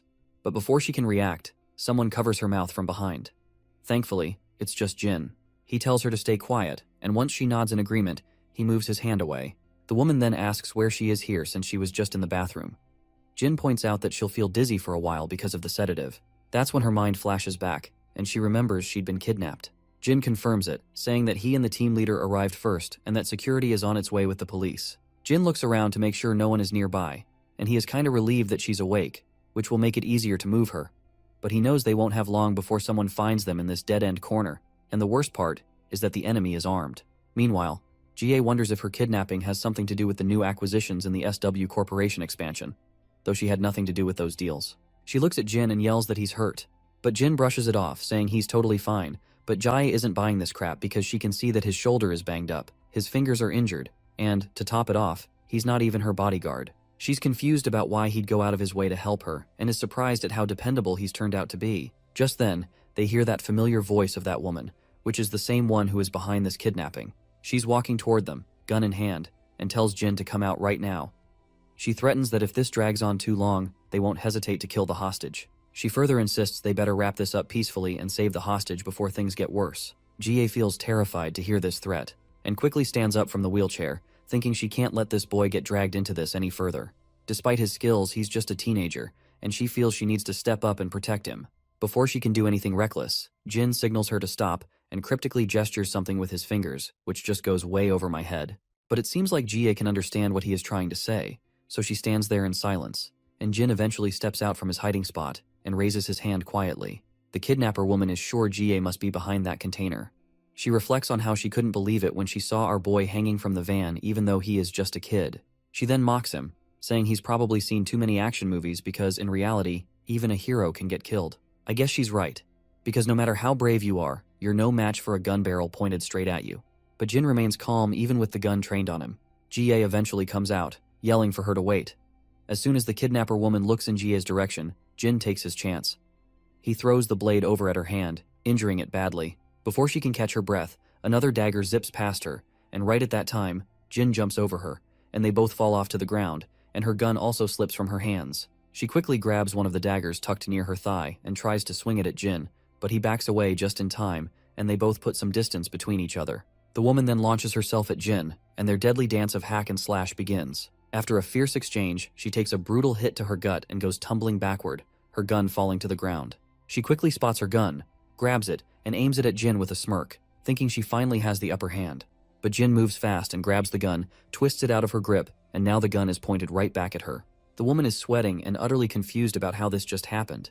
Meanwhile, GA is blown away by Jin's moves, while our boy just stands there, cool as a cucumber. The woman smirks again, saying he must have watched a lot of movies. She then pokes fun at him, pointing out that while he might be able to fight, she questions whether he really has the guts to fire a gun. She admits that bodyguards might practice target shooting, but shooting a living person is a whole different ballgame. But well, she's dead wrong about that, and Jin doesn't hesitate for a second before putting a bullet right into her thigh, causing blood to spatter out. The woman is absolutely stunned, unable to believe he didn't think twice before pulling the trigger. What baffles her even more is that his eyes remain dead still after firing the gun, as if he's grown used to it. She has yet to figure out how could a boy from such a peaceful country know how to fight like this. But when she looks at him closely, she recognizes those eyes and feels a chill run down her spine as she realizes that he's code 001. Before she can say anything further, Jin slaps her across the face with the gun, knocking her out cold and letting her fall to the ground. GA is completely blown away by how effortlessly Jin takes her down, as if it's no big deal. Meanwhile, back with the senior, he seems to have finished dealing with his adversary as well, though he looks severely injured, with blood dripping from his shoulder. Sadly, the senior finds himself surrounded by a bunch of goons. The bastard from before gets back on his feet, puts his hat back on, and retrieves his gun from the ground. A bulky guy swings a punch at the senior, but the senior quickly deflects it and lands a punch of his own. Suddenly, the bastard aims his gun at the senior and admits that he underestimated the head of security for the SW Association. He acknowledges that they wouldn't have been able to kidnap her if they hadn't waited until the end of his shift. On the other hand, it looks like the senior is on the brink of giving up. He fought here solely to buy GA and Jin time to escape, but he can't be sure if they got away since that woman went after Jin. For some reason though, the senior has a gut feeling that Jin will handle it, and he feels surprisingly confident about that. He's so confident that even the dude standing over there can't help but notice the smile spreading across the senior's face. He finally asks the reason behind the senior's smile, but the bodyguard doesn't say a word, just keeps that smile on his face. The cap guy warns that if the senior thinks Jin is safe just because a woman went after him, then he is underestimating that woman gravely. He claims that no man here can defeat that woman, and now that she's angry, Jin will soon be begging for her to put him out of his misery. The senior's smile finally fades, and he grits his teeth out of frustration. The kidnappers also states that he did not send any men after Jin because she'll be done with him before they even get there. The cap guy then starts to squeeze the trigger of his gun, telling the senior to focus on saving himself because he's about to die. Suddenly, a bullet drills a hole into the cap guy's hand, and blood splatters everywhere. He staggers backward and his gun falls to the ground. The senior quickly turns into the direction to see where the shot came from, and is shocked to find Jin standing there, gun in hand. The cap guy is sweating profusely, his blood pouring out, and he's furious, trying to figure out what the hell Jin is doing here. He's also panicked, wondering what might have happened to his friend Priscilla, who went after Jin earlier. I guess he was just way too confident about her. On the other hand, Jin shoots another bullet and puts it into the cap guy's thigh, then turns and aims the gun at the senior. For a moment, the senior's heart skips a beat, but before he can react, Jin starts firing. But to the senior's surprise, the bullets whiz past him, taking out the lackey surrounding him from all directions. Once Jin's gun runs dry, the senior looks around, only to find every man down on the ground, groaning in pain. What fascinates the senior the most is that Jin didn't even hesitate while drilling holes into those bastards, and he disarmed them with just a bullet for each man. In the background, GA stands with her ears covered, and once the shooting stops, she looks up. Meanwhile, the senior bodyguard's mind flashes back to what the leader of Team 3 said, which is Jin is definitely a professional. Right on cue, reinforcements arrive and cover the entire area. The police quickly start their work, handcuffing all the goons. Meanwhile, a few soldiers walk over to GA, asking if she is all right. In response, the lady quickly assures them that she's absolutely fine. She then notices our boy talking to the officers. Once Jin confirms he's with the security team leader, the soldiers quickly start tending to his injuries. Jie walks over to him asking if he's alright. He replies that he is fine, but Jie questions how he can call himself fine in his condition. Our boy simply says that he has no problem with mobility so far, so he's mostly okay. He further adds that a few bruises for saving a VIP from kidnapping is a favorable outcome. Then Jin says he has a favor to ask. Jie looks startled and quickly asks what it is. Jin reveals that he doesn't want to worry his family until his injuries are treated, so he needs to tell them that he'll be attending a security team workshop.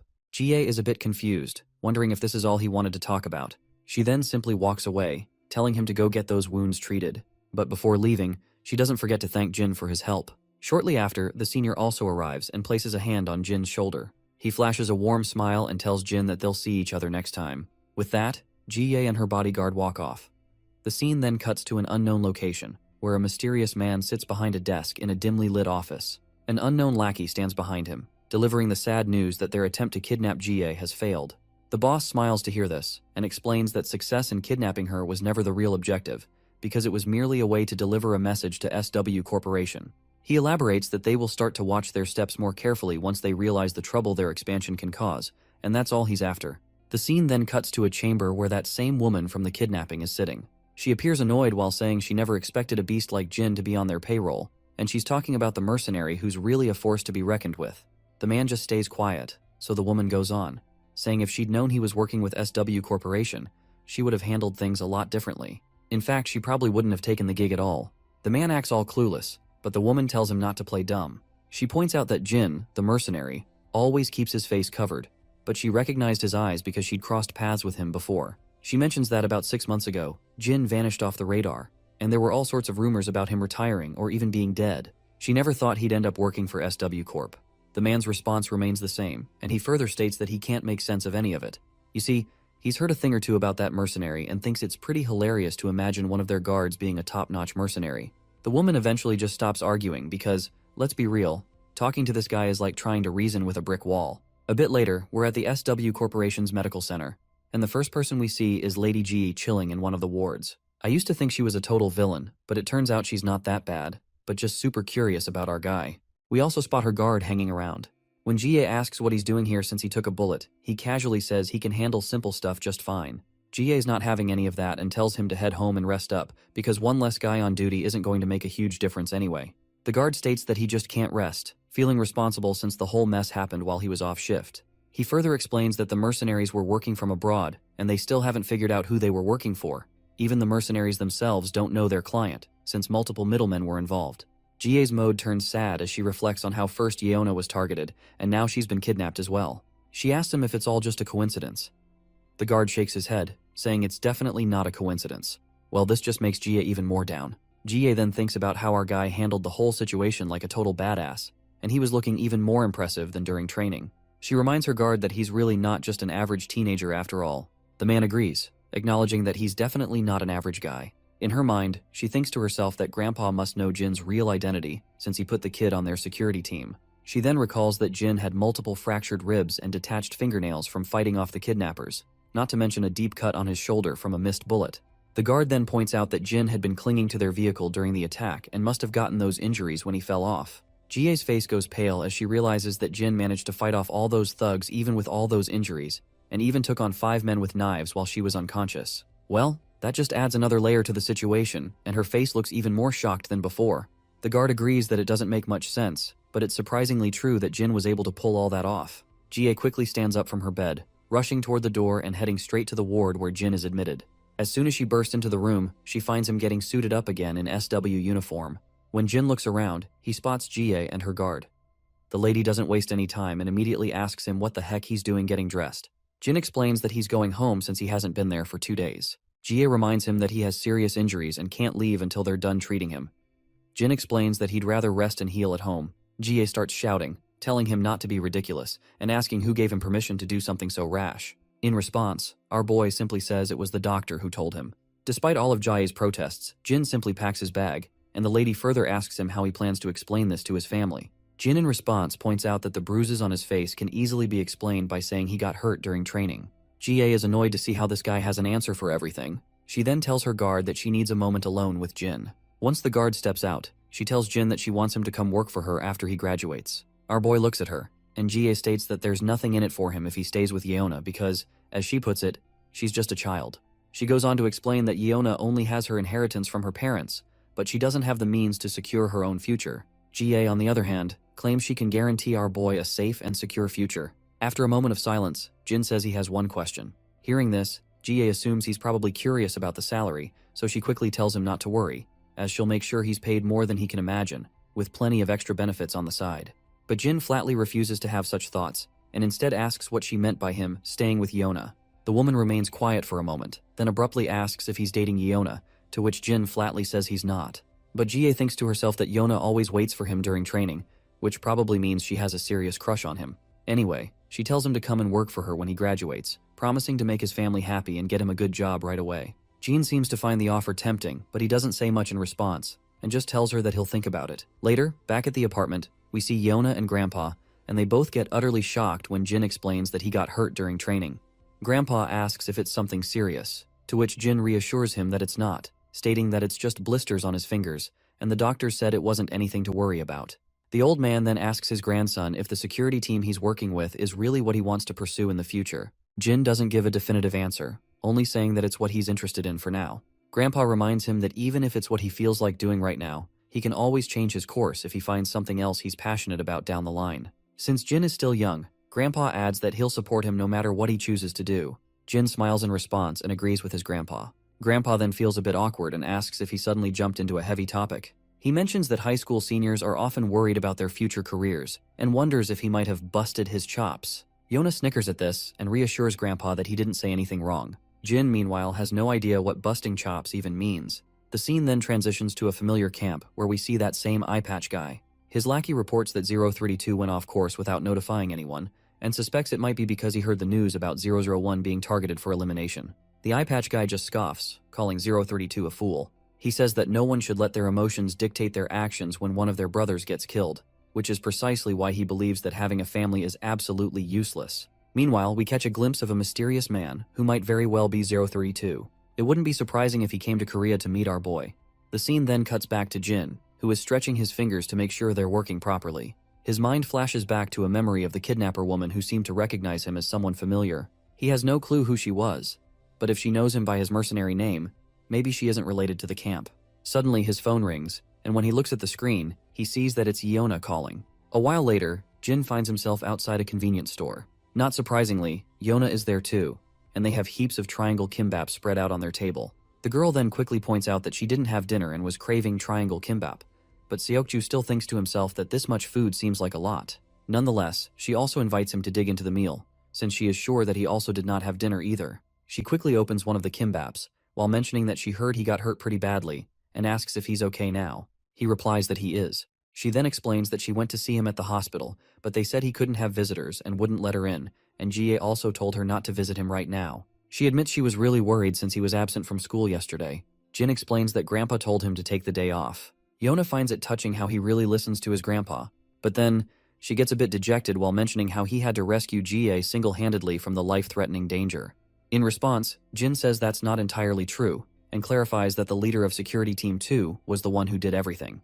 Team 2's leader tracked them down, acted as a liaison with the police and SW security team, and even created a diversion when he was shot so that Jin could escape. The leader stayed behind until the very end to ensure Jin could get to safety. Without his support, our boy admits he wouldn't have been able to do anything for Jie. Yeona looks a bit awkward hearing the truth, probably because she wasn't expecting our boy to explain everything thoroughly. Seokju agrees that if what Jin says is true, then the team leader was indeed the one who carried out the rescue. Jin quickly agrees with his friend, but Seokju points out that the team leader wouldn't have been able to pull this rescue mission alone as well, and the report clearly shows how much Jin contributed to rescuing Jie. Our boy then highlights that they're essentially a team, and the goal is to ensure the VIP's safety, not to figure out who made the greatest contribution. Seokju nods, saying that's absolutely right. Yeona feels a bit out of place, probably because this isn't the kind of talk she's used to. Just then, Jin's phone rings, and when he checks it, Yeona asks what's up and if something's wrong. Jin sheepishly admits that they need him at the game room, because Jaehyun just texted him that they need an extra person and that he should hurry over. But Yeona reminds him that he's still injured and questions how he's going to play with his hand like that. Jin clarifies that it doesn't really matter because he's pretty awful anyway. Yeona is once again a bit unsettled by his bluntness. The scene then transitions to Daeun walking down the footpath, thinking about getting something to eat for Jin, Her thoughts drift back to a past memory where a bunch of girls surrounded Yona, asking why Jin hadn't been in school for the past few days. Yona explained that he was away on a trip and had injured his hands a bit. The girls were startled and asked if it was anything serious. Yona reassured them that it wasn't. The girls quickly become cheerful, saying they're glad it's nothing serious, and that it wasn't his face that got injured because they can't let a face like his get scarred. Yona quietly agrees while thinking about how it seems like Jin has become more and more popular lately. Suddenly, Daeon hears some voices nearby. When she looks in the direction of the commotion, she sees a group of thugs. She begins to panic when she realizes there's no one around to ask for help.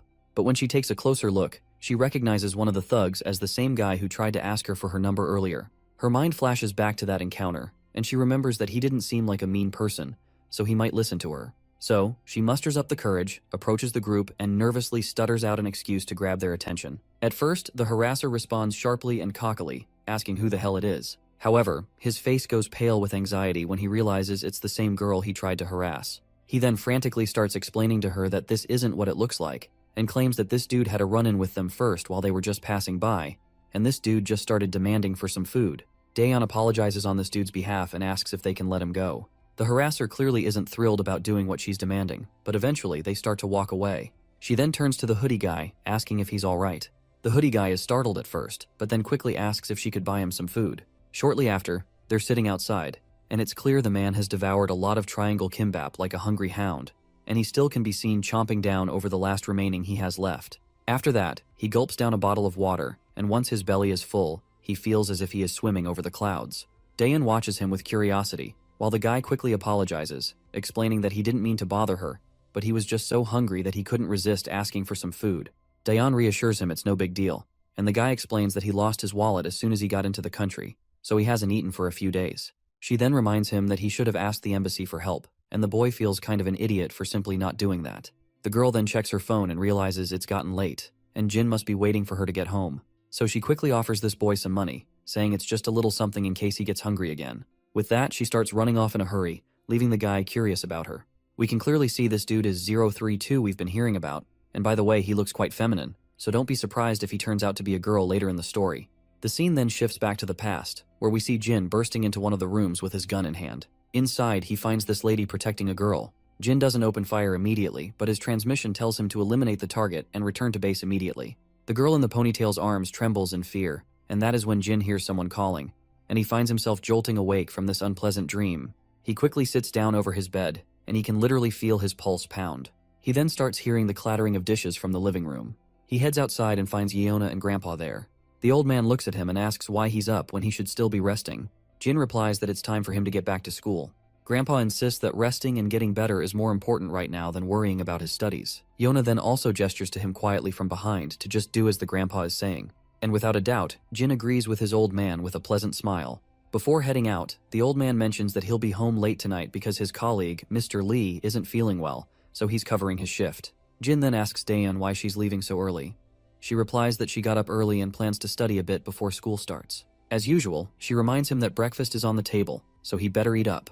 Jin gives her a quick smile, and she quietly heads out, leaving behind a delicious spread of food for him. Later, we find ourselves outside, and as Jin strolls down the street, his phone rings with a notification, and it's Jae-hyung texting, urging him to make his comeback to the team as soon as possible. Just then, Yeona also joins the chat and tells Jae-hyung to count her in as well, but Jae-hyung brutally turns her down, saying she should start practicing with bots first. Just as Jin smiles at the lively banter between his friends, we see 032 walking down the other side of the road. Our boy's smile fades when he spots him, and he is sure that something about the figure seems familiar. He quickly dashes toward the guy, but 032 slips into a back alley. Jin picks up his pace and dives into the alley after him. Once inside, he can't spot the guy in his sight. He follows the path further and ends up at a construction site. After climbing up one of the buildings, he scans the area and soon spots his old friend, who's now holding a gun and aiming right at him. Femboy doesn't hesitate and opens fire, sending a barrage of bullets toward him. But our boy quickly dives behind a nearby wall for cover, while his previous injuries are still hurting. Femboy starts walking toward our boy, and he can't help but remark about how long it's been since they last met. Earlier, he admits that he was a bit startled to see someone trailing him, but he's even more surprised when he found out that it was our boy. That is when it finally hits Jin that this dude is 032. The hoodie guy keeps walking forward and points out that he already knows 006's habits, so it's no surprise to him that our boy is still alive. He finds it fascinating that he did not have to look around to find our boy. Jin then asks if the camp sent him to eliminate him, but this question just goes above the femboy's head, and he has no idea what Jin is talking about. Jin, on the other hand, already knows that the camp would never send anyone to finish the job which 006 failed to complete. But the femboy just tells our boy to shut the hell up since he's not their leader anymore. Despite this, Jin keeps pressing for more info, asking if the camp didn't send him. Then he must have run out from the camp without anyone's permission.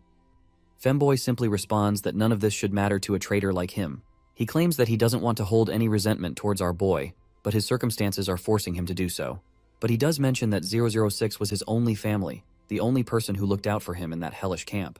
While 032 is rambling on with his sentimental talk, Jin quickly throws a metal projectile at him, hitting the gun in 032's hands. Distracted, 032 loses focus, allowing Jin to jump over him, and they both crash to the ground. 032 quickly tries to break free and aims the gun right at Jin's face, but Jin reacts fast, kicking 032's hand and sending the gun flying. Not missing a beat, 032 pulls a dagger out and tries to slash Jin with it. Their back and forth is so quick that it's hard to follow, but eventually Jin grabs 032's hand, balls up his fist, and lands a punch on his face. But 032 blocks the punch with hands and retaliates with a kick, hitting Jin right where he's already injured. Our boy asks if 032 has reported everything to the camp, but 032 dodges the question, asking since when Jin became so talkative. He reminds Jin that he's no longer their leader, so he doesn't have to answer him. Right now, Jin is just a target. After those words, he pushes Jin back and swings his dagger at him. When they both take a step back, it's clear that Jin has been cut across his belly. Meanwhile, back at school, the teacher is giving the lecture as usual, but Daeon is lost in thought, hoping Jin isn't skipping breakfast. She worries that he needs to eat well to recover quickly. Back in the fight, Jin and his old friend continue their squabble. As the dagger comes at Jin again, he quickly grabs 032's arm and delivers a brutal punch right to his face.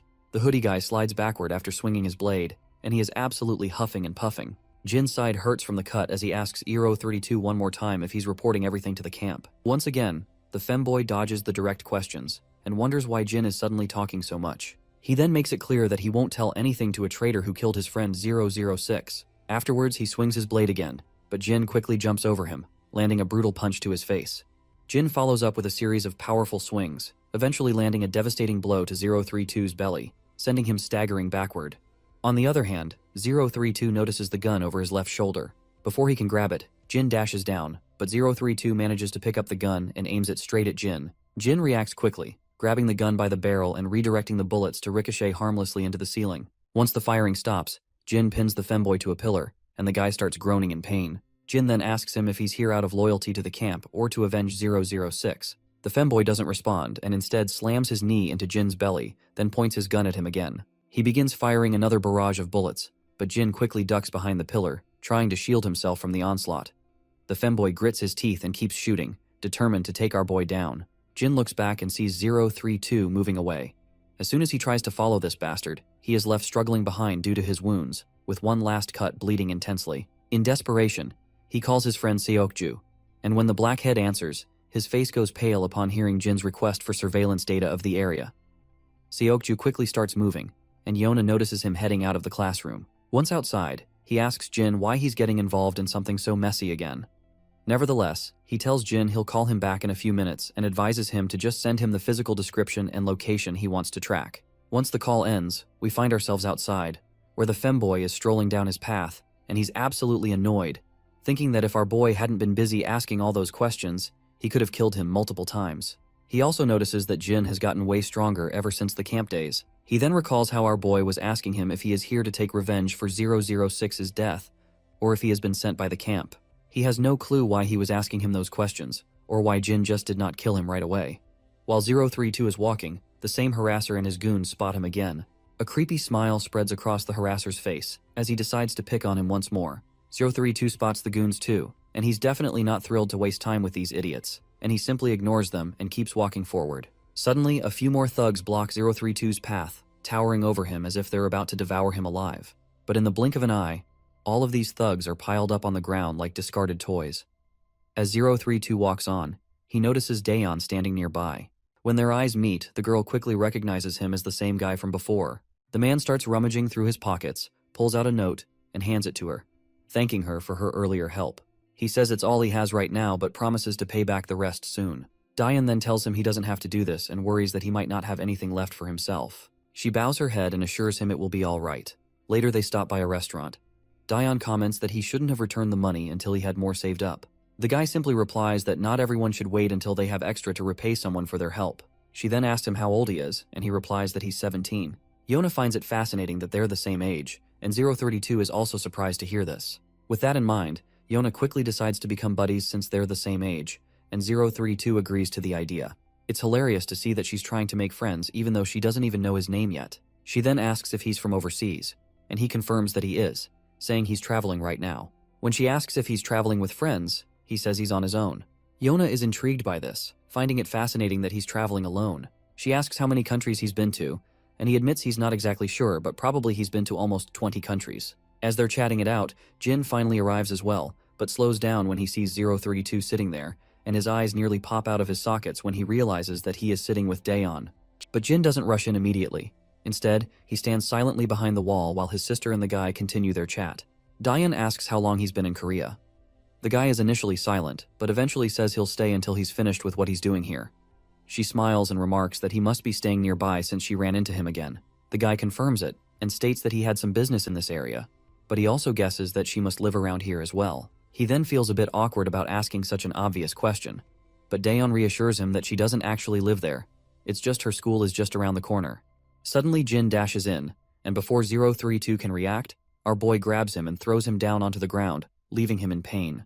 Jin then picks up a chopstick from the bin and tries to jab it into 032's face. However, 032 quickly grabs Jin's hand, but Jin responds by swinging a punch instead. After their brief exchange of blows, both of them finally take a step back for a moment of respite. Jin feels guilty for dragging his sister into this mess and stands there, frustrated with himself. Daeon, on the other hand, is bewildered by what's happening.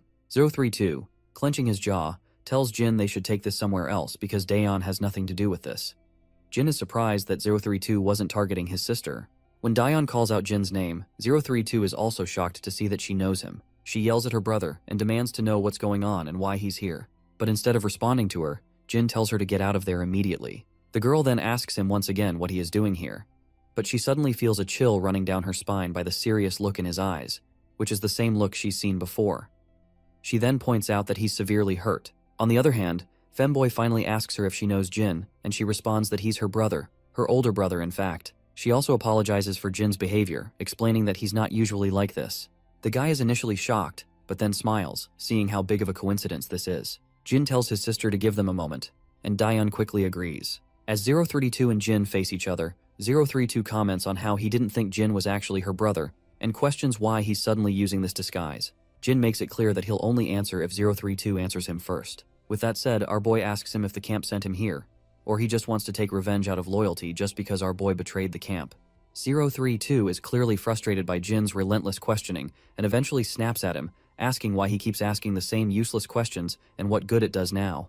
But when he looks into our boy's eyes, he eventually reveals that he left the camp as soon as he heard Jin had killed his friend 006. He further admits that he's not here because of the camp, but he's here because he wanted to avenge 006's death, because he was the only family he had. Jin reminds him that he and 006 weren't even close, so why is he actually feeling a great urge to avenge? The femboy kinda agrees, and points out that they never spent time together outside of training or missions, and he's not even sure if revenge is what he is really after. He is now not even sure why he just ran away from the camp. After a moment of silence, Jin reveals that his friend 006 is actually not dead.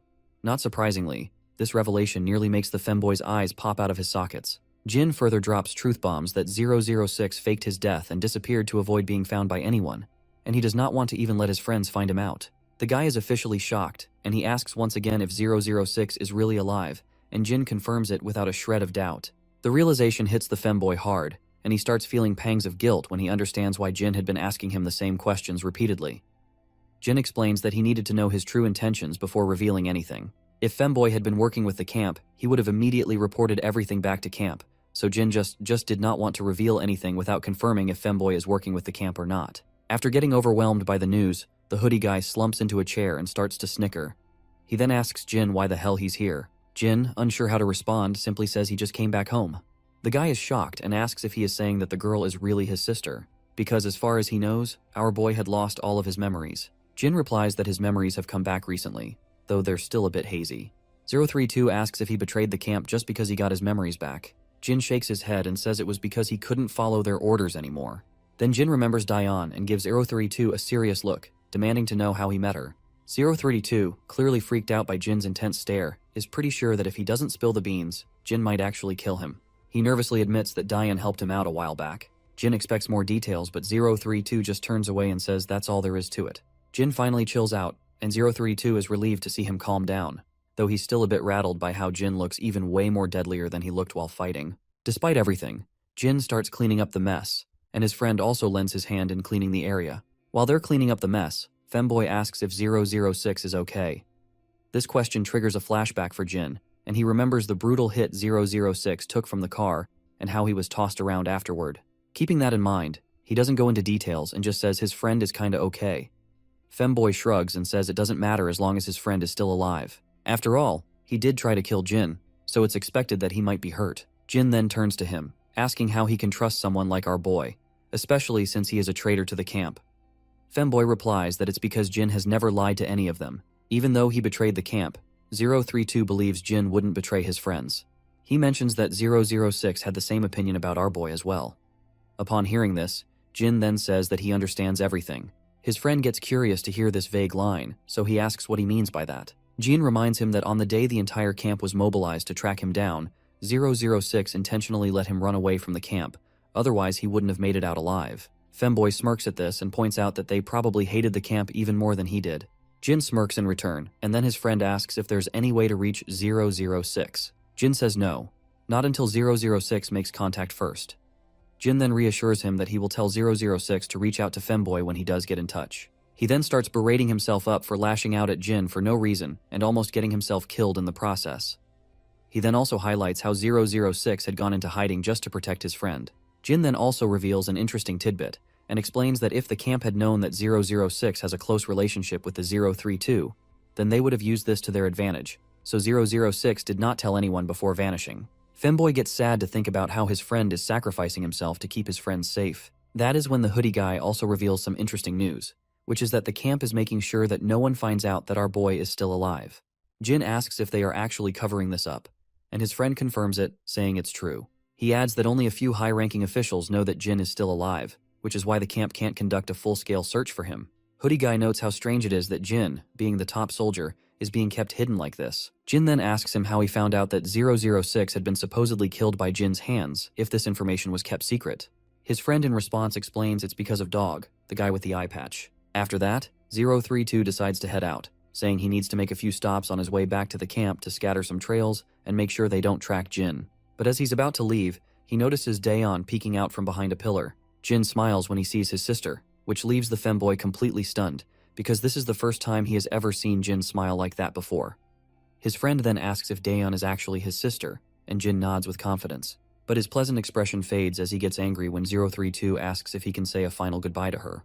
032 starts to tremble under Jin's intense gaze. Eventually, the poor guy just waves his goodbye from a distance, and the girl reciprocates with the gesture. She then quickly turns to Jin, asking if he knew 032, and Jin responds with a simple, yes. She then questions why he was so harsh if he knew him. Well, Jin has no clue how to counter this question.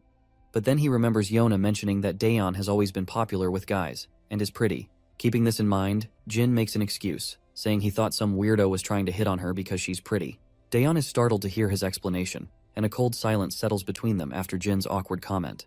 Later that night, Jin is back at the apartment, secretly tending to the wounds he got from the fight. Once he's patched up, he sits quietly, reflecting on how the camp is covering up the fact that he's still alive, and wondering what their next move might be. We are back with our femboy once again, and he is still preoccupied with thoughts of Daeon, trying to figure out if she really is Jin's sister. Suddenly, he notices something in his apartment and quickly pulls out his gun, aiming at the front. A voice calls out, telling him to take it easy. Once this mysterious man appears from the shadows, femboy sees a bald guy standing there, which leaves him momentarily stunned. The bald guy tells him to put the gun down before they talk. Femboy finally relaxes his muscles while the bald man looks around and asks if this is where he is living right now. He then questions if he has managed to kill our boy. Femboy counters it, asking this stupid head if taking down Jin looks like a walk in the park for him. The hoodie guy then inquires what he is doing here. The shady figure replies that he's just handling some business. But before the femboy can react, the bald man slips a dagger out from his sleeve and quickly plunges it into the femboy's belly. As he drives the blade deeper, he says he's here to teach him a lesson and to take this bastard out for disobeying the camp. The poor guy trembles as he asks if the camp really ordered his elimination. The big guy confirms, but only if he refuses to go back to the camp. He then yanks the dagger out from the chest and swings it again at the hoodie guy, giving a nasty cut across his thigh.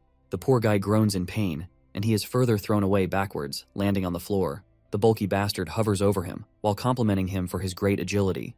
The poor hoodie guy is losing blood fast from his belly wound, and he demands to know what the hell this sucker is trying to achieve by doing all this. The baldy coolly replies that he's taking care of things while he has the chance, because he always waited for this moment to kill him. Now that 006 is out of the picture, he is sure that no one can save this femboy from getting killed by his hands. Hoodie guy then throws a jab at this bastard, stating that he did not know he was too scared of 006, and he finds it hilarious that this baldy had to ambush him like a coward. Of course, this little jab really ticks off the gorilla, and his anger takes over. He quickly swings his dagger at the boy. But then, femboy pulls out his own dagger and lands a nasty cut on the gorilla. Now the gorilla's even more enraged, and swings back at the femboy, and while the poor guy's doing his best to keep up, his wound starts to throb. The gorilla then lands a punch to his face, sending him crashing to the ground. As the femboy quakes in pain, the gorilla strides over to grab the gun from the ground. He aims it at the boy and reminds him how much effort the camp put into training him, and how it's all about to go to waste as soon as he pulls the trigger. But the boy just mocks him, telling him to stop being jealous and get better instead. With that, the gorilla pulls the trigger, and the gun drills a hole into the boy's thigh, leaving him collapsing to the ground like a rag doll. Seeing him in shambles, a creepy smile spreads across the gorilla's face. It's clear he thinks no matter how many jabs are thrown, he's the one who's going to come out on top tonight. But surprisingly, despite all the cuts and bruises, the femboy retaliates. He's back in action and throws his dagger at the gorilla's face. While the gorilla is momentarily distracted, the boy makes a run for it, and he quickly dashes out of the room. The gorilla starts shooting a barrage of bullets, but the boy finally makes it outside. His legs are trembling as the bullets make his wounds bleed even more. The gorilla chases after him, but all he finds is a trail of blood, because our femboy has long disappeared into the shadows. He continues to follow the blood trail, and as he's about to turn right in the corridor, femboy suddenly grabs his hand and lands a crushing blow to his face. Before the gorilla can react, the boy pulls the magazine out of the gun and throws it right in the gorilla's face. After those humiliating hits, the big guy gets even more ticked off and recklessly swings his dagger, but he completely misses his mark. As surprising as it is, the blows this bastard took weren't from the femboy, but rather, they were from our boy, who just gave this bastard a run for his money. The gorilla's face goes pale when he realizes it's our boy. Without wasting a moment, Jin charges at him and delivers a devastating crunching blow to his face, leaving it all bloodied. The gorilla tries to attack again, but Jin hits him with more strikes to the belly and seals the deal with brutal knee smashes. But he doesn't stop there. He slams the gorilla's face into the concrete wall, and with his face all bloody, the wall is smeared with blood as well. Finally, the cocky gorilla drops to the ground. Once the fight is over, we see the femboy sitting on the ground with his injuries, asking Jin why in the hell he is even here. Hearing the voice, our boy turns around, looks at his friend, and then starts to walk away. He grabs this bag full of goodies from the ground and offers them to a femboy, saying that his sister told him he was broke, so he brought this to him. Femboy takes a look and finds food supplies. He starts laughing, teasing our boy for being such a softie, and asks what's changed him so much. He wonders if he's hurt his head or something, but then realizes that our boy has been like this all along. The scene shifts to the SW Corporation. We see our boy sitting before the director. The old man points out that the man he brought in turned out to be an international fugitive. He mentions that arranging what was requested will be straightforward since many countries want to claim him. He wraps it up by saying they'll make sure he spends his days imprisoned, isolated from society. It sounds like they're talking about the gorilla who attacked them, and I guess that bastard really deserves for all the mess he has caused. The old man mentions he presumes the gorilla is connected to our boy's past. For a moment, Jin stays silent and admits he wasn't directly involved. But yes, the connection is there. The old man says he won't dig any deeper, but assures Jin to come to him if he ever needs help. Jin simply nods, stands up, and leaves without saying much more. The assistant chimes in, saying he was startled when our boy called for help, especially when it involved such a serious criminal and gunshots on the scene. As Jin walks out of the corporation building, his mind drifts back to his injured friend, who is barely hanging on. Jin quickly pulls out his phone, saying he knows someone who can get the femboy treated somewhere safer. But the femboy insists he can handle it himself, because he just needs to stop the bleeding and disinfect the wound. Jin, however, points out that he needs proper treatment. The femboy mentions it'll take too long, and the camp might get suspicious. Jin is shocked to hear this, and asks if his friend is returning to the camp. The femboy confirms he is, but Jin reminds him that the camp gave orders to eliminate him. In response, femboy explains that the gorilla did mention that he was tasked to bring femboy back. But since this gorilla doesn't like 006 or any of the numbered guys, he just went ahead and tried to assassinate. Jin quickly points out that going back to camp is still risky, The femboy just snickers, saying since the camp believes 006 is dead, it doesn't make sense for them to kill him just because he went off looking for Jin.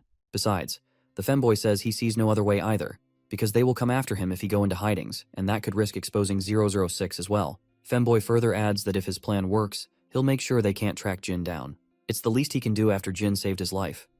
With all the traces 006 left behind, it should keep the camp busy for a long time. He tells Jin he hopes he'll make it and manage to protect his real life. Suddenly, Jin is jolted awake from his flashback when Lady Jai calls out to him. She asks what brings him here, and he responds that he was just running an errand. She then asks if it's really okay for him to be out like this, since he still has not recovered from his injuries. As soon as she mentions his injuries, Jin's mind flashes back to the past, where he remembers getting kicked and beaten by Femboy, which only made his previous injuries worse. But instead of admitting that, he smiles and says he's doing great. The girl smiles back and asks if he's free now, suggesting they grab something to eat. It seems like she's taken a liking to him, and even though she has a meeting to attend, she'd rather have dinner with Jin. But unfortunately for her, Jin turns her down, saying he has to head straight home since he already has dinner plans with his family. It seems like she wasn't ready to be turned down by a kid, and she's clearly feeling the heat of the situation. To save her face, she quickly comes up with an excuse, saying she remembers she has some work to do as well. Meanwhile, the guard behind her looks completely pale after hearing her blunt lies. After all, the meeting was the only reason they were here. Suddenly, the girl asks if he'd be interested in taking a part-time job, guaranteeing that the money will be worth it. Once again, Jin turns her down, saying he's not interested. She sighs and finally asks if he wants a ride home. Jin replies with a simple no. As Jin starts to head out, Lady Jai's guard tells him to get well soon so they can train together again, mentioning that the other boys have been asking about him. On the other hand, Lady Jie secretly smirks, thinking Jin is fitting in better with the guys than she expected, and even her picky bodyguard seems to like him. Once our boy is out of the picture, the guard asks if Lady Jai plans to put him in Seo Ha-cha's security detail. She says yes, pointing out the recent stalker incident happened with Seo Ha-cha, and noting that it wouldn't be too dangerous since he'd just be escorting her. She asks what he thinks about it, and he replies it should be fine. While Jin's heading down the street, he notices his grandpa standing nearby. He calls out to him, asking what he's doing there, and Grandpa just says he's out for some fresh air. The old man then reveals that Dion's birthday is coming up in a few days, and Jin looks quite surprised. The old man admits that he doesn't know much about Gen Z preferences these days since he's a boomer himself. He asks Jin if he can suggest what kids his age might like as a gift and what her hobbies might be. It turns out, Jin is just as clueless as his boomer grandpa, and there's an awkward silence as they both realize they've fallen into the boomer category. Suddenly, Jie's phone rings while she is sitting in her office. When she checks it, a creepy smile spreads across her face. She picks up the call, clearly surprised that it's Jin himself returning her call, which is quite a big deal in itself.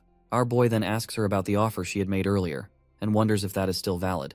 The girl smiles, thinking Jin must be calling about the dinner offer, so she acts all nonchalant, saying she's pretty busy but will check her calendar. However, her pleasant smile fades when Jin tells her he's actually calling about the part-time job she offered him. She looks annoyed when she hears Jin is actually calling about the part-time job, not the dinner. Our boy then asks again if the offer is still valid, and the girl asks if he's interested. Jin confirms he is, so she tells him to come to her studio tomorrow at 4 p.m. The scene cuts to the game room, where Jin and the other boys are lounging around, having fun while gaming and chatting. Jae-hyung, who's been reading an article on Seo Ha-cha, tells his other friends about it. The other boys perk up and start staring at his monitor. Jae-hyung explains that she's starring in a new TV series based on a webtoon, and will be the lead in the Mercenary Teenager series. The blondie then adds that he's seen her in person, and she looks smoking hot. His orange head friend nearly chokes on his drink hearing this, while Blondie continues, saying he saw her while working part-time at his cousin's ad company, where they were shooting a commercial with her. Jae-hyung is blown away by this news, as he's been a hardcore fan of Seo Ha-cha ever since her first show, which has been almost 8 years of following and loving her work. Youngchan asks Blondie how she was in real life. Blondie responds that she's pretty in person and admits he's never seen someone so beautiful. The other guys can't help but blush and call Blondie a lucky bastard. Jae-hyung even asks Blondie to let them know if his cousin's company needs anyone again. The scene cuts to the ad shoot set, where everyone is preparing for the next advertisement. They're eagerly waiting for Seo Ha-cha to come out of her room. Inside, Seo Ha-cha hears the news that a bodyguard is coming to escort her. One of the crew confirms it, but Seo Ha-cha replies that they already have someone from the agency handling it. But the guy reminds Seo-ha that the guard coming this time is from SW Corporation. He mentions that he had already told the corporation that there is nothing to worry about, but they were still worried because of the stalking by some stalkers. He assures her it's just one guy who will be tagging along with her, so it won't be much of a hassle. The gorilla-like guard standing nearby then confirms that the new guy is just a trainee. Of course, this doesn't sit well with the actress. She wonders why they would send a trainee for something like this. As everything gets ready for the shoot, everyone's attention is suddenly caught by the crisp sound of shoes thudding on the floor. When they turn around, they're blown away by the elegance this man exudes. Even though we don't get the chance to see this elegant man, I can confidently state that it's our boy crashing the party here. Back in Seo Ha-cha's dressing room, the gorilla-like guard mentions that SW sent the trainee to get some experience, and he assures her that he will keep an eye on him to make sure he stays out of her way. Seoha's assistant thanks the guard for his help and apologizes for the extra trouble, saying this whole situation is way above his paycheck. The guard reassures them, saying there's nothing to worry about. He adds it's SW's fault for sending a rookie, and he personally finds it rather humiliating to work with someone below his level. Suddenly, there's a knock on the door. When the guard cracks it open, he finds Jin standing there, and our absolute handsome boy in his suit looks totally lady killer, and he quickly states that he's from SW. The assistant is totally bewildered, wondering if he's really a bodyguard or just trying to pull a fast one on them. Jin formally introduces himself and confirms he's indeed the guard sent by SW. The man finally acknowledges it, though he almost thought Jin was some kind of celebrity in disguise, because he just looks too hot to be some random bodyguard. On the other hand, the gorilla perks up to see our boy, and he finds this nothing short of a joke that they have sent a literal kid. Nevertheless, Jin asks if he can come inside, and the assistant gives him the green light to enter. Once Jin is inside, Seo Ha-cha takes one look at him and is absolutely blown away, finding it ridiculous that this handsome kid is a bodyguard. Jin introduces himself personally and tells her he'll be her bodyguard from now on. Seoha quickly reciprocates with the gesture and says it's nice to meet him. Jin starts looking around, trying to get a feel for things, while Seo Ha-cha is still wondering if this guy is really a trainee bodyguard. He looks more like a boy band trainee that SW is trying to debut, and she suspects they probably sent him here to get some exposure. Meanwhile, our boy wants to confirm if this is her first day on set. The assistant confirms this, and once the formalities are out of the way, our boy quickly points out the elephant in the room and asks if the stalking began 2 weeks ago with letters. The woman clarifies that it's been going on for longer than that. She explains that the stalker somehow knows her address and keeps leaving strange letters in her mailbox. It's gotten worse recently, but it's been happening for a while now. She adds that this is common in this line of work, so SW shouldn't worry too much about it. After that, the actress begins to ask how old he is, and that is when our boy's mind flashes back to a time when his senior told him that revealing his age would only make people doubt his abilities. So, in the present moment, he simply replies that it's a secret. At that moment, the gorilla from before calls our boy from behind and says he wants to have a quick chat outside. Once they're out, the gorilla starts by asking if he is a security trainee from SW. Once Jin hears this, he realizes that this is what these guys must have been told, so he just rolls with it, confirming that it's exactly right. The gorilla tells Jin to simply stand aside and watch how it's done. He's confident that he already has things under control. He then starts berating our boy, saying he has no idea why SW would send a runt like him because security is no joke, and practice drills won't cut it in real-life situations, so he tells him he better stay out of the way until his shift is over, and then go home. Jin finally speaks up, asking if the gorilla is Cheol Young Kim from the Security Brothers agency. The man grabs Jin by the neck, telling him not to dodge the question. He warns Jin that if he thinks they're messing around, he'd better listen up if he wants to get out of here in one piece. With that, he flings Jin against the wall and walks off, clearly annoyed. Just then, the actress steps out of the room, asking if Jin's okay. He says he's fine, and she apologizes for this goofball gorilla, saying he's from her agency and can be a bit rough around the edges. She even mentions that she told them she didn't need a bodyguard. Jin doesn't say anything, and the actress enthusiastically starts to ask if he's still in school. Jin responds that it's confidential. Suddenly, her assistant calls out, telling her it's time to head to the set. Before heading out, the lady reassures Jin to just take it easy, saying that nothing's going to happen. With that, she leaves him standing there as she walks out of the scene. The next scene cuts to Jie, who's wondering if he made it to the studio okay. The guard asks if she's talking about Jin, and she confirms. The guard then explains that he received word that Jin has actually made into the studio without any hitch. Jie then asks if sending him there was a good decision since he hasn't fully recovered. The guard says it's all right, pointing out that threats and stalkers are pretty common for celebrities. With Seo Ha-cha's level of fame, she's had her fair share of them. Her agency recently assigned a personal bodyguard for her, so Jin won't be too busy. Jie agrees, explaining that this is precisely why she sent him there, to let him take it easy while he recovers. And who knows, he might even complain about how boring it is. The guard then smiles at Jie and says he doesn't think Jin is the type to let himself get bored. Jie finds this good news and uses the term cakewalk to emphasize how easy this job is going to be for Jin. The guard reluctantly agrees, saying she's precisely right. Jie, on the other hand, feels proud of herself for using Gen Z slang, which makes the guard awkward as he watches her bask in her own sense of accomplishment. As people are gathering in for the shoot, we also see the gorilla making another appearance. Despite the hottest actress sitting right before them, everyone's attention seems to be fixed on Jin, as they can't take their eyes off him. The big man then asks Jin why he left his post for so long, saying they're not here on a field trip. Jin replies that he was scanning the perimeter. The cocky guy starts fuming, questioning what kind of perimeter Jin is talking about, and what a kid like him could possibly know about this stuff. Suddenly, the director wraps up the shooting. As everyone is taking a moment of respite, Seoha Cha's assistant offers her some water. Just as she's about to take a sip, her attention is grabbed by Jin, who announces loudly that he needs everyone to remain inside. The entire staff is all ears after hearing this request, and Jin continues, saying that the police will be arriving soon and everyone in the studio must cooperate with the investigation. The actress is now thoroughly confused and asks what's actually going on. Jin then shows her an envelope with a tiny camera inside. She asks Jin what this is, and he explains that it's a spy camera he found in the waiting room. The news hits like a thunderbolt out of the blue, shocking both the gorilla and the actress's assistant, as well as the actress herself. Even the people standing all around start murmuring, wondering how a spy camera ended up hidden in her waiting room. The actress begins to tremble, and Jin continues, saying he checked the surveillance footage but didn't find any security cameras at the entrance of the waiting room. This makes it difficult to figure out who installed the spy camera. As usual, the gorilla is fuming, berating Jin for not revealing this sooner, but Jin doesn't give a damn about the gorilla's rage. He continues, saying that Ms. Cha didn't use the waiting room after he found the camera. He was just waiting so as not to disrupt the shoot, and no one has entered the room to retrieve the camera, nor has anyone left the studio. The gorilla's frustration reaches its peak. His nerves are practically popping out, and his mind is on the brink of exploding, and he's convinced Jin is trying to screw him over. He tries to snatch the camera from Jin's hand, demanding he hand it over. But Jin just steps back with such a nonchalant flair that it's almost unbelievable. The gorilla, clearly fed up, asks Jin what the hell he's trying to pull. Jin just says it'd be best if Miss Cha's assistant took the camera. The gorilla turns to the assistant and demands he let him take the camera so he can have his team stage it with the police. The poor assistant, clearly flustered, hesitates but eventually agrees. The gorilla snatches the camera from Jin's hand without a second thought, and everyone around is pretty unsettled by how this giant guy is throwing his weight around.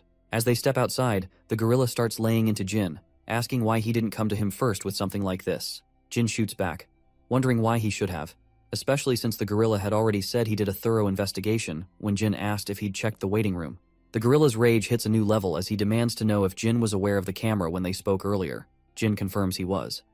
This sends the gorilla into overdrive, yelling at Jin for not immediately reporting to his superiors. Jin makes it crystal clear that the gorilla is not his superior, and that's the last straw. The gorilla tries to slap Jin around, but Jin's not the kind of kid to just take that. He quickly stops the gorilla in his tracks. Fuming, the gorilla finally backs off, muttering that Jin would have been dead if it weren't for SW Corporation. Later, we see the van speeding down the highway. Inside, the lady and her assistant are having a chat. She asks how long it's going to take to figure out who planted that camera. The assistant says the forensic team is on it and should have some answers soon, but the lady isn't so sure. She mentions that they seem to think she was overreacting about something as little as this camera. The big man, ever the reassuring presence, tells her not to worry. He insists he will run his own investigation into the matter. While the actress looks sad and all, Jin glances at her but doesn't say anything. When they arrive at her home, she gets out of the car and Jin follows, but the assistant tells him to stay in the car as he'll drop Jin off at the nearest station. Jin, however, says he'll head back on his own. With the final exchange of goodbyes, the assistant drives off, leaving Jin standing there. Once the car is out of sight, Jin walks around the actress's house. That's when we see her sneaking out of her own house, wearing a mask and a cap. As soon as she steps out, she finds herself startled by the presence behind her and looks around, finding him standing by her side. She quickly asks how he's still there, and Jin simply responds that he was just scanning the area. She gets a bit embarrassed and tells Jin that he can go home since she's just heading to the convenience store around the corner, and asks if she's not allowed to do that. Jin responds that she's free to do whatever she wishes, and that's exactly why he's here. The girl lights up at this, and later, we see her enjoying some delicious noodles outside the convenience store. She tells Jin not to just sit there but to dig in too. She mentions that she was going to take the noodles home but decided to eat them outside since he's here. She looks down and admits that when she's really stressed, she likes to unwind and stroll around the neighborhood. She's been in the business for so long that it's hard to walk around anywhere freely, and she hasn't had time for friends either. She then asks Jin what he does for fun with his friends. He replies that he sometimes goes to the game room after school. She then asks Jin again if he actually mentioned a game room. Jin confirms that he did, which leaves her shocked, because it suddenly feels like she's talking to a teenager again. While Jin is sitting there, he spots some familiar faces, and they are his friends, who are absolutely blown away to see him hanging out with the infamous actress. Jin stands quietly in the background while the lady waves to them with a pleasant smile. After a while, all of Jin's friends join her at the table, and it turns out they all ended up at the game room together. Jae-hyung points out that he never imagined he'd be gaming with her today. The actress smiles and says she didn't think she'd end up at the game room either, as she usually just games at home. Jae-hyung gets a chill when the actress smiles and talks, because she looks even more attractive in person. She thanks him for the compliment and also points out that she won't forget how they told her she sucked at games. Young-chan, with a deadpan expression, confirms this, saying there's no doubt she actually sucked. Surprisingly, as much as Jae-hyung likes her, he adds there's no mercy for noobs. Blondie agrees, and he looks totally worn out, exhausted from playing with noobs like Jin and Seoha. Jae-hyung tells her not to take it personally, but advises her not to tell people she's a gamer, as it will be just insulting in itself. The actress erupts in a smile and a cheerful laugh after their little banter. Eventually, they decide to part ways.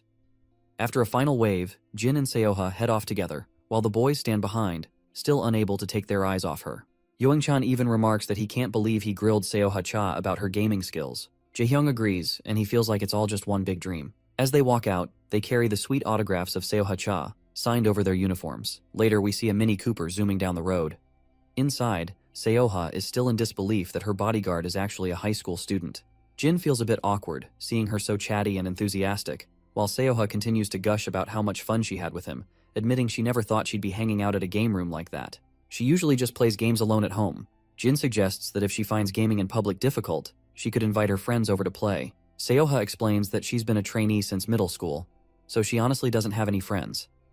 Once she debuted, she was too busy with work to make any real connections. She sometimes hangs out with people she meets through work, but she wouldn't really call them friends. Seoha then asks him about his life, because she is curious why he's working as a bodyguard while still in school. Jin explains that he's doing it to buy his little sister a birthday present. Seoha is startled and touched by his reason, finding him to be a really sweet brother. She comments that he must be pretty close to his sister, but she can't really relate, to be honest, since she is the only child of her parents. She then offers to drop him off, but Jin states that it's unnecessary and that he'll get home himself after he's escorted her. By the way, throughout their conversation, Jin has kept a formal tone, addressing her as Miss Cha, but she tells him to just call her Seoha. When they finally reach their destination, Jin gets out of the car. As he turns around, he spots another figure approaching. This man looks furious, and Seoha quickly reassures Jin that it's okay since she knows him. The man cryptically hints to her that the particular person she knows would like to see her, who is sitting in the car right now, but Seoha stays silent. As the man moves toward them, Seoha also walks forward as well, but Jin quickly steps in front of this new guy. The dude in glasses, however, immediately tells our boy to simply step aside. Seoha then tells Jin he can go home and that she'll be home after this. But Jin insists on waiting, and Seoha is momentarily silent as she looks at his calm face. Eventually, she smiles and tells him to go home and get some rest. As she walks away, she looks a bit sad, thinking to herself that she can't drag him into this. Once Seoha is inside the car, the man starts berating her, asking why she didn't pick up his calls. He scolds her for not calling back even if she was busy. Seoha responds bluntly, questioning why she should even take his calls. The guy in the shadows seems baffled by her response and then smirks, warning her not to push him too far or she might regret it. He reminds her that he has his limits as well, and tries to justify his behavior by saying that the dates he went with other girls were all for business and should not be held against him. Seoha tells him she doesn't care about who he meets, since they broke up a month ago, which means he needs to stop contacting her and showing up like this. She firmly says she would prefer if he didn't call or drop by anymore. She starts to open the car door, but this jerk lunges at her, grabbing her hand and saying he's going to teach her a lesson about her place. He makes it clear that just because she's got a little fame doesn't mean she's some hotshot starlet now. Then he goes on about ruining a little actress like her and threatens to expose who her parents are. He then questions if she's really getting a reality check in the state she's in, but before he can say any more crap, my guy smashes his luxury car window. Glass shatters everywhere as our boy grabs the rich dude by the collar, yanks him out of his comfy seat, and throws him onto the asphalt, leaving him getting scraped up pretty badly. The girl is completely stunned by the scene, and our guy quickly tells her she can get out now. Once she's out of the car, he checks if she's okay. She says she's fine, but she seems more worried about the rich guy he just threw out. Meanwhile, the rich man is shouting at the top of his lungs, demanding to know who the hell he is. With a cool demeanor, Jin just says he's her bodyguard. The rich man is absolutely losing it, struggling to come to terms with the fact that he was tossed aside by some lowly bodyguard. He suddenly looks at his own bodyguard, who's groaning in pain on the ground. As his bodyguard tries to get up and apologize, the rich man tears into him with every insult imaginable. He then turns back to Seoha, reminding her that this isn't over yet. With that little threat made, he and his bodyguard scramble to their car and speed off. Seoha, still in shock, asks our guy what on earth he did that for and if he even knows who that man was. It turns out he has no clue who the rich guy was. She then asks him what he was thinking, and he just says he was doing his job. He tells her it's time to go, and he will head out once he has safely escorted her to her home. seeing his calm demeanor, starts to smile again and thanks him for his help before agreeing to go with him. The next day, we're back at the ad agency, and once again, this gorilla of a guard is glaring at our guy. He's fuming, saying he's heard about the little fiasco from yesterday. Jin stays silent as the guard rants, asking if he even knows who he's just messed with. With his usual cool swagger, Jin responds that he does not care whoever it was, as he was just doing his job. The guard has absolutely no idea how to deal with this lunatic, and he is struggling to find a way to argue with this puny punk. He then jabs his finger at our guy and explains that the man he attacked last night is the third son of the head of KP Group, and he's the head of marketing of Seo Cha's agency. You see, KP Group recently became a major investor in Seo Cha's agency, so not only did he screw over Seo, but now her entire agency is at risk because of him, so he demands to know if he can see the consequences of his actions. He then further tells Jin to forget about whatever fantasy he has about being a big shot and advises him to quit before he ruins someone else's life. The gorilla and his two lackeys walk off. Later, we see the same bespectacled guy standing outside, while the rich dude who got taken down last night by Jin is sitting inside. It looks like the head of the agency is telling Seoha to apologize to Mr. Kai for speaking out of turn. Seoha is visibly irritated by this, and reminds the fat man that she has a shoot today and has been dragged in early for this nonsense. Besides, she insists she's not the one who should be apologizing. The agency director nearly chokes on his breath at her bold stance in front of Mr. Kai. The fat man looks pale and asks Seoha what's gotten into her. She remains silent while the director apologizes to Mr. Kai, saying he's terribly sorry, and that Seoha has been under a lot of stress with the stalker situation.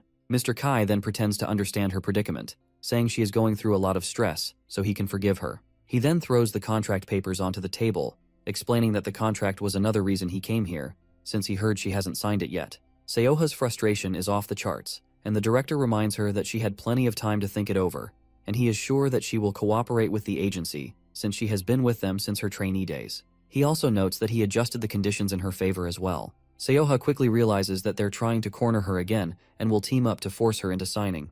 Mr. Kai then recalls the bodyguard from yesterday and tells the director to get rid of him as well, saying he can't stand the idea of such a violent person being around Seoha all the time. The greedy fatty quickly agrees to send that other guard back, who is our boy by the way. But as expected, Seoha tries to protest, but the fatty shuts her down and states that it's not just about what happened with Mr. Kai last night. He's also heard from the head of security that our boy is a problematic person. It seems like that bastard gorilla-like guard has reported about our boy as well.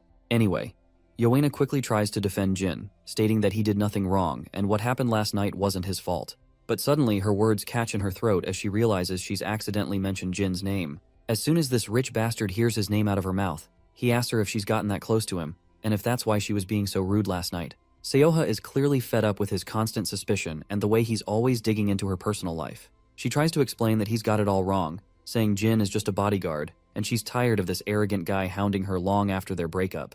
The jerk smirks again and hints about getting rid of our boy who is working as a bodyguard for her currently. This twisted question catches the poor girl off guard. On the other hand, he goes on to say that someone who's so violent shouldn't be protecting people at all. Seoha quickly catches on to what this man is trying to imply, and she finds revolting how he is trying to take his revenge on an innocent boy. Her mind quickly flashes back to Jin's image, who's as harmless as they come, and asks if he really needs to take things this far. She wonders if he's just upset about the contract renewal and is taking it out on an innocent bystander. The jerk just sneers and says he's not upset about that since he knows she'll sign the contract. He's just worried about our boy endangering others. Seoha can clearly see that he's lying, so she tells him that he can feel happy as she is about to fire our boy off. But then the rich guy says he's not letting Jin off the hook just by firing him from his job. Seoha starts trembling as she worries about what worse things this man might do to him. Despite her fears, the rich guy tells her to just sign the damn contract so they can go out and celebrate. He then also orders his lackey to bring Jin in. Seoha knows that this guy just wants revenge for the humiliation Jin caused him last night, and when this rich guy flashes his smirk, he only gets on her nerves more, and all she can think about is getting the hell out of there as fast as possible. When Jin finally walks into the room, he just stands there while the cocky guy sneers at him, saying he's just a kid, and he now finally understands why he was so violent. The agency director then informs Jin that he won't be on Seoha's security detail anymore, and he'll be sending word to SW Corp as well, so he should just leave. After that, the cocky guy smirks and says Jin's life is about to get a lot harder.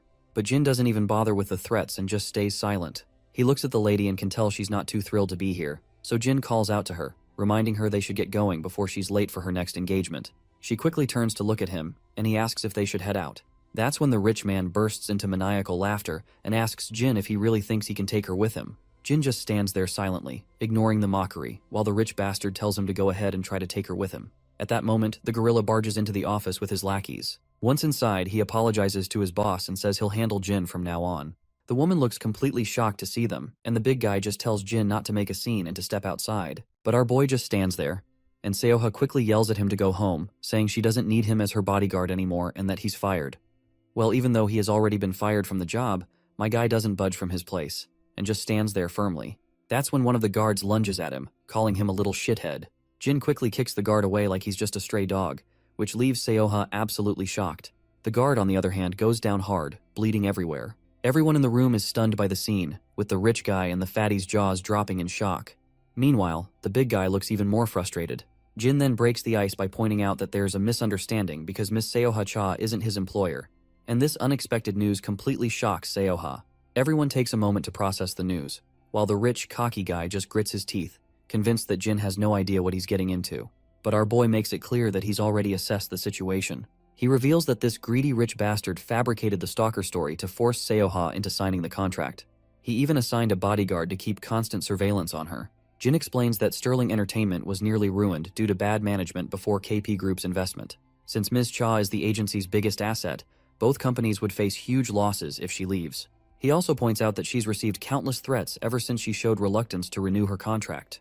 The girl wonders how even Jin knows all of this. Just then, the scene cuts back into the past, into the game room, where everyone is angry at Jin for using his phone in the middle of everything. It turns out he's actually read all the messages on her phone. Back in the present, the cocky guy demands to know what Jin plans to do about it, even if he knows everything. Jin then turns to Miss Cha and asks what she wants to do. She remains silent for a moment, her eyes wide, struggling to find her voice. Tears start to fall as she says she doesn't want to be there anymore. The cocky guy, on the other hand, jumps out of his seat shouting. Just as he lunges at her, Jin delivers a brutal kick to his belly, sending him flying several meters away. The other guys in the room are absolutely wide-eyed at what they've just seen. The guard with glasses rushes to his boss, asking if he's alright. Meanwhile, the big guy charges at Jin, but Jin delivers a brutal punch right under his chin, making him gush blood and shattering his glasses, and leaving him staggered backward. Another guy tries to charge at Jin, but our boy quickly delivers a powerful punch right under his ribs. The big guy looks furious, but before he can react, Jin smashes him right under the throat, hitting his face with his knee and leaving him sprawled on the ground. The girl stands there, her mouth wide open, but quickly yells at Jin to watch out. A man on the other side tries to stab Jin with a stick, swinging it wildly left and right. In the end, Jin flicks the stick out of the man's hand, and it falls to the ground. With a swift move, Jin pulls his hand back and delivers a brutal smash right under the guy's chin. He then also makes sure to give a devastating kick, and the impact sends the man flying backward, crashing into the wall, and he lands sprawled on the floor. Jin then turns his attention to the last man standing, the agency director, who is already trembling like a leaf. Meanwhile, the rich guy, still shaking from the hit he took, asks Jin again if he has any idea who he's dealing with. He glares at our boy with a deadly look, making it clear that he'll make sure to wipe him out along with the lady. He vows to do whatever it takes to ruin him, but his words get stuck in his throat when Jae walks into the room with her escort. As she surveys the mess scattered around, she can't help but point out that she sent our boy here because it was supposed to be a cakewalk. When Miss Cha takes a look at Jae, it does not take her long to realize that she is the brilliant granddaughter of SW chairman, who took over their entertainment division and all their news ventures. As Jae walks into the room, she tells our boy that she'll clean things up here, and he can get on with his day. Our boy acknowledges this and tells Miss Cha it's time to go. The rich bastard is shocked to see Jae and asks what the hell she's doing here, but Jae doesn't respond. She simply sits down gracefully and mentions that she's heard he has some unfinished business with her dear friend. Both the director and the rich dude are completely baffled because they've clearly messed with the wrong person. Jae jokes with them, saying they can settle that unfinished business with her if they want, and she's totally down to reach some kind of understanding. Both the director and the rich guy are left utterly terrified. Meanwhile, outside, Jin walks forward with Jae following him from behind. As they walk, Jae wonders who this kid even is. Our boy then turns to her and asks where her next engagement is. The lady stays quiet for a moment, then starts to snicker under her breath before bursting into laughter. She can barely hold back her tears of laughter. Next scene, we're at Miss Cha's house. She's still lying in bed, looking like a complete mess. She somehow managed to sleep for 10 hours straight, which is wild since she usually only gets like 3 hours max because of her sleep disorder. She wonders if maybe all that sleep was because everything she was stressed about is finally gone. The scene then flashes back to the past, where we see Jae and Miss Cha sitting together. Jae explains that she's taken care of the legal mess with her old agency, and now she's free to choose whoever she wants to work with. Miss Cha points out that the dispute with the agency was only half the problem. Jae then reassures her that if she's talking about that filthy rich guy, Dongjin Ki, she has nothing to worry about.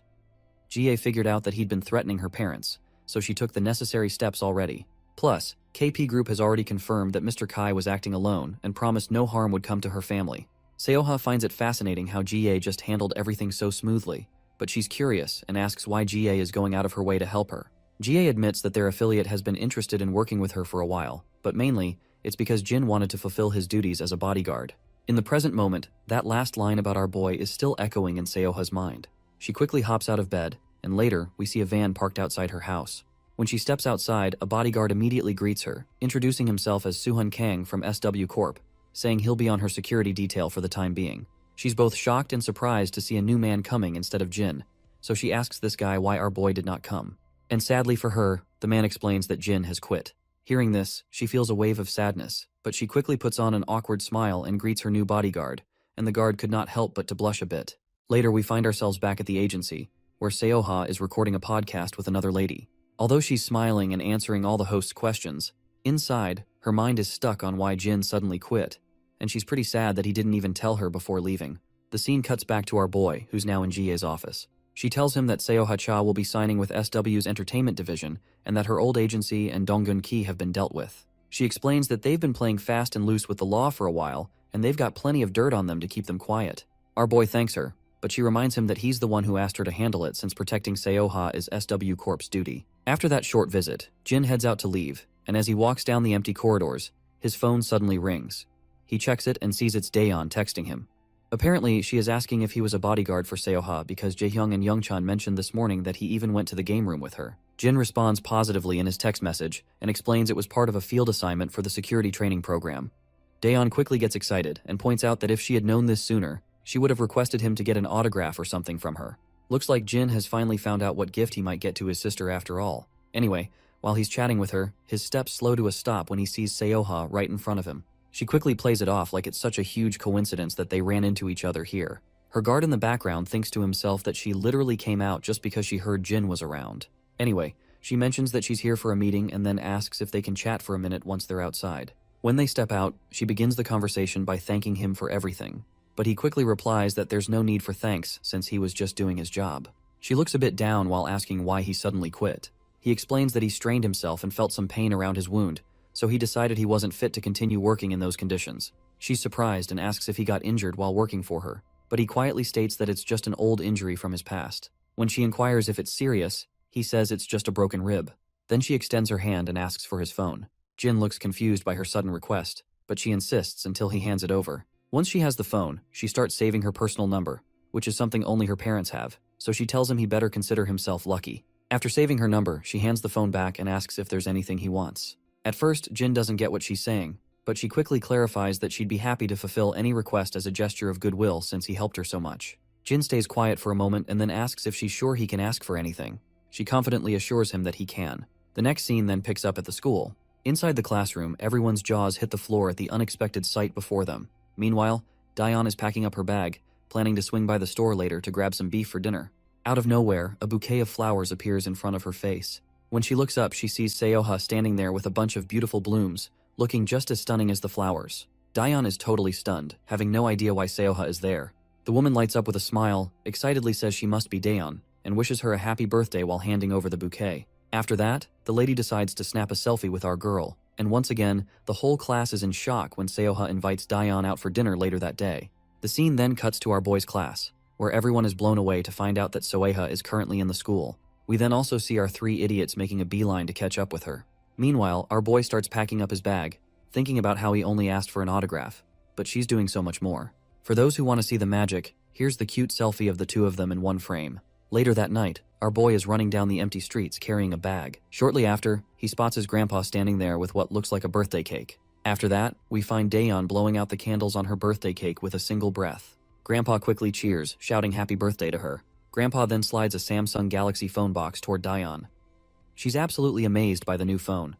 The old man reminds her that he'd promised to get her a new one. Daeon feels a bit guilty, saying her old phone still works fine and there was no need for a new one. Anyway, it's finally Jin's turn to present his gift, and he promptly pulls out a big box. When Daeon takes a look at it, she discovers it's a Samsung notebook, which leaves her completely blown away because this shit costs a fortune to acquire. She starts to panic a little, saying it's all too much. Even Grandpa is baffled by how Jin could afford such an expensive notebook. but our boy casually explains he took on a part-time job to cover it. Grandpa keeps insisting that laptops are expensive, especially this new model that just came out this year. But Jin reassures him not to worry about it, saying he knows how inconvenient it can be without a computer in the room. Daeyeon quickly says thank you and promises her brother she'll put it to good use. After the pleasantries, Grandpa starts cutting the cake. Jin smiles at Daeyeon, but then his phone rings. It's Seoha-cha. He heads to his room to answer the call. Seoha explains that she's on a break and just wanted to check in. She asks if Daeyeon had a nice birthday celebration. In response, Jin states that they are celebrating it currently, and he thanks her for everything she did. But Seoha brushes it off, saying all she did was just stop by, have a chat, and she is actually really glad to meet such a lovely girl. She then asks him if he's busy tomorrow. Jin replies that he plans on going to security training since it's been a while, but she reminds him he's injured and questions if he'll be okay. He assures her he'll keep it light so he doesn't aggravate his wounds. With that, she asks if he's free the day after tomorrow. Jin says he'll be training that day as well. The lady gets frustrated by his constant excuses and, in irritation, asks if he's going to have fun during his training. He replies that he wouldn't call it fun, which only annoys her more. There's a persistent knock on her door, so she tells him she's heading back on set and will call him again another time. Suddenly, Jin's phone rings, and it's an unknown caller. He quickly answers, and it turns out to be his friend 006, who says he's just entered the city today and wants to meet up. Under the dim moonlight, the two friends meet for a reunion.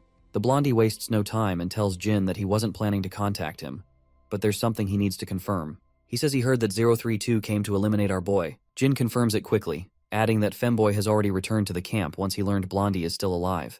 But the blondie sighs deeply and facepalms in frustration, while explaining that the femboy never showed up at the camp. This news catches Jin off guard, who then explains that the femboy had said going back to camp would be the only way to keep them off the trail. But Blonde highlights that according to his sources, he hasn't returned to the camp since he first disappeared. Jin then points out that 032 was also ambushed by a camp mercenary after he came to Korea to see him. This revelation makes Blondie even more frustrated, while Jin continues explaining, saying the camp probably sent the mercenary to bring 032 back, but the mercenary attacked him without proper authorization from the camp. Blondie then points out that the camp has always had a mix of mercenaries, those with numbers and those without. The numbered mercenaries were despised by the unnumbered ones, and shit only got worse after Jin left, especially with the camp bringing in more recruits. Jin asks his friend if he's sure they've taken 032.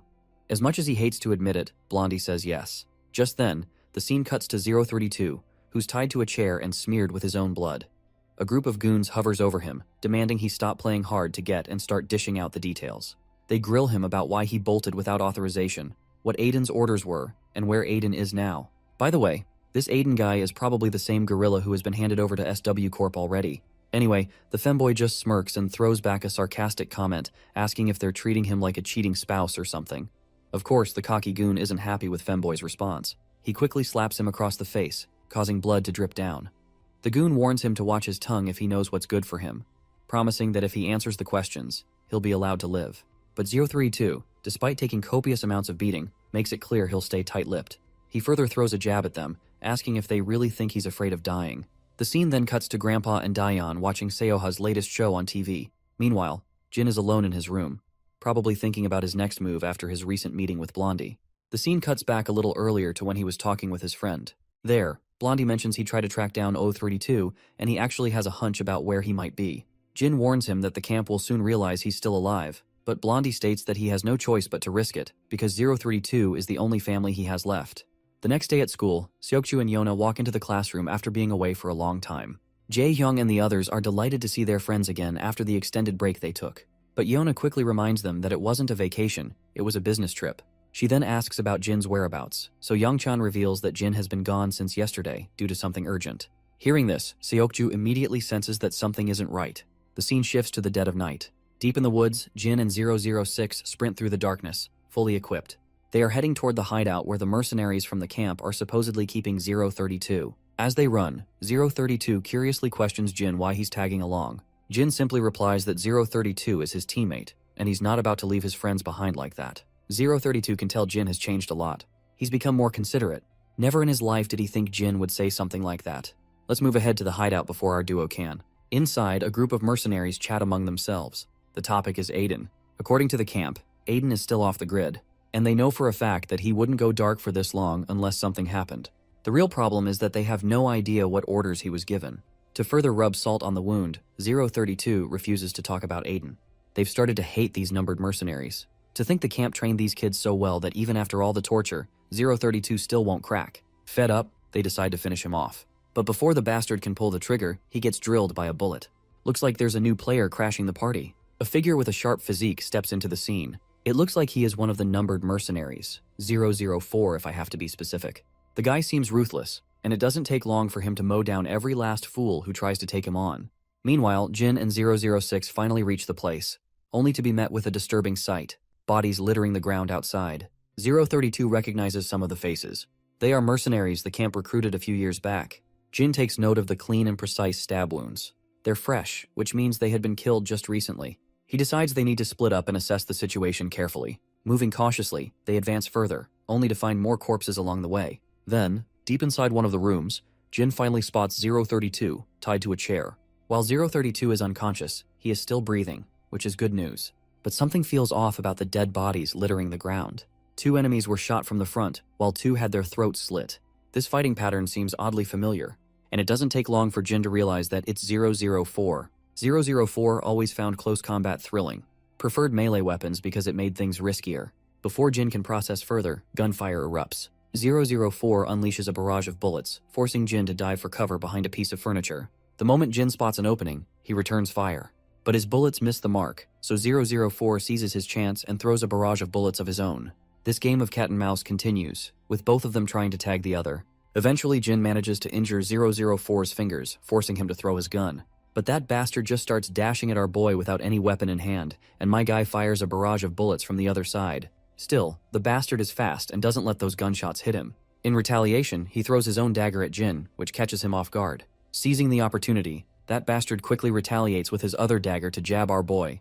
But Jin saves himself by blocking the dagger with his own gun, and even kicks 004 hard enough to send him skidding across the floor. Yet, this isn't enough to wipe the sassy smile off this shithead's face. In fact, that little back and forth actually felt thrilling to him, and he wants more. While he thinks Jin's a great talent, it's a pity that he's about to be taken down. It looks like 004 doesn't recognize that the person he's fighting is actually 001, not some camp mercenary, especially since Jin's face is covered. So the bastard charges at our boy at full speed and tries to jab him, but his first attempt is fruitless. His second attempt also goes nowhere, yet the bastard keeps throwing sharp swings one after another. Then, our guy punches the bastard squarely in the face, but 004 responds by swinging his dagger again. Still, every attempt to jab our boy falls short, and he gets smacked in the face once more. Next, the blow 001 throws is so devastating that the bastard crashes and skids across the ground.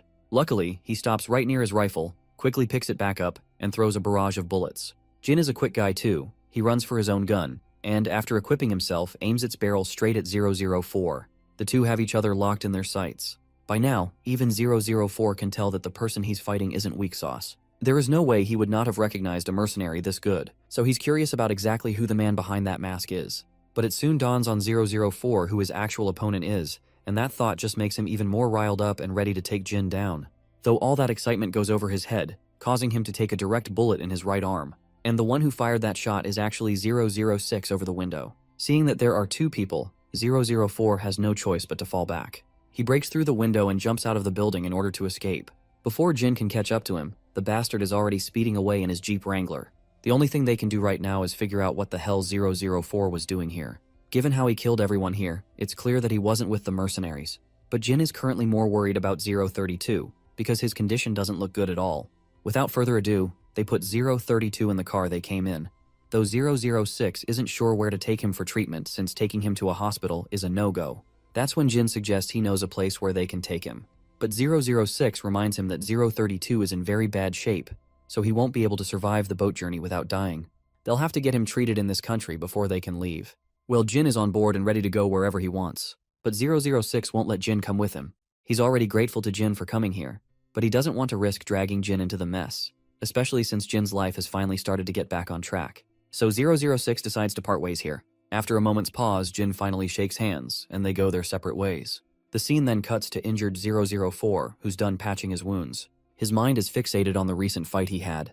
He's pretty darn sure that it was Jin, especially since those eyes are exactly the ones he remembers. And this thought excites him like no end. It's dead of night, around 2 a.m., and Jin quietly enters the apartment to avoid disturbing anyone.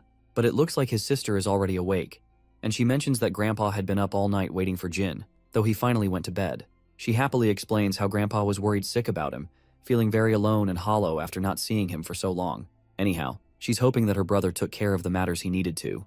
Before heading back to her room, she points out the sandwich she left for him. So after having that sandwich, Jin retires back to his bedroom. But before he can catch any Z's, his phone rings. It's Seo-ha-cha calling him. She apologizes for calling so late, but she needs to ask something. She wants to meet him tomorrow, as there is something she wants to talk about. Only if he's free. She doesn't mind joining him at his training place, as it won't take long. Eventually, Jin agrees to meet her. The next day, he goes to meet her. He gets into her Mini Cooper, and once he does, she curiously asks if he skipped his training today, since it's time for his session. She even thinks he might have lied about training at all, but he quickly tries to ease her doubts by explaining that he's just taking a few days off for some personal matters. Hearing that, she relaxes a bit, glad she isn't actually bothering him by inviting him along. She then offers him a can of carbonated drink. The reason she didn't meet him in the morning was that she was worried people might recognize her during the day. She suddenly asked him to meet because she wants some advice, and maybe a little help. It's actually about her brother. You see, she has a younger brother who's in high school as well, a bit younger than Jin. She thought he might understand him better since both Jin and her brother are teenagers. Well, it looks like she totally picked the wrong example of a typical teenager. Anyhow, she continues that her parents told her he keeps coming home with new bruises every day. When they ask, he simply says he was playing around with some friends. But if they probe further, he just goes to his room or even leaves the house. At first, she didn't think much of it since he's at that age, but she's grown worried. There might be something more serious going on. Jin asks if she's ever tried asking him directly. Miss Cha explains that whenever she tries, he won't come out of his room and doesn't answer her calls either. She reveals that she was pretty close to her brother before she started working, but after she moved out and got busy, she couldn't really be there for him. Their relationship was fine, but he started avoiding her about a year ago. So she wants Jin to try to find out the real reason behind his behavior. She doesn't really have anyone else to ask for help, besides Jin, especially since it might just spark weird rumors if she talks to someone else, which could make things worse for her. The next day, the scene shifts to MH High School, where students have begun pouring in. Inside the school, we see Jin walking down the corridor, prepared like a man on a mission. He's got a picture of Miss Cha's brother, Jinwoo Cha, who's a second-year student in this very school. Finally, he finds the man in question. But Jin is soon distracted by a group of girls insisting he take off his mask for just a second. While our boy isn't sure what to do, the girls eagerly wait for him to pull the mask down. He bails out by excusing himself, saying he has a cold. Yet the girls just keep staring at him, because even his voice has that effect on them. We then shift back to Jinwoo Cha, who, as soon as he enters class, faces some typical bullies. One loudmouth starts berating Jinwoo for coming in late. There's also a girl in the group who looks as unattractive as possible, and another bully with tattoos all over his arms. As usual, Jinwoo starts to feel sick just at the sight of these bastards. The gray-haired bastard once again calls out Jinwoo, and the poor guy quickly starts apologizing for arriving late. He says he wasn't feeling well, which is why he was late. But these excuses aren't going to cut it with this shithead, who's even angrier than ever. He finds it laughable that Jinwoo allegedly fell ill just because he punched him. Meanwhile, the other students do nothing but watch these assholes bully an innocent kid. Then the tattooed guy speaks. He rises from his seat and orders Jinwoo to hold his backpack up to his chest. When Jinwoo tries to argue, the bastard only gets angrier, throwing daggers with his glare like a baboon. Eventually, Jinwoo gives in and holds the bag as commanded. As he does, that tattooed bastard tries to execute a move he just watched on YouTube and kicks the bag hard. The impact is brutal, causing poor Jinwoo to crash to the ground. The bastard, on the other hand, is very dissatisfied with his move because it wasn't executed as cleanly as he wanted. He threatens Jinwoo, telling him to act like a good punching bag or else there'll be consequences. He orders him to pick up the backpack again. Jinwoo is devastated. He just can't take it anymore. Then the bully girl in the group starts feeling hungry, and the silver-haired guy, Sunghan, is hungry too. Hearing this, the tattooed guy decides to grab some food before starting their practice. So he sits back down and orders Jinwoo to bring them some food. The poor guy, with no option, just complies like a loyal dog. And that bitch even reminds him not to forget her milk coffee. As the poor guy rushes out of the classroom to get the goods, Jin stands outside. Seeing this boy in misery, a sad expression of Miss Cha flashes through his eyes. At that very moment, his phone suddenly rings. It's his sister texting him a thank you note for the gift he gave her. She's very grateful for it. That warm brother and sister relationship he shares only makes him want to help Miss Cha with her brother, so he finally decides to step in and help Jinwoo out. As Jinwoo picks up the ordered food, he reflects on how much he's grown to hate the school. Suddenly his phone rings. It's his sister, Seoha. She actually wants to meet him on Saturday, and is looking forward to having dinner with him. Remembering his sister, his mind flashes back to the times when he was in junior school. Back then, the entire class always expressed their disapproval over his sister's performance. That's why his attitude changed, and he started believing she was just a bad actor. So he always berated her to do better because everyone at school kept talking shit about how bad she performs. It was only so much humiliation he could endure. Now, as he reflects, he feels pathetic for how he treated his sister. Meanwhile, our boy keeps a close eye on him from a distance. His phone rings once more, and again, it's his sister, who's come to learn that he skipped school. He quickly replies, but his excuses aren't cutting it. She was worried that something even worse might have happened to him. Suddenly, Jinwoo notices Jin standing right outside the convenience store, and he has no clue who this guy is. Although Jinwoo can't see his face clearly, he can tell that the guy is very handsome. As Jinwoo walks, distracted, he trips and falls, causing more embarrassment. But to his surprise, Jin helps him pick up his stuff from the ground. As he hands it back, Jinwoo offers him one of the snacks, and Jin gladly takes it. As he eats with his mask down, Jinwoo's eyes widen in shock after seeing how handsome this dude is. Well, my guy is just so handsome that even the boys are starting to feel something for him. Anyway, they sit together and start catching up. When asked, Jin shares that he's a third-year student. In this case, Jinwoo assumes Jin is his sunbai, but Jin immediately corrects him, saying he's not his sunbai since they don't go to the same school. Well, this bewilders Jinwoo because, as far as he can see, Jin is clearly wearing his school uniform. Jin finally clears up the confusion by revealing that he's just visiting the school briefly. But we all know the truth. He only wore this uniform so he could infiltrate the school. Suddenly, Jinwoo gets a text from those bastards, and it terrifies him. He quickly picks up his stuff and leaves after exchanging goodbyes. Later, he dumps all the stuff in front of those bullies, who, while eating, look annoyed that he took so long. Insult after insult, Jinwoo can only endure so much. It's weighing him down, and he's not sure how long he can keep up with this shit. There's still a lot of the school year left until he finally graduates. As he's lamenting his fate, that bully girl suddenly accuses him of looking at her thighs, but Jinwoo immediately denies it, for obvious reasons. His face goes pale as he keeps assuring them he wasn't looking at their legs. By the way, I don't know this bully girl's name, so let's give her an appropriate one. From now on, we'll call her Cheeky Witch. Cheeky Witch keeps accusing Jinwoo, while the tattoo guy just munches on his food, casually watching the WWE Championship. Then, out of nowhere, he suddenly stands up. Without any prior warning, the bastard lands a hard hit on Jinwoo's leg. He follows up with a perfectly executed next attack, grabbing Jinwoo and choking the life out of him. The bastard looks very pleased with himself, as if he just perfected some twisted technique he learned from a livestream. As Jinwoo lies defeated on the ground, his mind flashes back to the past. Back then, those guys used to tease his sister, throwing disgusting comments about her, calling her ugly. They were sure she was a dirty woman who had already been with dozens of men. But every time Jinwoo tried to stand up for her, those bastards just beat the crap out of him. Also, for clarity, these guys do not know that he is the brother of Seowa, and that they are unintentionally insulting his sister in front of him. He finally wakes up in the infirmary, and it looks like Jin is the one who brought him here. Jin questions why he's been enduring all this and never told his sister about it. Jinwoo is caught off guard by the question, but Jin simply repeats himself, asking again, why hasn't he told his sister Chaseoha about this? Jinwoo is now 100% sure that this guy already knows about the relationship he shares with Seoha. In this case, he finally speaks. He fears that if people find out that Chaseoha's brother is a runt, it'll cause her a lot of trouble.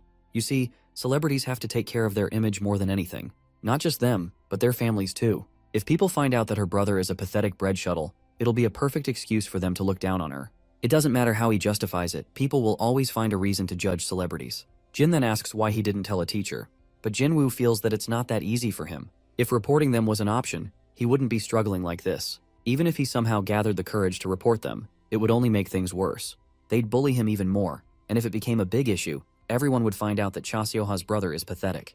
The point is, nothing would get resolved, and it would only bring his sister more trouble. The only thing he can currently do is stay silent, and don't let people know that he is Seoha's brother. Jin asks him what his plan is from now on. The room falls silent, but suddenly Jinwoo's phone rings. It's the bullies again, demanding more food. Now that he's seen their message, they assume that he must have woken up, so they start mocking him all over again, telling him to have fun in the infirmary and all that shit. He feels hopeless. The only thought in his mind is to graduate as soon as possible. Later, Jin leaves the infirmary, and it turns out he had been recording everything. He already sent it to Seoha. She's devastated to learn what her brother has been going through. At first, she thought he was just going through puberty, distancing himself because he didn't like her. But she never imagined he was living such a miserable life. She even starts blaming herself. But Jin believes it's not her fault. And it's not Jinwoo's fault either. With those words, he hangs up the call.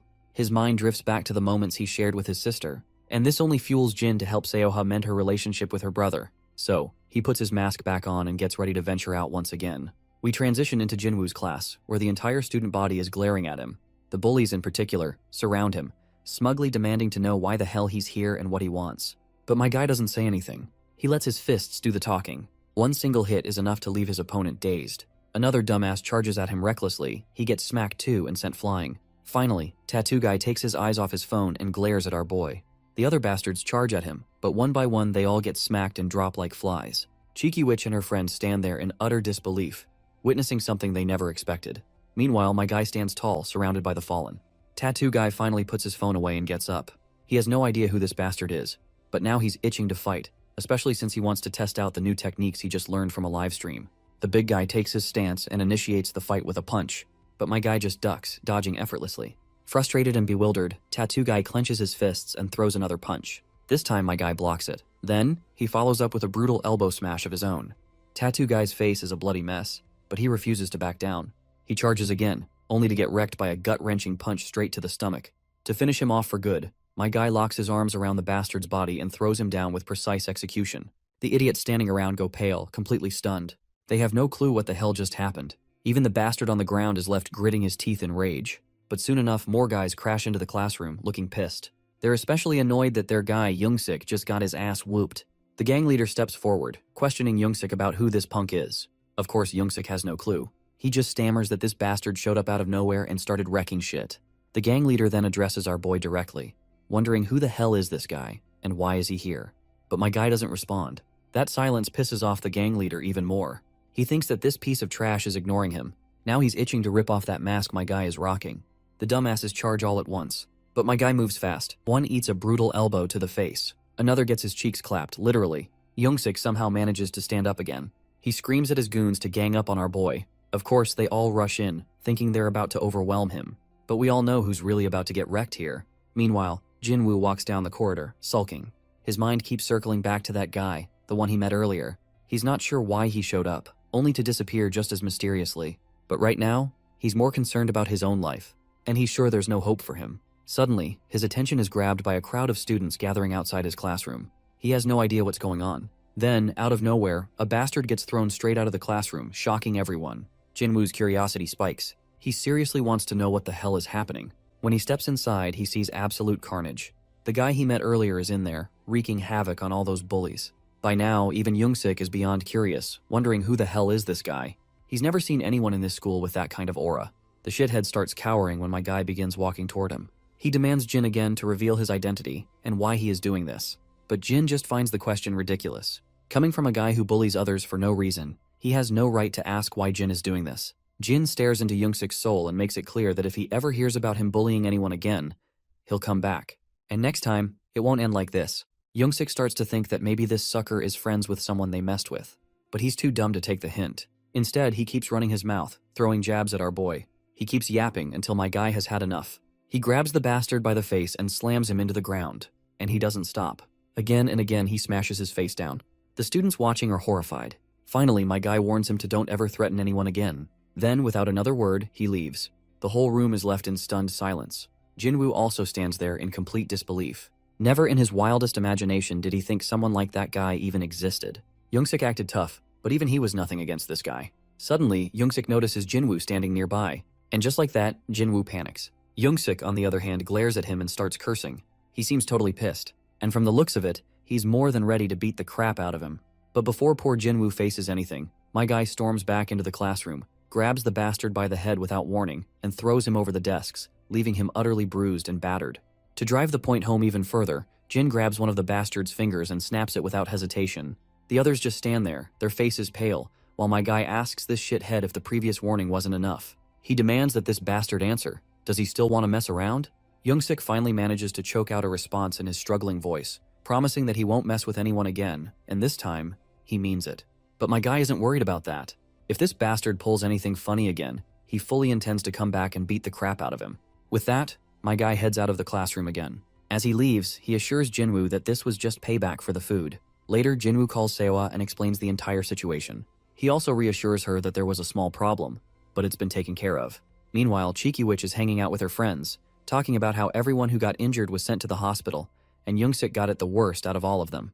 They still have no idea who that sucker was. Rumor has it that the mysterious guy wasn't even from their school, which is why they can't find him anywhere. Among all the murmurs and chatter, Jinwoo just sits quietly. But deep down, he's curious too. He wants to know exactly who the man under that mask was. Suddenly, someone approaches Jinwoo. It's his sister Sewa. Cheeky Witch is absolutely stunned to see Seoa standing there in the flesh. All the students immediately pull out their phones, eager to capture the moment. Jinwoo's eyes nearly pop out of their sockets. This is the last thing he wanted to happen. He had been trying his best to keep his identity hidden, not wanting any unnecessary attention or rumors. Cheeky Witch is bewildered to realize that Seoa is Jinwoo's sister. Seoa, on the other hand, gets straight to the point. She's here because he kept ignoring her messages. She tells him to grab his bag because he's coming with her. Jinwoo is reluctant as he is not sure where they're going.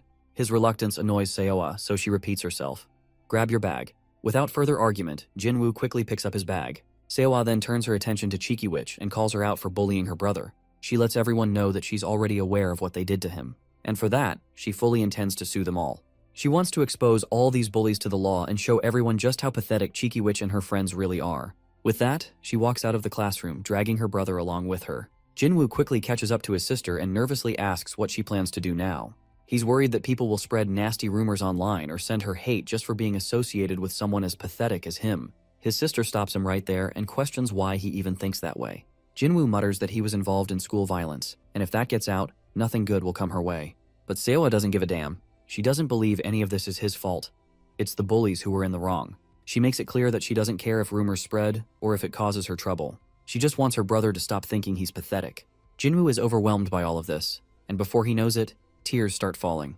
In the crowd of students, Seoa suddenly notices Jin standing there. Without a word, he quietly walks away. The next day, Jin arrives at his own school and takes his seat in class. His friends immediately start bugging him, saying they want to play games with Seoa again and asking him to contact her. As they chat, the focus shifts to Seokju and Yona. Seokju makes a wild guess that while they were in America, Jin was actually busy escorting Seoa. Well, Yona is already aware of this. For some reason, that fact doesn't sit well with Yona. It wouldn't be surprising if she had a massive crush on Jin.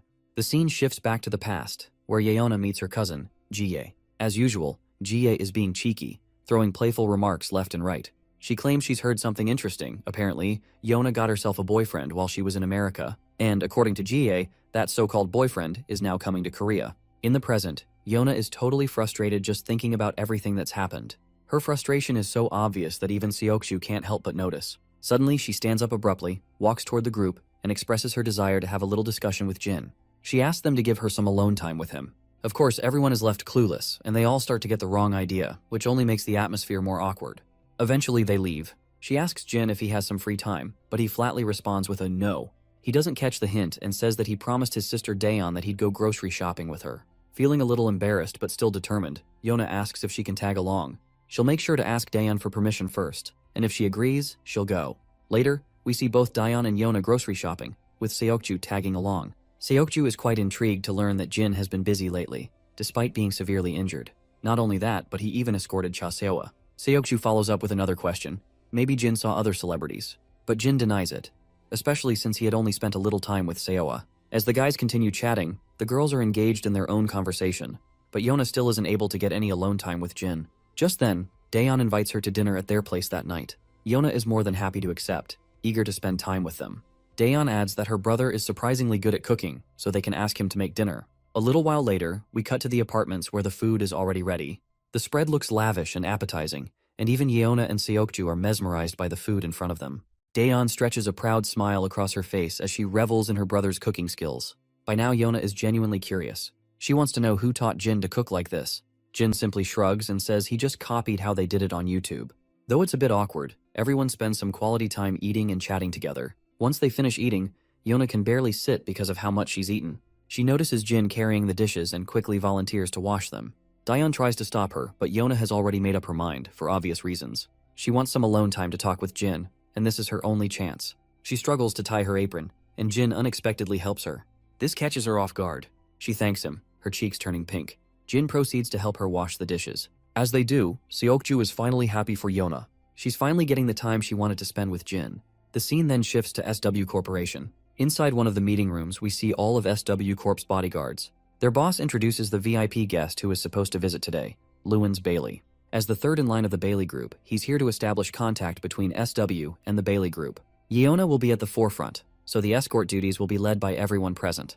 He specifically mentions Seokju and Jin, telling them they need to pay close attention since they'll be working alongside Miss Yeona. Later, as all the bodyguards follow Yeona, she finally meets that loud bastard coming from the other side. He hugs her tightly without warning.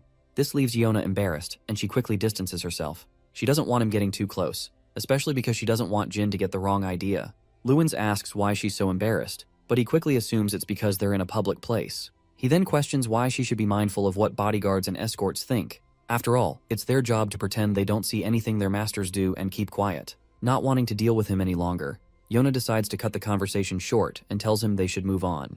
Later, both Yona and Luins sit in a lounge facing each other. As they have lunch, Luins questions her if she's considered his proposal of engagement. He's sure it wouldn't be a bad offer for her. Yona, however, decides to talk about it later. Luins presses her, reminding her that he came all this way to hear her answer directly from her. He's not happy that she's avoiding the topic. Yona reminds him that she already gave him her answer, so she doesn't understand why he's being so persistent. Luins glares at her coldly and tells her to acknowledge her decision.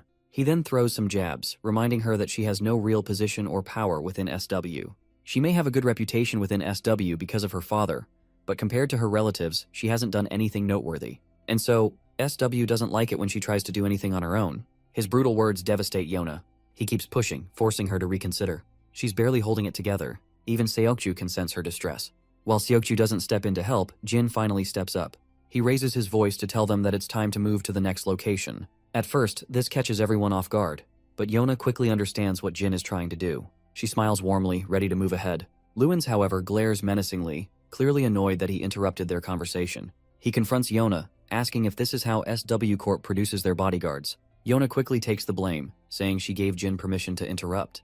They can't afford any delays in the schedule for such an important process. Luins continues to glare at her, but eventually brushes off his aggressive expression. He asks her to send her guard outside so they can talk privately. Eventually, Yona gestures for both boys to wait outside for a moment. Since they seem reluctant to leave, she assures them she'll be fine and that it's okay if they give her some space. With that, both Jin and Seokju head outside.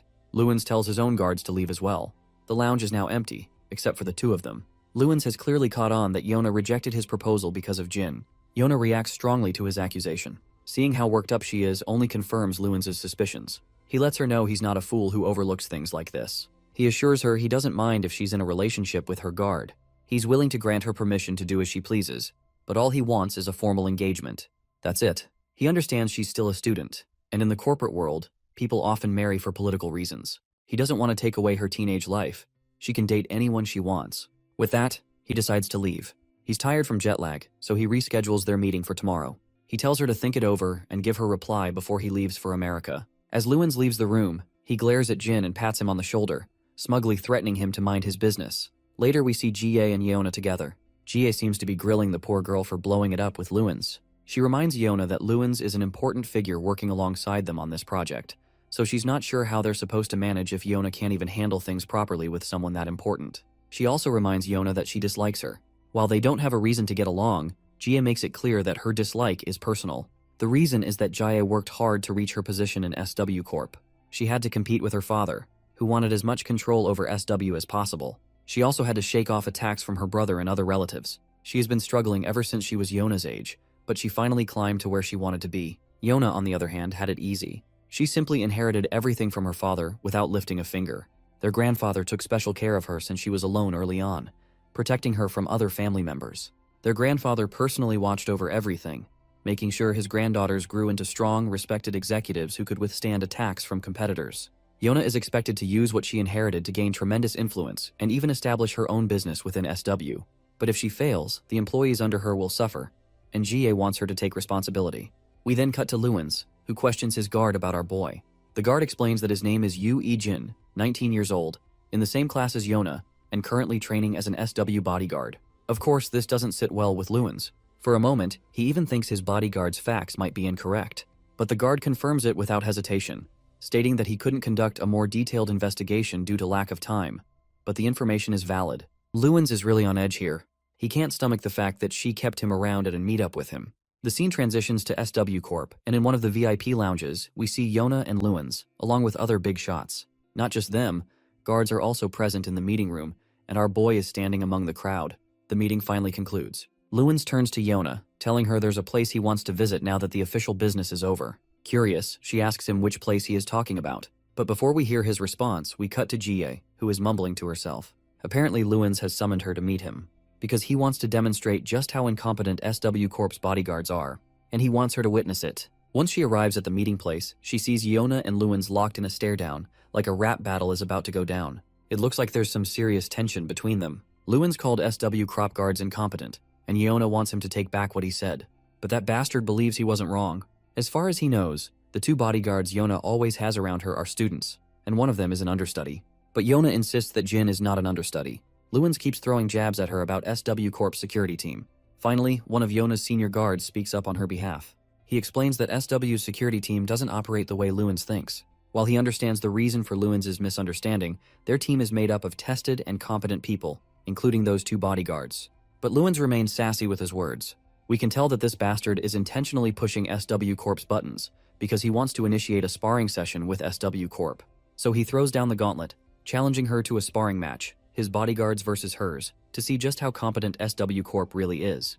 But Yona already knows what this bastard is plotting, so she doesn't respond immediately. So he tries to provoke her, wondering if, perhaps, her bodyguards aren't as competent as she claims. Besides, it will benefit both sides if they get a chance to train with each other. But Yona makes it clear that she's not about to make a decision like this on her own. After all, bodyguards are here to protect them, not to put on a show. Jie seems pretty satisfied with Yona's thorough response to the provocation. Even Seokju looks pleased. Lewins, on the other hand, is finally out of arguments. He then shifts his attention to our boy, pointing out that Jin is the reason this situation escalated in the first place. He tries to provoke Jin, sneering at how he's hiding behind the very person he's supposed to protect, which, even for an understudy, is a pretty low standard. But we all know Jin isn't the type to act on impulse, so he stays quiet. Lewins then throws a jab at all of the SW Corp's bodyguards, calling them third-rate and claiming they're nothing but an embarrassment to their master. Of course, not all of the guards are as composed as Jin. They quickly take the bait and are ready to fight Lewin's bodyguards.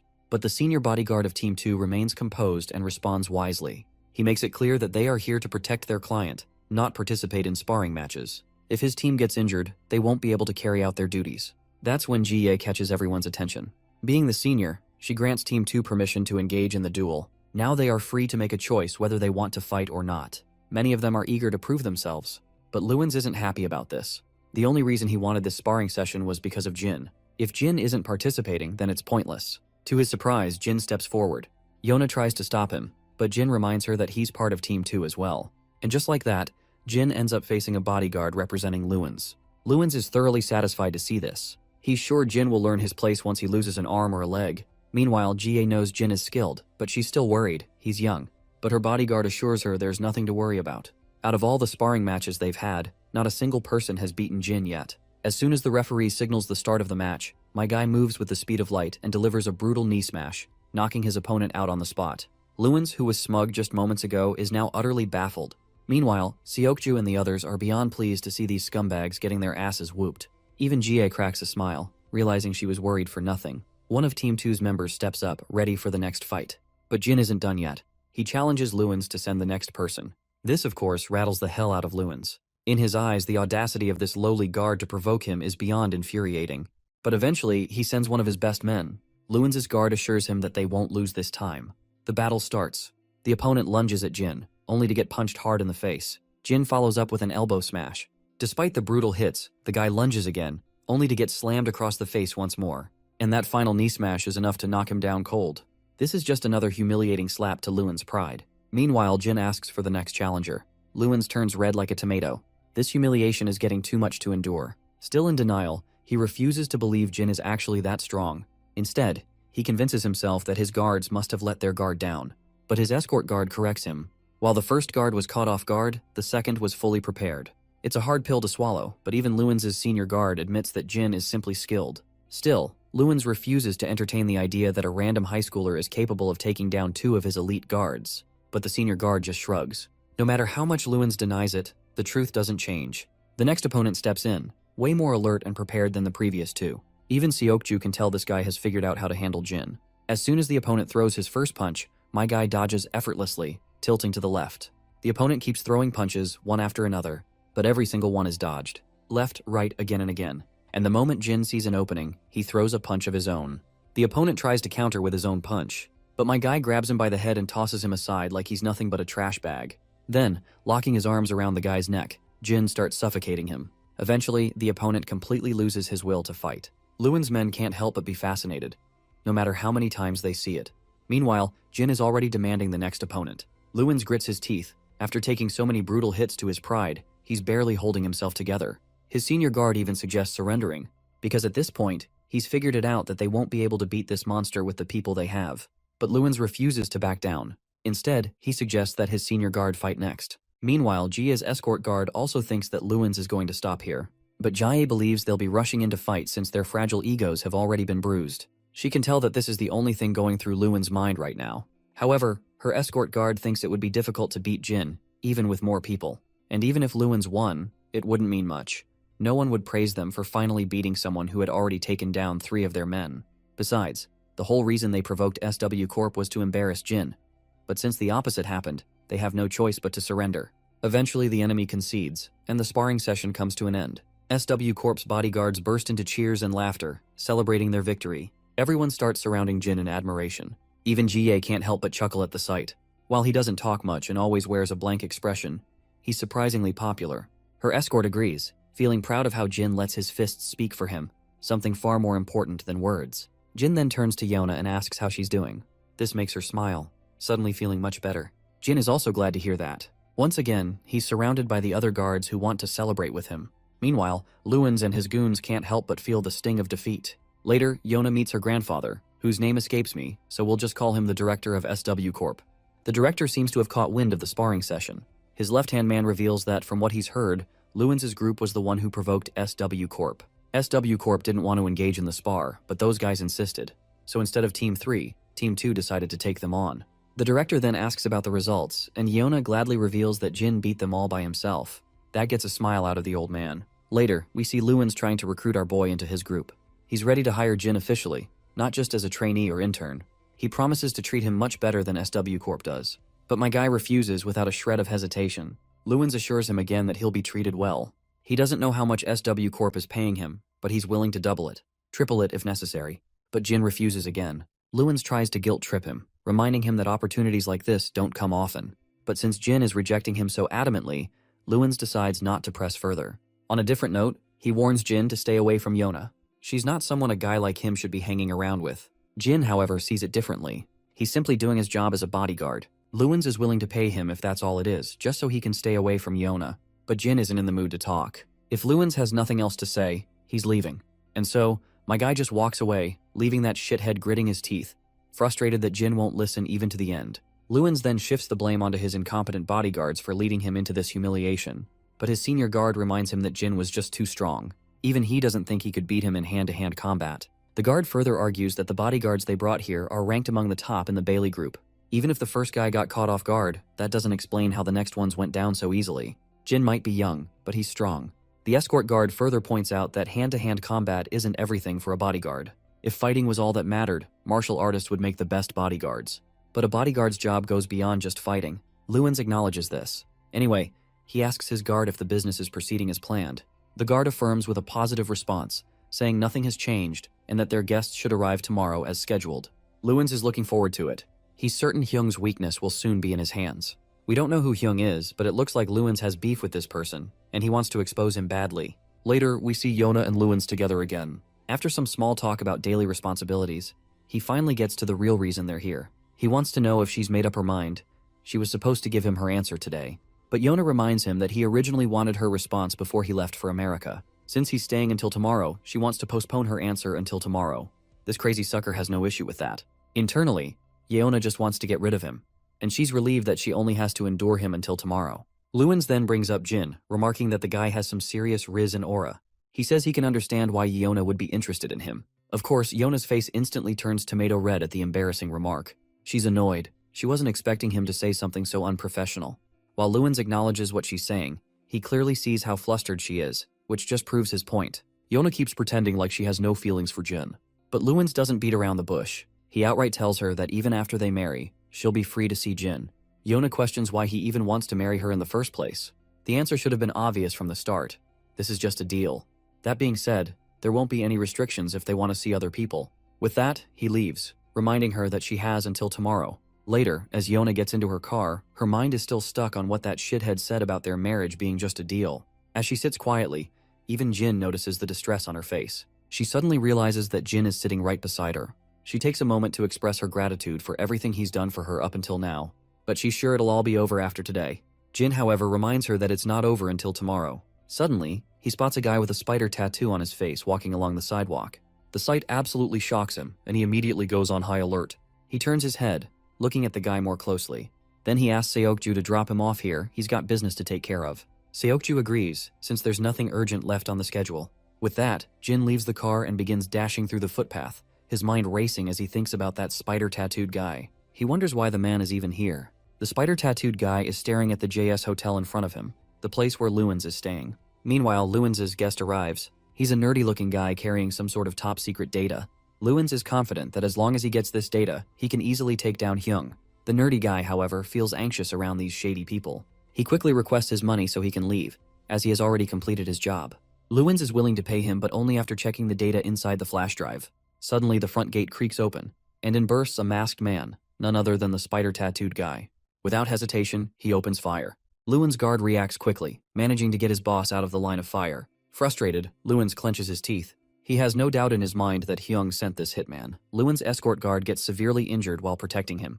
The assassin, however, doesn't relent, continuing his ruthless barrage of bullets. The escort guard attempts to use a taser, but the wires fail to connect. This gives the tattoo guy an opportunity to fire again. Feeling cornered, the escort guard curses his luck. If only he had a gun, he could turn the tide in his favor. But unfortunately, he doesn't. That's when Jin crashes the party and swiftly takes down the shooter. The escort guard watches Jin's charge, finding it reckless. After all, the enemy has a gun. But we all know Jin isn't weak sauce. He quickly yanks the gun out of the assassin's hands and aims the barrel straight at him. The assassin, unfazed, pulls out a dagger and charges at Jin despite being at gunpoint. Jin doesn't hesitate. He shoots the assassin in the leg, causing him to collapse in pain and agony. The way Jin turned the tide of the situation is nothing short of breathtaking. Even Lewins and his escort guard are left completely boggled by his performance. Later, the director of SW Corp hears all the juicy details of the recent event. Jin claims he followed the masked man because he recognized him as an assassin from his mercenary days. And the assassin's target was Lewins. But what makes this situation truly messy is that Lewins had been trying to stain the name of the second son of the Bailey family. One of Lewins' employees had brought important documents to his location, documents Lewins planned to use against the Bailey family's second son. Since there's bad blood between the two, it's obvious who's behind this assassination attempt. However, the director's escort points out that there's no concrete evidence to support this claim, though it makes the most sense. The director reveals that he has heard rumors about inner turmoil within the Bailey family due to succession disputes. That alone makes it highly possible that this situation arose from those tensions. In any case, the director is glad it's all over. Both the Bailey family and Lewins himself have expressed their deepest gratitude. So basically, Lewins wants his brother dead, while his brother wants the same. The next day arrives, and we find ourselves at the airport. Yona is here to give her response to Lewins' marriage proposal, and as expected, she rejects him. Her reasoning is simple. She doesn't want a marriage without love. Lewins doesn't try to persuade her. Instead, he reminds her that while she may have rejected him now, a political marriage is inevitable. Sooner or later, she'll have to make a decision. Another reason he doesn't push further is that her boyfriend was the one who saved her. Of course, Yona immediately turns red with embarrassment, insisting that Jin is not her boyfriend. But let's be real. While she clearly has feelings for Jin, our guy is a true Sigma with zero love hormones. It doesn't take long for Lewins to recognize that Yona is living through a one-sided crush. Regardless, as promised, he won't bother her again. Before leaving, he questions Jin one last time. Does he want to work for him? Jin's response remains unchanged. Lewins, being the asshole he is, doesn't bother to thank Jin for saving him. After all, Jin was simply doing his job as a bodyguard. That being said, the offer to work for him remains open, should Jin ever change his mind. As they part ways, Lewins' escort tells Jin that they are in his debt. And with that, this arc comes to an end. Later, we see Daeon spotting Seokju in the distance. But before she can call out to him, Seokju quickly silences her. He doesn't want her to interrupt the alone time Jin and Yona are having together. Yona is here to express her gratitude to Jin for everything he has done for her so far. She was shocked when she heard what happened yesterday, and thanks to him, SW Corp is in a much better position for negotiations with Lewins now. But Jin just shrugs it off, saying he was just doing his job. It wasn't just him. Everyone in the Team 3 worked hard. Yona doesn't deny that, and she's happy about it. While she seems in a fine mood, one thing keeps haunting her over and over. She recalls how Lewin said she would eventually have to agree to a marriage deal in the future. She then asks Jin about his aspirations for the future. But as expected, our boy doesn't think too much about these things, so he doesn't have anything particular in mind. She then asks him how he wishes to live in the future. This question makes Jin remember his mercenary days, where every day was a brutal battle for survival, far away from his family. So he responds simply, he just wants to be with his family. What matters to him is the present, so he doesn't want to think too much about the future. This response gives Yeona something to think about. Later we see Jie and Yeona pays her a visit. Jie is still working hard despite the late hour, so she tells Yeona to get to the point of what she wants to say. And so, Yeona finally admits that she doesn't want to take on the responsibilities of the company. She has no plans to lead it. As Jie mentioned before, Yeona believes she doesn't have the ability to govern the company, nor does she think she ever will. And if she's being honest, she has no interest in it either. That's why if she ever inherits the company from her father or grandfather, she wants Jie to take care of it. She can't erase herself from the family position, especially since it was given to her by her father, but she still wants Jie to lead the company in her place. Jie finds this ridiculous because what Yeona is asking isn't that simple. But Yeona admits she's just a naive teenager. She doesn't know if things will turn out the way she wants. She even admits she doesn't fully understand what she's saying, but she just wanted to express what was on her mind. And to make this happen, she needs Jie's help. But Jie has no motivation to help her. In response, Yeona reminds her that it's not a bad deal for Jie if things go as she wants. It would even be advantageous for Jie when she goes up against her older brother. Now that she's said everything she wanted, Yeona leaves. Afterwards, she calls Jin and asks him for his company. In the Radiant City, we transition to Cha's turf. Inside the club, we find Cha, deep in thought about our boy. He's considering calling Jin to hang out, eat, and just chill. That's when Cha's left-hand man appears and reports that Gilsoo Hyungnim is here. This name completely shocks the hell out of Cha. And then, in steps the man himself. And judging by the look on his face, it's clear that he means business. The scene shifts to a certain fat sucker, one of the gangsters who got his ass whooped by our boy and Mr. Cha. Since his name isn't worth remembering, let's just call him Fat Sucker. He looks as pissed off as a baboon when his men report that they saw Gilsoo visiting Cha's turf. Fat Sucker's fellow gangster is also here. Let's call him Vampire. Vampire reports that Gilsoo was supposedly in Russia, so he's curious why the guy suddenly showed up. Fat Sucker has no clue either. But one thing's for sure, Gilsoo is going to be a huge pain in the ass. And him joining forces with Cha is the last thing this fat sucker wants. Mr. Cha used to work under Gilsoo, so there's a chance they might collaborate. But even then, Fatty is sure they're different. While Cha is skilled, he prefers to stay under the radar and doesn't want much. Meanwhile, Gilsoo is greedy as hell and he'll do whatever it takes to get what he wants. The scene transitions back to Cha and Gilsoo. Gilsoo says he's heard rumors about Cha living a quiet life, which is weird. I mean, why would someone as skilled as Cha stay under the radar? Well, Cha just admits he's lazy. Maybe he's getting old because he feels even lazier. Gilsoo doesn't like that response, especially since he's the old one here.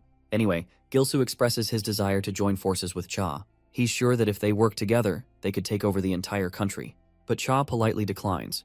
He doesn't have what it takes for something like that. He believes that brute strength alone won't cut it. To pull something this big off, they need strong connections with higher-ups and solid business sense. And honestly, Cha doesn't think he's capable of either. Like he said, he's too lazy now. He's getting old. A while later, Cha and his boys see Gilsoo off, and the guy speeds away. Cha's left-hand man asks why Gilsoo came here. Cha just replies that he came here for work. Whatever that work is, his left-hand man knows one thing. They better stay the hell away from Gilsoo's mess. Meanwhile, we transition to Gilsoo. He's not happy at all about being turned down by Dusuk Cha. So he contacts someone else and strikes a deal with them. Though he has one condition in that deal. Now, it's anyone's guess what that condition is. We then transition to Jin's apartment, where Yeona walks into his room with some food. Upon entering, she notices her brother working out, doing pull-ups. And for some obvious reason, she finds it fascinating. She starts wondering if all the guys do pull-ups this well. This remark causes Jin to flash back to his past, where, during his mercenary days, he used to go through rigorous strength-building exercises along with his fellow mercenaries. So he gives Yeona a positive response. Looks like bro doesn't know the difference between hardcore mercenaries and average teenagers who sit around all day in their dimly lit rooms. Suddenly, his phone rings. It's Cha Dusuk inviting him for a late-night noodle spree. Later, he finally meets Cha outside, and they eventually sit down to have some food. Cha has heard that Jin is training with the SW bodyguards, to which our boy responds passively. Cha then follows up with another question, wondering why someone of Jin's skill is just a trainee and not an official employee. He wonders if they're paying him well enough. Jin responds positively without saying much. Cha then further questions if he is satisfied with his job. Once again, Jin responds positively. Cha then asks if his sister is doing well, and Jin's response remains straightforwardly positive. Seeing this, Cha just breaks into a smile. The next day arrives, and we find Grandpa doing his job diligently. And then, Cha and his left-hand man begin helping the old man clean the place. Even with Grandpa's persistence that they don't need to, both Sigma males start sorting out the scattered stuff and then go on their way. Grandpa's coworker is also surprised to see these guys. They might look like gangsters, but they sure don't act like it. Meanwhile, we meet Cha and his left-hand man again, and they seem to be looking for a kimchi soup restaurant in the area. Suddenly, the left-hand man gets a call, and what the caller tells him is quite shocking. He turns to his boss and drops the devastating news that their store has been attacked. Cha rushes back to his turf, only to see wreckage and the blood of his men. The left-hand man has received word that the security camera data is gone. Given this, the enemy had been thoroughly prepared for this fight. 6 people sustained heavy injuries, 5 are unconscious, and 1 just woke up. But all he remembers is that they were attacked by 2 people. It looks like Cha has figured out who is behind this, and it doesn't take long for his left-hand man to realize it as well. Right at that moment, Cha gets a phone call. It's Gilsu calling. Gilsu plays dumb, claiming to have just heard that Cha's store got attacked. Cha finds it quite suspicious that Gilsu found out so early. While Gilsu admits that he has been away from the country for a while, he still holds enough influence to gather intel without any trouble. Anyhow, he questions who the culprit behind this is. Cha is trying his best to figure it out. Gilsu also hopes that his old friend takes care of it soon, and even offers to help Cha. And Cha responds to this gesture politely. Once the phone call is over, Gilsu turns his attention toward the 2 men who wrecked Cha's turf. Gilsu had wanted these guys to take care of Cha, but as fate would have it, Cha wasn't at the store at that time. Now that they have made their move, they know Cha will be more wary from now on, so they'll have to be even more careful next time. The scene then cuts to Fatsucker, who is now under Cha's scrutiny. The bastard insists that he wasn't the one who caused the damage to his turf. He is so freaked out that he tries his best to convince Cha. Afterward, Cha looks for the other gangster, but they also deny launching the attack on Cha's turf. Not only them, but Cha also questions a bunch of gangsters he suspected, but they all deny any involvement. By now, they have no clue who might have done this. Cha then decides to visit the hospital to meet the injured men before returning and instructing his left-hand man to continue the investigation. Cha finds this whole situation very suspicious. If the attack was launched by some opposing gang, he would have already figured out which one, given all the investigation they've done so far. But everything is too quiet, as if no one knows anything. We then switch to Jin's apartment, where he is checking his phone. It's his friend Jae-hyung who is throwing jabs at him for performing poorly at the gaming center. And it looks like Yeona is also there, and she tries to back Jin up, claiming that he wasn't that bad. Suddenly, Jin's sister calls him, asking if he's planning to meet Dusik Cha. Because if he is, she wants him to deliver something to Cha. She has heard from Grandpa that Dusik helps him out a lot, along with his associate. They always show up out of nowhere to help with garbage disposal and heavy lifting. They also give Grandpa leftover drinks and other supplies. So, she wanted to make something for them and give it to them as soon as possible. Seeing how much effort Daeon has put in, Jin takes the responsibility of delivering the food. Later that night, he arrives at Cha's apartment and offers him the food, telling him that his sister asked him to deliver it. Cha takes the bag and takes note of the food inside. Now that the mission has been accomplished, Jin proceeds to leave. Seeing this, Cha quickly calls him out and invites him for a drink. The scene transitions to Cha's left-hand man, who is in the car along with the other members. They are still trying to figure out who did this, and this time, they are suspecting Gilsu as well. While they did send some men to spy on Gilsu, they still can't figure out where he is located. And if they want to do it without Gilsu finding out, it's going to be a much harder investigation. The moment their car reaches the intersection, another vehicle slams into them with brutal force. It's clear this crash is deliberate. Cha's left-hand man, Hyung-suk, is badly wounded. Dazed and struggling to process what just happened, he barely registers the hands that grab him before he is violently thrown out of the car. Back at Cha's apartment, he looks down at the food in front of him, noting just how much has been prepared. He can't even remember the last time he received something like this. Given how appetizing it looks, he assumes Jin's mother must be an excellent cook. However, Jin clarifies that it was actually his younger sister who made it. The revelation stuns Cha. To think that a little girl prepared all this food on her own, it just doesn't sit right with him. He can't help but wonder why she would take on such a responsibility when it should clearly be the job of her parents. Jin then reveals that he and his sister have not seen their parents since they were children. Because of this, his sister had to cook for herself for years, and over time, she grew to enjoy it. Now it all makes sense to Cha. Still, he can't help but feel a pang of sympathy for the siblings. After a brief moment of awkward silence, Cha shakes off the tension by offering Jin a drink. However, when he opens his refrigerator, it's completely stocked with alcohol. Not exactly appropriate for a 19-year-old. Jin decides to take his leave, but before he can step out, Cha's phone rings. The moment he hears the news, his expression darkens with devastation. Hyung-suk has gone missing. Jin immediately notices the drastic shift in Cha's demeanor, but Cha doesn't voice his concerns. Instead, he apologizes to Jin, explaining that an emergency just came up. Later that night, Cha arrives at his turf, where his men report that 2 more of their stores were attacked the previous night. The attack on Hyung-suk's car happened around the same time, and they have been unable to locate him ever since. The others who were with him are currently in the hospital, but Hyung-suk is missing, and he hasn't been admitted to any medical facility in the area. Cha quickly orders his men to prioritize finding Hyung-suk over figuring out who orchestrated the attack. His phone rings again, and this time, it's Gilsu on the other end. As before, Gilsu pretends to have just heard about the incident, feigning sympathy over Cha's misfortune. But Cha is done playing games. He directly demands to know why this shithead is attacking them so suddenly. Gilsu sounds amused, seemingly surprised that Cha has finally put the pieces together. Cha had suspected him from the start. There's no way opposing gangs would remain completely silent while his group was being targeted so systematically. Now that his suspicions are confirmed, he wants Gilsu to cut the act. Cha knows exactly why Gilsu is doing this. This is all happening simply because Cha refused to shake hands with him back then. Gilsu doesn't deny it. Instead, he reminds Cha of the time he exposed the dirty secrets of politicians he had worked for in the past. To Gilsu, this was one of the most foolish things Cha could have done. By going against powerful figures, Cha painted a target on his back. Now those same people want him dead, and they will keep coming until they succeed. If they don't make an example out of him, others will start barking at their masters. Gilsu then lets Cha hear Hyungsuk's agonized screams in the background. The bastards are electrocuting him, torturing him mercilessly. They captured him because he planted spies to follow Gilsu, and they want to remind him of his place by making him suffer. Gilsu further reveals that the higher-ups are pleased. They're even offering extra money if he wipes out every single person affiliated with Cha. That only confirms just how much they want him erased. Before hanging up, Gilsu lets Hyungsuk hear Cha one last time, but Cha remains silent, unable to bring himself to speak. Through strained breaths, Hyungsuk apologizes for disappointing him. After this brief exchange, Gilsu takes the phone away from Hyungsuk. That's when Cha issues his own threat. He warns Gilsu that if Hyungsuk dies, then Gilsu's death will be inevitable as well. But Gilsu merely chuckles, dismissing the threat as an empty promise. Cha then roars at the top of his lungs, making it crystal clear that they won't rest until this bastard is dead. Before Gilsu can respond, something slams against the front door with such force that it flies off its hinges. Shock spreads across the room, and standing at the entrance, the one responsible for the destruction, is none other than Jin. The one who helped Jin locate this hideout is Seokju. It does not take Hyungsuk long to recognize this guy. The mask covering Jin's face does nothing to hide his identity. There is no doubt in Hyungsuk's mind Jin is here to save him. Gilsu, on the other hand, assumes Cha must have sent him. But what truly baffles him is the fact that Cha sent a kid to fight. He then orders his men to take the kid down and bring Cha to him.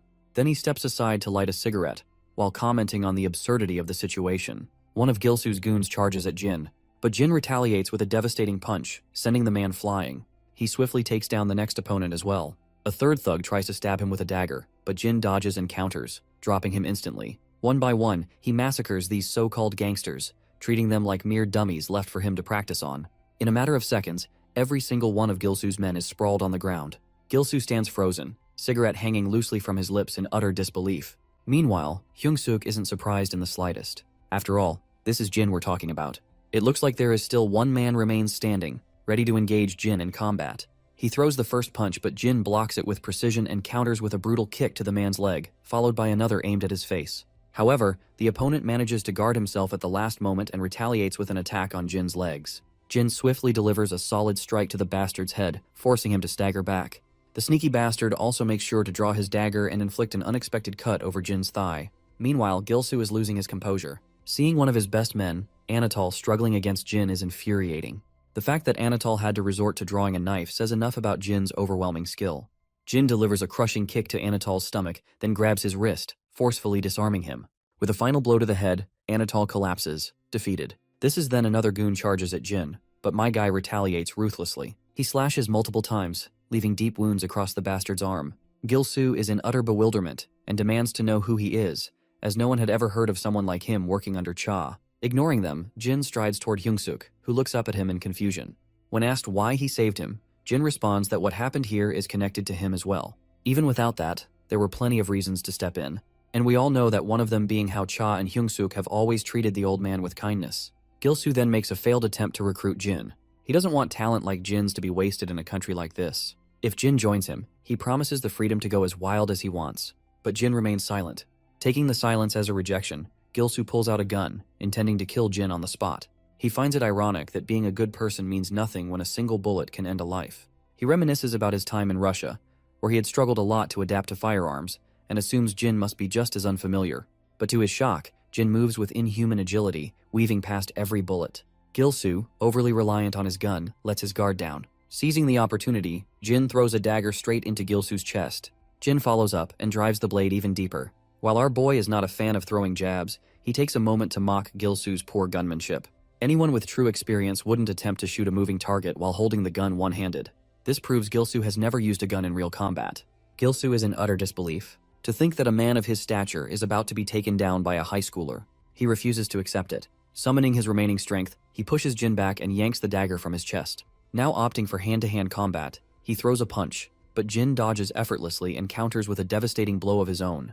Despite his pride, Gilsoo continues to fight, though he is getting beaten mercilessly. Eventually, after a long, grueling exchange, Jin ends the battle with a final knee smash to Gilsoo's face. Throughout it all, Hyungsuk remains the sole witness to Jin's sheer dominance. He watches in awe, barely believing what he just saw. One high schooler took down Gilsoo's entire gang alone, an absolutely insane feat. Cha finally arrives with his men, only to find the battle already over. The only thing left standing is Jin, surrounded by unconscious bodies. This is then Cha realizes something crucial. The text he had gotten earlier must have come from Jin, who tipped him off about the Gilsoo's hideout location. So, he expresses his gratitude to Jin. But as always, our boy says nothing and simply walks out. Cha then turns to Gilsoo, who is barely clinging to life. Despite his injuries, the man still manages a smirk. He refuses to believe that someone like Jin would ever work under Cha's command. Cha questions why his senior had to escalate the situation unnecessarily, but Gilsoo sharply disagrees. In his mind, nothing he did was unnecessary. This is simply how delinquents handle business. His goal was to reclaim his position as top dog, and that meant taking down Cha. He scoffs at the idea of living a life like Cha's. He also hates the fact that a so-called gangster like Cha suddenly started preaching about honor and peace. The scene shifts to the past. Gilsoo once overheard his men discussing how, ever since Cha split from him, many of them wanted to follow Cha instead. His work ethic and loyalty were far superior. Now, in the present, Gilsoo hates how Cha prioritizes ethics and honor over raw power. He sneers at the idea of treating subordinates with kindness. If Cha wants to live a normal life, he should just quit the gangster world and get a job at freaking McDonald's, where he can hand over fries with a big fucking smile. But Cha has had enough. The one who doesn't know how to be a gangster is Gilsoo. No matter the situation, one should never stab a loyal brother in the back. But someone like Gilsoo could never understand that. Cha's men step forward, ready to finish the job. Seeing this, Gilsoo begins to panic, realizing Cha has no intention of fighting him one-on-one. He calls out Cha for not honoring his senior by not fighting one-on-one, but Cha simply responds that his honor is his own business. Those were the last words Gilsoo heard before a bat struck him down for good. Later, Jin sneaks quietly into the apartment to avoid drawing any attention, but his sister still notices him and immediately asks where he's been all this time. She's mad that he's been playing too many games lately and coming home late every day. She advises him not to get addicted to it, but our boy just responds with a smile. Then Daeun asks if Jin delivered the food to Mr. Cha like he was supposed to. She's sure Jin doesn't have any issues with those guys, but she still tells him to treat them well. Jin smiles again. Well, he did treat them well by defeating their enemies. The scene takes us back into distant past, where we see Hyungsuk receiving a small amount of money from his senior. This money could help pay for his grandmother's surgery, but Hyungsuk doesn't feel like he deserves it. Cha believes that everyone should prioritize their parents over everything else, so after a lot of discussion, Hyungsuk finally takes the money. Sadly, Hyungsuk's grandmother passes away, but thanks to that money, she passes peacefully. Later, Hyungsuk finds out that Cha has been living at a sauna because apparently he's broke and can't afford rent anymore. It does not take him any time to realize just how much Cha sacrificed just to help him. He goes to find Cha at the sauna, and when he sees him, tears involuntarily start to flow down his face. In the present, Hyungsuk wakes up in the hospital, and the only person there is Cha, which is to be expected. Cha apologizes, feeling like it's all his fault because Hyungsuk could have died this time, but Hyungsuk doesn't regret it at all. In fact, he was ready to die if he had to. He reminds Cha that they're not strangers, they're close, and he's sure Cha would have done the same for him. Speaking of the current situation, Hyungsuk suddenly remembers how absolutely crazy Jin is. Not only is he good with his fists, but he's also amazing with a knife. At that moment, we see the secretary of the director of SW Corp, who's here to meet Cha. We learn that Jin had talked to the director, and the director promised to help Jin and Cha by offering them legal jobs under SW Group. Jin expresses his thanks, but the old man insists that no thanks are necessary, as SW Corp owes Jin many favors. After the call, we realize that Jin is sitting in his classroom. His friends join him and invite him for a gaming session, but Jin declines because he has something else to do. He then walks up to Seokju, straightforwardly asking if he can borrow some of his time. Poor Seokju is rattled, thinking Jin wants him to track gangsters again. But to his surprise, Jin just takes him out for ramen. Seokju is even more confused and asks if Jin really brought him here just to buy him food. Jin responds with a simple yes, explaining it's just his way of thanking Seokju for helping him recently. Seokju still can't wrap his head around it. Jin bought him food just for this? But Jin confirms once again. Seokju isn't sure why it had to be instant ramen and triangle gimbap. Jin points out that not only is it cheap, but it's also packed with nutrients. Reluctantly, Seokju starts eating. He got worked up when Jin asked for his time so seriously, but I guess it's nothing worrisome. Later, two girls show up and immediately ask for their phone numbers. Seokju isn't happy about it, but Jin casually asks if they're asking for their smartphone numbers. The girls get a little creeped out by how specific Jin is. They confirm they want his phone number, and Jin asks why they want it. His bluntness makes the girls even more uncomfortable, and even Seokju is a little freaked out. He quickly steps in to apologize on Jin's behalf, explaining that Jin's been living abroad and isn't used to this sort of thing. The creeped out girls back off and run away. Seokju sits back down, clearly disappointed. He tells Jin that if he didn't like the girls, he could have politely refused instead of acting the way he did. But Jin doesn't understand. Someone he doesn't know wanted his contact information, and he doesn't take that lightly. Then, Jin's friends and Yona show up and they end up overhearing the conversation. They want clarification about who asked for Jin's contact info. Seokju explains that it was some girls from Jinny Girls High. Jae-hyung is completely shocked and asks if they're talking about the same girls who just passed by. One of them was Chae Isul, a famous idol trainee. He's freaking out that she asked for Jin's contact info. They then inquire with Seokju if he gave her the number. Seokju says no. Yona then turns to Jin, wondering if Jin gave her his number, but Jin says he didn't. His friends are angry with him, but Yona seems relieved. The three disappointed boys leave, and Yona stays with Jin and Seokju. She asks if he's free after school tomorrow. Jin tells her he's planning to talk to the teacher and take time off for training with Team 2. Seokju quickly clarifies that there are no training sessions in the afternoon, meaning Jin is free. In this case, Jin agrees to give her some of his time. Later, Daeun joins Jaehyung and the others, and they talk about the girls from Jinny Girls High. Daeun is equally confused when she learns that both Seokju and Jin refuse to give them their phone numbers. Cut to the girls from Jinny Girls High. Chae Isul, still clearly disappointed after being rejected, is embarrassed in front of her friends. Her friends suggest that maybe Jin was flustered because it was his first time in that situation. But Chae Isul takes it personally and isn't willing to accept how easily she was turned down. The next day, Jaehyung and his friends walk together. Jaehyung feels jealous of Jin's looks and wishes he could be as popular with girls. Their wish comes true when Chae Isul calls them out. The three boys are confused and look around to see if she's calling someone else.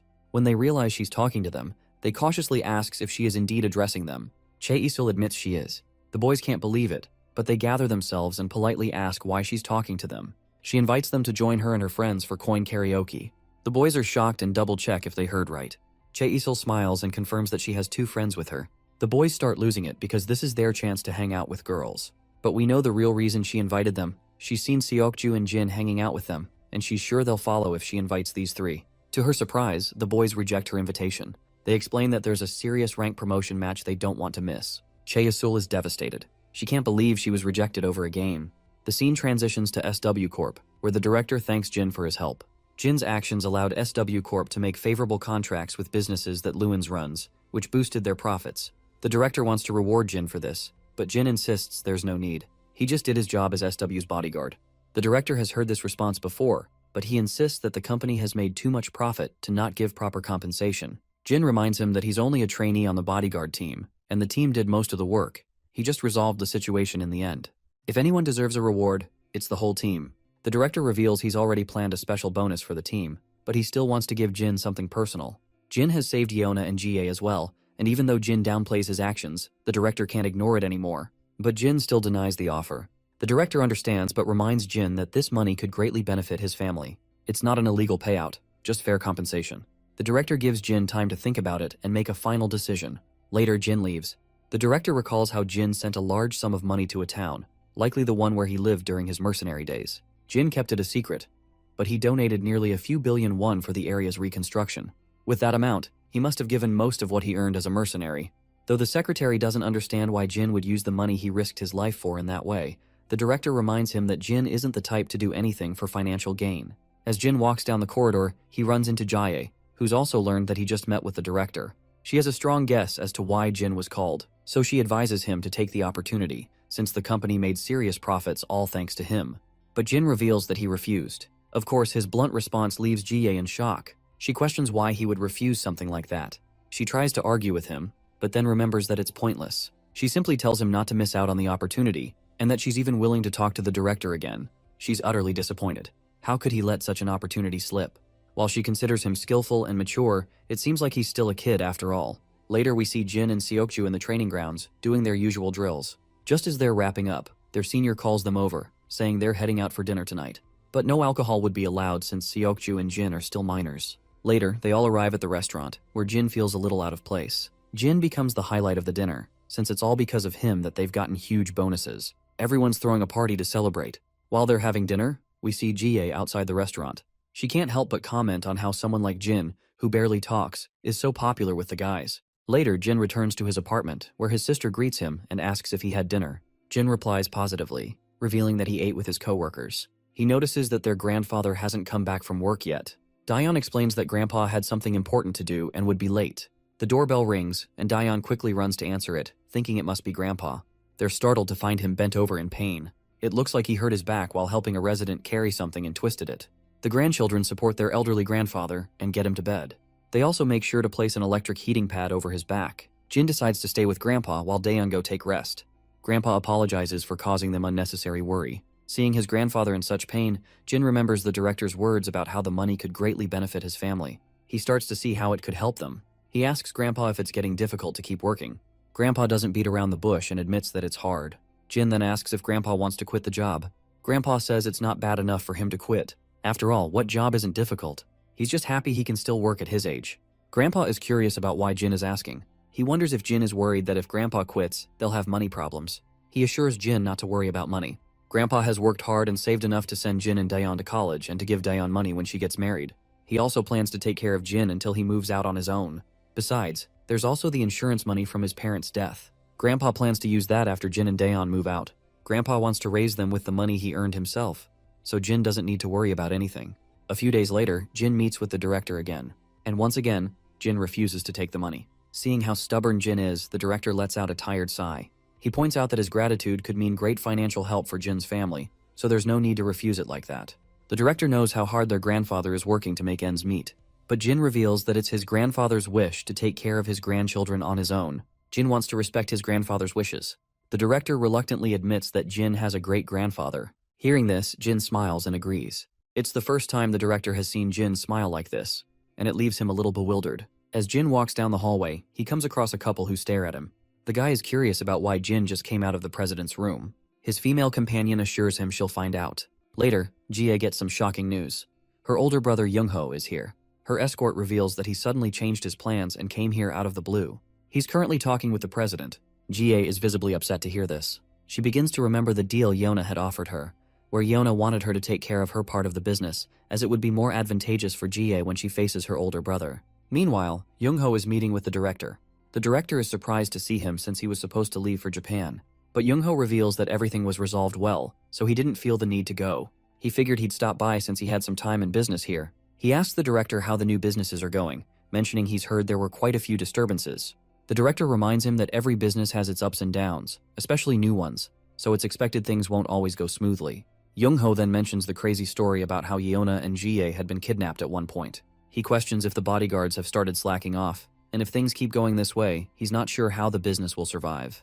The director's secretary quickly apologizes to Youngho, as he knows the comment was aimed at him. The director, however, points out that the issue has already been resolved, so there's no need to dwell on it. Afterwards, Youngho leaves the director's office. His assistant reports that the person who had walked out of the director's office is a recent trainee studying under the bodyguards. But this doesn't sit well with Youngho. How could someone like that be talking to the president alone? The assistant explains that Jin is in the same class as Yeona and Seokju, and that the company owes him a favor for helping rescue Yeona when she was kidnapped. Despite this, Youngho is annoyed that the director put Jin in the same position as SW's bodyguards. In his eyes, Jin is nothing more than a high schooler. But his assistant points out that Jin is quite skilled. They even say he had a big part in rescuing Jie recently. Not to mention, he saved Luans from the Bailey group during an assassination attempt, and thanks to that, SW was able to make a huge profit from negotiations with the Bailey group. Youngho finally admits that the guy seems skilled. His assistant then drops another interesting tidbit. Yeona seems to have a crush on him. This catches Youngho off guard, and he's clearly not thrilled to hear this. We then cut to the training ground, where the bodyguards have just finished their session. Jin and Seokju are also there ready to head out. Yeona rushes in to join them because she wants to tag along to the PC cafe. She decides to wait while they change into their uniforms. But Youngho calls her out. His voice sends a chill down Yeona's spine. He greets her, and Yeona looks absolutely anxious. Youngho also sneaks a glance at Jin while Seokju greets his senior respectfully. He then throws a cold glare at Seokju and interrogates him about how he could let Yeona get kidnapped when he was right next to her. Seokju had been the best candidate for his age, so SW Corp put him next to Yeona. But Youngho says the mistake is totally unacceptable. All Seokju can do is offer a heartfelt apology. Yeona tries to calm her brother down, but Youngho refuses to let this slide. He even argues that it's Yeona's leniency that caused the situation. This is when the team leader steps up and takes responsibility, claiming that it wasn't Seokju's fault, but his as the team leader. He sincerely apologizes. Yeona also insists her brother stop. To distract him, she invites him to have dinner with her, since it's been a while since they last met. Her big brother is more than happy to agree, and so they head off. As they leave, Seokju fills in Jin that Young-ho is Yona's cousin and Jie's older brother. He's actually in charge of SW's subsidiary overseas, so he lives there. Seokju adds that Young-ho is the person Yona fears the most. Later, we see a spread of fancy food laid out before Yona. Young-ho notices she hasn't touched any of it. To dodge this, she simply says her stomach is hurting. He then suggests she visit a doctor in this case. She needs to take care of herself properly. He then brings up the topic of Lewins. While he came for business purposes, part of his motivation was to get engaged to her. Yona is surprised her brother knows about it. Then Young-ho drops a brutal truth bomb. He was the one who actually suggested the engagement. This leaves Yona absolutely boggled. She's devastated that he made such a huge decision for her life without even asking her opinion. Young-ho reveals that he had already feared this might happen, but he never expected that Lewins would even fail to impress a woman. Yona is surprised to hear this, as it becomes clear that Lewins never mentioned that she was the one who had rejected him flatly. This makes her believe that he hid the truth intentionally. Regardless, Young-ho suggests that she should go abroad for her studies instead. While she is living there, she can look for good suitors, and he has already prepared everything. She just needs to resign herself within a month. Once again, Yona feels utterly hopeless, realizing that Young-ho has made his decision on his own. Mustering her courage, she flat out refuses to study abroad. When he asks for her reason, she simply states that she wants to stay in Korea. Her rejection feels like a sharp slap to his face, as this is the first time she has ever refused something he told her to do. He does not hold back and immediately questions whether her reason for staying is because of that bodyguard trainee. Of course, Yona looks at him in surprise, but Young-ho doesn't think there's anything surprising about it. The bodyguard she keeps around her is the same age as her, and he makes it clear that he does not want her forming relationships with anyone, as it will do nothing good for her future. There is no value Jin can provide, so she should not be falling in love with him. Yona feels absolutely anxious hearing this. This shithead talks as if he's her father, making all her life decisions for her. She questions why he cares more about his cousin than his actual sister. At that moment, Jia joins them. She tells Yona to leave, as she wants to spend some time with her brother. Yona has no reason to refuse, so she quickly gets up from her seat and lets Jie take her place. Young-ho is visibly irritated at Jie for interrupting him, but we all know how sassy Jie can be. She just throws a jab, claiming she only wants to have some tea with her brother. Her brother makes it clear that he doesn't have time for foolishness. They start throwing jabs at each other, bringing up all the business matters they are involved in.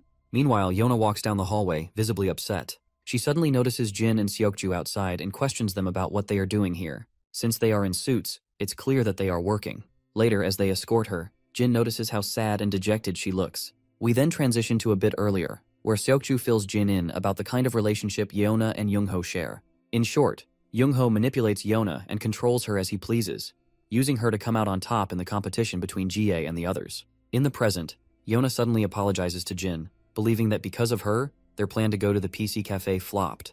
But Jin just gives her a faint smile, as if everything is fine. Then Yona gets a bright idea. Since she didn't get to eat dinner, she decides to grab some ramen and gimbap from a convenience store.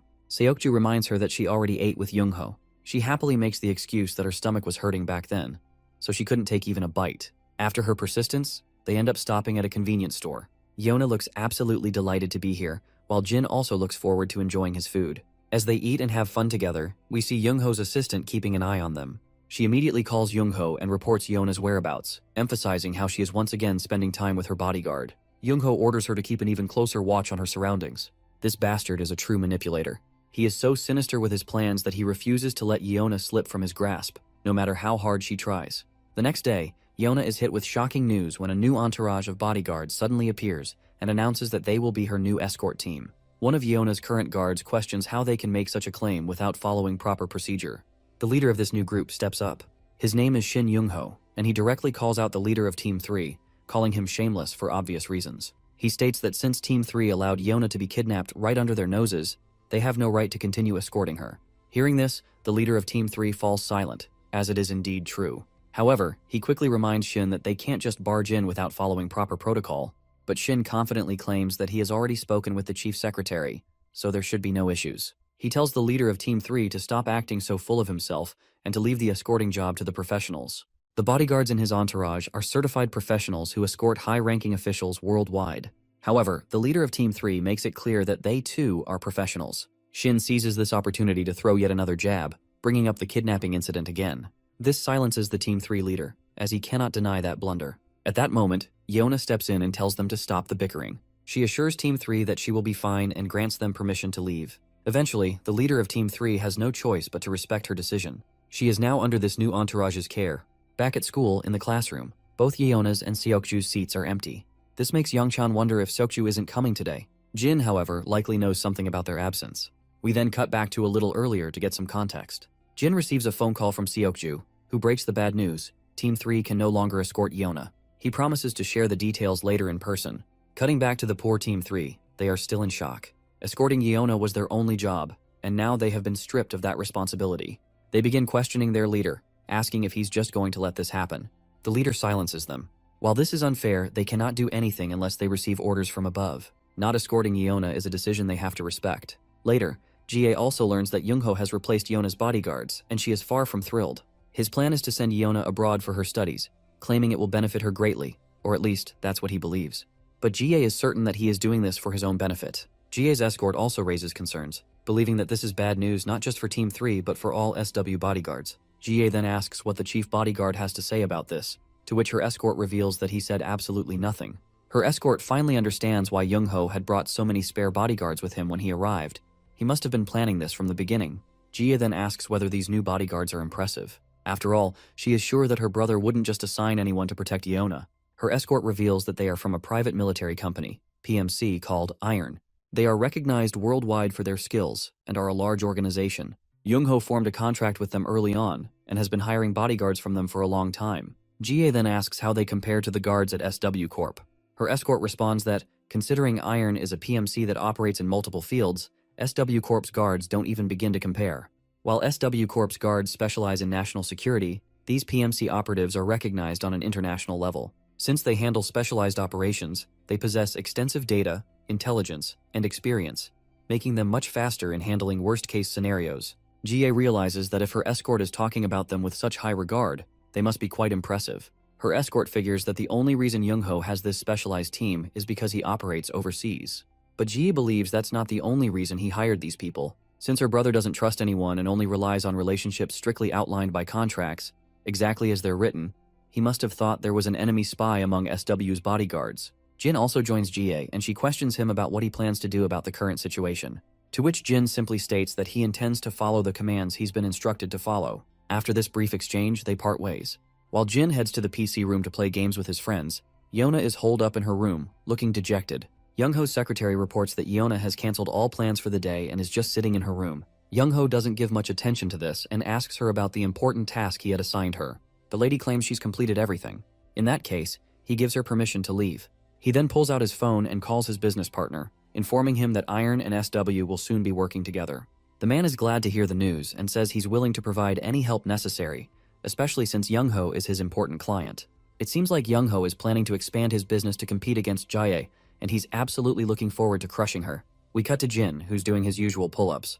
Then his phone rings, and it's Yeona. Later that night, they meet again. While Jin is inside the convenience store fetching a drink, Yeona's mind flashes back to a conversation she had with Youngho. He had given her short notice that she'd be leaving for abroad in 2 days. Even though he's supplying the basics for her, she needs to prepare. She has a lot of people to greet, so if she wants to keep up with the schedule, even a week from now would be too late. So he simply tells her to settle whatever business she has in 2 days.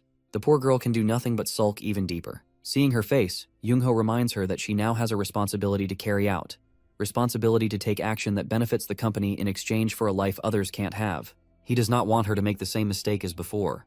This sends a chill down her spine, but she acknowledges what he's saying. Jin arrives back with milkshakes. She apologizes for calling him so late, but he assures her that he was awake and exercising. Yeona is surprised to learn that he also exercises on his own, which explains why he performs so well during training. She then remembers how they were all supposed to visit the PC cafe today. She wonders if the others are upset because she didn't show up. Jin claims that while they weren't upset, they were curious as to why she didn't come. Even Yeona feels sad for missing out, as she was looking forward to showing how much better she had gotten. She confides in him, revealing her secret. Ever since Jae-hyung started berating her for being bad at the game, she started practicing at home. Since he is the only one she has told this secret to, he decides to keep it to himself. Anyhow, they spend time together, laughing and smiling. Eventually, Youngho's secretary interrupts to remind her how late it's gotten. So Yeona decides to leave. But before she goes, she reveals to Jin that she's going abroad soon, which is the only reason she called him this late at night. She doesn't have much time before leaving, so she has a lot to prepare and won't be able to go to school either. With their conversation concluded, she stands up and leaves Jin sitting there. When she arrives home, she meets Seokju, who has heard about her going abroad. But the worst part is that he won't be able to join her. Of course, this devastates Yeona. Seokju further reveals that it's Youngho who's preventing him from going. Seokju asks her if she's okay with this. It's clear she's fed up with all this nonsense, but she can't resist, knowing how Youngho ruins the lives of others around her if she doesn't listen to him. But Seokju is not asking for the consequences. The only thing he wants to know is if she is comfortable going abroad. Lately, she's been looking happier than ever, like laughing a lot, talking a lot, and truly seeming happy. Yona's eyes fill with tears because, in order to protect the people who've given her this happiness, she has to go. As Seokju had guessed, Yona was truly happy, and it made her wonder if she had ever been this comfortable and content with her life before. At the same time, she doesn't want Youngho to hurt anyone because of her. Later, we see Youngho with the director. He's reporting to the director about his plan to send Yeona abroad to study. However, it seems the director is not happy about this at all. Anyway, as Youngho leaves the director's office, he comes across Jin in the hallway, which causes his face to twist in mild annoyance. So he throws a jab at Jin while walking by. But we all know that verbal jabs don't faze Jin at all, so he just walks past him quietly. It seems like he had been called by the director. Since Jin had met Yeona yesterday, the director questions him about how she looked. Jin responds that she looked lonely and seemed to need a family. The director then reveals that SW is responsible for a lot of people, so he can't help but be responsible for the country's political and economic status from time to time. If something happens to SW, many people will be affected. Being the director of SW, he has to put aside personal sentiments and family relationships in order to make good judgments for the company. He fears that if he unfairly takes sides with one particular person, it could potentially cause the downfall of the entire company, affecting many people connected to SW. But even then, Jin reminds him that he is her grandfather after all. Jin recalls how when he came to this country after living in a war zone, his grandfather had cried and hugged him. Even someone like Jin, who had no memories of his parents or family, could understand the importance of having a family. Later, we cut to Youngho's office again, where his secretary reveals that Miss Yeona hasn't come out of her room in 2 days. She's not even meeting with that trainee bodyguard. This report satisfies Youngho. He's glad she stopped meeting with him. We then cut to Yeona, quietly lying in her bed, looking at her phone and reading all the texts from her friends. They're making banter, and the messages mention her, which causes her to smile a little. When she tries to respond to them and join the conversation, she falters and stops. Later, we see Youngho with his entourage of bodyguards. He's on his way to pick up Yeona and take her to the airport. His secretary informs him that the group they're working with has suddenly requested to meet Yeona as soon as possible. He agrees to let them meet her. He believes Yeona is great bait for them, and that they can establish a foothold in their rising country while forming a blood bond with SW, which is growing on a global scale. Now he just needs to choose the best deal. Once that happens, Youngho is sure he can shake off all the others and make SW his own. Once they finally arrive at Yeona's residence, the guards begin loading her luggage. Jin also walks in at that moment. One of the guards quickly stops him and gives him a deadly glare. Yeona raises her voice, questioning why they are stopping Jin. But the guards don't bother to answer and just tell her to get into the car. Considering the traffic on the way there, they have to leave now to avoid being late for the flight.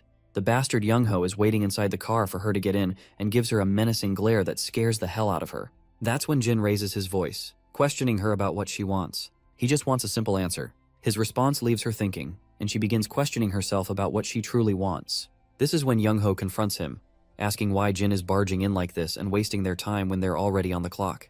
But Jin doesn't respond. Youngho questions him again. Meanwhile, Jin addresses Yeona once more, suggesting she shouldn't mind what others think of her. He just wants her to respond with what she wants. Pleasant memories of the time she spent with Jin flash in her mind, and she remembers the friendly chats with her other friends. Her heart swells with these memories, and since she wants to make more of them, she expresses her desire to stay. Jin acknowledges her decision. While Youngho continues to grow agitated and orders her to get in the car immediately, he further instructs her secretary to get rid of this troublemaker. The secretary snaps her fingers, and soon, the guards move in on Jin. But Jin quickly grabs the filthy hand of the gorilla who attacked him and makes him trip over. More of the bastards charge at him, but Jin takes them down one by one. The other guards are in utter disbelief at the skills Jin is displaying. Even Youngho's face has started to pale. Yeona is also panicking at this unexpected turn of events and questions Jin about what he's trying to do. Jin assures her he's just fulfilling his duty and protecting her. But Yeona doesn't want to get into trouble, because there's no way Youngho will let it slide.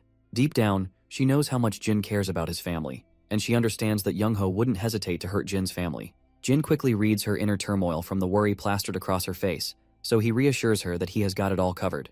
Youngho's face is paler than an eggplant, and he reprimands Jin for acting like a rabid dog. But once again, Jin politely states that he's simply carrying out his job as Yeona's bodyguard. Youngho facepalms and orders his lackeys to take this stubborn brat out of sight. Those fools begin charging at Jin, but this is when Team 3 steps forward and stands in front of the enemy, ready to defend Jin and Yeona. Young-ho finally reaches his boiling point and sternly demands that Team 3's leader explain what the hell they're doing. The leader of Team 3 simply states that they're just doing their job, and their job is to protect Yona at all costs. Since these bastards are trying to forcibly take Yona, they are there to stop them. Young-ho isn't sure if going against his seniors is the best decision. So just for the record, Young-ho makes it clear that there will be severe consequences for Team 3, and they'll be responsible for their own downfall. This direct threat shakes Yona to her core, but Team 3 remains unshaken despite the threat, ready to face whatever comes their way. This only pleases Young-ho, as he can now crush Team 3 without hesitation. But then Yona speaks up, telling her brother to stop threatening her guards. Internally, she thinks, since everyone is willing to protect her from her tyrant of a brother, she also feels obliged to protect her bodyguards no matter what. She lets her brother know that these people are doing this to protect her, so why should they be getting threatened? She tells her brother that she won't let him harm her bodyguards. The entire Team 3 is deeply moved to see Yona standing up for them. Young-ho eventually relents and decides not to harm her bodyguards, but he insists that she stop wasting time, or they might miss their destination. Yona sharply responds, rebelling against his idea of going abroad. This time, however, her brother threatens her instead, triggering Yeona's trauma and making her instinctively fear him. But that's when Jin steps right in front of her, shielding her from her fears. This is when Yona has her epiphany.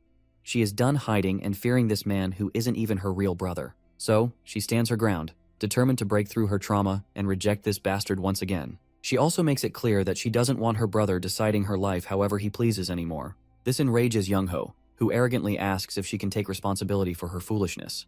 Yona confidently replies that she is ready to deal with everything on her own, leaving nothing for Young-ho to worry about. This only makes him even angrier, to think that a talentless child like her dares to defy him. With that, Yona turns to leave, but the bastard keeps yelling, demanding that she comply. That's when Jie joins the scene, questioning why he's forcing Yona when she clearly refuses to go. Young-ho sharply tells her to mind her own business. In response, Jie points out that if he expects her to mind her own business, then he should do the same. He has no right to control Yona's life.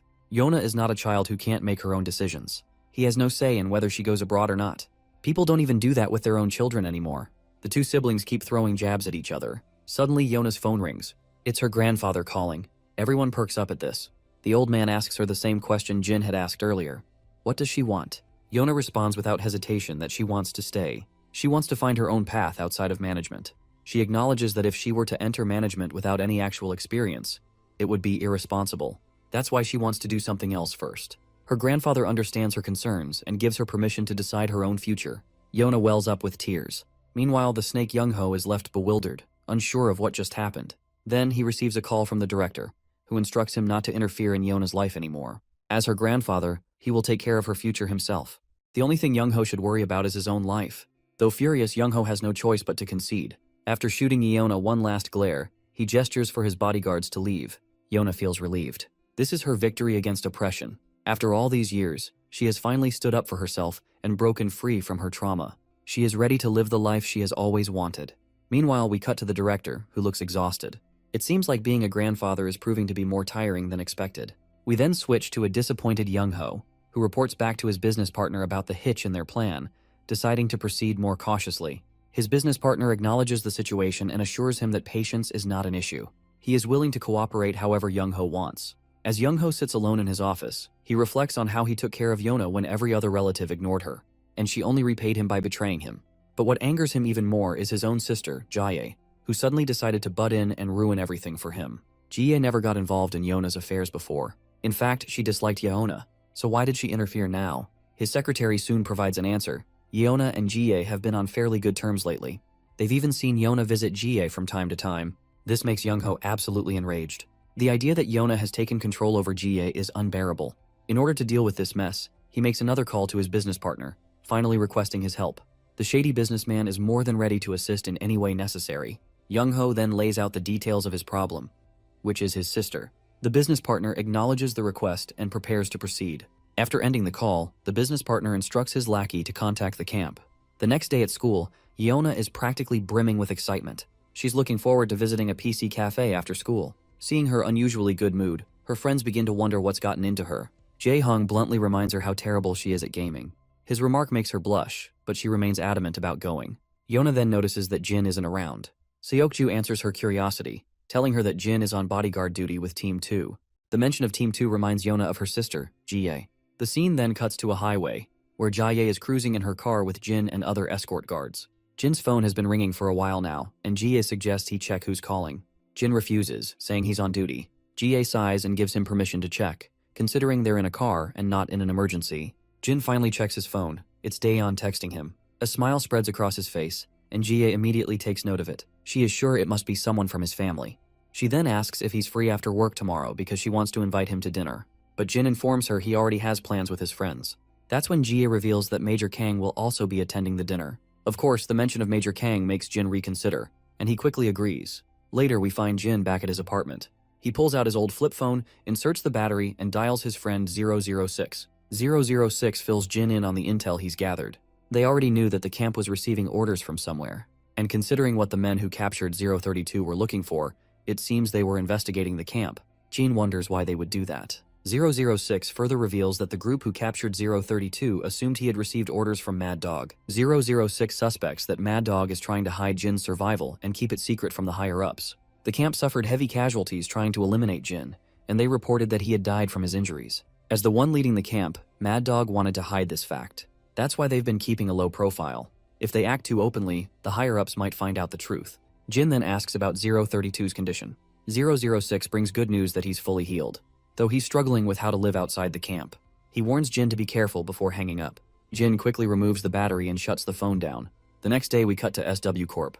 Inside the facility, Jie is being escorted by Jin and her regular guards. As Jie gets into the car, a shady woman watches her from a safe distance. But when she spots Jin by Jai's side, she looks visibly shocked, as if she's seen a ghost. She quickly ducks down to avoid being seen. After seeing Jin, she has no doubt he's 001.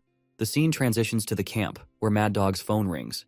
He answers the call. The caller is 005, the same woman who had been keeping an eye on Jie. She is on a mission to assassinate Jie and calls to report her progress. She confirms that she has located the target but has yet to complete the mission. Mad Dog questions why she is calling before finishing her assignment, as it is uncommon to do so. In response, she mentions that she has information regarding Jin. However, before revealing anything, she asks Mad Dog how Jin died. Mad Dog reiterates the same story he had been doing all the time, the explosion in the building that supposedly killed Jin. But when she asks if he confirmed the corpse himself, he responds affirmatively, without hesitation. Still, her sudden line of questioning makes him wary. 005 claims she merely regrets not being the one to kill Jin herself. She recalls how 006 and 032 were recently killed in action, and how the remaining mercenaries are dwindling. When she thinks about it, she realizes that all of this traces back to 001. Her hatred for him resurfaces. Mad Dog, however, dismisses her emotions as useless distractions. He orders her to focus on the mission instead of wasting energy on revenge. Yet, internally, he is concerned. First, it was only Iron who was suspicious of Jin's death, but now others are beginning to question it as well.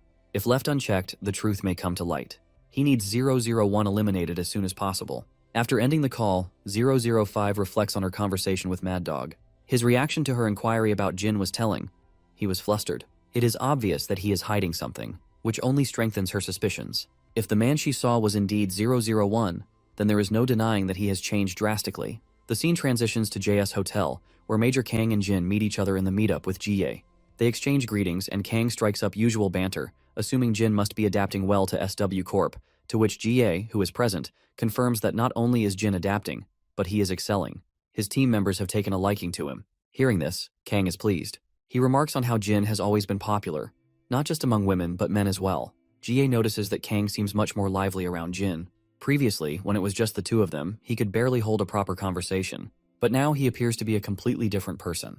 Curious, Jie asks how they first met. Kang hesitates, caught off guard by the question. He explains that 3 years ago, in April, he was deployed overseas and received Jin's assistance. Jin, who was 16 at the time, had a calm and dependable nature due to his years of studying abroad. Through this, Jin became acquainted with Kang's squadron, and they spent time together playing games, eating, and engaging in sports. However, Jie senses that Kang is being vague, as though reciting a rehearsed explanation. Before she can press further, Kang's stomach rumbles, and he complains about the delayed food. Jie had only asked the question out of curiosity, but Kang's reaction is unusual, making her suspect that there is more to the story. She then receives a phone call and excuses herself to answer it. While she is gone, Kang turns to Jin, asking if his fabricated story was convincing. Jin assures him that it was perfect. Kang then inquires about Grandpa and Daeon, to which Jin responds positively, revealing that they are doing good. Kang then expresses his surprise that Jin is undergoing bodyguard training with SW, but now that he thinks about it, the role suits him. He asks if Jin plans to pursue this path after graduation. Jin, as expected, has not given it much thought. He is not one to stress about the future. Kang, having heard about Jin's progress from Jie, assumes that things are going well. When Jie returns, she notices the camaraderie between Kang and Jin. Seeing Kang so at ease with Jin, she smiles. She realizes how close they must be, almost like family. Perhaps she might be intruding on their moment. Later, as Jin walks alone through the streets, he senses someone suspicious in the crowd. He continues walking as if unaware, trying not to raise suspicion. However, the person following him is none other than 005. As they cross paths, she suddenly swings a dagger, aiming for his throat. Jin reacts instantly, blocking her attack and saving himself. While she missed the opportunity, she now has confirmation that this man is indeed Jin, well and alive. As soon as she calls him out with his number, realization dawns upon him. He quickly deduces that she is 005. The scene shifts to Young-ho's business partner. His subordinate informs him that the camp has sent 005 to eliminate Jie. The business partner finds it odd that they would send a numbered mercenary for such a simple task. The lackey suggests that because the camp has been struggling lately, they must be using their strongest assets to ensure mission success. The business partner comments on how the numbered mercenaries exude a sense of caution, yet from the camp's perspective, they are its most reliable weapons. By the way, the guy we are calling business partner of Young-ho is actually president of Iron. Here's a little background about the camp and its mercenaries. The numbered mercenaries were an experimental unit trained by the camp under Iron's direction. 1,000 candidates were put through years of hellish training, and only 40 survived to become active operatives. Their emergence allowed Iron to rapidly expand, as they executed numerous high-risk jobs. However, when key numbered members betrayed them, the unit suffered devastating losses, nearly leading to the camp's downfall. Since then, the camp has deployed numbered mercenaries individually and supplemented their forces with regular hires. We return to Jin and 005's confrontation. The lady scrutinizes him. He is not only alive, but seemingly living a comfortable life. From this, Jin concludes that she was not sent to kill him. She was unaware of his whereabouts. This means her mission must be unrelated to him. 005 asks if Mad Dog knows that he is alive. Jin remains silent, which is all the confirmation she needs. Frustration fills her as she begins cursing Mad Dog under her breath, wondering why he would choose to hide this. Jin, on the other hand, begins analyzing her target. Since she is in Korea, her mission must be in this country. Given that she encountered him while searching for her target, her objective must be someone connected to SW Corp. Realizing she has revealed too much, 005 quickly raises her gun and fires. Jin dodges and quickly closes the distance in order to deliver an uppercut, knocking off her disguise. As she attempts to pull the trigger again, Jin disarms her. She retaliates by drawing her dagger, swinging wildly, but Jin outmaneuvers her and counters with precision. Their battle continues. They fight relentlessly for what feels like an eternity, but Jin ultimately gains the upper hand, pinning her to the ground with a dagger at her throat. Yet, even then, she manages to free herself with a swift kick. Seeing his hesitation to kill her, she sneers, wondering why he wavers now, after personally killing 26 of their comrades with his own hands. While it's true that they were all rebellious and did whatever they pleased, she still can't forget that they were comrades who endured that hellish life together. And above all, they entrusted their lives to Jin and followed him blindly. But she's frustrated that all Jin did was kill them, just because of his greed. Jin quickly denies these bold accusations. He simply subdued the comrades who followed him, acting on the camp's orders, but insists that he never killed anyone. Of course, 005 isn't ready to take his word for it, but Jin claims once again that he only subdued them, someone else killed them. They weren't in any state to fight, but they also weren't in danger of dying. He only found out much later that they had died. It looks like she's starting to believe him, but she still needs to figure out, if it wasn't Jin, then who was responsible for killing the numbered mercenaries? Though even if he didn't kill anyone, it doesn't change the fact that he betrayed everyone, and she isn't willing to forgive him for that. Jin claims that he did not intend to betray anyone. Basically, the memories of his past life had returned. In that situation, he could no longer follow the camp's orders to kill innocent civilians, so he quit. 005 chuckles at his response. There's no doubt now, his eyes are different from before, as if he's become a completely different person. From what she said, Jin realizes that Mad Dog didn't send her to capture him. Seeing him dig into her business, she's reminded of how he's just as annoying as he was before. She swiftly throws her daggers at Jin, but he dodges. Of course, those daggers were just distractions, so she could reach for her gun. And as soon as she grabs it, she starts shooting. Jin quickly hides behind a wall, saving himself. 005 takes the opportunity to vanish into thin air. Jin immediately calls Team 2 to safeguard Jie, and they arrive without wasting any time. We then cut to the PC room, where Team 3 also arrives to take Yona under their care. Next, we cut to the director. His secretary reports that they've been following Jin's warning and have dispatched bodyguards to escort SW's important figures home. Grandpa is not surprised that there are assassins lurking around. He more or less expected this after getting involved in the military industry, but he didn't think an issue like this would happen again. We then cut back to 005, who sits quietly in her room grinding her teeth. She's furious that Mad Dog lied to them about 001. She wants to scrutinize Mad Dog right now, but she can't until she figures out his reason. Then, she remembers Jin's words. He claimed he only subdued the comrades who followed her on the camp's orders and didn't kill them. If 001 is telling the truth, then who could have killed the numbered mercenaries? Not just that, there's also the possibility that all the numbered who died during missions were actually taken out by someone. No matter what, it's a dirty situation. Suddenly her apartment's doorbell rings. Outside stands a delivery guy, except he's not a delivery guy. He's some shady guy in disguise, and they are actually 3 guys in total, ready to ambush her. Since she doesn't respond to the doorbell, one of them starts breaking the lock, and they all cautiously enter the apartment. But she's already gone. As they cautiously move around, she shoots down one of them. Then, she quickly takes out the other 2 as well. With them on the ground, she asks one of the injured men who sent them. But spotting a walkie-talkie near his face, she doesn't speak further, and silences him with a bullet. From what she can tell, these guys aren't from SW. Bodyguards from that country wouldn't blatantly use firearms like this. Later, as she walks through the streets, she suddenly realizes she's being ambushed. She quickly ducks into a nearby alley and shoots one of them down in response. Bullets start flying from the other side as well, leaving her stuck there with no way out. Just then, Jin arrives and takes down some of the shady attackers. While he clears one side, 005 makes sure to handle the enemies on the other. With the fight over, Jin and 005 come face to face once again. We then cut to Youngho's business partner. By the way, the guy we are calling our business partner is the director of this organization called Iron. His lackey reports that the team they sent earlier has lost contact. The president sighs, finding it unfortunate to have missed the opportunity to capture a numbered mercenary. After all, it's not every day they get intel on their movements. His lackey assures him that they've erased any connections, so nobody will be able to trace the attack on 005 back to them. We then cut back to Jin and 005. He asks about the people who were chasing her. She does not give any response to this query, especially since there are plenty of people who could be after her. Right now, she's more interested in knowing why he helped her. Jin doesn't answer immediately, so she changes the question. Has he regained his memories? He admits that most of them have returned. She then reveals that 032 died recently. And not just him, 006 has also been reported dead. She's angry that those brothers died so young. They were supposedly killed during a mission. But she suspects they were actually taken out by the same people now coming after her. Jin remains silent. Because he knows the truth, both 006 and 032 are still alive. She has no idea what's really going on. She notices how he does not seem to be fazed at all after hearing about his comrades' deaths. Jin tries to assure her that's not the case, but the suspicious look on his face only makes her even more wary. For a moment, she begins to think that perhaps he could be the one who killed them. Her sharp reaction catches Jin off guard, and he quickly denies it. While he may not have killed them, she's absolutely certain he knows something. She keeps her question simple and asks him if they're alive.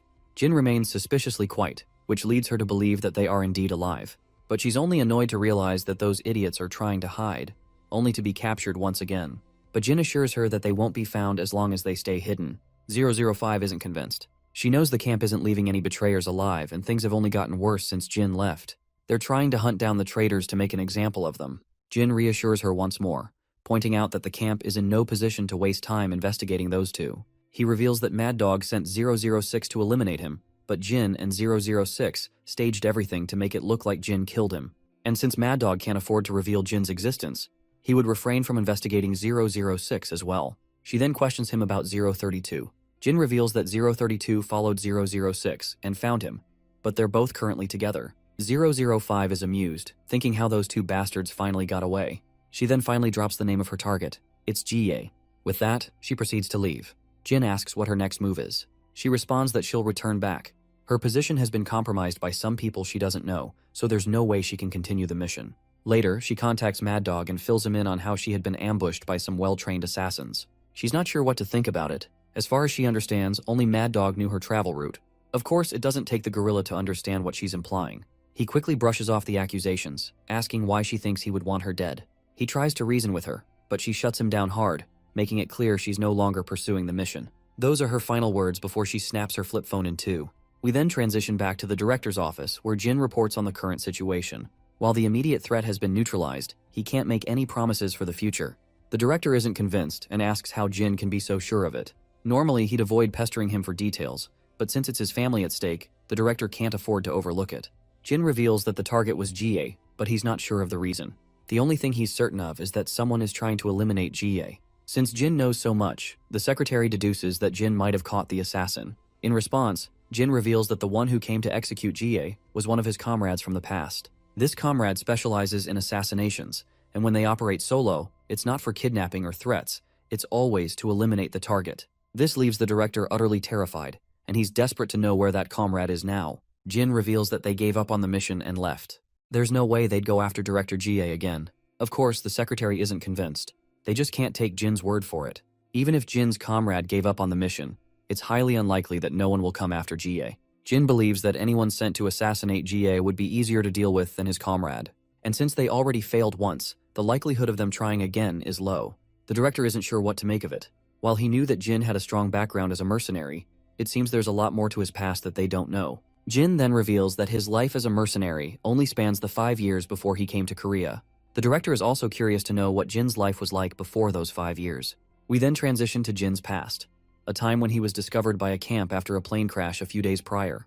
Jin was the only lucky survivor of that crash. They brought him to the camp because they intended to give him training. Some weren't sure how a kid would endure the grueling training, since even experienced people couldn't handle it and would die off. Meanwhile, Jin is resting when an arrogant soldier grabs him by the shirt and throws him out of the camp. They plans to make him go through the hardest training possible, even if it kills him. After all, they were the ones who saved him. Otherwise, he was as good as dead if they hadn't rescued him. They assure Jin that if he's lucky enough, he might survive it. But it wasn't just the training he had to endure. There were also bullies who would beat him up and use him as a punching bag. It was 005 who saved him from those bullies and took care of him like a brother. In the present, Jin receives a phone call from Major Kang. He picks it up, and it seems Kang has learned about the recent situation. Jin confirms the rumors Kang had heard, and reveals that he wasn't able to catch the assassin and couldn't figure out who sent them. While Jin assures Kang that they won't mobilize another assassin for the same target, he also says it will be difficult to figure out who was behind it. It seems like Kang is more worried about Jin and asks if he's okay. Jin claims that he's fine, but Kang is not quite sure. Recently, an old comrade of his came to assassinate his current employer. Kang is pretty sure that Jin wouldn't have been happy to meet his past life comrades out of everyone. Kang is ready to help Jin with anything, so he tells him not to hesitate to seek help. Jin smiles pleasantly at hearing this and expresses his gratitude to his senior.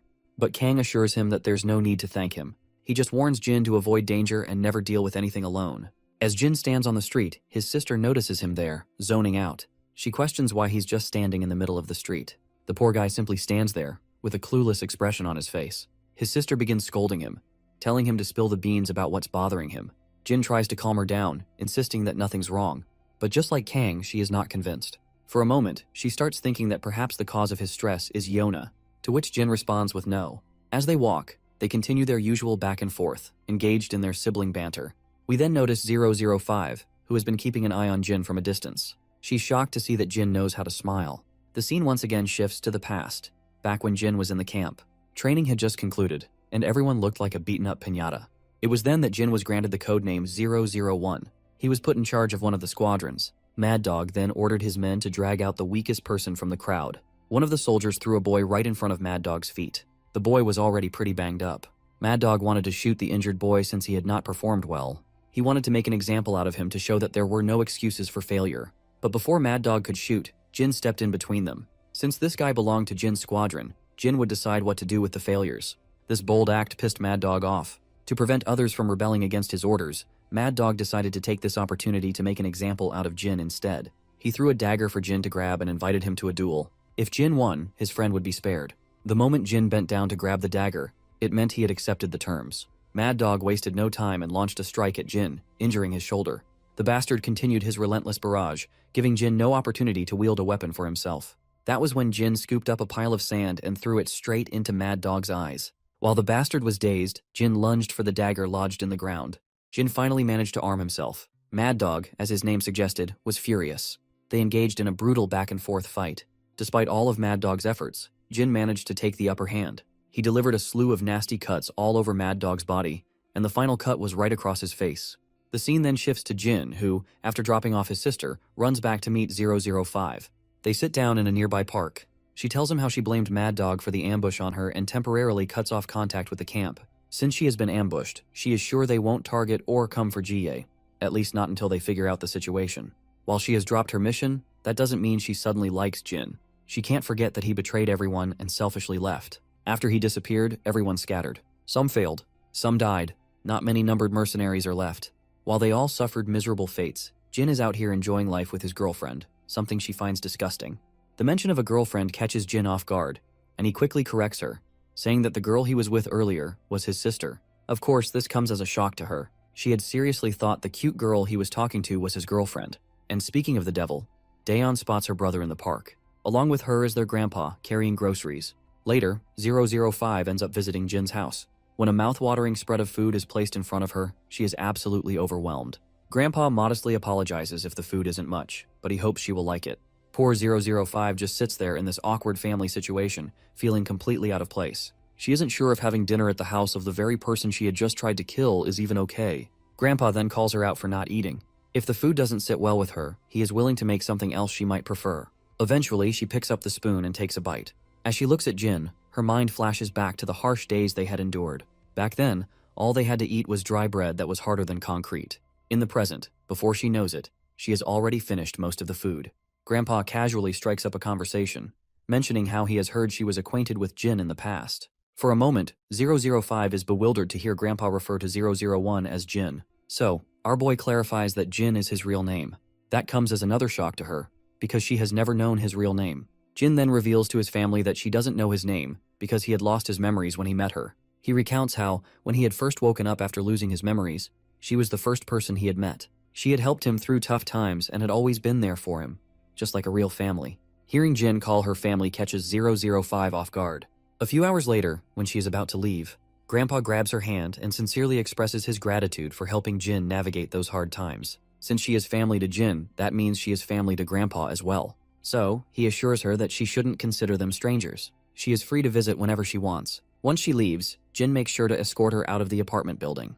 As soon as they are outside, she lands a hard kick on his back. She is annoyed at him for bringing her to his family's home. She reminds him that she is his enemy, yet he has just led his enemy straight to his family. But Jin never considers her an enemy, which is the only reason he has introduced her to them. Still, 005 doesn't want to hear all that family crap he had spouted in front of his family. Once again, Jin makes it clear that what he said isn't some nonsense, it is the plain truth. She then questions him if he really considers her part of his family. Jin admits that while he does not share blood-related bonds, every numbered mercenary has been like family to him. The fact that they have all been willing to have each other's backs in life and death situations is proof of their bond.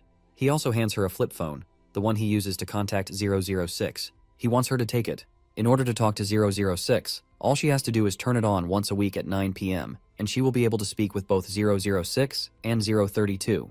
She takes the phone, but not without landing a hard punch on his face, which is totally uncalled for. The punch is meant to remind him that she hasn't forgiven him for betraying the camp and hiding the truth behind his actions. With that, she walks off, leaving Jin on his knees. As fate would have it, Cha and Hyung-suk have been watching.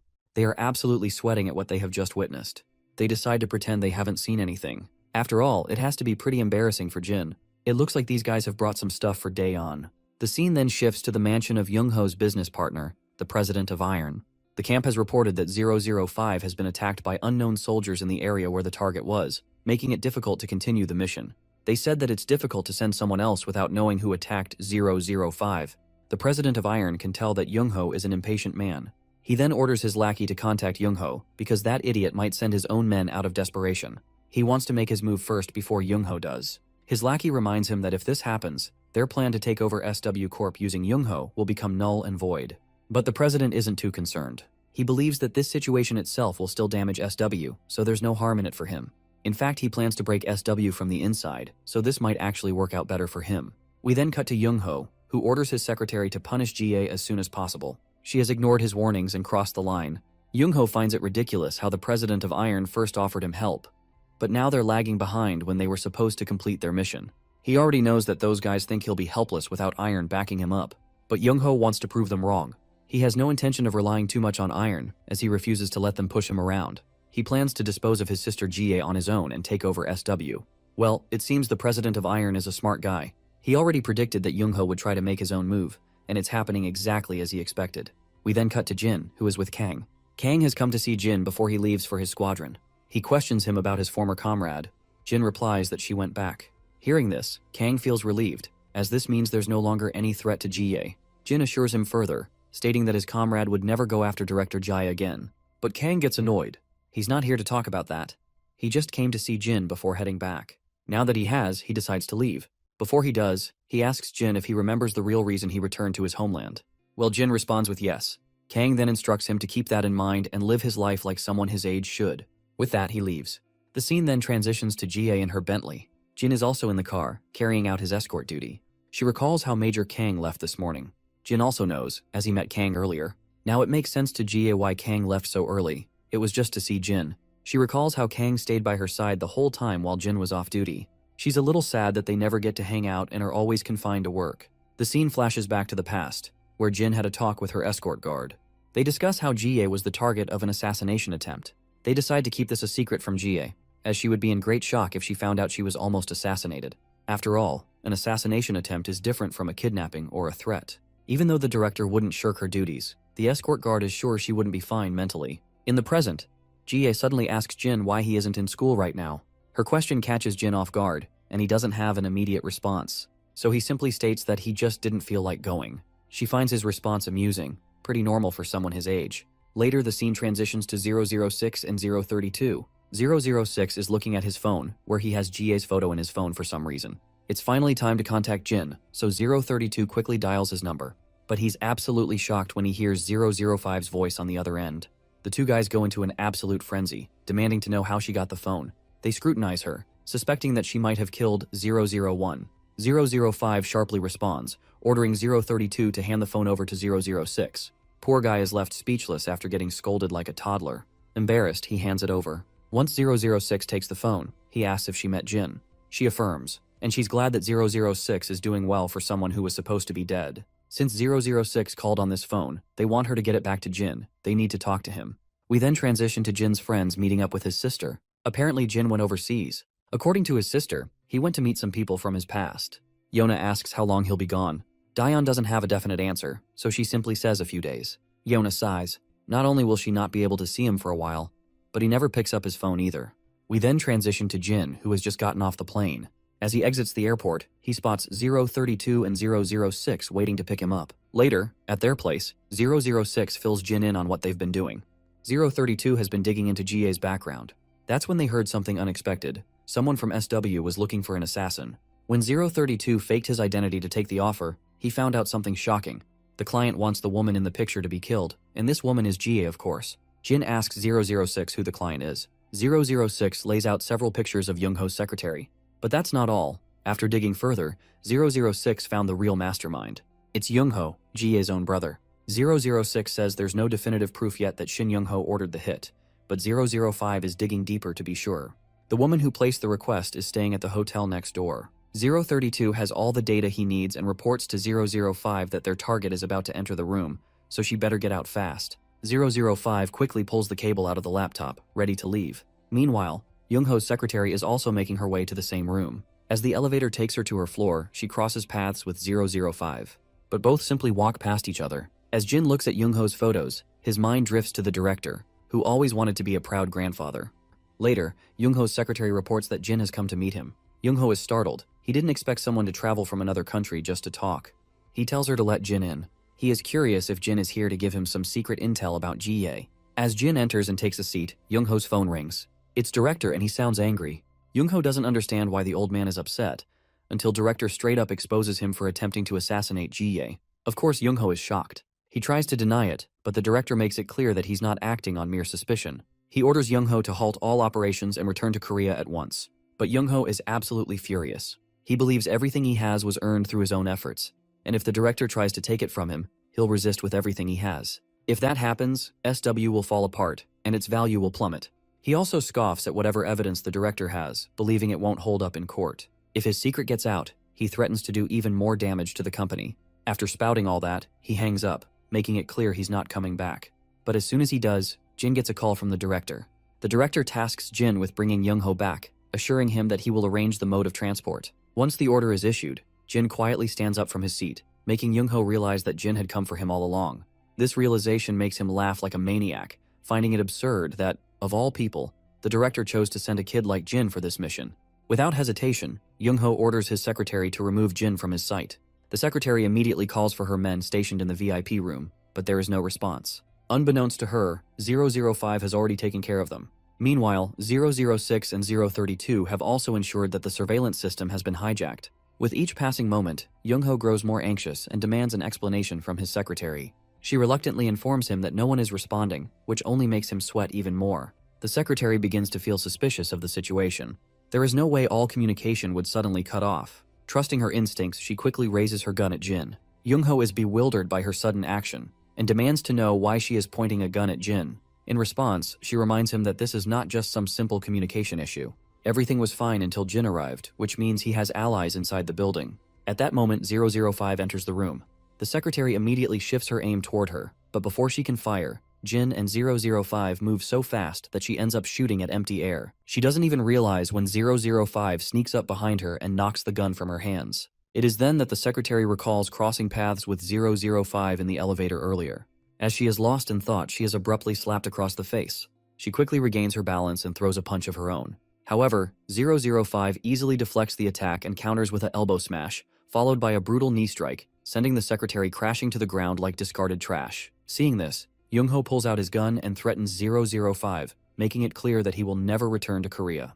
He throws threat after threat, but no amount of words phases Jin, who continues walking toward him without hesitation. The more Jin advances, the more Young-ho panics. He watches in horror as Jin closes the distance with fearless determination. Finally, Jin leaps forward and delivers a devastating punch straight to Young-ho's face, slamming him down to the ground. Just with this much, Young-ho is left bloodied and battered. 005 then comments on the irony of their restrictions, like how they aren't allowed to use guns. Yet scumbags like Young-ho can wield them whenever they feel like it. 006 and 032 enter the scene, reporting that they have erased all traces of their presence from this building and the one next door.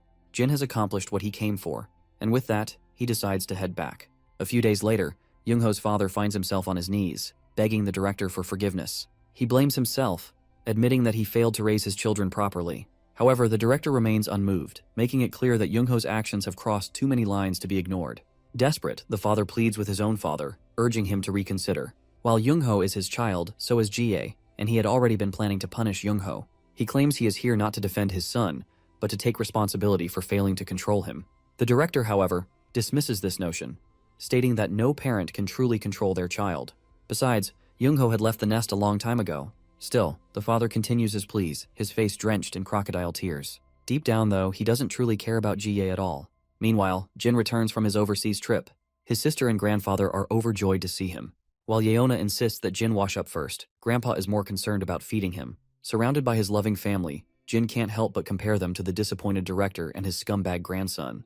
It makes him appreciate just how lucky he is to have such a caring family. Later, Jie meets with her father, who urges her to call off her engagement with Major Kang. She hesitates, reminding him why she got engaged in the first place. Her father, however, argues that SW Corp no longer needs the Kang family's military connections to enter the defense industry. While their military division is still in its early stages, he is confident that SW has already overcome the most difficult hurdles. Jie warns that breaking off the engagement could lead to complications. Her father, however, assures her that he has already accounted for that. She narrows her eyes at him, suspecting that his sudden change of heart has something to do with Young-ho. She then questions him about the rumors circulating about her brother's sudden retirement. She finds it hard to believe that Young-ho would willingly step down from his position and demands to know what really happened. Not wanting to expose Young-ho's scheming, her father simply states that Young-ho attempted something forbidden and is now facing the consequences. Jie continues to argue against breaking off the engagement, but her father grows agitated. While Young-ho may have been at fault, his absence leaves a massive gap in the company. To protect SW Corp, he believes drastic measures are necessary. With that, he leaves, promising to make the necessary preparations. As he walks away, we hear his inner thoughts, which are no less twisted and selfish. Deep down, he is actually pleased that Young-ho got taken down, since it removes a potential threat to his position.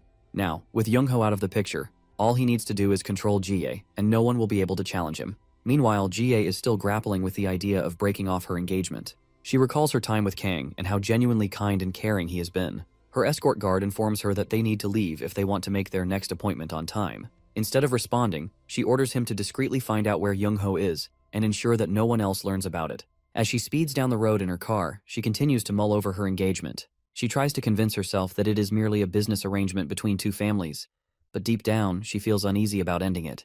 Later, she asks Jin about Major Kang, wanting to know how he perceives him. Jin admits that he doesn't know Kang very well, but from his experience, he believes Kang is a good person. In fact, he is the one person Jin trusts the most. Jie is taken aback by this statement. If someone as emotionally reserved as Jin says that about Kang, then he must truly be an exceptional person. Deciding to push her worries aside, Jie impulsively declares that she is going to play hooky for the day, which of course shocks her guards. The scene shifts to a military facility, where Jin's former colleagues are surprised to see him. They are even more shocked to learn that he is now guarding Kang's girlfriend, Jie.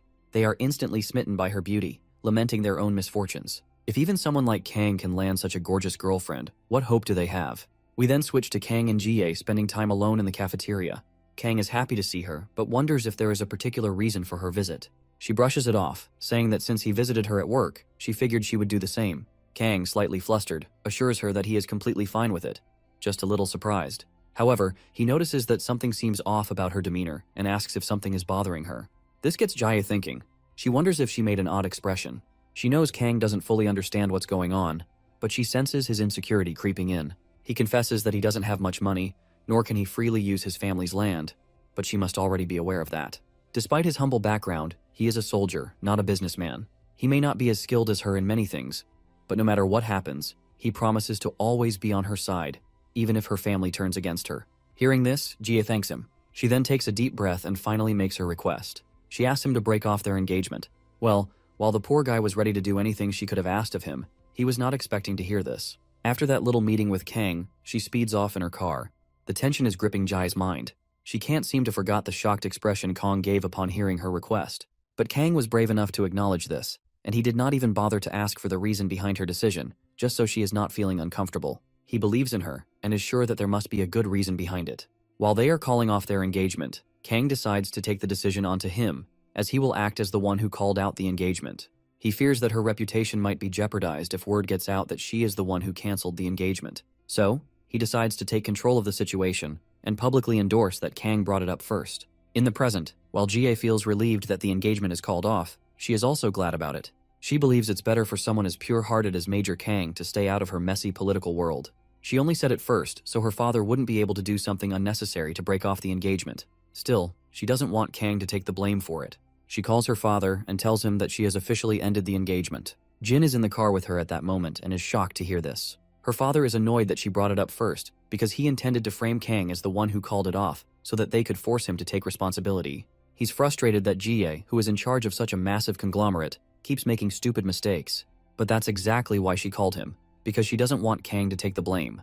Her father questions when she told him about calling off the engagement. In response, she reveals that she's on her way back now after telling Kang in person. Hearing this, her father pretends to be concerned, acting as if it must have been so difficult for her to say it face to face. With that, he hangs up, leaving Jie thinking about how fake her father is. She can sense that something is suspicious about all of this. She quickly orders her escort guard to send Jin the files on Manager Choi right away. Then she turns to Jin and tells him something we don't hear. We transition to her furious father, who is annoyed that Jie is acting on her own again. None of these kids know how to listen to their father. He calls Manager Choi and orders him to proceed with the plan they've been preparing for a while. Manager Choi acknowledges the order, ready to execute it. We cut to Kang, who is zoning out while sitting alone. It's no surprise that his mind is still echoing with the conversation he had with Jie. His gloomy and negative vibes don't go unnoticed, and even his fellow soldiers can tell that something is wrong with him. Later we see Kang at a bar, taking shot after shot. He recalls the first time he went to a restaurant and sat alone, waiting for Jie to arrive. At first he was annoyed that his family was forcing him into an arranged marriage with a woman he didn't even know. But his mild annoyance quickly morphed into astonishment when he saw Jie for the first time. She looked absolutely stunning, and his heart was hers right away. As he chugs down more booze to drown out his gloomy thoughts, a woman sits beside him, trying to join him for a drink. But Kang makes it clear that he wants to drink alone. That's when they suddenly notice a commotion. While Kang is distracted, the sneaky woman beside him subtly drops something shady into his drink. Mission accomplished, she gets up and starts leaving the bar. But just before Kang can down the spiked drink, Jin snatches the glass from him and stops him. Kang already looks wasted, and before he loses himself completely, Jin tells him to quit drinking. Eventually, Kang agrees. He stands up unsteadily, and Jin helps him into a car, deciding to drive him personally since he's almost knocked out. We then cut back to when Jie told Jin something important that we didn't hear earlier. She revealed that Manager Choi is her father's right-hand man. Knowing her father, she is sure he will pull something shady within the next few days, and that he'll do it through Choi. So she tasks Jin with keeping an eye on him. As Jin gets Kang into the car, he notices a group of thugs staring at him. We cut back to Jie, who hears Jin's report. Manager Choi had been planning to drug Kang and frame him as a criminal. Jie immediately instructs Jin to stay by Kang's side because who knows what they'll try next. Well, judging by the fact that all those thugs are lying on the ground, beaten to a pulp, it's clear Jin is already handling things meticulously. We then cut back to Jie, who is feeling anxious after hearing the report. She expected her father to try something dirty, but she didn't think he would go this far. Her escort guard reassures her, reminding her how capable Jin is. Suddenly her phone rings. It's Major Kang. She's surprised to see him calling, especially this late. Bro is completely wasted and doesn't waste a second before loudly confessing his love for her. And after getting those exhausting words out, he collapses, leaving Jie absolutely wide-eyed and stunned. Her guard, on the other hand, feels a little awkward, having heard that confession loud and clear. We cut to her father, who looks disappointed upon learning that Manager Choi failed his mission. But Choi insists it only failed because they rushed the job. He promises that the next attempt will be successful. The scumbag father gives Choi one last chance to prove himself. After making his promise, Choi hangs up and turns toward the lackey who was supposed to handle the task. Seeing his boss angry, the lackey starts making excuses, saying he left the job to his men instead of handling it personally. But the boss isn't buying any of it. He slaps the guy hard across the face for failing the mission. He's pissed that this idiot can't even handle a simple job. Then, he roars at everyone present, furious that they all failed. We cut back to Jie's father, who is grinding his teeth in frustration, realizing there's no one he can rely on. Suddenly, Jie walks into his office. She is here to ask her father about something. She wants to know when he plans on going home, considering how late it is. The father puts on his fake smile, claiming he has unfinished work to take care of. But Jie cuts straight to the point and tells him to stop with his shady tactics and just go home. The shady father fakes sadness, saying that everything he does is for the sake of his children. That calling off her engagement was just as hard on him. But Jie knows the truth. The only thing he truly cares about is his position in SW Corp. Her father drops the act, stating coldly that to run a global business, one must be ruthless. He warns her not to ruin everything just because she got attached to some military guy. That's when Jie corrects him. She isn't doing this because she's attached to Kang. She's doing it because her father's actions are actually more harmful to their business. But her father makes it clear that he isn't interested in listening. He believes Jie understands nothing. Sure, she may be great at running the business, but she doesn't have enough experience with real-life setbacks. He acknowledges that she has exceptional skills compared to others her age. And thanks to her position in SW Corp, she holds more power than most people. But in his eyes, she's still lacking. While she's speeding down the railroad to success, her father reminds her that she hasn't yet gone up against someone more powerful and influential than her. That's one of the reasons he doesn't feel compelled to listen to her orders. He offers a bit of wisdom, saying sometimes you need to go beyond just talking and show you have the ability to handle the situation. Suddenly, her phone rings. It's Jin, who seems to have finished the job and obtained photos as evidence. She gives him props for the job well done. As we transition to Jin, it looks like he really crunched the numbers this time. There are literally dozens of people lying on the ground, with Manager Choi totally mangled, down there too. Jie throws a sassy jab at her father, telling him Manager Choi seems to have gotten a bit hurt, so he should visit him in the hospital. After all, Manager Choi is one of the guys her father treasures most. Her shady father quickly catches on to what she's implying, and he grows agitated. He can tell she's really grown a lot. Well, she agrees with him on that, and further tells him not to decide anything for her. With that, she proceeds to leave. We then cut to Kang, waking up in the morning. He has no idea how he ended up at home, but recalls meeting Jin, so maybe he dropped him off there. Suddenly, his apartment bell rings. It's Jie. The first thing she notices is how Kang seems to have had a good sleep. Since her entire night flew by while working, she's a little hungry. She invites him to eat together. We then flash back without warning to Jin's past. A guy approaches him, beating the hell out of him. He continues to beat him and decides to claim ownership of all the supplies Jin has gathered. Jin retaliates with a kick of his own, and further makes sure to break the guy's arm in the process. Mad Dog watches from the sidelines, thoroughly impressed by Jin's performance. In the jungle law, where the strong devour the weak, Jin has finally started to adapt. But Mad Dog still gives Jin some valuable advice. Never let your guard down. Jin wakes up from that nightmare. The next scene takes us to school, where Jin is walking alongside his sister. Jin seems very sleep-deprived, and the heavy eye bags are a clear indication of that. Later, as Jin sits quietly in the classroom, his friends share their plans to grab street food later that day, inviting him to tag along. But once again, Jin seems restless, lost in his thoughts. His face is also glistening with sweat. Yeona quickly places her hand on his forehead to check if he's sick, but he instinctively grabs her hand with a little too much force, which is too much for someone as delicate as Yeona, and she gets hurt. He immediately releases his grip and apologizes. Yeona grows more concerned because his face is burning up. They think maybe he has a fever, so they suggest he go home early. Later, Jin is given a lot of his favorite snacks by his concerned friends, who want him to eat to help him recover faster. We then cut to SW Corp's training hall, where Jin and the others are doing their usual drills. As everyone catches their breath, they notice that Jin in particular seems to be in rough condition today. They report it to their senior. When the senior looks at Jin, he can tell something's wrong, so he grants him an early day off. But Jin insists he's fine. Time passes, and it's time for Jin to perform his guard duties. In the car, Jie reiterates the rumors she's heard about Jin being sick. But as usual, Jin claims he's fine. Jie can tell just from one glance that he's tweaking. Despite Jin's insistence, Jie personally escorts him to the SW Corp-owned hospital. There, the doctors discover that Jin has a 104-degree fever. This shocks Jie because a fever of 104 is not something to take lightly. A while later, they drop him back at his apartment. Jie sternly orders him to do nothing other than rest. With that, she speeds off, leaving Jin standing there with a pouch full of medication. When Jin enters his apartment, Grandpa and Daeon rush in, concerned, because they've heard that he's sick.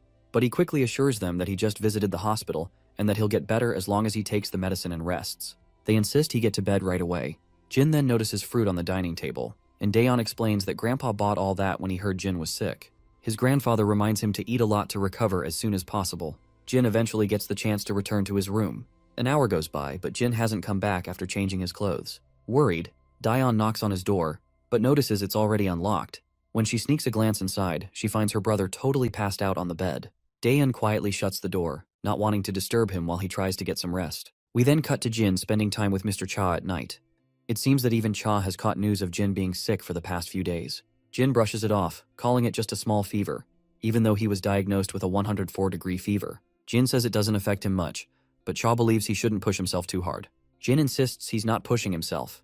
If he holds on mentally, it won't affect his movements. By now, Cha is sure that getting the point across to this goofball is a hard task, so he gives up. Later, as Cha speeds through the roads with his sidekick Hyung-suk, Hyung-suk reveals that Congressman Kim still holds a grudge against them. If you don't recall, Congressman Kim is the same guy whose daughter and son used to bully Daeon. Cha isn't afraid of that guy at all. To him, it seems like Kim still hasn't learned his lesson, even after what happened to his children and getting kicked out of politics. This only proves how remarkably resilient that man is. Not only does Kim have a lot of influence and laundered money, but his wife also comes from one of the most influential families. So it's not surprising that despite all the damage Cha has managed to inflict, the worst thing that happened to Kim was stepping down from his position in Congress. Let's not forget that both Cha and Hyung-suk are now working under SW Corporation, so Congressman Kim wouldn't dare to do anything stupid against them. But even though Cha believes this, he still isn't completely sure. We then cut to Congressman Kim's house. It seems like the probation period for his kids has ended, and Kim wants them to move to America. He has already made all the necessary preparations, so he just tells them to focus on settling in. The two trash siblings acknowledge their father's orders, albeit reluctantly. Internally, that bitch is grinding her teeth, still holding a strong grudge against Daeon, convinced that she's the reason for their downfall. Their father reminds them that all they have to do is stay there for a few years and come back when things quiet down. Or, if they get used to life there, they can just stay permanently. With that, they're free to leave. Once they're gone, the trash mother starts arguing with her equally trash husband about why they have to leave the country like this. The husband reminds her that he's done everything he could, but the higher-ups are still pressuring him to take extra measures. Of course, this loud, annoying woman isn't satisfied with that answer, questioning why he's just giving up. That's when Kim responds in a cold tone, making it clear that he hasn't given up on anything. He's just biding his time, waiting for the right moment. Later, we see Jin on a phone call with his sister. Since Daeon is out shopping for groceries, she asks him if there's anything specific he wants to eat. As usual, Jin gives the same response he always does, so Daeon just decides to buy whatever. After this brief exchange, she hangs up. But right after, Jin gets another call. As soon as he puts the phone to his ear, we find out that it's Kim In-bae. Jin's mind floods with past memories as he's once again reminded of everything regarding Kim and his trash kids. Kim In-bae brings up the deal they made, which he believes Jin failed to honor. But Jin quickly counters, reminding him that it was Kim who didn't keep his word. Kim instantly recalls the terms of their deal. He was supposed to send his children overseas and make sure they never went near Jin's sister again. In exchange, Jin was supposed to bury the evidence he had against him. Jin immediately reminds him that his children came right back, and his daughter even tried to attack his sister again. At this point, In-bae knows he can't just talk his way out of this, so he cuts to the chase. The damage Jin has inflicted on him is serious. His finances and image have been wrecked beyond what a student like Jin could even imagine. His children were irreversibly hurt by all of this. It doesn't sit well with In-bae that the person responsible for all this damage is still roaming around freely without any consequences. Basically, he makes a direct threat to teach Jin a lesson about how cruel the world really is. Later, we cut to Cha, who is just about to light a cigarette when he spots Grandpa walking toward him. Cha quickly scrambles to hide the weed he was about to smoke and respectfully greets the old man. Grandpa happily asks Cha if he has eaten well because he can cook extra for him. This flusters Cha, and he quickly responds that there's no need for that.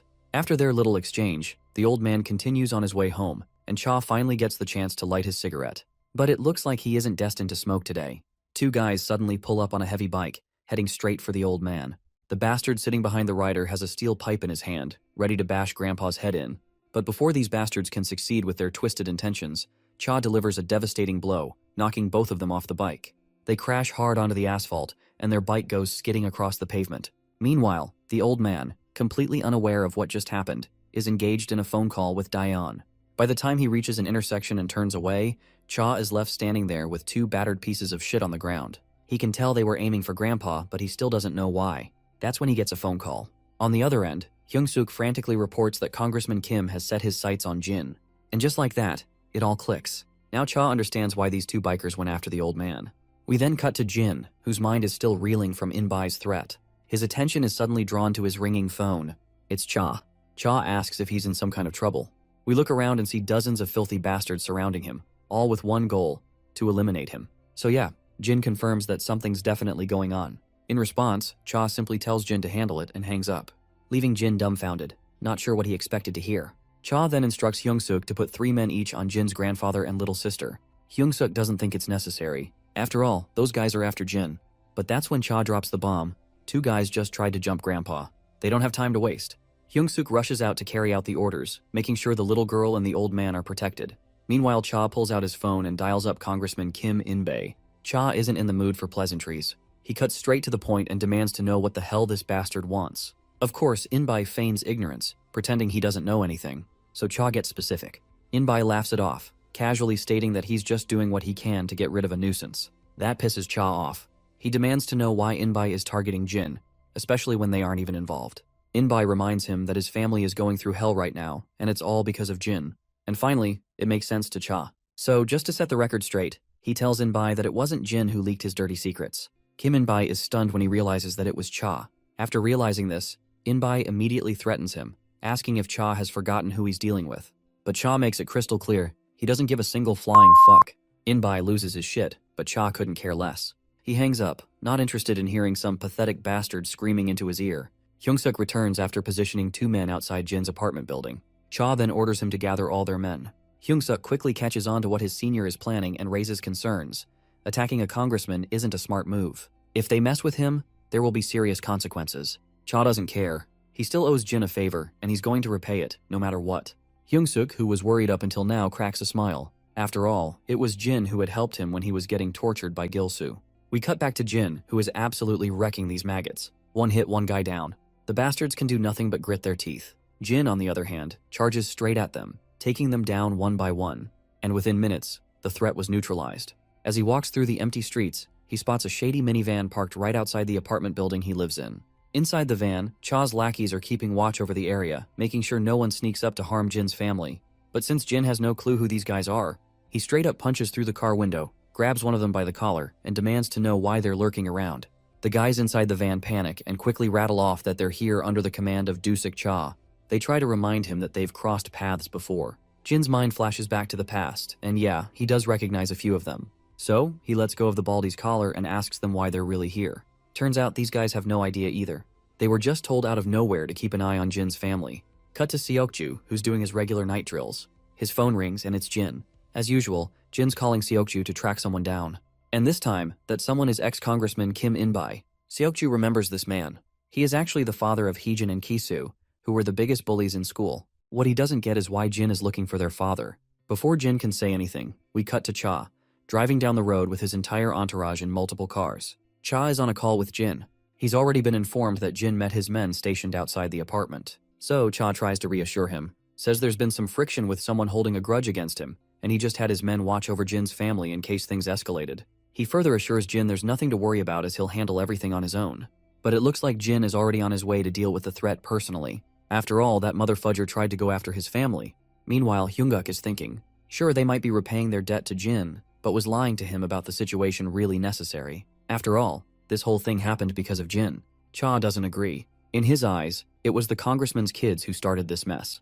Cut to the congressman. A giant fat-ass, baldy bastard, greasy-ass shithead reports to Congressman about Cha gathering his men and heading their way. The congressman is surprised. Cha isn't the kind of guy to step even an inch outside his own territory. And yet, here he is, making an actual move. But the fat-ass, baldy bastard, greasy-ass shithead assures the congressman there's nothing to fear. The congressman isn't convinced. He's not about to put all his confidence in some baldy. So, in response, the Baldy reminds him of his decades of experience in this dirty business. Sure, he acknowledges Dusik Cha and his men are strong, but Cha only shines in his own territory. This time, Cha is coming into his territory. And here Baldy has nothing to fear. He plans to turn this place into a graveyard for Cha and his men. Suddenly, Fatty's phone rings. He picks up, and whatever he hears completely rattles him. After the call, that initial confidence he had is gone. The caller just dropped the bad news that his guys who went after the high schooler and his family have failed miserably. Now he's starting to understand why the congressman was worried. But he quickly reassures Congressman that he'll take care of Jin personally, after dealing with Cha Dusik. The congressman's mind suddenly drifts to the past, where Cha's words echo in his head.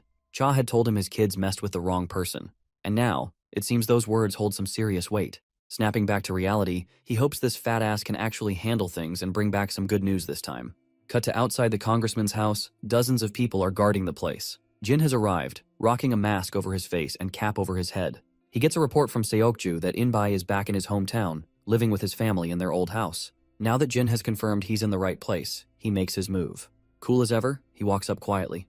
The guards stationed outside glance at him, wondering if he's some delivery guy or something. Jin, on the other hand, uses his acrobatic skills to scale up the boundary wall and jumps to the other side. Inside, some of the goons spot Jin, but they don't even get a chance to react before he takes them out without a hitch. Now that the cat's out of the bag, all the men focus their attention on Jin, and the place quickly swarms with these lowlifes. Jin keeps pushing forward, determined to get inside the house. One guy with a dagger decides to block Jin's path, acting like he's about to do something smart. As expected, the bastard ends up taking a solid smash to the face. The commotion outside finally catches the attention of the congressman and his baldy bastard friend. Fatty thinks it's probably Cha outside getting his ass handed to him by his men, and it even makes the congressman crack a smile. But those unpleasant sounds don't seem to be from Cha or his lackeys. Before they know it, one of the guards outside gets thrown straight into the office, leaving the congressman's eyes wide open. Jin walks right in through the office gate like the true Sigma he is. Before we see Jin teach this arrogant bastard a lesson, the scene cuts to the congressman's family. His wife is trying to reassure the kids that their father will take revenge for the humiliation Jin has caused, so they don't need to worry. This makes Heejin happy. But little do they know, Jin isn't the one about to get taught a hard lesson. Back in the office, Fatty turns to Jin and questions his identity. The congressman quickly perks up when he notices how this intruder is familiar to Jin. It doesn't take him long to realize it's Jin, even though he's wearing a mask. Baldy suddenly turns to the congressman, wondering if this is the boy he's been afraid of. The congressman admits it's him. While the boy is hiding his face with a mask, he can clearly tell who he is. Suddenly, Jin hears more bastards about to swarm the office, so he leaps into action to finish the job he came for. Fatty quickly steps in front of the congressman to protect him. He swings his giant hand at Jin, but my guy ducks and lets that massive hand glide right over him, then promptly retaliates with a punch of his own.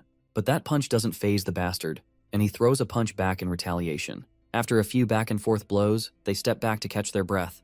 The baldy bastard seems excited, realizing Jin is a worthy opponent. Jin, on the other hand, isn't here to impress anyone. His main target is the congressman, who's doing his best to hide behind the goon he hired. Jin leaps into action again, delivering a devastating blow to Fatty. When Fatty tries to throw another punch, it's dodged easily, and instead, he gets a crushing blow right into his ribs.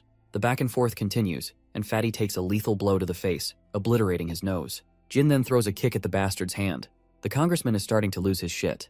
The fact that this Fatty, who once ruled over the area for over 10 years, can't land a single blow against a high schooler is insane. Fatty, on the other hand, is learning the hard way how skilled Jin really is. For someone who doesn't hesitate before throwing blows, he's definitely not your average high schooler.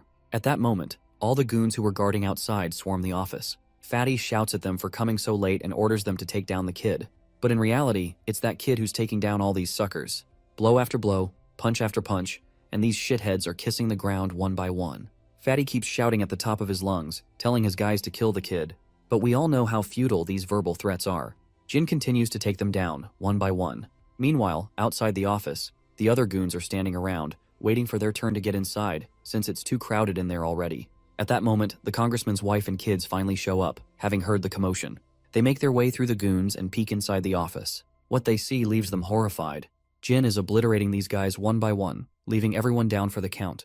The bloodied Fatty and his boss can do nothing but watch in terror.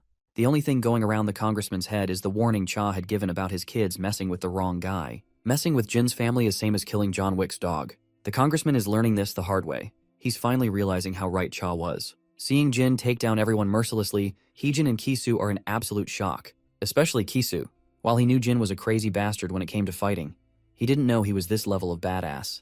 Fatty is also having a hard time believing what he's witnessing, but in the end, everything happening is real, no matter how much they try to deny it. Fatty notes that Jin isn't just swinging punches around aimlessly. Every swing is precise with no hesitation. He also notes that Jin didn't just barge inside on a whim. It was part of his plan. The office door is narrow, which helps Jin fight these guys one by one without getting overwhelmed. At this point, the fat pig decides to play dirty. He pulls out a dagger and tries to sneak up on Jin to stab him. But Jin isn't some idiot. He quickly sees through what this shithead is about to pull. As soon as the bastard lunges to stab, Jin turns the tables by stabbing him first, causing Fatty to recoil in pain. The congressman is at a complete loss, unsure of what to do. There is literally no one left capable of stopping Jin. Jin finally turns his attention to the congressman now that Fatty is out of commission. In a desperate attempt to salvage the situation, the congressman plays his last card. He tries to threaten Jin with legal repercussions, citing legislation and charges that could be pressed against him. But before Jin can even react, Fatty once again orders his men to attack. The remaining goons lunge at Jin in a last-ditch effort to take him down, only to be dismantled one by one with ease. Seeing all his men taken down, the congressman begins to recoil in fear, stumbling backward until he trips over an unconscious body and falls to the ground. Before he can scramble back up, Jin steps on his hand, pinning him in place. His wife watches in horror, utterly dumbfounded by the sight. Jin is here for one reason: to make this bastard take responsibility for his actions. But before things can escalate further, another group joins the fray, Cha and his men. For a moment, Cha is thrown off, seeing all the congressman's forces lying in ruin. As he scans the room, his eyes land on a familiar figure in the corner. A smirk crosses his face after spotting Jin there. The lack of personnel guarding the front gate now completely makes sense to Cha, as it's clear that Jin took them all down. Cha then proceeds to greet Congressman, who is laying on the ground like a beaten-up dog. The mere sight makes Cha chuckle mockingly. At that moment, Congressman's wife begins berating Cha for betraying his own people. Cha, however, pays no attention to what he considers meaningless noise. His focus remains on Jin, particularly on Jin's eyes. There's something different about them, something that tells him Jin is in no mood to show mercy tonight. Before Cha can say another word, Fatty lunges at him. But before he can reach, a steel rod smashes into his face, sending him crashing back to the ground with his face a bloody mess. Cha takes the steel rod from his lackey and, without hesitation, begins ruthlessly beating Fatty. The brutal sight is enough to make the congressman nearly soil himself. This level of violence is unusual for Cha. To provide context, we cut back to an earlier conversation. Hyung-suk had warned Cha that going against the congressman was different from their usual gang disputes. Taking action against someone like Kim In-bai meant there would be consequences, as the man was not one to let things slide easily. But Cha already knew this. That's exactly why he decided to end it personally. Back in the present, Cha continues his relentless assault on Fatty, ensuring that there's no coming back for him. After finally finishing him off, Cha lights up a cigarette in order to take some slow drags. Jin steps forward, questioning Cha's aggressive behavior. Cha, however, brushes him off, warning him to stay out of it. Jin counters, reminding him that this was never Cha's fight to begin with. But Cha disagrees. He insists that he has always had issues with the congressman and that this was a long time coming. The timing was simply perfect. He assures Jin that after tonight, Kim In-bai will never be able to mess with Jin or his family again. With that, Cha walks past Jin, ready to handle things his way. He crouches down to meet the congressman at eye level, but before he can lay out his terms, the congressman tries one last trick, offering Cha a lucrative deal. He promises property under a different name, an absurd amount of money, and the chance to expand Cha's territory beyond imagination. Of course, Cha isn't fooled. This isn't the first time the congressman has made empty promises. There's no reason to trust him now. Standing back up, Cha picks up that steel rod and grips it tightly, preparing to bring it down on the congressman. But before he can swing, a voice interrupts him. Chief Go Sungin, the secretary of SW Corporation's director, arrives on the scene. Both Cha and the congressman are visibly shocked by his sudden appearance. The congressman's wife, on the other hand, starts ranting, assuming he's here to save them from the delinquents raiding their home. Chief Go ignores her completely and walks straight to Jin. He addresses Jin directly, telling him that the director is aware of the situation and has assured that something like this will never happen again. For the sake of the president, he asks Jin to stop and go home. Jin does what needs to be done. He simply turns and leaves. Heejin and Kisu, left trembling like leaves, can do nothing but watch in silence, still reeling from the brutality they've just witnessed. The congressman, however, is having an even harder time comprehending the situation. Out of all people, why is Chief Go here because of this kid? Chief Go makes it clear that he is here under the direct orders of the director himself. The director is the one pulling the strings now. That realization sends an even bigger shockwave through the congressman than anything else tonight. Later, on his way home, Jin gets a call from Cha. Cha asks if Jin has made it home safely. When Jin confirms he's just arrived outside his building, Cha breathes a sigh of relief. He then reveals that the ex-congressman, Kim In-bai, and his family are done for. All their illegal activities have been reported to the police. The involvement of SW Corporation only made things worse for them. As for the countless bodies scattered across the battlefield tonight, they've all been taken care of. There's nothing left to worry about. Jin thanks Cha.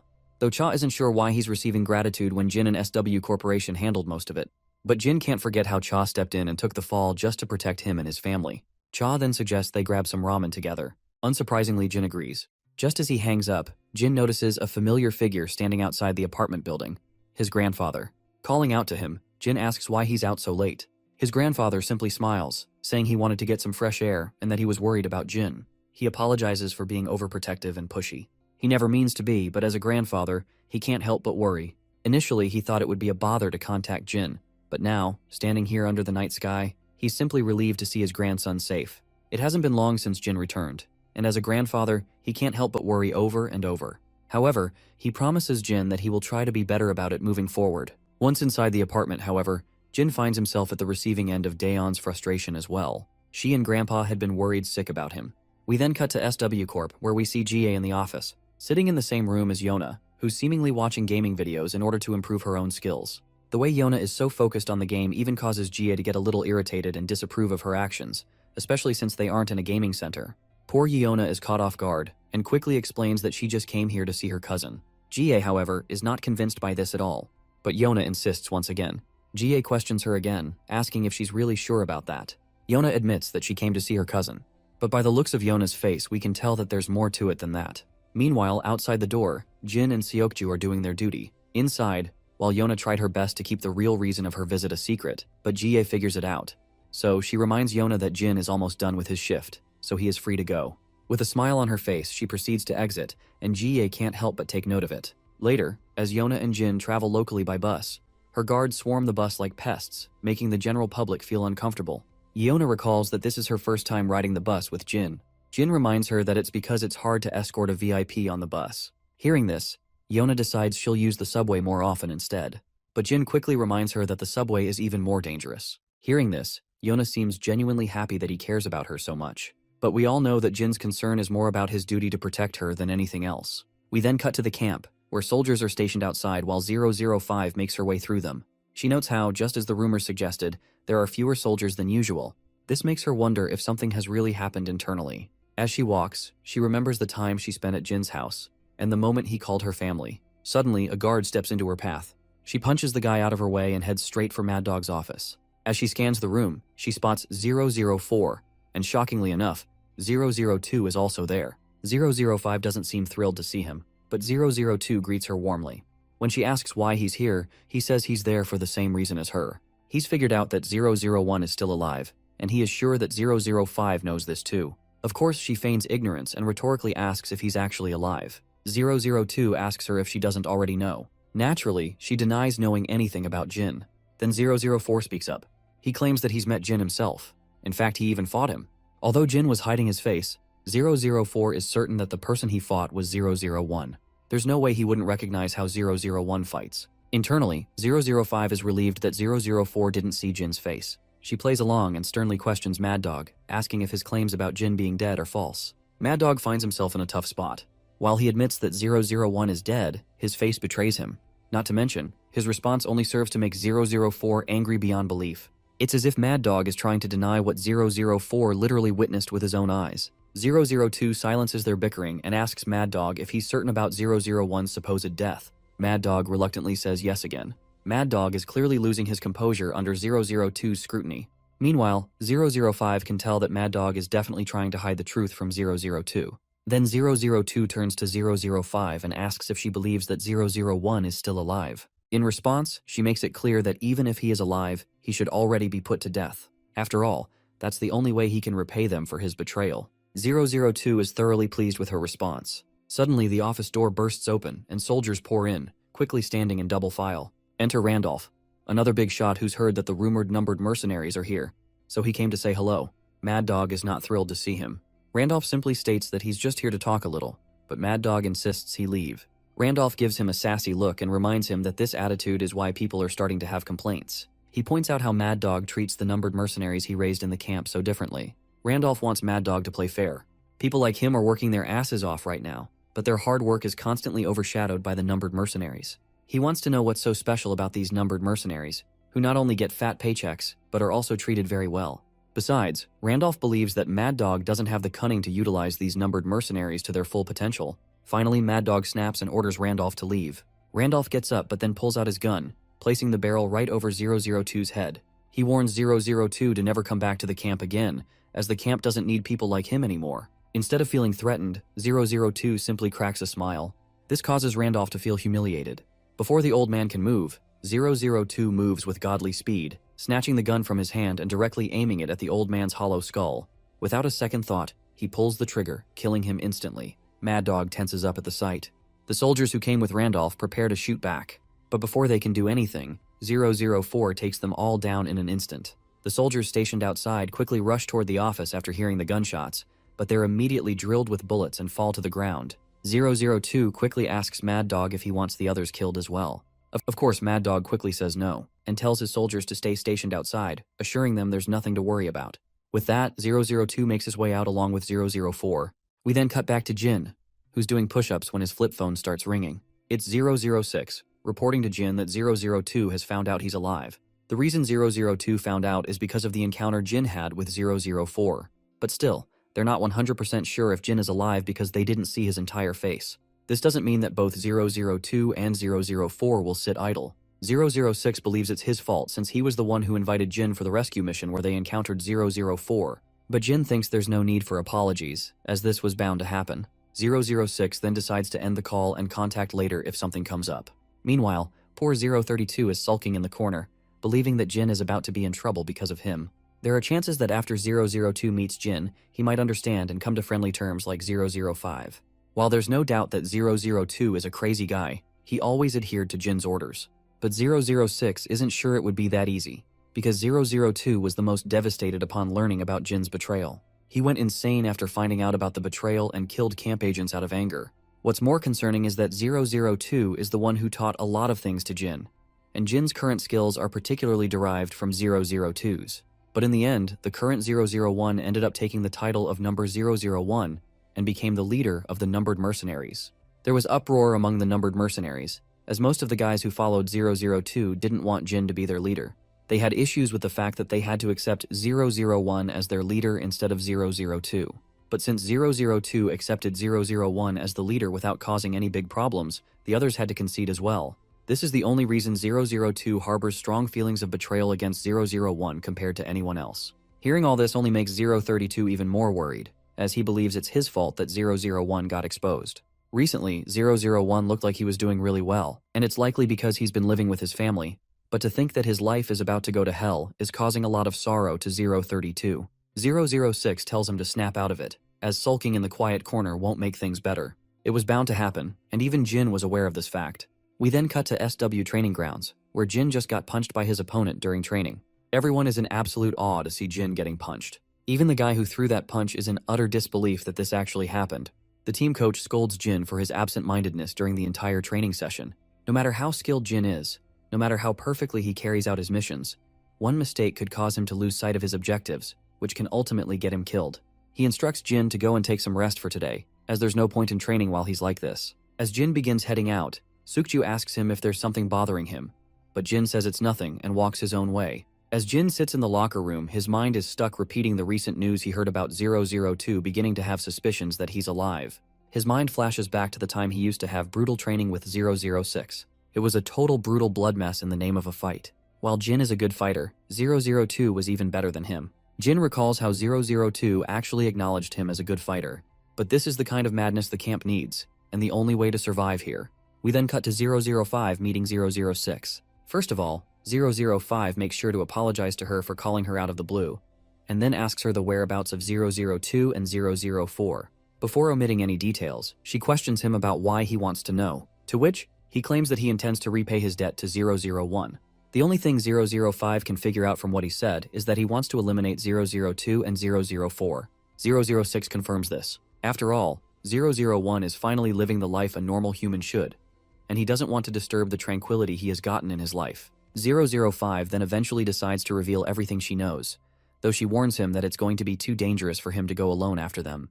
But this is precisely why 006 believes that he is the best candidate to eliminate them, because those guys think that 006 is dead. Later we see 005 in her room. She seems to be regretting helping 006 with this, because she still believes it's too dangerous, and it's not something he should risk exposing himself for. But 006 persists because he can't let the life Jin finally found be ruined. This also reminds 005 of the moment she shared with Jin and his family. Suddenly her doorbell rings, snapping her out of her thoughts. She grabs her pew-pew, cautiously walks to the front door, and peeks through the peephole. On the other side of the door stands 002, here for a little chit-chat. Later, as 002 takes a seat, 005 tells him to cut the bullshit, say whatever he came to say, and fuck off. 002 claims he heard something interesting and figured she'd want to know too. But 005 isn't sure they're close enough to be swapping interesting stories. That's when 002 drops the bomb that 006 is also alive. Of course, her eyes widen at the revelation, while 002 finds it amusing. First it was 005, and now, turns out 006's death was just another false rumor. Cut to 006, now going up against 004 and his crew. He's on the losing side. 04 has more manpower. Injured, 006 hides behind a pillar, trying to catch his breath. But then, a jacked-up dude lunges at him, wrapping him up in a crushing grip. 006 reacts fast, delivering a brutal smash to the bastard's face before finally maneuvering himself out of the hold. The gorilla turns out to be another numbered mercenary, 008 if I has to be specific. And that just doesn't make sense to 006. Why the hell is 008 working with 004? Cut back to the past. 002 is standing over a battered and bruised Jin, humiliating him for his pathetic fighting skills. Jin, despite barely being able to stand, lunges at him like a man on a mission. But all it earns him is another merciless beating. Jin suddenly jolts awake from the dream. It's almost morning. He steps out of his room and runs into his grandpa. Seeing Jin awake, his grandpa assumes he must have been making too much noise. But Jin quickly reassures him. Since grandpa is heading out for work, Jin offers to walk with him to the bus station. Grandpa wonders if Jin doesn't want to sleep a little longer, but Jin tells him he doesn't feel the need. With that, they walk together down the road. As they walk, grandpa suddenly speaks up. Lately, Jin seems lost in thought. He asks if there is something bothering him. Jin is caught off guard. He wasn't expecting the old man to notice. He asks how grandpa figured it out. Grandpa just chuckles upon hearing this. He's grandpa after all. He can tell just by looking at Jin. And he's not the only one. Even Daeun seems worried, as they can all tell something's off. Jin flashes back to the past again. People always used to say Jin was unreadable, emotionless. But they also thought that was an advantage in this line of work. Some even questioned whether 005 had emotions at all. Yet, his family can sense when something's wrong. Grandpa goes on to say that they haven't pushed him to talk because they know he must have his reasons hiding his worries. But if he ever needs help, Grandpa is always willing to listen. Jin cracks a faint smile, which is not some day-to-day occurrence. And for once, he makes a promise that if necessary, he'll ask for help. We cut to 005 having a little conversation with 002, who barged in out of nowhere. She's trying to figure out why he's so interested in 006. After all, his main target had always been 001, so it made no sense for him to get interested in 006 all of a sudden. But the guy claims it's all interconnected, and he's damn sure 006 is also tied to 001 still being alive. Just after confirming 001's status from Mad Dog, 006 conveniently exposed his own location, even though he was supposed to be dead. Internally, the girl is disappointed that 006 failed to hide his location. That bastard, on the other hand, finds it amusing. It's just too convenient that 006 revealed himself right after they confirmed 001 is alive. These turns of events just confirms to him that our boy is definitely alive. Even so, 005 doesn't understand why this dead-eyed freak is interrogating her, or why he even bothered telling her all this. Well, he knows damn well how close she used to be with both 001 and 006, so maybe he thinks she deserves to know they're alive. But we know the truth. This black snake is just manipulating her,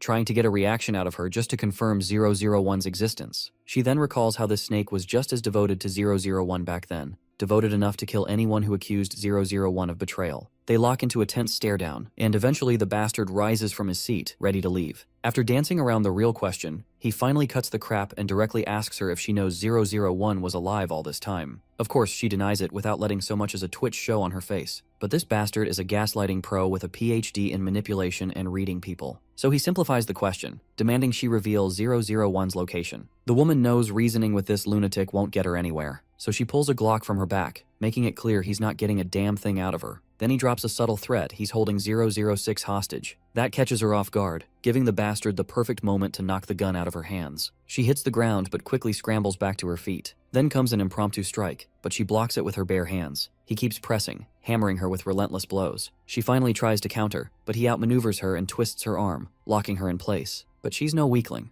She breaks free, puts some distance between them. The bastard takes a second to appreciate her fighting skills, though not impressive enough to scare him, but enough to amuse him. He decides to put a pin in the fight and save it for another day. The woman is seriously annoyed by how full of himself this bastard is. Before she can spit out her next words, she realizes she's been locked onto by a sniper. And yeah, the sniper's clearly working with this psycho, helping him terrorize a woman. It's his not-so-subtle way of saying, give up 001's location, or suffer the consequences. Cut to a new scene where this musclehead goes toe-to-toe with 006. Despite his battered, bloody face, he's wearing a smug grin just to mess with his opponent. That opponent already looks like he's at his wit's end. 004 is there too, watching the fight from the sidelines, clearly impressed by 006's skills. But it's a pity he can't gain any ground against that bulky guy, whose code name is 008 by the way. 006 snaps back with some sass of his own, calling out how 004's letting his lackey fight while he avoids a real battle, probably scared of what might happen if he goes all in. That jab gets under 004's skin, and tries to threaten his opponent with his life. Of course, 006 isn't scared one bit. He pushes even further with sharper jabs, calling out the cold truth that 004 has no identity of his own, just a loyal dog for 002. That's it! 006 expertly riles this guy up with his masterful manipulation.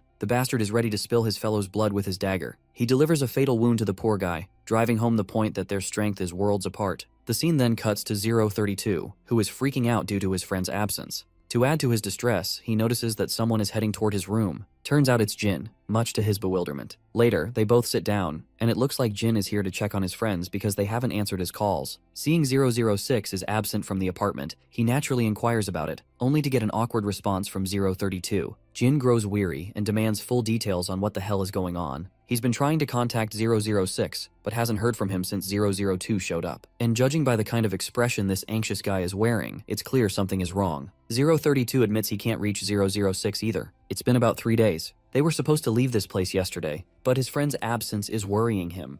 Suddenly, 032's phone rings. He answers with lightning speed, hoping it's their friend. But it's 005 on the line, breaking the terrible news that his friend has been captured by 002. The scene promptly cuts to an abandoned warehouse where 006 is being held. In front of him sits that bastard 002, ready to interrogate and extract every bit of information he wants. 006 just keeps yapping nonsense, giving nothing worth listening to. His pointless chatter earns him a punch to the face, intended to shut him up for good. But this guy is a tough nut, continuing to babble on, much to 004's annoyance. Then 002 takes control of the conversation, pointing out the dumbest mistake 006 made, revealing his identity right after faking his death. He also knows the only reason this dude even bothered exposing his identity was because of our boy. Of course, our blonde and beardless Keanu Reeves feigns ignorance, wondering why they're suddenly talking about a dead man. The bastard finds it quite adorable how loyal he is to our boy for no obvious reason.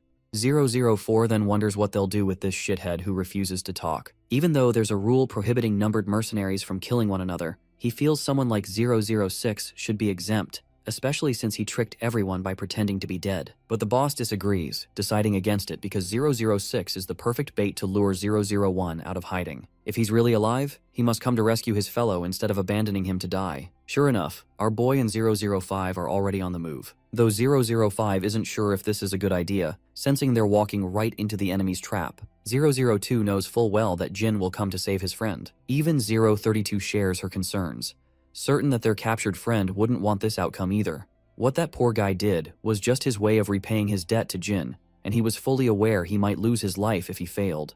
But if Jin ends up risking his own life in this rescue, 006 would never forgive himself. So 005 once again suggests turning back before it's too late. Jin weighs his options and understands what he must do. After putting his gun down, he decides to walk up to 002 and surrender himself. Of course, his comrades are shocked by this sudden decision. Inside the warehouse, it seems their wait finally ends as Jin calmly walks in through the front gate, fearless. This shocks everyone, especially Keanu Reeves, who had been holding his own all this time. As for 002, he's amused after finally confirming his suspicions that Jin is indeed alive. He can tell Jin has grown since they last met, but his cold, indifferent expression remains the same. Jin keeps his no-nonsense attitude and makes it clear he's here to rescue his fellow. He doesn't like that they involved 006 in this mess unnecessarily. If they had issues with him, they could have simply asked. He would have done his best to accommodate. 004's short temper flares again and he pulls his Glock on an unarmed man. As expected, 002 tells his dog to stand down, saying he intends to handle things himself. Walking toward Jin, he expresses excitement at seeing him alive. After all, he had always wanted to kill this brat with his own hands. As they stand face to face, locked in a fierce stare, the fight breaks out instantly. They exchange blows so fast the onlookers are amazed 001 hasn't lost an ounce of his spark. Jin doesn't hold back, fully aware of whom he's dealing with. He manages to bruise his senior's cheek, only to have his own cheek smashed in return. After this intense exchange, they put some distance between themselves again.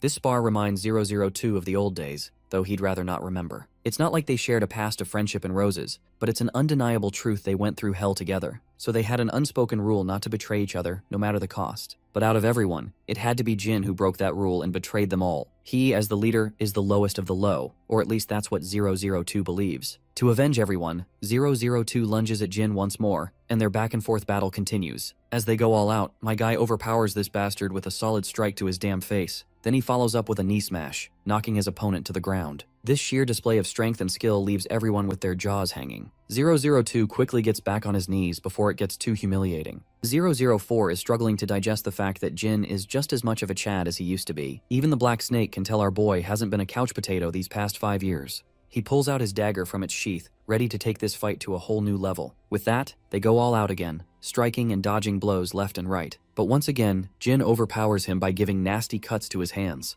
then slicing him with a bunch of nasty cuts all over his body. He continues to spill the bastard's blood while 004 can only watch helplessly as his senior gets absolutely decimated. The aura Jin is exuding is something only earned from farming countless real battles. And that's exactly what's bugging 004. The fact that Jin has gotten way stronger than before. Even the masked random NPC is blown away, suddenly remembering a mercenary named Jin who worked with the military. His fellows are shocked by the revelation, and 004 wants confirmation. He's struggling to believe that the mercenary they once saw was actually 001 in disguise. The masked guy isn't 100% sure, having only caught a brief glimpse, but the vibe that mercenary gave off is exactly how Jin is fighting now. Everything clicks for 002. By now, he's starting to think Jin became a private mercenary after betraying his comrades. Jin then reveals how his memories came flooding back, shocking everyone present. Suddenly, a guy reports via transmission that 005 and 032 are heading their way. Sure enough, they both barge in, worried sick and shouting that enemies are approaching. As usual, the low IQ, short-tempered 004 shows aggression and doesn't pick up on the hints. But soon, their lackey reports armed soldiers surrounding the place and closing in.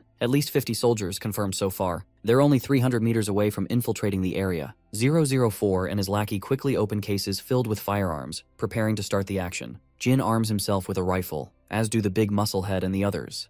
Looks like it's finally time for these numbered mercenaries to unite and fight a common enemy. Behind it all is Mad Dog, who orders his soldiers to wipe every single one of them out, as if they never existed. For once, the numbered mercenaries forget their rivalries and stand together against the shared threat. Jin even steps up as their leader, giving orders just like in the old days. Everyone moves at his gesture. 005 monitors the area, keeping an eye on enemy positions. The enemy closes in, but it's still not time to strike. So everyone stays on standby, waiting for the perfect moment. As soon as the enemies come into sight, they strategically open fire, taking down groups of soldiers like they're nothing but flies. Every one of them goes full ballistic on the trigger, overwhelming the soldiers and giving them no chance to fight back. Time ticks by as they drop soldiers left and right, piling bodies like rats being hunted. The leader of those soldiers is 016, and 032 has already located him. Now that the enemy is neutralized, 001 and his team make their way in, throwing a clear threat at Jin that they will take revenge for his betrayal. We cut to Mad Dog, who grits his teeth after hearing the battle report. He can't believe even that massive force failed to subdue these few numbered mercenaries. The next scene brings us back to our crew. Injured 006 lies on the bed, feeling indebted to Jin once again for saving his ass. But Jin insists he didn't do anything extraordinary, he just did what was necessary. Long story short, everyone made it out alive, and that's what matters most right now. Back home, the threat from 002 still lingering in his mind until his sister walks in. She's sure he must have had fun with his friends, and Jin responds affirmatively. She's really glad he got to see them after so long. Jin, meanwhile, stares at her with his classic expressionless face, making the adorable girl feel awkward, but he quickly smiles back to put her at ease. The next day, Jin sits with his friend Yongchan.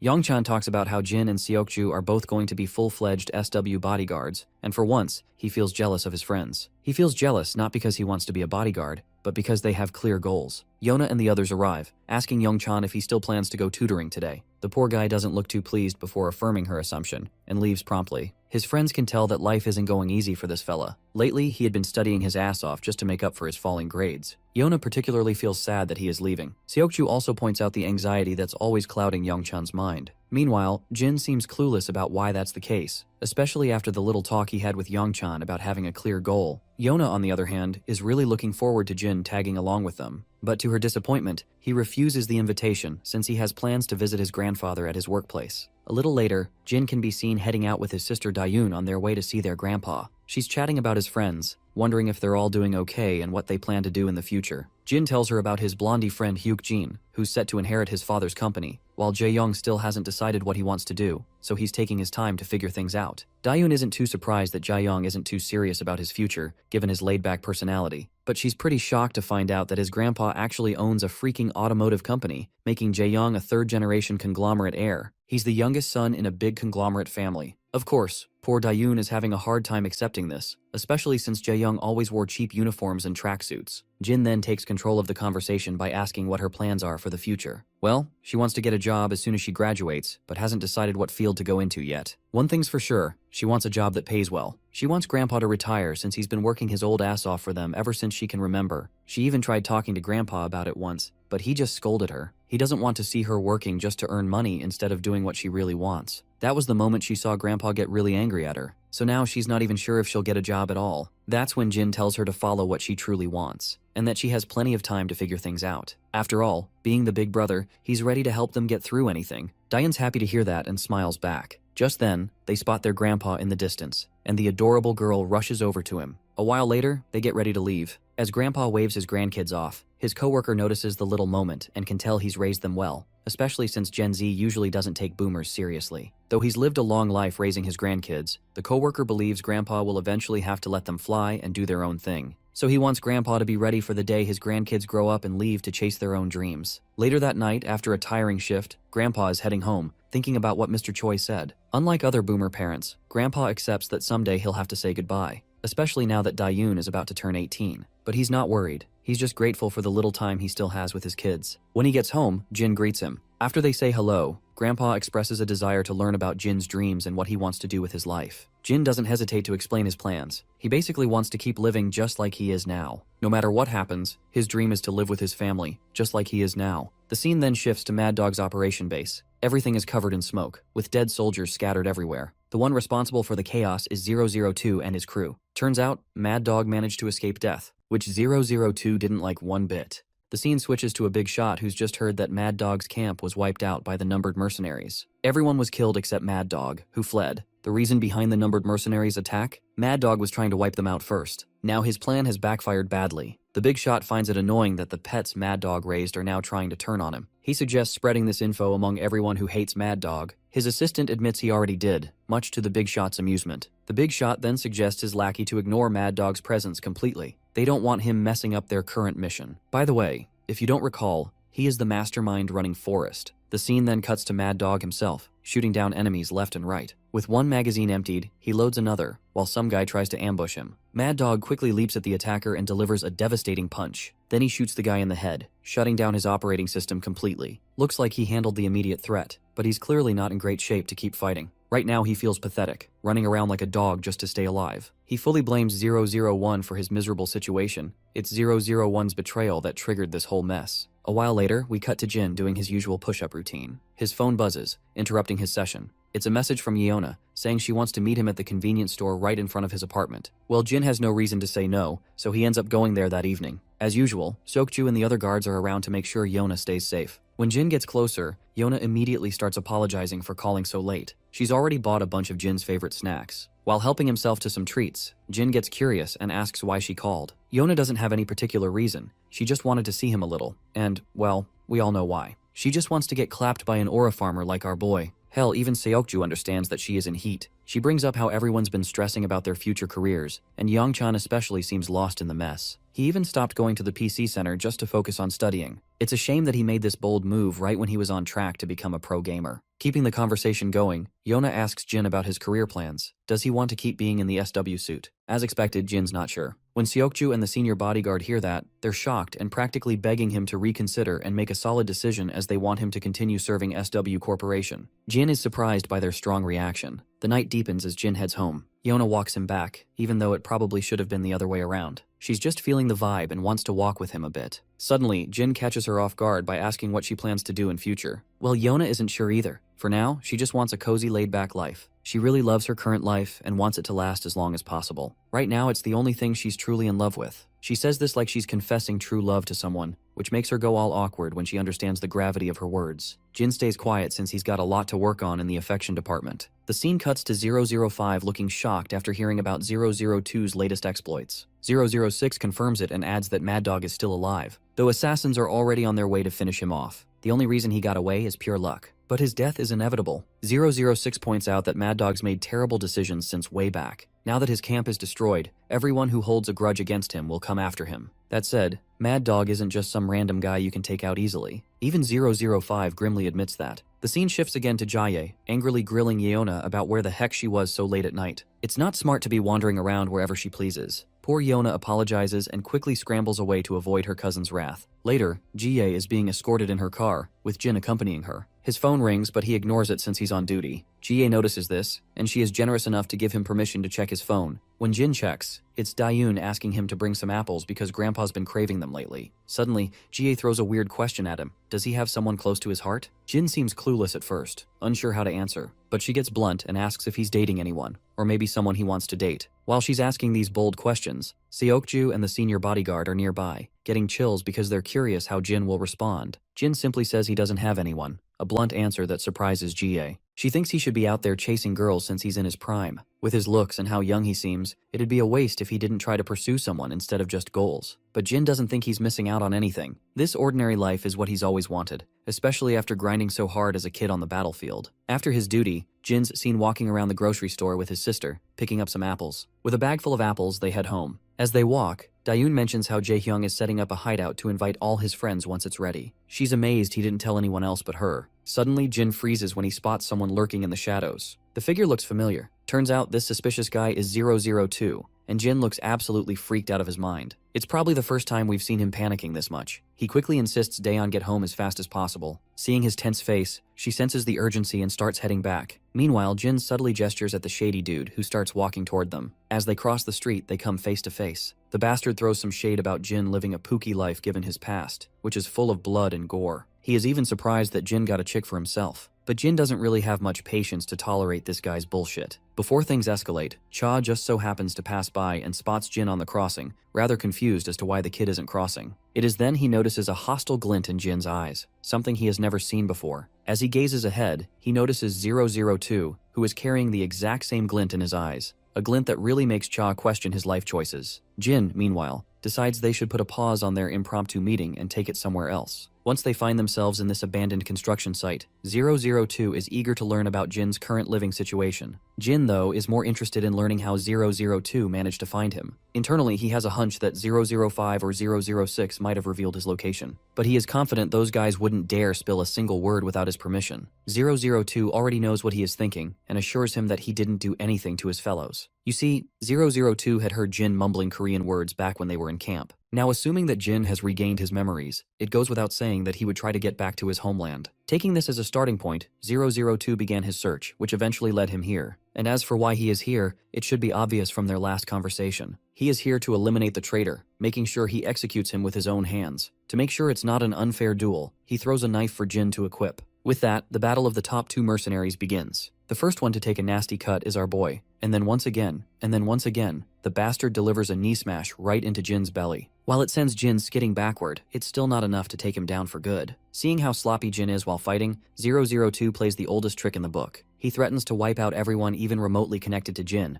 a clear threat to his family which Jin doesn't appreciate one bit. He goes ballistic with rage and charges like a bloodthirsty fiend toward his opponent, finally showing who's the boss here. He brutally beats the bastard, only to lose his grip on his dagger. Even so, he is just as dangerous with his hands, delivering a shoulder smash to his opponent and forcing him to lose his grip on his dagger as well. 002 retaliates with a headbutt, the impact sending Jin reeling and ultimately crashing down to the ground. The bastard quickly lunges at the vulnerable Jin, who somehow manages to slip out of his grip, only to get kicked. Both opponents stand at a considerable distance, catching their breath. As mid-fight dialogue, 002 roars at our boy, questioning his audacity to kill his fellow mercenaries back then. While they may have been scum, they went through that hellish place together, and Jin had been in charge of them the whole time. This prompts a flashback to the past, where Jin explained to 005 that he didn't kill anyone, though technically, the cause of their deaths still lies with him. He blames himself for the attack force getting lost in the first place, and because of that, they all died. So it's basically the same as him killing everyone. Back in the present, 002 points his gun at our boy, ready to blow his head off. Jin doesn't flinch in the face of death. Instead, he asks his fellow to fulfill one of his favors. He might be willing to get purged, but insists 002 spares the people our boy holds dear. Of course, 002 finds it ironic to hear this coming from Jin of all people, a guy who allegedly betrayed his allies. Jin, however, once again emphasizes the significance behind his words. He reminds his fellow about the girl he saw with him. She is someone he calls family, someone he met after 10 years. She is his family, just like the rest of the numbered mercenaries. This last part catches 002 off guard, and for a moment, it feels like time itself freezes. But then Gangster Cha barges into the scene and manages to subdue 002 by pinning him to the ground. But being the numbered mercenary he is, it goes without saying that he manages to overwhelm Cha with one devastating blow. Not only that, he parries Cha's oncoming strike and delivers yet another blow. With Cha down for the count, the bastard frees himself from the grip and stares at Jin one last time before dashing away like the cautious dog he is. Cha, of course, has a lot of questions, and he only gets more confused when Jin mentions that the guy he was literally having a life or death fight with is his colleague. The next scene takes us to Cha's turf, where the gangster sits quietly, still trying to wrap his head around the recent encounter. He can't believe Jin is calling someone a colleague who was literally holding him at gunpoint. It really makes Cha wonder what kind of fucked up life Jin has lived.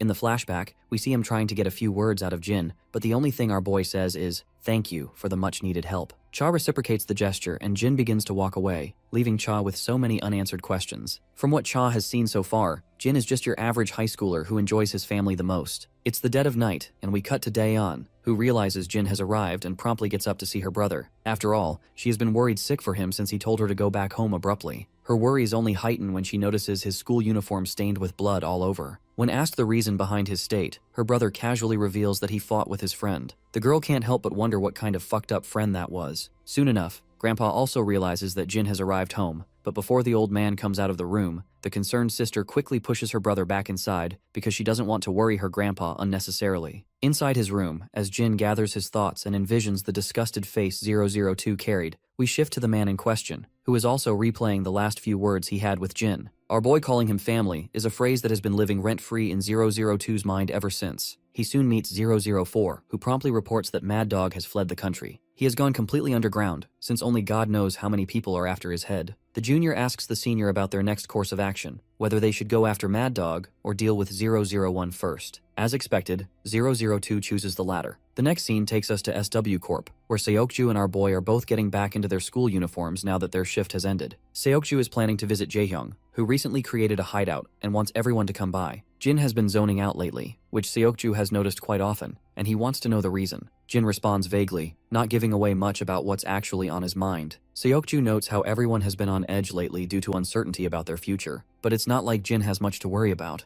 After all, he's already set to serve SW Corp, or so Seokju thought, because our boy clearly hasn't decided on that yet. The revelation troubles Seokju, and he insists that Jin should join SW, given how everyone there loves him. If the SW security team leader finds out Jin hasn't decided, he's going to be disappointed. A while later, they are seen walking the streets, following the map Jaehyung sent. Upon reaching the destination, they find Youngchan already standing there, not entirely sure if he should even be looking at this building. The only way to find out is to head inside, and once they do, Youngchan is awestruck, while Seokju is also surprised. As for Jin, there's not much expression on his face to read. Yona is already there and so is Hyokjin. Turns out, Jaehyung has created a private gaming room exclusively for friend gatherings. What's more, the place is stocked with every snack and drink imaginable. He even made sure to get the latest, most high-end computers available, just so Yona can't blame her losses on bad hardware. Not only the computers, but also the peripherals are top-notch. Youngchan is rather flustered seeing all this. But that's not the only surprise. Jaehyung has also set up a dual-screen streaming setup exclusively for Youngchan. He remembers his friend once expressing the desire to become a gaming YouTuber, so this is a little workplace for him to use. Yona is surprised to hear about this unusual career choice. What's even more heartwarming is how Jaehyung did all this for his friend. He's even willing to be the first subscriber to Youngchan's channel. Of course, this makes Youngchan feel special for a moment, and he can barely hide his emotions. Yona is also ready to become a subscriber. Seokju chimes in with a request to stock some energy drinks too. Since they're talking about it, Yeona adds her own custom request for some Coke Zeros on the shelves. Naturally, Jaehyung gets annoyed with everyone throwing requests at him, while his friends continue to push his buttons. Meanwhile, it's clear something is weighing on Youngchan's mind,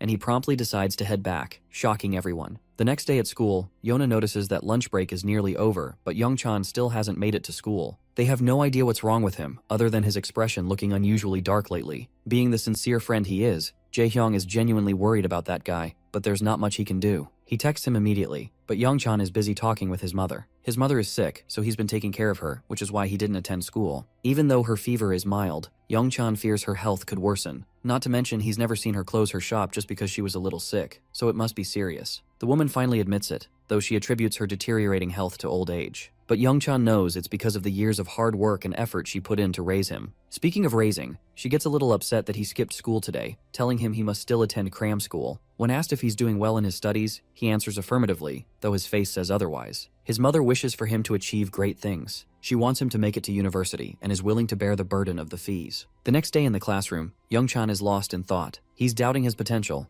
wondering if he can achieve anything meaningful even if he goes to university. The best option is to find a job and support his mother. For once, he feels utterly left behind and even jealous of his friends because they all seem set for life, while he's stuck figuring out what's best for him. Late at night, as he's coming back from cram school, he finds his friends' texts expressing their worries. While looking at his phone, he accidentally bumps into another student walking by. That guy turns around and decides to unleash his pent-up frustration on Youngchan. As the insults keep coming, Youngchan just apologizes to avoid trouble, but the guy's friends can see he's scared, so they pile on with more nasty words. Even the onlookers begin to take note of the commotion. That's when our guys arrive on the scene, with Jaehyung looking absolutely pissed, demanding to know what's going on. Seeing the situation, Jaehyung has a pretty good idea and intentionally bumps into the troublemaker, accusing him of not watching where he's standing. It's like an Uno reverse card, and it works. The guy swallows his pride and walks away. Jaehyung then turns to his friend, scolding him for getting into trouble and making them worry. They're especially upset that he didn't respond to their texts, leaving him no choice but to explain himself. They ask about his mother's health, knowing about her condition because they stopped by her shop. Youngchan is surprised to hear this, since the shop was supposed to be closed. Apparently, he has no clue that his mother went to open it despite being sick. Moving on, Jaehyung brings up yesterday's events, how Youngchan left the gaming room without much of a word. He feels responsible, thinking he upset his friend by being too obnoxious. He sincerely apologizes if he was noisy and clingy yesterday. Youngchan quickly clarifies that's not the case. In fact, he was happy to see how much his friend cared about him. He admits the real reason behind his unsettling behavior lately. He didn't feel he deserved what Jaehyung did for him, especially not after feeling jealous of his friends. He doesn't know why he keeps comparing his circumstances to others, or why he ran away instead of appreciating the gesture. He wants to find a job to ease his mother's burden,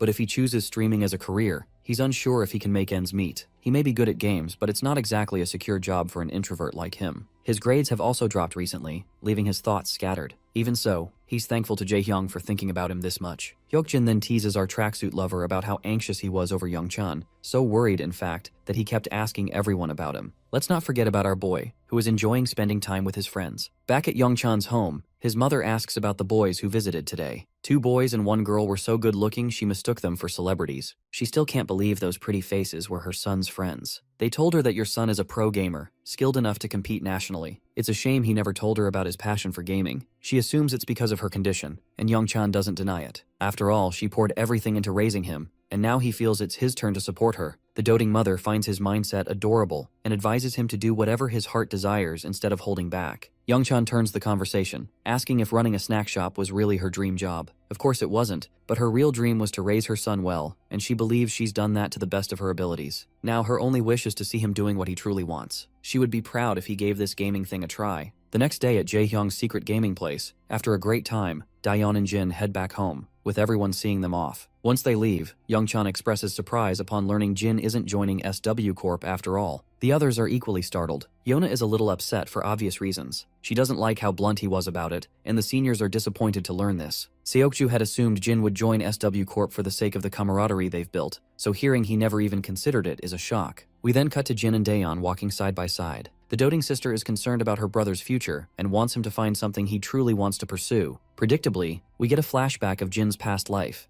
a life filled with excruciating experiences no teenager should have gone through. His sister suddenly snaps him out of it, asking if he has another career in mind. Jin responds negatively, much to her surprise. The scene then shifts to the big shot, who is being briefed by his lackey about President Andrea's upcoming visit to Korea. Long story short, he is coming to Korea to compare Forest and SW's forces. The lackey adds that other companies are in chaos over the news. If the president secures a contract with SW, it will strengthen SW's position even further. The fact that he's personally paying attention to SW shows how highly he values the company. This is troubling for the big shot and his own company. The Beret family, who had been his client for a while now, would likely switch employers too. The big shot can't fathom President Andrea's audacity in approaching SW. To make sure they don't fall behind much, he orders his lackey to contact Forrest because he wants to witness the skills of the guys they currently have. Back in SW Corp, there's an exclusive meeting with all the SW bodyguards present. The topic of discussion today is Andrea Beret, the head of the Beret family, who's supposed to visit SW. Specifically, he's going to tour SW's defense factory. It's a big deal for SW's subsidiary defense facilities. After all, Boret's approval could lead to massive weapon exports for SW.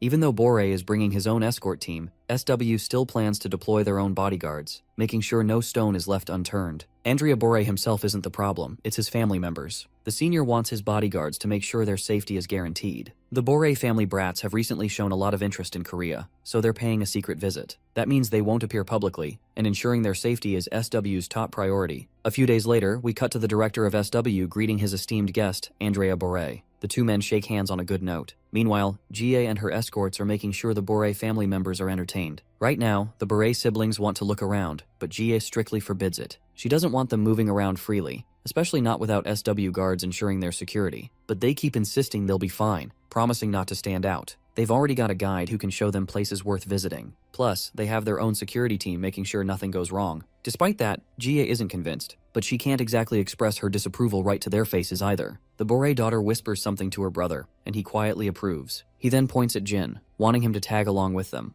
Of course, the guards are clueless why Jin, of all people, was picked, but the reason becomes obvious when we see the Boret girl blushing. Even Jie picks up on it after noticing her flustered expression. Still, she doesn't complain. At least with Jin around, she's assured she'll get proper reports if anything happens. So, a while later, the Boret siblings are cruising down the road, with Jin accompanying them. The girl seems desperate to talk to him, and finally gathers the courage to introduce herself as Sophia, asking for Jin's name in return. Of course, our boy responds respectfully to his seniors. Sophia then takes over the conversation, asking if he knows any good places to visit. Jin flat out says no. Naturally, that causes her a bit of distress because Jin didn't even think before answering. But my guy stands firm, explaining that he only recently came here after living abroad, so he's just as clueless as her. In that case, her brother decides they should stick to the original destination. Like his sister, the brother also takes interest in Jin. For someone the same age as Sophia to already be working as a bodyguard is impressive. While Sophia is 20, Jin reveals he's only 19. It's crazy to think SW would acknowledge and give a job to someone so young. Jin downplays it, saying it's all thanks to SW for being supportive of him.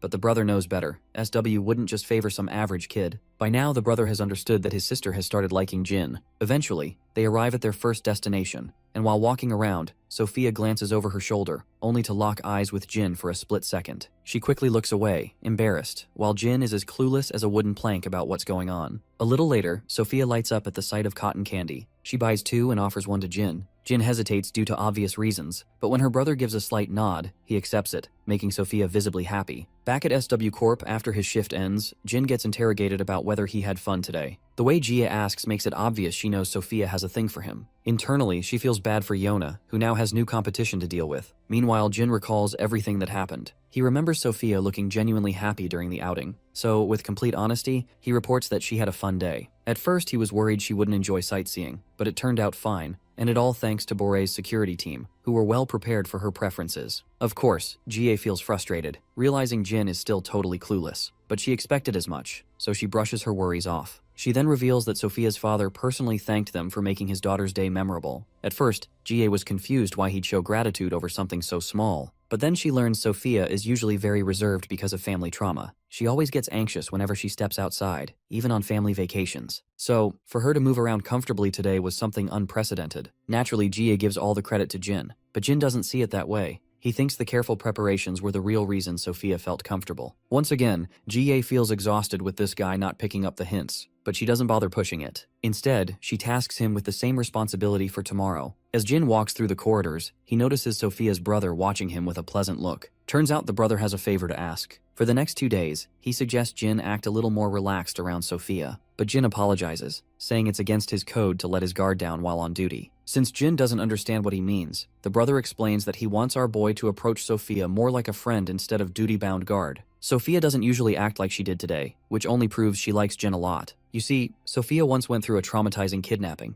As powerful as the Boret family is, they couldn't find her whereabouts for days. It was so bad they even considered abandoning the search altogether. But after a relentless 15-day pursuit, they finally rescued her. The ordeal left her deeply scarred. She's been unable to approach people outside her immediate family and refused to leave the house. Bringing her to Korea was actually a strategic move to help her heal, and it's working. All thanks to Jin, she's finally acting normal again. just like she used to. Despite hearing the entire sob story, my guy sticks to his guns and won't do anything that goes against his job ethics. The scene cuts to this fancy hotel. There, we meet Sophia once again, just waking up after an unusually long nap. Soon enough, she gets a message from her brother, telling her to hurry down since they're already running late. The brother, meanwhile, finds it fascinating that she actually slept well somewhere which isn't their home. He apologizes to Jin for the delay, and soon enough, Sophia comes running down. Catching her breath, the brother asks why she slept so long. The girl reveals something fascinating this time. She didn't get any nightmares. Normally, she dreams about the day she got kidnapped, but not today. This shocks her brother. He recalls all the nights she would scream in terror, haunted by those nightmares, and how he'd always be the one to console her. So right now, he's relieved and happy. His sister is finally showing signs of improvement. Maybe coming to Korea wasn't such a bad idea after all. Sophia then notices Jin standing there and immediately diverts her gaze, making things awkward.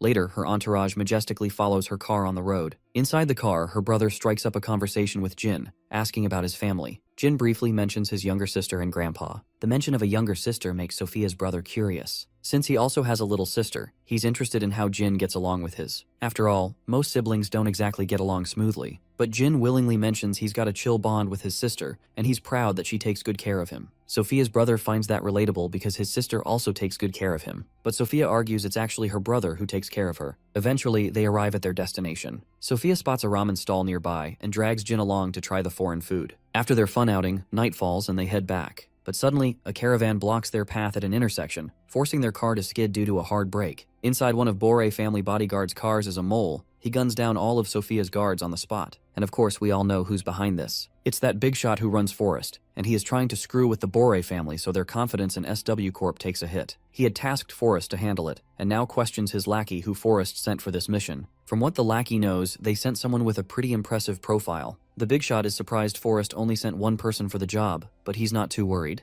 In fact, he's curious to see if what Forrest produces is any better than Camp. If you don't recall, Camp is the group once run by Mad Dog. Back at the scene, the assassin finally steps out of the car. Turns out the assassin in question is a woman. Meanwhile, Jin quickly sizes her up. Her clothes are stained with blood, and she's holding a gun. Her lackeys pile out of the caravan as well. Sensing danger, Jin immediately tells his passengers to get moving. But the siblings don't seem too worried, especially the brother. He's confident his security team won't fail him. Jin, however, points out the critical disadvantage they are in. Only 2 bodyguards are licensed to carry guns, and one of them is in the car ahead. Meanwhile, the enemy is fully armed. The unarmed bodyguards don't stand a fucking chance against guns. After all, no one can move faster than bullets. Inevitably, the shooting begins, and the poor bodyguards are mowed down at point-blank range. Jin hops out of the car and helps the siblings escape the car. The woman leading the ambush notices her target slipping away and raises her gun. But Jin manages to pull everyone into a roadside alley just in time. She quickly follows with a handful of soldiers. Now Jin and the others are sprinting through dark streets, but he knows they'll be caught soon. So, he makes a decision, he'll stay behind.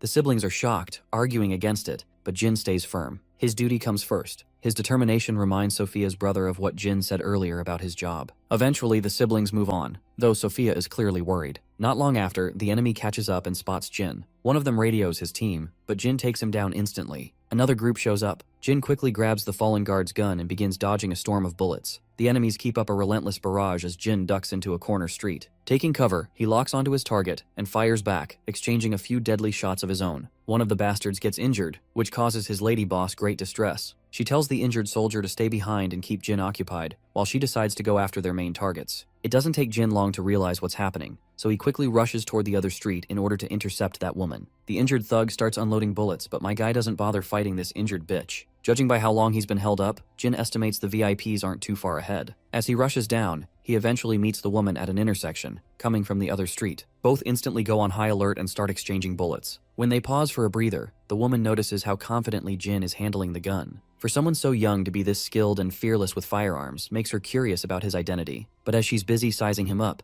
Jin shifts his gaze over her shoulder. Curious, she turns around to see what he's looking at, only to realize there's no one there. It's too late by now. She messed up. In that split second, Jin takes his chance and knocks her to the ground. The first thing he does is disarm her, forcing her into barehanded combat. We all know Jin is basically the next Bruce Lee when it comes to close combat. Even so, the woman's got some tricks up her sleeve. She catches him off guard with a sharp kick to the gut. Thinking she's gained the upper hand, she smirks until Jin grabs her wrist, twists it hard, and makes her squirm in pain. She retaliates with a jab, but Jin quickly creates distance. Both their eyes land on the same thing, a gun lying on the ground. That weapon could decide the fight, so they both sprint for it. This time, she gets there first and fires at him, but Jin quickly slips into a nearby street and vanishes. Seething, she curses herself for underestimating this kid. Never in her wildest imagination did she think he wasn't just some random rookie SW hired. Her goons arrive soon after, and she decides to retreat for now. Meanwhile, Jin is sprinting through the streets when he spots Sophia's brother in the distance, calling out. Jin questions why they stopped instead of fleeing. The blondie explains they're waiting for backup. After all, his sister can only run so far on foot. One of the escorts is fascinated that Jin managed to shake the assassins off their trail, but Jin just shrugs it off as luck, an excuse the guard finds ridiculous. The enemy came way too prepared, so it makes no sense for our boy to escape without any consequences. Speaking of which, Sophia's brother realizes their tour guide was the one who sabotaged them. The guard confirms it, admitting their background checks failed badly. By the looks of it, the enemy wanted the Bore siblings alive. Otherwise, the imposter would have killed them already. Jin strongly believes the guide had multiple chances to take them out earlier, but didn't. Once again, the escort guard is stunned to think that a kid pieced together so much while engaged in a fight. Jin then inquires about the backup's ETA.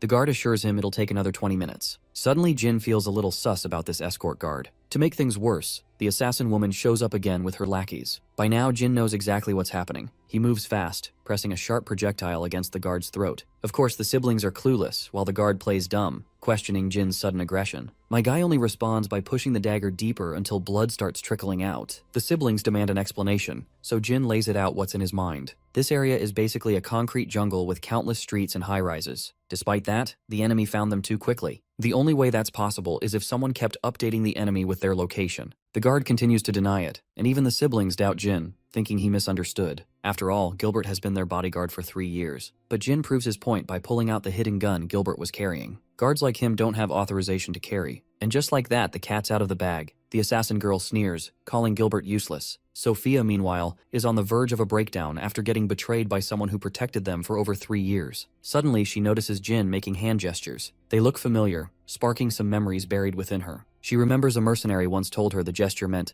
"I'll attack, you run." And as fate would have it, that mercenary was Jin himself. Back in the present, the arrogant woman and her lackeys think they've got the upper hand with their guns. But Jin surprises the bitch, pointing his own gun at her while using Gilbert's body as a meat shield. Realizing she's screwed, the woman leaps aside, letting her men take the bullets. Meanwhile, Sophia trusts Jin and escapes with her brother. My guy keeps laying down fire, forcing his target into cover. The woman finds this boy infuriatingly bold. Suddenly, Jin spots one of the injured lackeys aiming at him. They both shoot simultaneously. The bastard ends up taking bullets on his hand while Jin's meat shield also takes heavy damage. With his meat shield spent, Jin drops him and makes a break for it. The woman finally realizes Jin isn't just some duty-bound bodyguard. He's a hunter aiming to put his prey down for good. Meanwhile, the siblings reach the top floor, trapped at a dead end. Jin arrives and tells them to hide. As her brother pulls her away, Sophia gathers the courage to ask if he's really Jin. My guy doesn't bother to clarify and simply says that survival comes first before unnecessary introductions. Hearing this, her mind flashes back again. His words are the same ones she heard from him years ago. Tears stream down her face as she finally realizes it's really him.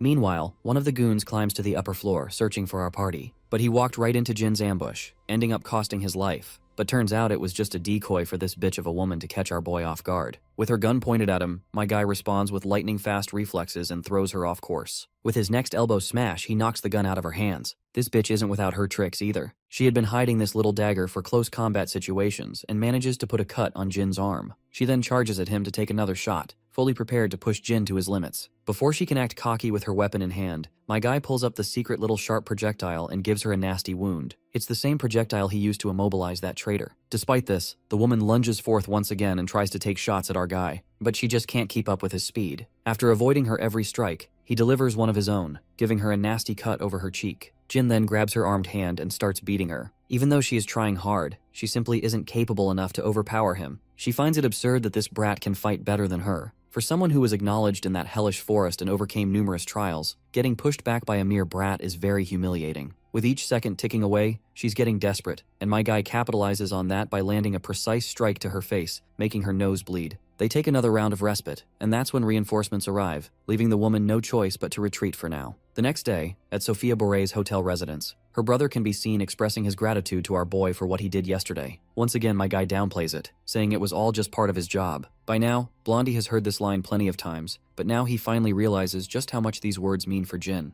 Anyhow, Blondie reveals that the bodyguard who betrayed them had been bribed, and he took the offer because he desperately needed a large lump of money. More than anything, he feels awful for having Sophia go through all that crap again. He's traumatized by the recent events, so it goes without saying how much she must have suffered. Because of what happened yesterday, the Beret family decides to cancel their plans and return to their home country immediately. Moving on, Blondie starts talking about the one particular person who saved Sophia back when she was kidnapped. He reveals that they tried searching for that person, but ultimately failed. But after witnessing what happened yesterday, they strongly believe Jin might be the guy who saved her back then. Jin stays quiet for a few panels before calling it a misunderstanding. Seeing that Jin doesn't want to reveal anything, Sophia's brother doesn't push him for answers either. After a while, Bore siblings are about to leave, and Jie is here to bid a proper farewell. Meanwhile, Sophia is busy gawking at our boy. And just when it's time to get in the car, she suddenly rushes over and hugs Jin tightly. Of course, everyone's shocked. She's just glad he's doing well, and so is he. With that short exchange, the rich hottie makes her way to the car. On their way to the airport, the brother feels this trip to Korea was worth it after all. His sister feels the same. After all, she finally got to see the guy who once saved her.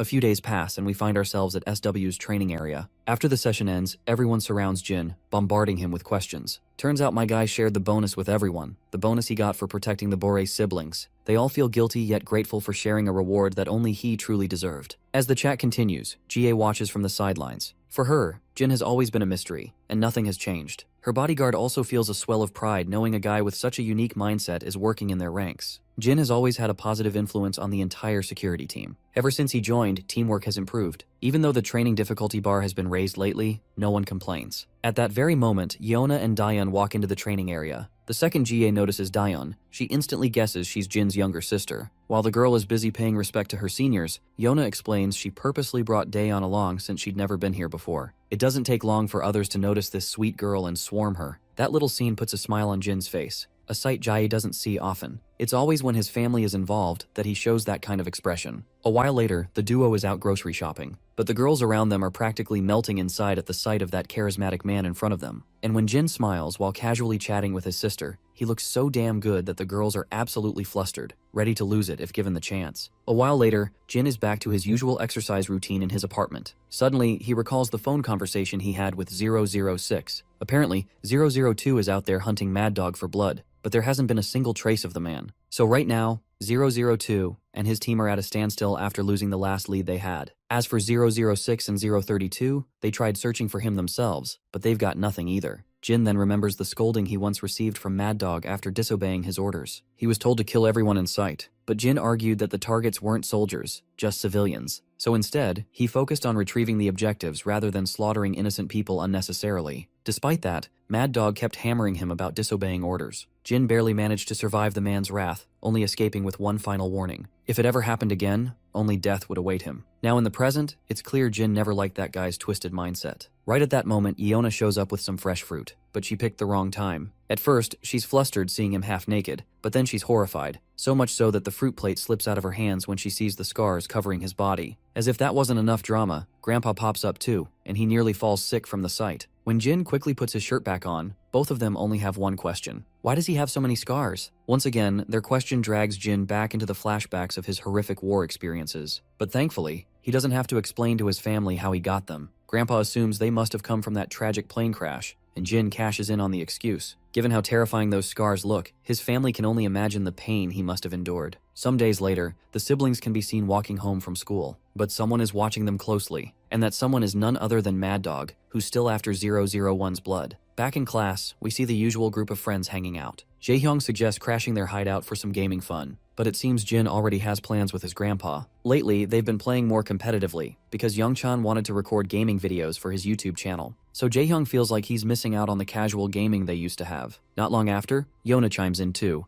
and as usual, their friendly banter continues, with Jin smiling the whole way through, enjoying the warmth of their company. Later, after classes, Jin is standing outside waiting for his sister. As always, he's attracting a ton of stares, especially from the girls. Daeyeon shows up, and together they start heading toward their grandpa's workplace. Meanwhile, Mad Dog is still lurking in the shadows. And this time, that bastard seems to have his eyes set on Daeyeon. Jean senses something suspicious in another direction, but Mad Dog remains unseen. Eventually, they arrive at their grandpa's workplace. Two of his coworkers can be heard chatting about how blessed Mr. Yu is to have grandkids like them, kids who often bring him food and take good care of the old man. By the way, this is probably the first time we actually hear Grandpa's full name, Mr. Yu. In the background, Mad Dog can still be seen lurking, closely watching Jin and his family. The trio sits down to eat together, while Mad Dog stalks from afar. Once again, Jin's instincts scream that someone is spying on them. And though Mad Dog slips away once more, Jin's suspicions remain sharp. We then cut to Mad Dog's perspective. He thinks back to the days when Jin could barely survive the hellish training he put him through. Despite all the brutality, Jin kept pushing through, which eventually piqued Mad Dog's curiosity. He received reports that Jin was slowly rising in the ranks. At one point, the other trainees even began gravitating toward him. With all this replaying in his head, Mad Dog just can't stomach the fact that someone like Jin,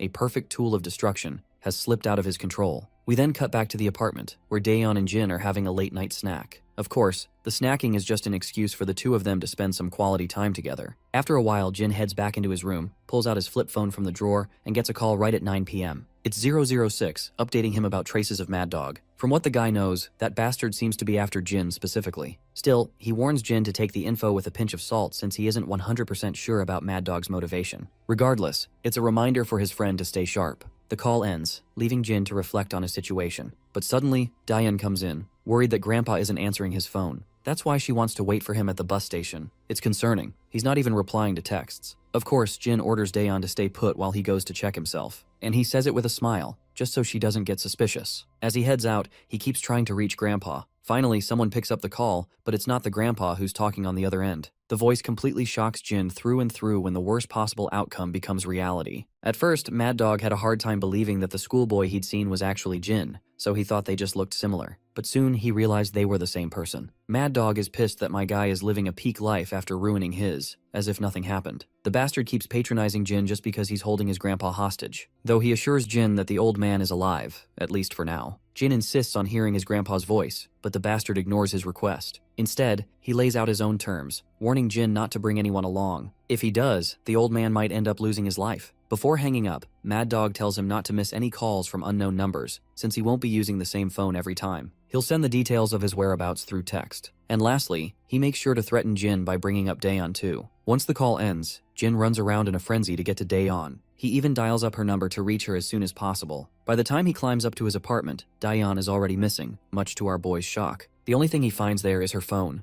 This makes Jin completely spaz out. With no choice, he checks the address that bastard sent. He's strictly told to arrive within 20 minutes, or else the hostage may die. Jin quickly finds Seokju's contact and considers asking for his help as usual, but he stops, remembering Mad Dog's warning. If he tries to get external help, his hostages may die. So instead of risking his family's life, he decides to act on his own. He hops on his Hayabusa and speeds off. A while later, he arrives at the destination. Right on time, he gets another call from Mad Dog. As a reward for making it within 20 minutes, Mad Dog lets Jin hear his grandpa begging him not to come. Looks like Grandpa's taken a serious beating. His face is completely busted up. And that assassin bitch is also there, smacking the old man without an ounce of guilt. After delivering a clear threat, Mad Dog cuts the call. But our super grandpa is audacious enough to stare the scarred-faced bastard down, demanding to know the reason behind all this shit. Mad Dog only smirks in response, hinting at the long history he's got with our boy. The assassin bitch has her lackeys with her too. She may be helping Mad Dog with this mess, but she isn't exactly pleased about lending her hand. Now cut to Jin, making his way to his next destination. Turns out he's been running in circles, and this is the 5th time Mad Dog's made him move without any real purpose. Jin realizes the dude's doing this on purpose, just to mentally and physically exhaust him. On the next call, Mad Dog actually applauds the kid for following instructions so meticulously. When Jin asks about the next spot, the bastard reveals this is the final destination, an abandoned construction site Jin has to traverse to find him. As Mad Dog speaks with Jin, the assassin bitch overhears him calling our boy 001. She asks for confirmation if what she heard is correct. The scarred-faced gangster confirms it, reminding her he's the same 001 Forrest always used as a benchmark of raw potential. Now it's finally her chance to outshine him and take him down. But she finds it absurd. She'd been told he was long dead. If 001 is alive, it means they failed to kill him. She eventually turns to her lackeys, ordering them to tackle the #1 mercenary, infamous for his insane combat skills. Meanwhile, on the lower floors, my guy has already taken down a bunch of soldiers. When she gets this report, the woman is rattled out of her mind. But Mad Dog? He had expected this outcome already. At first, she wanted to capture him alive, but now she decides killing him is the better option. She radios her men with the new objective: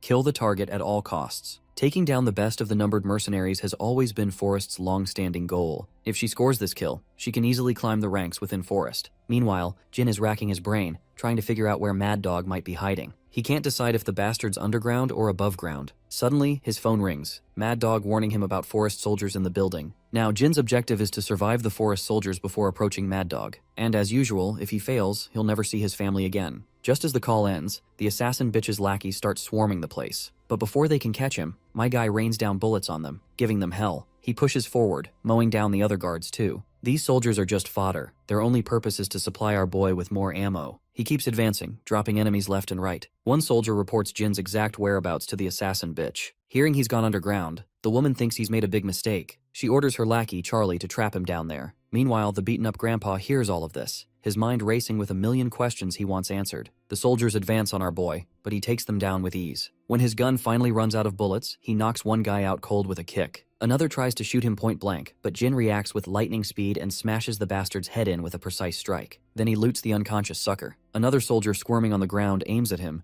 but Jin reacts fast, knocks the gun out of his hand, and follows up with a devastating kick. He's exhausted, but still kicking the trash out of these bastards. Suddenly, Jin hears footsteps approaching, a whole squad of soldiers descending, planning to trap him in the basement. But they walk right into his ambush. Jin unloads a massive barrage of bullets, tearing them apart. The rest move in cautiously after watching their comrades drop dead. They're shitting their pants, knowing one wrong move means death. As one of them steps forward, Jin reacts instantly, snatching the gun right out of his hand. Another soldier behind him gets ready to shoot while Jin is distracted, but my guy already knew what was coming. He fires off well-placed shots that whiz past the first guy and nail the bastard standing behind. Then he makes sure to put plenty of holes in the first guy too. With that, both goofballs who thought they could handle our boy are now dead. More soldiers shoot from the stairs above, but Jin doesn't hesitate and marches forward. Taking cover behind a pillar, he sizes up the threat ahead and makes his move. Sliding across the ground smooth as butter, he quickly takes aim and drops them too. Moving forward, he knocks a few guys more, wiping the floor out of them. The woman gets the report that Charlie and Team Delta have been annihilated. Most of them are brutally wounded, and the reporting soldier isn't even sure if they can survive. She's in utter dismay that 3 squads have already been wiped out, and it hasn't even been more than a few minutes. Mad Dog uses this chance to brag that Camp has always been superior to Forest, but Forest has long denied that fact. He feels proud, declaring that Camp soldiers are the best when it comes to assassinations and military strategy. Forest, on the other hand, trains soldiers to handle ops missions. Mad Dog is thrilled that a single numbered mercenary is giving an entire squad of soldiers a run for their money. The woman feels looked down upon, and finds it outrageous that this bastard is glazing over bastards who are after his blood.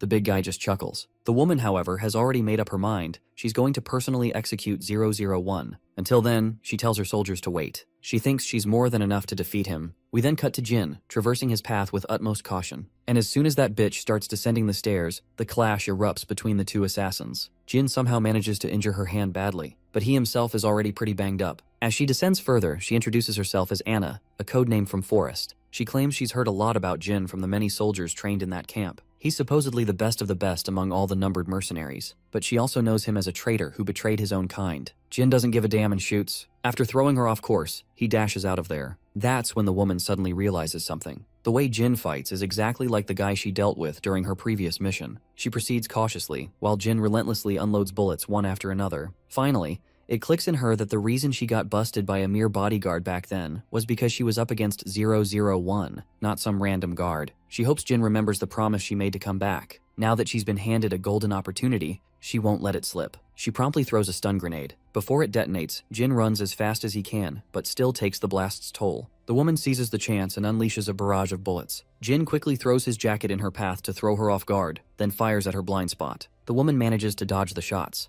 At that moment, my guy falls back to catch his breath after being overwhelmed. But this bitch doesn't let him rest. She throws another stun grenade. Once again, Jin takes the grenade's toll while she keeps firing round after round. He's brutally injured, multiple shots tearing into his hands, but he still manages to land some hits of his own. Then he rushes her, knocking her to the ground. She tries to recover, but Jin knocks the gun out of her hands, then slashes through her thigh with the dagger he's been carrying. He follows up with brutal cuts to her hands, making her scream in pain and lose strength in her knees. Finally subduing her, Jin demands she reveal the hostage's location. If she doesn't, he's dead serious about driving the dagger into her chest. To save her skin, she quickly claims the hostages will die if he kills her. With his family on the line, Jin spares her. She collapses to the ground like an injured dog. She warns him he'll lose eventually, no matter what. We cut to Mad Dog, who's been waiting for Jin. He was confident Jin wouldn't be beaten by some random assassin woman from Forest. Meanwhile, Jin notices his unconscious grandpa. Surrounding him are hobos from every direction. He isn't afraid of these bastards. He's more concerned about Daeon, demanding Mad Dog tell him where she is. The big guy claims she's been put somewhere else. Then he starts rambling about his personal pain that no one cares about. Ever since Jin betrayed him, everything he built has crumbled. What could be more devastating than being betrayed by the person you raised? He keeps yapping, but Jin doesn't give a flying fuck. He just wants his hostages back. Of course, Mad Dog gets annoyed that Jin isn't taking this seriously. Just because Jin asked doesn't mean he'll release them. The only reason they are here was to make Jin watch as his family gets killed right in front of him. He wants the kid to feel the worst pain possible, the same kind of pain he went through. He blames Jin for his misfortune, from living the best life to becoming a fugitive, while Jin lives comfortably. No way in hell would Mad Dog let him have that life. Just as the bastard is about to pull the trigger, gunshots echo through the area, mowing down all the soldiers around Jin. The trigger-happy shooter is none other than 002, crashing the party with his squad. Before Mad Dog can react, he's already locked as a sniper's target.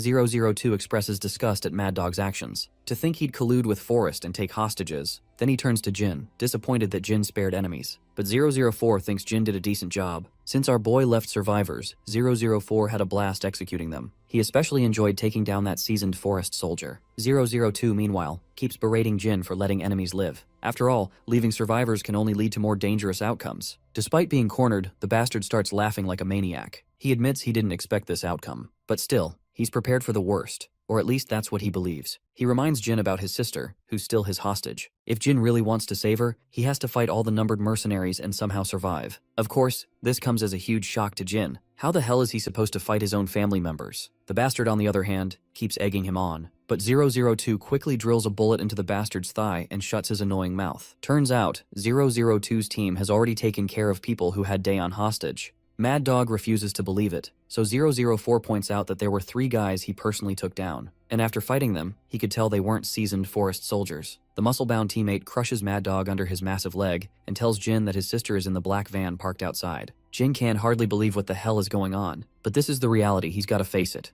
002 further clarifies that they just happened to find Daeon where they suspected Mad Dog would be, so it was all just a coincidence that they found Jin in this situation. The other numbered mercenaries put their hands on Jin's shoulder, showing they harbor no hostility. After capturing Mad Dog, they head out, leaving Jin standing there. The next day at SW Corporation, the director gets a report about the incident with Jin and his family. By the time SW arrived, the only thing left was bloodstains. Someone had already cleaned up the bodies. As for Jin's family, his sister is fine, and aside from an internal cut in the mouth and some bruises, his grandfather is doing well too. His sister was most likely knocked unconscious, so it's unlikely she remembers anything. The grandpa had also passed out amidst the chaos. While the two are stable, Jin is in critical condition with several serious injuries. The director's assistant is sure as hell that there's more to Jin's past than just being a mercenary. He decides to dig deeper, but the director advises against it. He wants Jin to reveal the truth himself. At SW's Seoul Hospital, Jin walks into the ward where Daeon and the old man are admitted. As soon as they see him, they rush to him in a frenzy, worried sick. Jin reassures them that he's fine.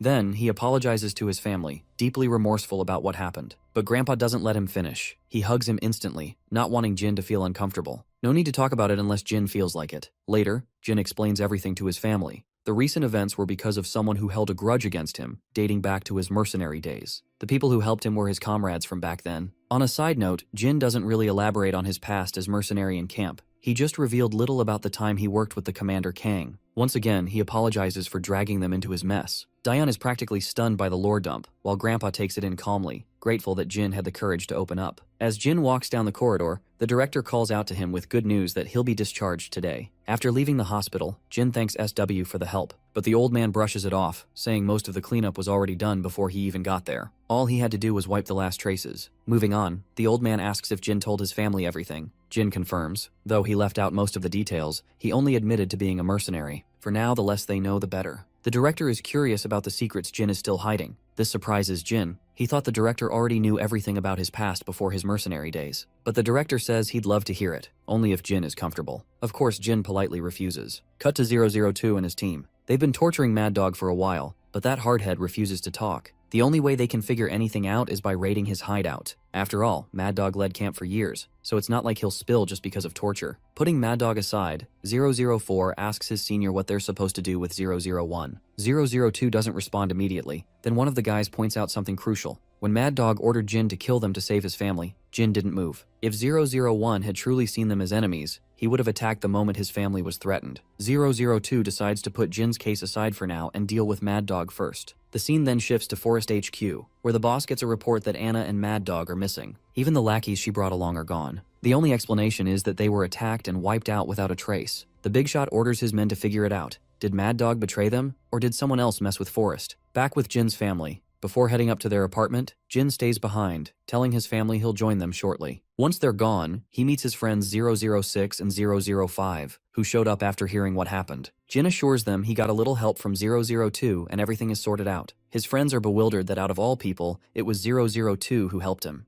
Sounds insane, but it's true. 006 recalls a conversation she had with 002 in her most recent encounter with him. She told him Jin had nothing to do with the deaths of other numbered mercenaries. He only incapacitated them, not killed them. But even after hearing that, 002 showed no reaction. She still has no idea what goes through his head. 006 worries about Jin's family, since their existence is now public knowledge. But Jin argues that if the mercenaries wanted to use his family as hostages, they wouldn't have helped him in the first place. He's certain they'll confront him directly instead. For now, his biggest concern is Forest. They've been popping up recently and seem obsessed with the numbered mercenaries. But that's exactly why 006 has been keeping a close eye on them. Turns out, Mad Dog has joined forces with Forest. That's the reason Forest is after the mercenaries. Now that most of the men they sent to Korea have been wiped out, they'll definitely send more. Some other day at Jin's residence, our boy is the one who prepared food for everyone. Given how appetizing the food looks, Jin's family is totally dazzled, especially since they've never seen him cook before. Jin admits he just followed some recipe videos he watched online. His sister takes the first bite and approves right away. Like literally, the food is so good she has to pause for a moment just to process this explosion of cuisine in her mouth. The food is unbelievably delicious, and even Grandpa is enjoying it too. Since Jin worked all day preparing this meal, Grandpa suggests he take a rest. But our boy insists otherwise, wanting to spend a little more time with his family. Meanwhile, Dayan is already expecting him to cook something like this very often, if not daily, because she knows she's gonna miss this taste. Jin is more than happy to cook anything she wants anytime. Just then, we cut a little back in time to when Jin had a conversation with his friends. They suggested he stay on high alert and keep an eye on Forest's moves. 006 is sure they're eventually going to find out why they lost so many men, and they definitely won't be too happy about it. So in the present, Jin knows his life is about to get very difficult, especially with his family in tow. We then cut to Mad Dog tied up somewhere inside this obscure mansion. 002 is standing right in front of him, wanting this bastard to spill all the beans. But Mad Dog argues they're just wasting their time since he won't let a single detail slip out of his mouth. Similarly, 002 also believes the bastard is just prolonging his misery. He better spill the beans and die peacefully right away. Well,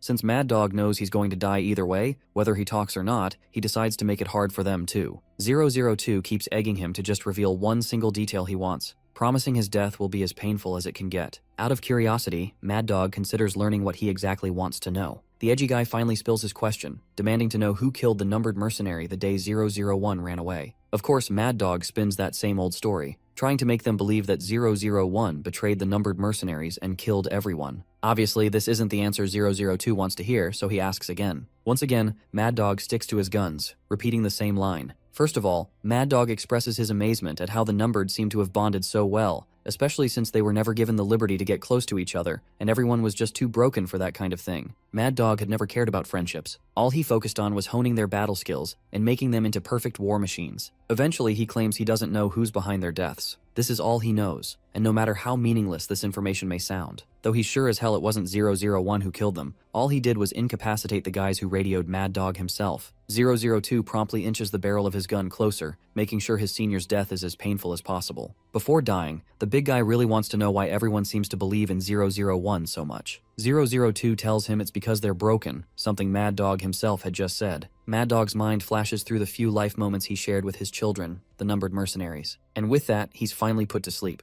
As scummy as he was, I still feel a little sad about his death. Right at that moment, 006 and his friends arrive. They question why they killed the big guy, since they could have extracted a lot more info from the bastard. 002 doesn't bother answering the original question. Instead, he argues why they even came here. Turns out they came because of Jin. With Forest moving, 001 is under extreme pressure, worried about his family's safety. Forest is definitely going to launch an investigation after losing so many soldiers, and if 001's identity as Jin is revealed, his family will be in great danger. Though 004 isn't sure why they should even care about this. That's when 005 snaps at him, pointing out that Jin could potentially die as a result. But once again, That bastard reminds her that Jin has nothing to do with them. After all, he chose to betray everyone and is now living a cozy life. Everyone falls silent in that crucial moment until one of the numbered mercenaries finally speaks. He says it's actually a good thing that at least one of them is living a cozy life. He recalls the moment when Jin went back to save everyone, even though Mad Dog had ordered him not to. Still, Jin went against Mad Dog's will and made his own decision anyway. He knew their mission could potentially fail if they carried the injured, but he still preferred his wounded comrades over the mission. Meanwhile, the other numbered mercenaries had left the injured behind to escape, while Jin stayed and let those guys pass away peacefully, away from the chaos. If there was ever a comrade still alive, Jin would always put his life on the line to stay with them. Because of that attitude, he'd been punished multiple times by the higher-ups. His actions are clear to everyone,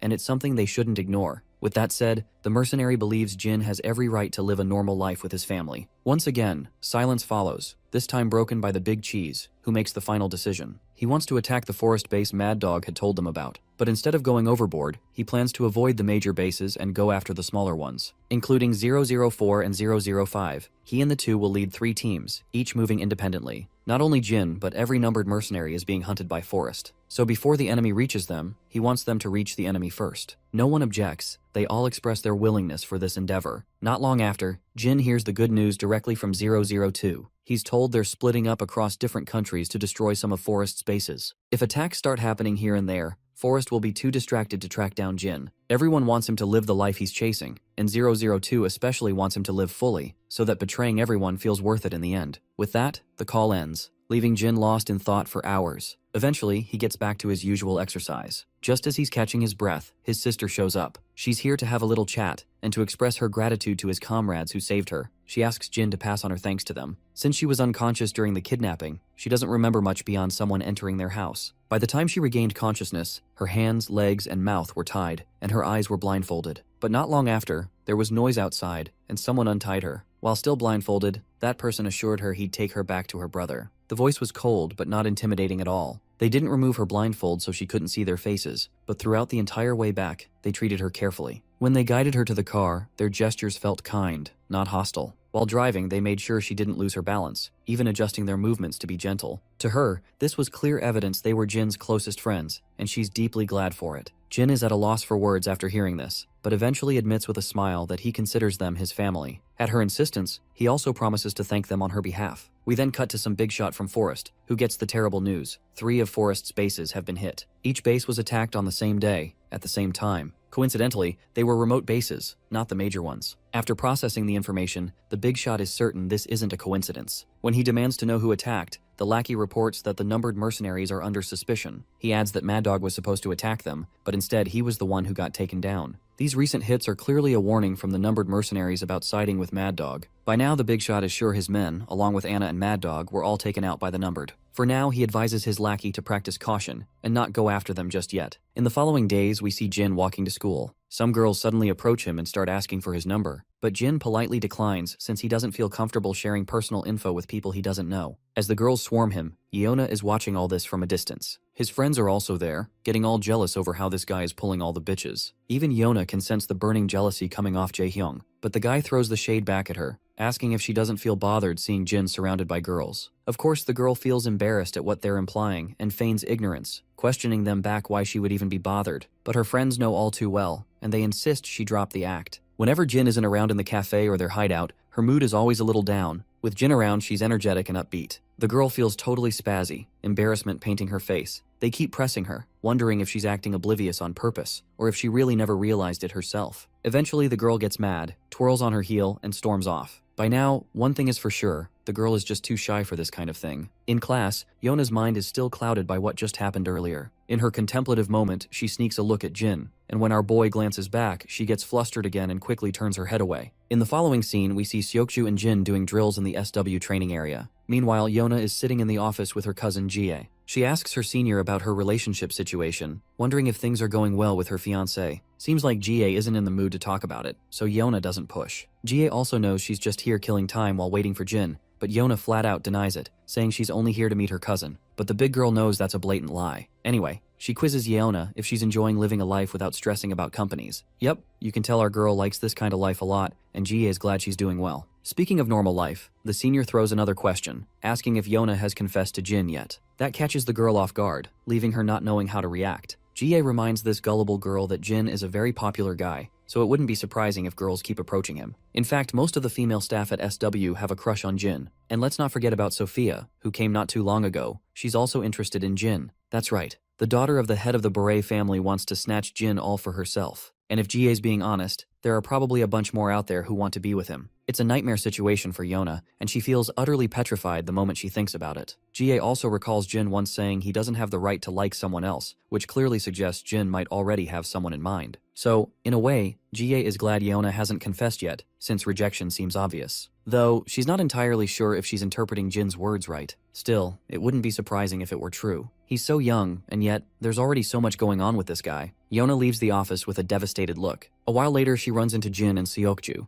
Right now, the only thing running through her mind is why Jin hasn't told them anything about dating someone. Seokju snaps her out of her daze, while she keeps staring at Jin, leaving him confused about what's going on. Back at the hideout, the gaming session is in full swing, but Yona is messing up so bad that Jaehyung can't stop yelling at her. Her mind's too occupied to focus on anything. Out of curiosity, Jin asks her the reason behind her sulking mood, but she just says she's fine. Once again, Jaehyung is losing his absolute mind. When he was yelling at her, she pretended not to hear, but when Jin spoke, she responded right away. Seokju chimes in and decides to head back since she doesn't look well. For obvious reasons, he tasks Jin with taking her home. A while later, the two are walking together. The girl apologizes for making him leave early, even though they rarely get to hang out and play. But Jin doesn't mind. Yona, meanwhile, is still wrestling with her thoughts, wondering if she should pry into his personal life. Eventually, she musters up the courage to ask if he's seeing someone. At first, Jin doesn't understand what she means, but when she asks more directly, he answers with a simple no, he isn't seeing anyone. Of course, that little assurance is all it takes to lift her mood instantly. She's so happy she decides to treat them to some triangle kimbap and cup noodles. Meanwhile, someone is keeping an eye on Jin's every move, and it's 002, along with her friends. They learn that Yona is the granddaughter of SW's president. And SW? It's South Korea's largest corporation, and they've recently entered the military industry too. Looks like these guys are seriously jealous of our boy. Bro's living way too good of a life for them to stomach. The scene then transitions to a place I can't read the name of since it's in Korean. Outside stands Dushik Cha's henchman,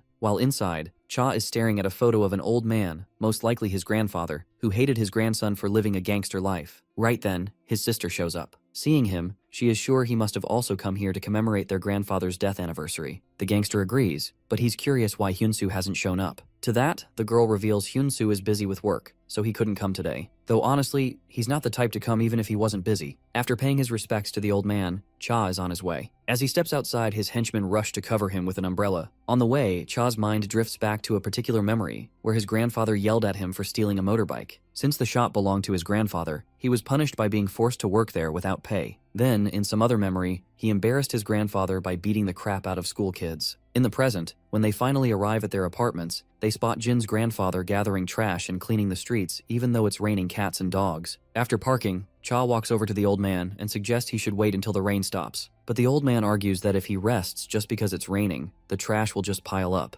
Eventually, Cha throws the umbrella aside and starts helping him. At first, the old man is shocked, but then he feels thankful for Cha's help. As they work, they catch up. The old man asks where Cha has been all this time. The gangster claims he went back to his hometown because he had something to take care of. Right at that moment, the old man suddenly collapses. Cha immediately orders his men to bring the car, and they rush him to the hospital. A while later, Jin comes to visit his grandfather too. As Jin is catching up with him, Cha arrives and explains that the old man hurt his back, but the doctors say he'll be fine after a few days' rest. Still, Grandpa is worried about Dayan, thinking she might be stressing over him. After a little small talk, Jin leaves the room and finds Cha outside the ward to thank him. He's grateful that Cha and his henchmen always look out for his grandfather. Of course, both gangsters downplay their help. As their conversation progresses, Cha suddenly reminisces about his past self again. Jin always makes him think about his younger days. Their lives feel strangely similar. Naturally, it doesn't make sense to his henchmen, or even to us, how Cha's life could be remotely close to Jin's. Cha clarifies he isn't talking about appearances. He's talking about the fact that, just like Jin, he also had a grandfather, while Jin didn't until now. After that, they decide to head downstairs and grab some food together. Jin's more than happy to tag along. He is even willing to pay this time.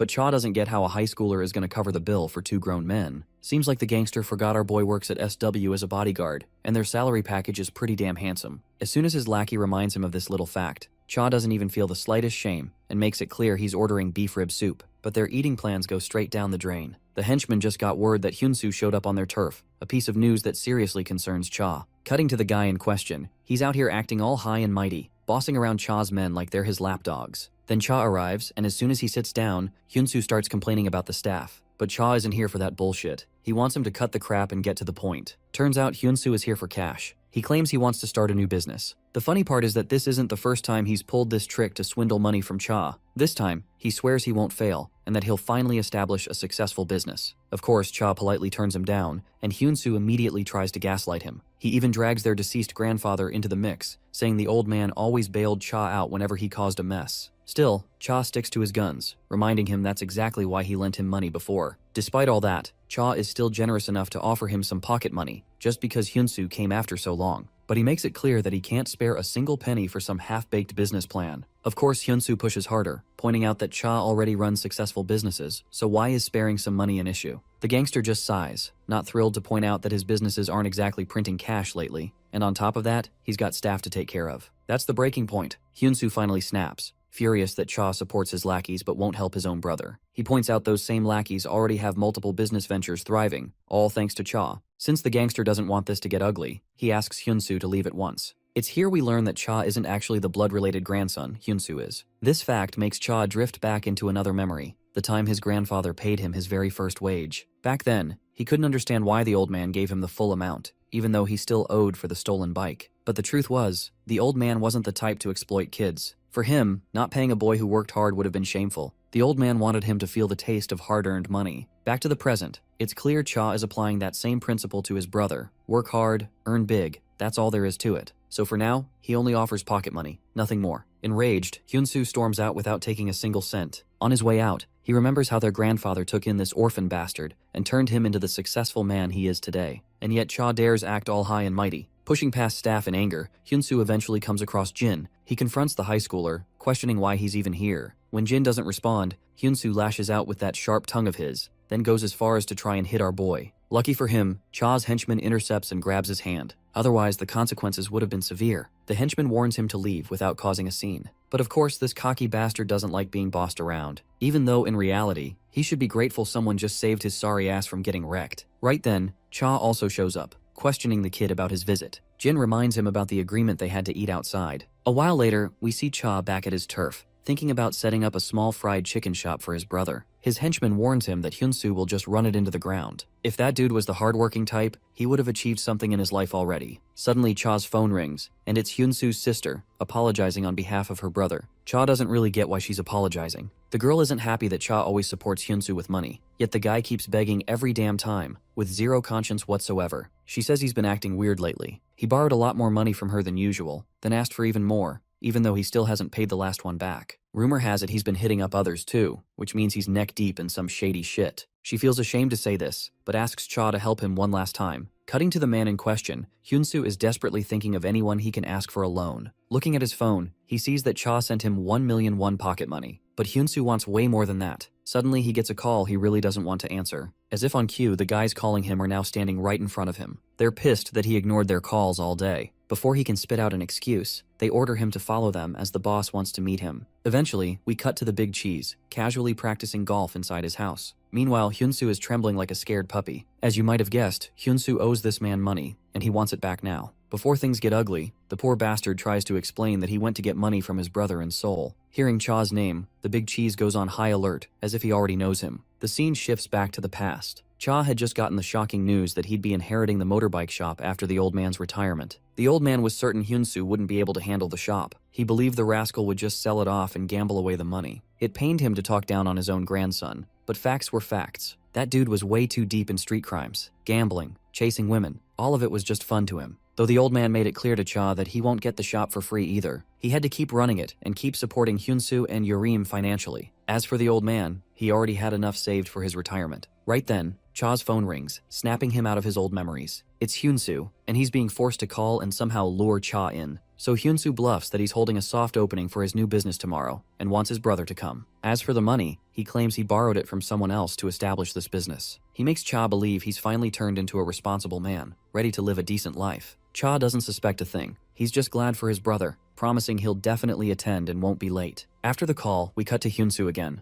The big shot is pleased he made the call. Now that Cha is coming, he promises to forget the 5 grand Hyunsu owes. And if Hyunsu manages to stab his brother, the big shot is even willing to forget the 1,000,000 he borrowed, plus the gambling debt. From that point onward, the boss will handle everything. All Hyunsu has to do is stab Cha. Of course, the bastard is ready to go along with it, convinced it's Cha's own fault for pushing him this far. Cha already has beef with this guy, and since Hyunsu hates Cha too, he came to this bastard for money. So technically, in Hyunsu's twisted mind, it's Cha's fault he borrowed money from this man. Not to mention, he can never forget that Cha is the one who inherited Grandpa's business, the business that was supposed to be his. We then cut back to our gangster, planning to go alone to his brother's business inauguration. Suddenly, his henchman recalls that Cha just went to the bank to withdraw money. He doesn't understand why Cha still wants to give his brother cash, but Cha explains that this money is for his brother. Since Hyunsu has now become a decent man, it's only right to pay him back what's his. Eventually, Cha gets into his car and sets off. It's nighttime already when Hyunsu greets Cha with a wide smile. Cha notices his brother's beaten-up face and asks about it. Hyunsu brushes it off, dragging him straight towards the shop. Even before stepping inside, Cha already feels proud of his brother. But when he enters, he sees the place unusually packed, and it's all men filling the tables. Naturally, Cha gets suspicious. Hyunsu assures him they're just his buddies from the joint. Still, Cha can't ignore the shady stares these guys keep throwing his way. And then, shit takes its dark turn when ultimately, Cha gets stabbed by his own brother. The worst part is that Hyunsu doesn't even feel guilty. Cha hurls the bastard away like a rag doll. Then, enter the mastermind himself, the boss behind this brotherly betrayal. Oh, by the way, his name is Seokbai, a name Cha instantly remembers as soon as he sees that filthy mug. We then cut to Cha's henchman, who calls Yurim, Hyunsu's sister. The henchman also wants to send some flowers for the shop, so he asks the girl to reveal her brother's new shop address, especially since Cha isn't answering his phone. Of course, the girl doesn't have a clue about this shop business, and when the henchman hears this, he's shocked out of his mind. It doesn't take him long to realize Cha has walked straight into his own demise. He quickly rallies all his men and decides to head out to rescue his boss. By a twist of fate, Jin just so happens to visit today with his sister's food in tow. He only came here to deliver the meal his sister prepared for them. Once again, the scene takes us into the past for better context. It was the first time Cha had seen Seokbai, and his grandpa was handing over some money to that man. Once those guys left, Cha questioned his old man about what business they had here. The old man revealed that he had taken a loan from this man to cover Hyunsu's accident. The original amount wasn't much, but the interest this bastard was charging made it impossible to pay. So, Cha decided to visit the guy and ask him to drop the interest. Turns out this bastard was running a shady business where he intentionally picked fights and then demanded settlement money. And this bastard was also involved in Hyunsu's case. Despite Cha's pleading, the bastard coldly declined his request. If he started forgiving interests, his whole business model would collapse. Plus, he needed hard cash to settle in this area since he was still the new guy around. Seokbae only agreed to drop the interest if Cha himself worked for him. And as you'd expect, this is how a gangster was born. Cha became a lapdog for that bastard, stuck doing every dirty job imaginable. Because of this, his grandpa began to loathe him, and the rift only grew as Cha kept serving under that man. The inevitable day came when the old man was hospitalized. He fell into a coma, and the doctors had no answers on when he'd wake up.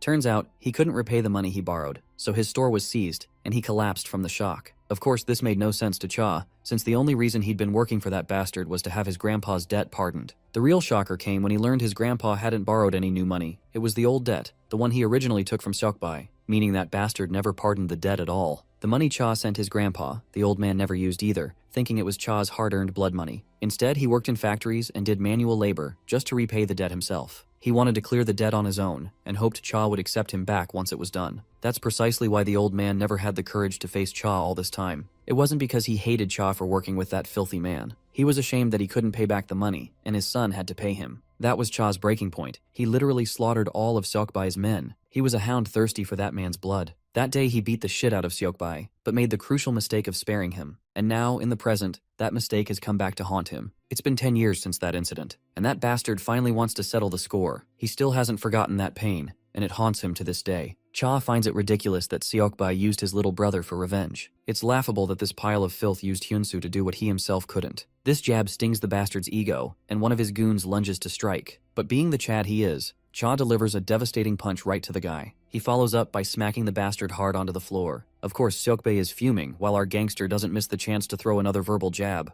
That jab makes the bastard's patience run thin, and he promptly orders his men to finish the job. All his dogs surround Cha and rush at him. Cha ducks to avoid the first strike, then follows up with a crushing punch. With one guy down, another gets knocked out with just a single kick. Meanwhile, the scummy brother looks like a terrified lamb waiting for slaughter. He knew Cha was the best in his field, but he never realized he was this good. Bro keeps hammering one bastard after another, treating them like punching bags. After watching him wipe out a whole pack, the others can only stand frozen in fear. Cha may have taken down a bunch of guys without breaking a sweat, but he's hitting his limit, thanks to his injured intestines. The cowardly boss yells at his cowardly men to do their fucking job. With no choice, the pack of fools rush toward their doom. The first one takes a brutal shoulder smash, while another lands a strike on Cha from behind. When that bastard tries swinging his stick a second time, Cha obliterates his face with a single punch. Then the next guy charges, only to be flattened with another punch. But it's clear Cha can't hold out forever. The numbers are just too overwhelming. Though fear not, reinforcements are on the way. His henchman is bringing the whole crew to rescue him. Cutting back to Cha, he's lost a lot of blood but still managed to wipe out an insane number of bastards. His brother is praying for his life. If not for that stab, Cha would have already ended him. Even Seokbai is forced to acknowledge the insane skill Cha just displayed. But in the end, numbers beat skill, and that bastard is banking solely on this advantage. Cha also admits he's reaching his limit, just like the last time when he spared Seokbai. This twisted piece of filth then decides to play dirty. He calls his brother and offers him the dagger to stab his guts again.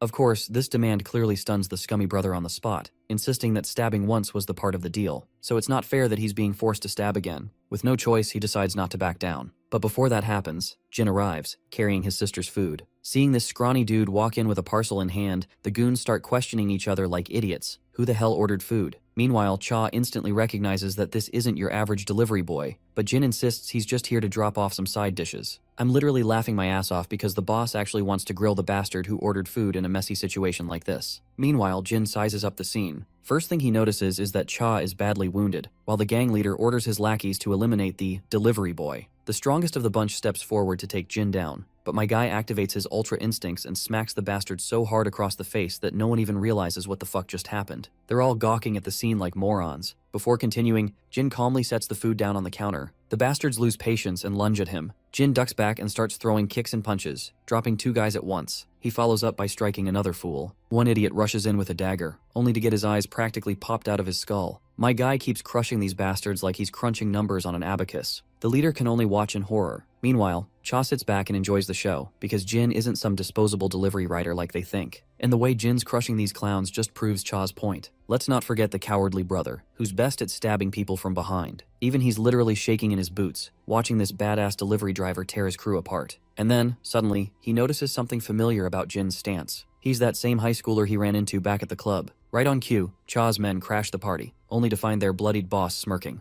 They decide to rush him to the hospital, but Cha insists on cleaning up the mess first. In minutes, the entire place is swarming with Cha's angry men, all glaring down their lone target. The bastard knows he's royally fucked. Lucky for him, Cha ignores him for now and walks straight toward his cowardly brother, who's trembling down to his bones. The guy starts throwing out apologies, swearing he'll be a good man again. But Cha assures him straight up he doesn't hold him responsible for any of this. In fact, he believes it's his fault for not letting Hyunsoo know who he truly is. If his brother had known the real Cha, he wouldn't have pulled this shit. With a single punch to his face, Cha knocks him to the ground. Hyunsoo, now certain he's about to go through hell, tries to wiggle out of it by bringing up their grandpa. Cha replies that the divine punishment he's about to hand down is because he's thinking of their old man. With that, he goes wild, beating the living crap out of his own brother. The whole room falls silent, leaving only Hyunsoo's screams echoing throughout. After nearly beating him to death, Cha stops before leaving him with a warning. If he ever hears Hyunsoo gambling or taking loans again, he's as good as dead. With Hyunsoo dealt with, Cha turns to his nemesis, who's sweating buckets. Cha's aura is so heavy, he doesn't even bother himself. He orders his men to make sure the bastard's useless enough not to pull any more stupid shit. But in response, the bastard does the dumbest thing possible. He rushes at Cha with a dagger. Cha's henchman slaps the fuck out of him, dropping him to the floor, and then starts pummeling him with kicks like he's some cheap piñata. As Cha leaves the cafe, he spots Jin waiting outside. In this panel, Jin literally looks like the pinnacle of tall. When Cha asks him why he's here, the boy meekly says he came to deliver the dishes. His sister told him to bring them as quickly as possible, a little gift for Cha for helping their grandpa.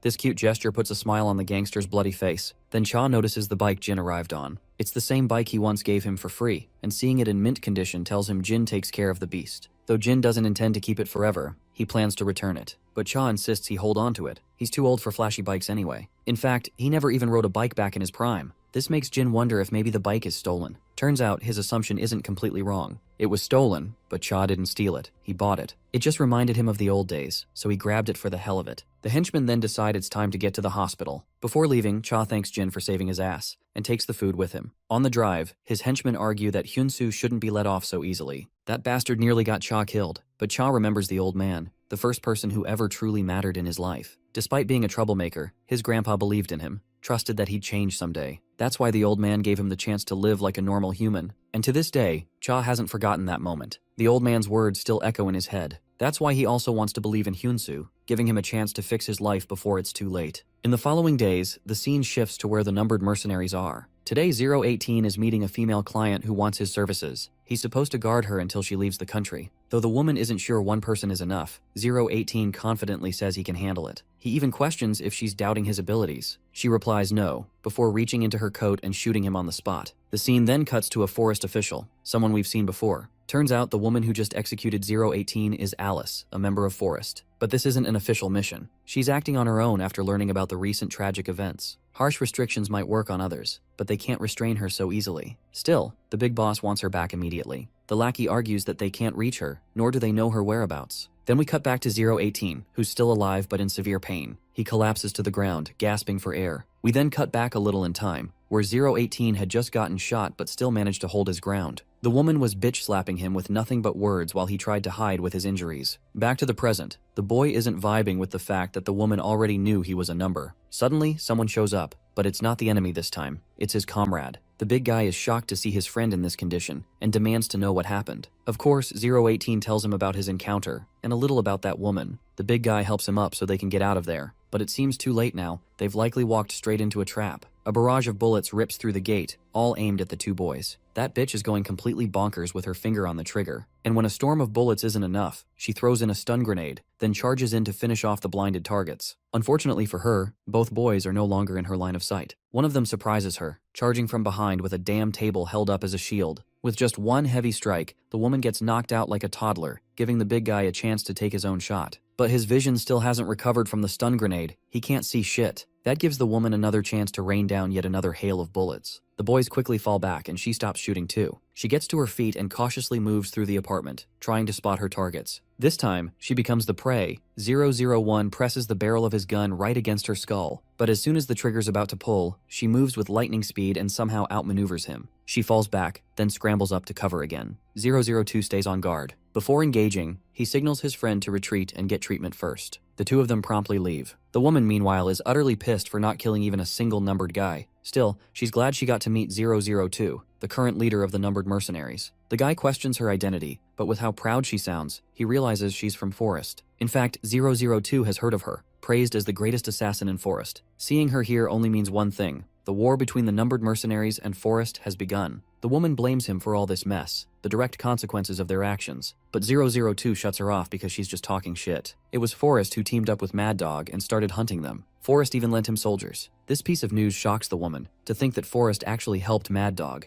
On the other hand, 002 argues that what he and his team did was just a warning not to mess with them. But clearly that warning fell short. The woman refuses to believe a single word out of his mouth, while 002 is sure she'll find out the truth soon enough. With that, he walks away, wanting her to learn the truth first. A few days later, Alice finally returns to Forest HQ and reports to the big boss. The first thing she asks is if they really helped Mad Dog attack the numbered guys, which ended with Anna and others losing their lives. The old man stays silent, which is all the confirmation she needs that what 002 told her was true. She hates that Forest sacrificed their own members just to mess with the numbered mercenaries. Finally, the old man breaks the silence, tells her this matter doesn't concern her. Her only job is to follow orders, nothing else. He warns her that if she disobeys again and acts on her own, he won't overlook it next time. With that, he dismisses her, ordering her to wait for further instructions. Once he's alone, he asks his lackey if they have any missions to assign her. The guy suggests keeping her on standby as punishment, but the senior insists that keeping her idle is a waste of potential. He wants her put on a mission immediately. Days later, we cut to SW Corp.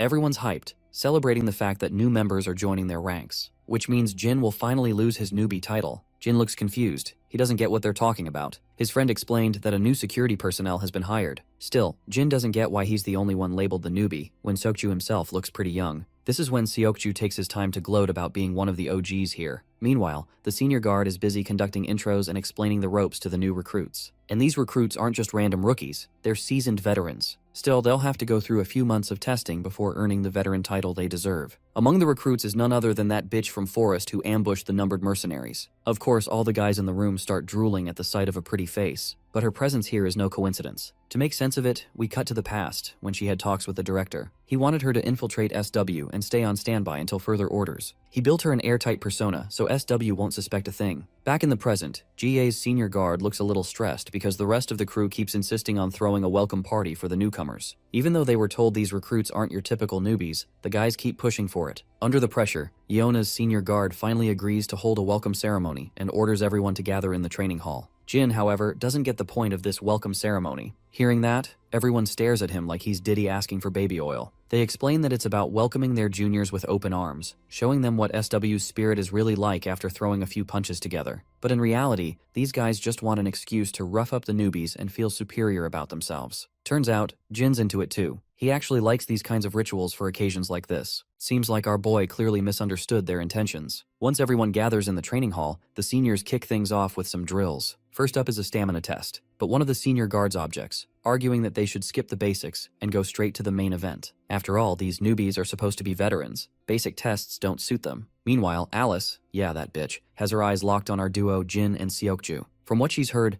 SW is one of the best teams in the whole country, so seeing such young guards makes her doubt if the rumors are even true. A senior guard steps forward and challenges the newcomers to spar. One of them volunteers. As they step into the arena, the senior lays out the rules. No striking sensitive areas, and no going overboard. The bodyguard looks smug, but you can know that the more smug you are, the more chances that you are about to get humbled. He lunges first, throwing a barrage of punches. The newbie blocks them all with ease, then counters with a punch of his own. It doesn't do much damage, and the veteran quickly slams the rookie to the ground, going in for the finishing blow. Since the outcome's already clear, the senior orders the fight to stop. The veteran soldier stands tall, roaring in victory and hyping up his peers with confidence. Even Alice is a little surprised by the display of strength. Next up, she volunteers. Not wanting to draw too much attention with her skills, she deliberately picks who she thinks is the weakest fighter. But in reality, she's just challenged the final boss of the bunch. As they both gear up, she tries to blend in, but everyone looks at her with concerned expressions, like they're worried she's about to beat the hell out of Jin. So, she decides to take it easy and not hurt him. The match finally begins. Alice dashes in first and throws a punch. Jin blocks it effortlessly, then retaliates with double the force. The strength behind it shocks her, making her wonder where the hell this kid gets that kind of power. Jin presses forward, knocking her to the ground and trying to pin her down. She resists and maneuvers her way out of his grip.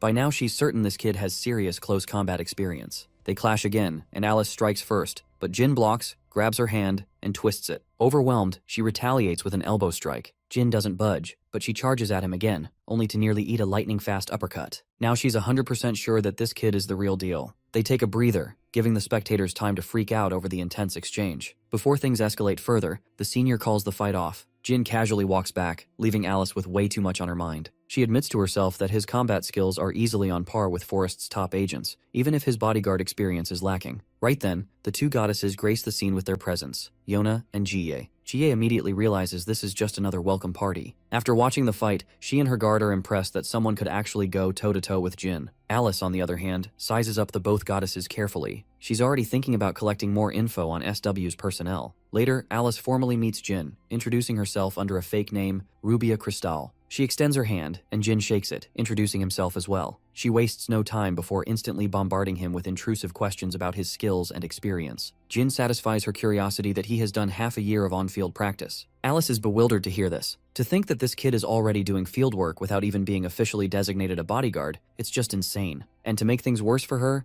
Jin's buddies drop the bomb that he's just a high schooler. That night, Jin and Yona walk together, while Alice secretly tails them. Yona shows him the new YouTube channel Youngchan made. Our boy, on the other hand, can't shake the feeling someone's following them. Sure enough, Alice is hiding around the corner, spying on them. Not only does Jin have insane combat skills, but sharp senses too. Suddenly, Alice's phone rings, and the caller demands an update on her mission. She reports that she has successfully infiltrated SW and asks for her next orders. But instead, she's told to stay on standby, much to her annoyance. Later that day, Jin gets shocking news about an attack. 006 reports that his injuries are bad, and if they'd arrived any later, he would have been dead. The culprit's name is Alice, Forrest's best assassin, but word is, she's so skilled that she's hard to control. Apparently, Forrest keeps dirt on her just to keep her leashed. They even release an official statement saying the attack wasn't planned by them. Regardless of the situation, what really worries Jin, though, is that one of his own was attacked, and he is sure that 002 definitely won't let that slide. And Jin's hunch isn't far off. From what 006 has learned, the others are already hyped to retaliate against Forrest. But 002's stance is very firm. He believes that rushing in recklessly will only backfire. Not to mention, the numbered mercenaries have split into small groups, making them vulnerable. They need to be cautious before picking fights. With a final warning for Jin to stay vigilant, 006 wraps things up. After the phone call, Jin heads out to pick up his sister from the bus terminal.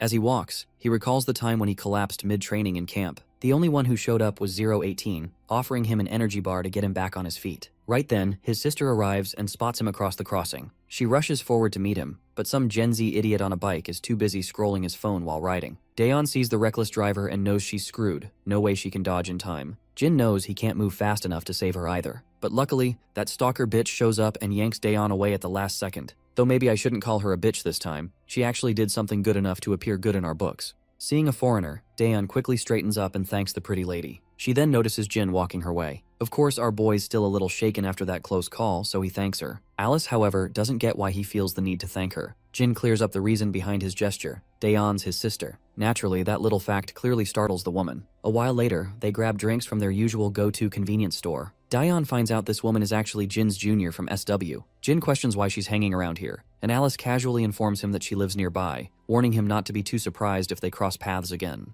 As the siblings sip their drinks, Sophia notices how ordinary Jin looks now, completely opposite of how he appeared in that sparring session. Meanwhile, 004 and the big brute are walking down the same street. 004 looks pissed that they're doing nothing against Forrest. Word is Forrest planted an agent in this area, so running into her here wouldn't be a coincidence. And as if on cue, they spot Jin and his sister from a distance. The big guy points out the third person with them, Alice. 004 makes him confirm it twice, and when the big guy does, 004's mind is going haywire. Why the hell is Jin sitting with this woman? Not long after, they report back, claiming Jin has betrayed them again. 001, hearing this, tells them not to do anything stupid until he arrives. He specifically forbids them from approaching Jin. But as soon as the musclehead relays this to his friend, that said friend 004 is already gone. And for the brute's absolute nightmare, he knows where exactly his friend is heading. Soon after, Jin gets a call from 004. He gets out of his house to meet him at an abandoned construction site, only for that bastard to immediately attack with a dagger. Jin barely avoids getting his throat slit, dodging wild swings left and right, until he manages to land a solid uppercut. Finally fed up, 004 pulls a Glock and aims to end him for good. He bluntly accuses Jin of betraying them again, leaving our boy confused. Jin insists he doesn't know what the hell he's talking about, but the shithead thinks he's faking ignorance. To him, there's no point talking with a liar and traitor. Before he can pull the trigger, his big friend ambushes him, knocking him down and whispering to chill, because 002 is already on his way. He will take care of the matter. Reluctantly, 004 backs off. Jin stands there clueless, demanding answers. The big guy dodges and walks away with his buddy. A while later, Jin calls 005 to explain everything that just happened. After hearing everything, she feels disappointed, but not surprised. She knows 004 is annoying and probably just venting his frustration. But Jin thinks it's deeper than that. He recalls that 004 kept accusing him of betrayal for unknown reasons. Hearing this, 005 decides to dig further into the matter. After the call, Jin's mind drifts back to the past, to the time 004 beat him up for not being manly enough. That arrogant bastard kept taunting him to fight back. Jin tried, only to get knocked out again. He didn't have the skills to match him back then. But still, Jin stood up again. And 004 clearly liked that this kid had guts. Now in the present, the same 004 can't stomach the thought of betrayal. That's when the big guy smacks sense into him. They overlooked one big detail. When they saw Alice with Jin, his sister was there too. No way in the hell he would casually introduce a forest assassin to his little sister. 004 then assumes Alice must have been hiding her identity just to approach Jin, and it's the only explanation that makes sense. Not long after, they spot Alice on CCTV, walking straight into their turf. Turns out she's visiting the abandoned building where Anna lost her life. Bullet marks are everywhere. By tracing them, she pieces together how the fight went down, how someone tore through Anna's soldiers with scary precision. After assessing the situation, she can only ask herself one question: who the hell could fight like that? But mid-analysis, her instincts scream that something sus is going on. She notices curtains over some drums. Pulling them back, she finds a hidden camera. Moments later, a barrage of bullets rain down. She narrowly avoids them and draws her own Glock, firing back. 004 lauds her sharp instincts, but warns her that he's no one-trick pony either. He doesn't give her a single chance to shoot properly. By now, she realizes she's up against multiple mercenaries, and she knows they're here for revenge. 004 doesn't even bother hiding it. He confirms it straight to her face. Just as he goes dangerously close to her, she grabs his gun and tries to shoot her own, but 004 quickly knocks the gun out of her hands. The woman responds with a kick, but he blocks it instantly. Then she tries to slash him with a sneaky dagger of her own, but the guy reacts with cat-like reflexes and dodges it. Furthermore, he somehow manages to land a nasty cut on her with his own dagger without her even realizing it. For some reason, the woman realizes the guy she's fighting is 004. She's heard there was a skilled number who was crazy about knife battles.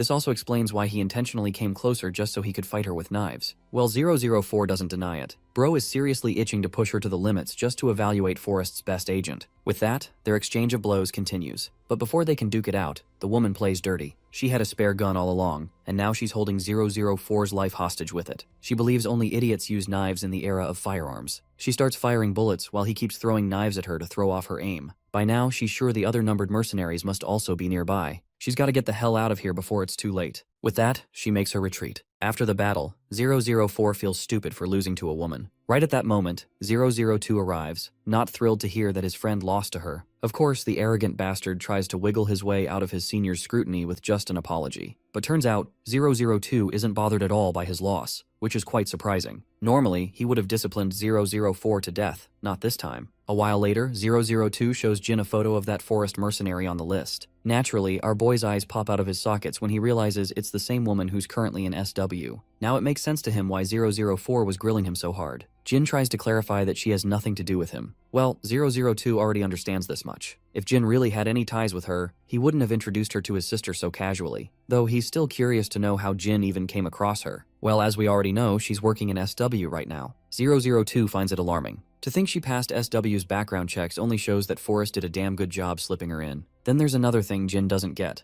Why did she even approach him specifically? If her motive was to kill him, she wouldn't need to approach him in such an inconvenient way. 002 agrees with that, and before leaving, he warns Jin not to involve himself in this mess. After all, his sister has already been exposed to the enemy. If Jin gets dragged in and Alice learns about his true identity, then his family will be in grave danger. For now, all Jin needs to do is figure out how much she knows about him. As for the rest, 002 assures him they'll handle it. The following day, we cut to Alice, thinking about her recent encounter with the numbered mercenaries, earning an earful from her team leader for dozing off mid-duty. At the same time, Jin is also thinking about the same issue. If Forrest really wanted him dead, they wouldn't bother with such a cumbersome process. They could assassinate him easily once they knew his identity. Also, Alice infiltrating SW makes no sense since she could just as easily take his family hostage. This only leaves him wondering, what's her real reason for being here? A while back, right after Alice's clash with 004, she had contacted her seniors asking to return, but her superiors denied her request. They had invested a lot in her infiltration, and Forrest would suffer a huge loss if she simply pulled out. Right now, she has no fucking clue what the hell they even want from her. To lift her mood, she reaches out to Jin on a good note, reminding him of the promise he made to visit the supermarket with her. Jin remembers that too, so they walk side by side down the street.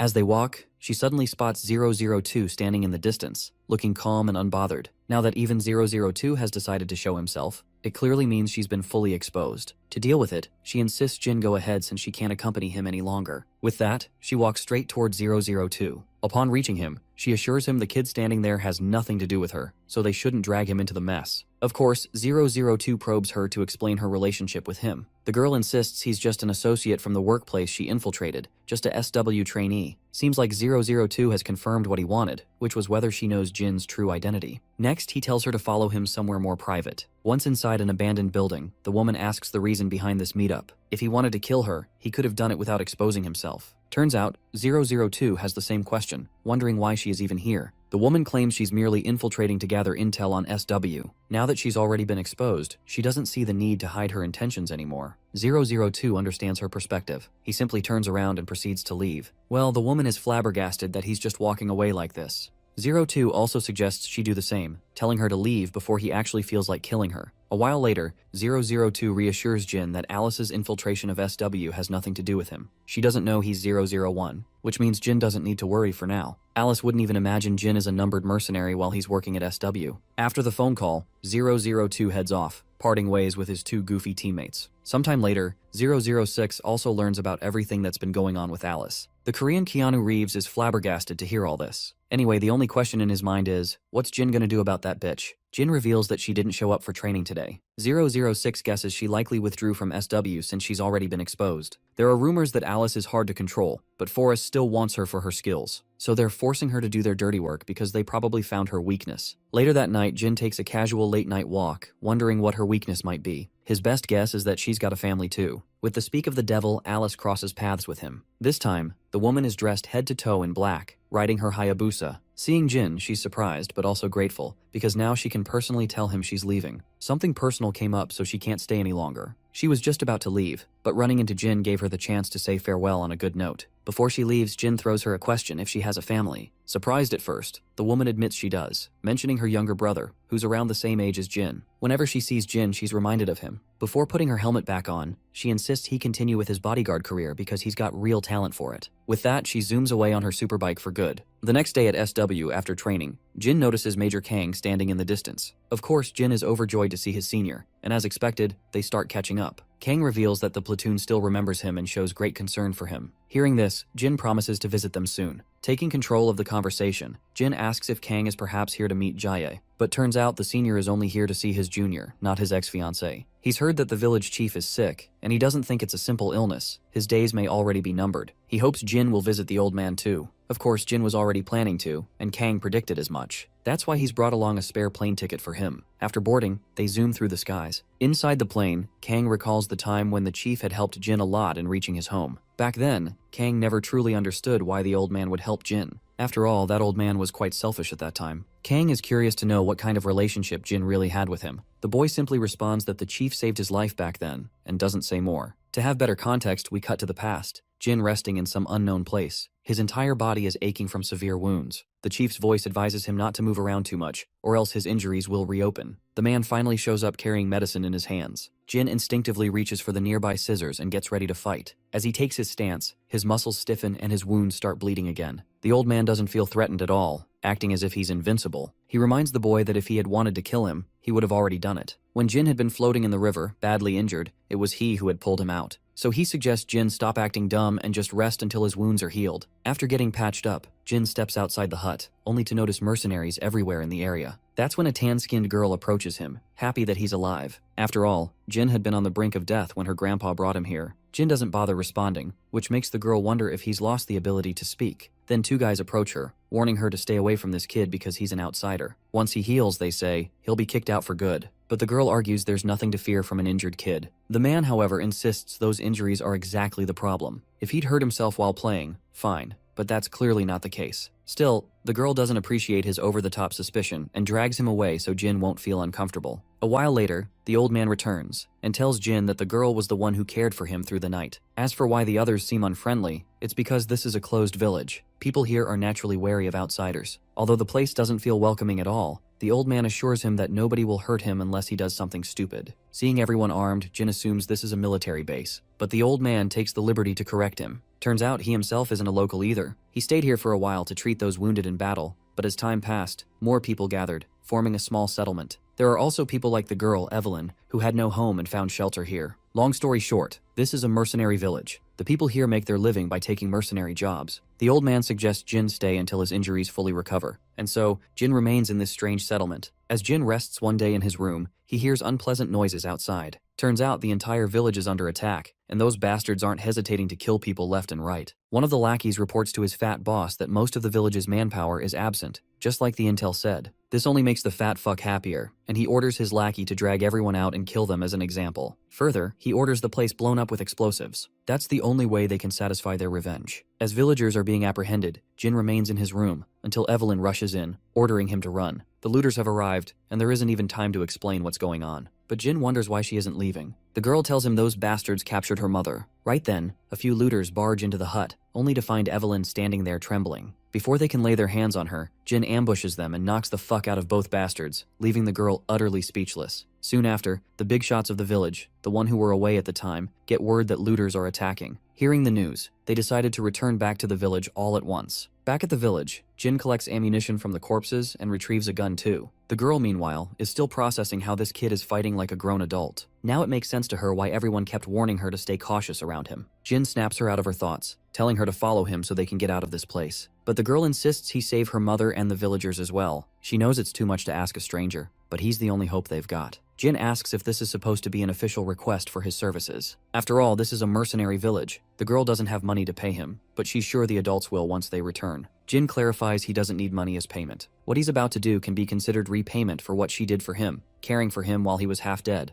And so, Jin begins wreaking havoc. mowing down bastards left and right as if they were training dummies, clearing one side of the village. On the other side, the looters have gathered all the villagers, forcing them to their knees. The fat boss is ready to resume the slaughter once his team finishes searching the eastern part and drags everyone out. But it looks like his plan is about to fall apart, because Jin has already cleared all enemies in the east. Now the only thing left is to deal with these bastards holding the villagers hostage. From the shadows, Jin assesses the situation and strategizes. Once ready, he makes his move. 2 soldiers patrol the area, searching for survivors. They come across an unsuspecting kid, drag him out of a quiet corner, and shove him in with the other captives. As we know, this was Jin's plan to get as close as possible to the fat boss. With his target in sight, Jin makes his move. He slits the throat of the first man in front of him, then dashes toward the boss. The goons open fire, but Jin takes the bastard down with just a knife and manages to press the blade against the fat fuck's throat. The other armed soldiers halt, seeing their master in such a precarious situation. The boss raises his voice and orders them to drop their weapons. With no choice, the bastards lower their guns. The boss commends Jin for his precision and skills. The only reason this bastard still dares to speak confidently is because if Jin kills him, the villagers will die too. So he makes Jin an offer. Stop this foolishness and work under him. With Jin's power, he believes he can shape him further and harness the true potential of his abilities. Jin glances around, noticing all the armed men. He's clearly at a disadvantage. The pause makes the boss believe Jin is actually considering his shitty offer. But little does he know, my guy was just counting these bastards. Jin whips out a Glock he had been hiding and kills all the nearby soldiers with precise shots. One man manages to return fire, a bullet grazing Jin's cheek, but Jin takes him down along with everyone else surrounding the villagers. The boss didn't see this coming. He ends up taking a bullet just like the rest of his crew. With the boss dead, Jin orders the villagers to get up and grab weapons. There are looters who escaped, and they need to hunt them down. Meanwhile, the main party of mercenaries arrives at the village, only to be met with an unexpected sight. Shitloads of dead bodies litter the ground. Some villagers approach, and the leader demands to know what the hell happened. He'd heard looters attacked the village. The villagers explain it wasn't just some looters, the boss himself came with 40 men, but they assure him everything is over. The leader is flabbergasted to hear the boss showed up personally. That's why he warns his men to prepare for another ambush. Then comes the shocker. One villager reveals that, including the boss, every single one of them has been dealt with. Of course, this doesn't make sense to the leader, so he orders confirmation. That's when the villager points toward Jin, explaining that it was that kid who killed the boss along with most of his men. The villagers only managed to take down about 10 themselves. The kid wiped out the entire squad, plus the leader. Soon after, the old man approaches Jin and thanks him for what he did. But Jin thinks gratitude is unnecessary after all. The old man helped him first. The old man finally introduces himself. His name is Lucas,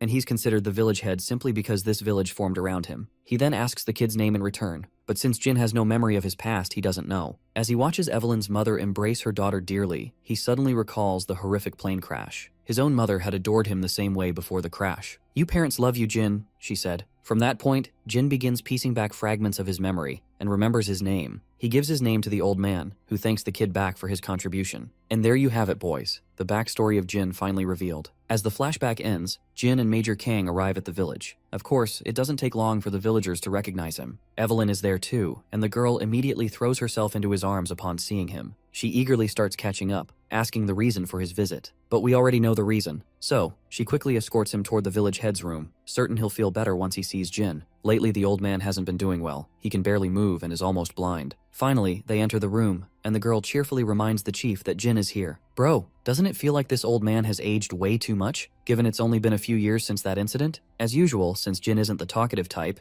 it's the old man carrying the whole conversation. The old man reveals that he had been sick for a long time, but now his body has weakened to the point it can't endure anymore. The girl decides to leave the room to give the two of them space to talk. The old man asks Jin whether he ever got to meet his family, and if reuniting with them brought him any joy. Jin confirms it, saying he's currently living with his family. He's got a grandfather and a youngster, and both treat him really well. And as for his real name, it's Yu Ijin. The old man is glad to hear he's doing well, but he has one last request he wants Jin to fulfill. He asks Jin to never come back. It's his final request. Jin acknowledges the old man's wish and promptly begins to leave. But before he steps out of the room, the old man expresses his joy at seeing Jin one last time. "I'm happy I got to see you one last time, Yu Ijin." Those were his final words before Jin left. As they echo in his head, Kang snaps him out of his thoughts. Jin assures his senior he's fine and decides to head back. Just then, some other familiar faces show up and immediately start scolding him for coming here. They tell him this is a place he has no business visiting. They don't want him back, since he was the one who abandoned them first. At first, Jin acted like one of them, but once he recovered and regained his memories, he left without looking back. Nobody appreciates a traitor like that, so one guy outright tells him to get the hell out. The word traitor really sticks with Jin. He's been hearing it a lot lately. Evelyn snaps at the guy for his crude words, but Jin just assures them he's already leaving and walks off to his car. The girl runs after him, and when he turns, she's standing there. He bids her farewell and heads to his car. Once he's gone, the girl starts berating that crude guy for being harsh unnecessarily. In her eyes, they should be happy to see him, not bitter. Well, turns out the big guy actually was happy to see him. In fact, they all were. After all, every single one of them is indebted to Jin for saving the village back then. The reason they acted cold was because they don't want him to stay attached to this place. They're glad he has a family now and is living a normal life. And once again, we flash back to Jin's past. The old man had just finished unwrapping all the bandages from Jin's battered body. Now that he was healed, the old man expected him to leave. But Jin admitted he had nowhere to go. So, the old man suggested he stay here for a while, on one condition. If Jin ever found a place he could truly call home, he would have to leave immediately. A few days later, Jin expressed his desire to work as a mercenary, something the old man strongly opposed. Jin argued there was no reason to stop him since he was more skilled than most adults around. But the old man stayed persistent,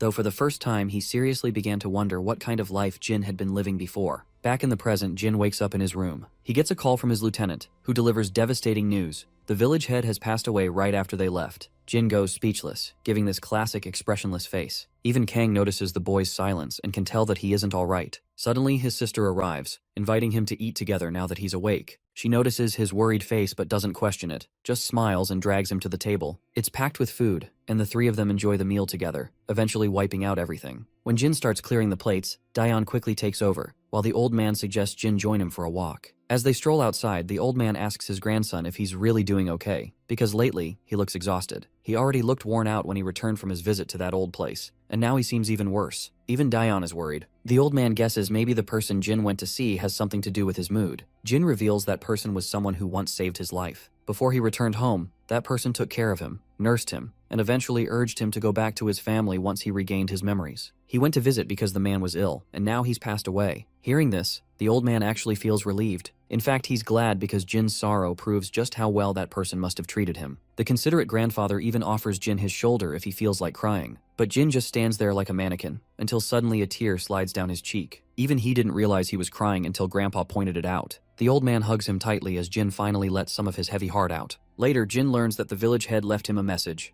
"Thank you for letting me be a father again, which I had once lost." Damn, that one really hits. Even I want to cry for that old man. We then fast forward a few days and cut to hungry Yona suggesting to her friends that they grab something to eat. Youngchan says he already ordered some street food. It'll arrive by the time they get back to the hideout. He's got cup noodles and snacks, but no proper food yet. As they're walking, Hyokjin suddenly notices a familiar face. It's his brother Ju Hyuk-jung, and his face is completely beaten up. The guy tries to walk past without explaining, but Hyokjin stops him. The others are confused, until Jae-hung suggests the clueless bunch to walk ahead. Hyokjin will join them later. Turns out that beaten-up guy is Hyokjin's brother, which explains why they look so alike. His brother goes to a different school, Jaesong Public High. Since Hyokjin's parents are always overseas, he's the one who takes care of his little brother the most. We then finally arrive at their destination. Inside, Seokju unpacks the snacks while Jae-hong is busy yelling as usual, grilling Jin to play properly. Suddenly, Hyokjin's phone rings, and it's a call from the university hospital. Just the mention of hospital is enough to give Hyokjin an idea of what may have happened, so he picks up his bag and heads out before his brother gets into more trouble. At the hospital, his brother lies in the ward, his limbs covered in bandages, literally looking like a mummy. Naturally, Hyokjin is visibly unsettled. The hospital staff tells him that his left ankle is broken, he has 3 fractured ribs, and bruises everywhere. He also sustained a brutal head injury, but thankfully there are no signs of internal bleeding.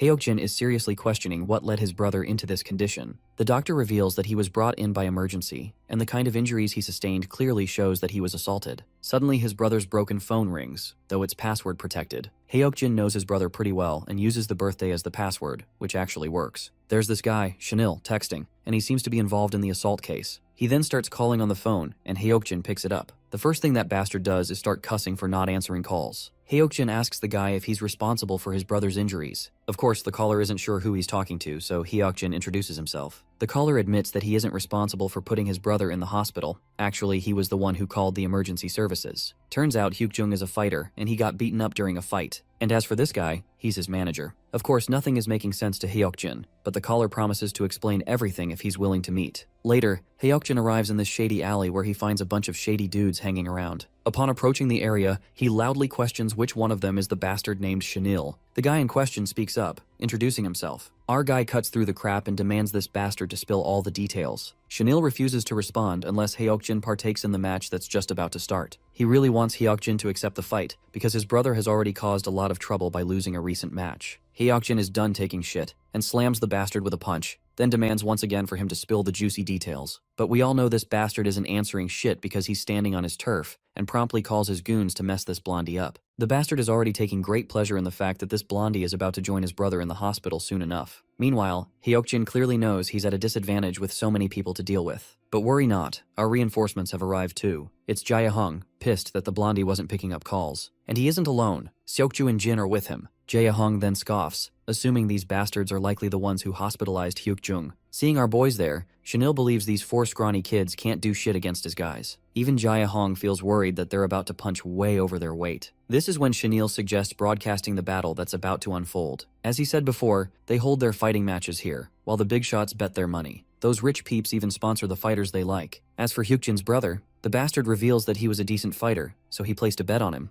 It all started about a month ago, when Hyukjung beat a guy to a pulp. Chanil saw the potential in this kid and decided to recruit him as a fighter instead. If Hyukjung had won 10 matches and come out on top, Chanil had promised not to touch Hyukjung's friend ever again. Before starting the fight, he orders his goons to set up the cameras and all that shit. He also orders the fighters to get ready to crush these nobodies. Naturally, Jae-hong feels annoyed that they're intentionally looking down on them, making them look inferior. But worry not, my guy steps forward, puts a mask over his face, and starts beating the fuck out of the bastards. One after another, he's knocking them out like bitches, leaving the leader of the goons to stare in disbelief. Jin, on the other hand, continues to wipe the floor with these guys, then knocks the living daylight out of another dude with just a single punch. As if that wasn't enough, Seokju also joins this one-sided battle, not wanting to feel left out. Jin then grabs the camera they used to record, and before any of the other guys can react, he crushes it. Before the goon leader can mourn the loss of his expensive camera, Hyokjin punches the crap out of the bastard, then follows up with a punch in the gut, leaving him staggering backward and whining in pain. The bastard swears he won't let anyone leave so easily, but Hyokjin already knows who will be leaving and who won't. All of those bastards run toward Jin and Seokju to take their share of the beating, and both boys work hard to fulfill their requests. And in just the nick of time, everyone is down for the count. Poor Jae-hong is also totally bloodied and battered because he joined the fight too, as he was the only one feeling left out. Chanil over there is coughing out blood while still spewing threats. He admits that Hyokjin has some strong guys, but he makes it clear they've messed with the wrong people. He laughs maniacally through his broken teeth, confident that the organization behind the sponsorships of these fights is gonna screw everyone hard. And don't laugh when you find out who that huge organization is. It's Cha and his fellow gang members. The poor gangsters are feeling very down after realizing there'll be no broadcast for them to watch today. And just as they're mourning this sudden broadcast cutoff, Cha gets a phone call from Jin, and we all know why he called this time. After their short exchange, Cha agrees to take care of the matter, so there's nothing to worry about. After the phone call, he turns to his fellow fatty gangster, questioning if those fights involve students. The fatty proudly confirms that they did use some students in the beginning,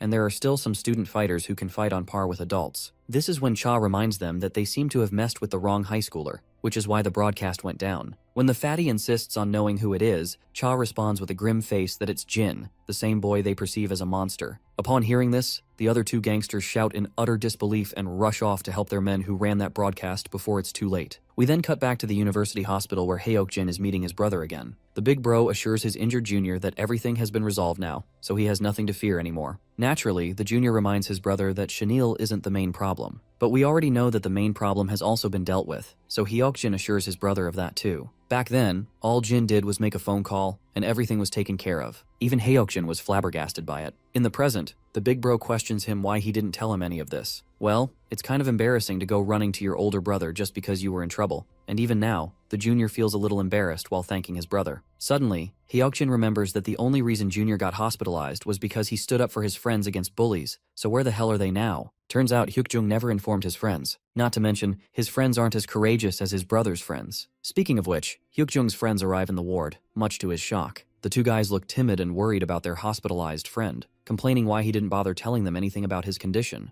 As the friends are catching up, Hyokjin walks out, feeling no need to be a third wheel and letting them reunite. Meanwhile, his own friends are waiting outside. Seeing them, Hyokjin isn't sure how he should thank them. Noticing his sulking mood, Jae-hong asks if his brother isn't doing well. Hyokjin finally manages the courage to thank his friends for what they did today. We then cut to the base of the numbered mercenaries, where they're all having a joint meeting. They're strategizing how to infiltrate certain forest camps, but suddenly hear a commotion outside. They quickly equip themselves and prepare for the worst. 018 checks the surveillance camera and notices a woman's figure approaching. Turns out it's 003, much to everyone's shock. She walks in, while 004 is flabbergasted to see her alive. This woman clearly has an ironic, funny personality, because the first thing she does is slap the hell out of 004 for assuming she was dead, all while maintaining her nonchalance like it's just a joke. Anyway, She's really grateful to see everyone again. Then the next thing she does is plant a sleek smooch right on 002's lips, leaving everyone shocked again. The woman is throwing shocks left and right. She supposedly really missed 002, or at least that's what she claims. She also notes that he hasn't changed a bit. Meanwhile, the musclehead in the background still can't wrap her head around how she's alive. The woman admits she thought she was going to die too.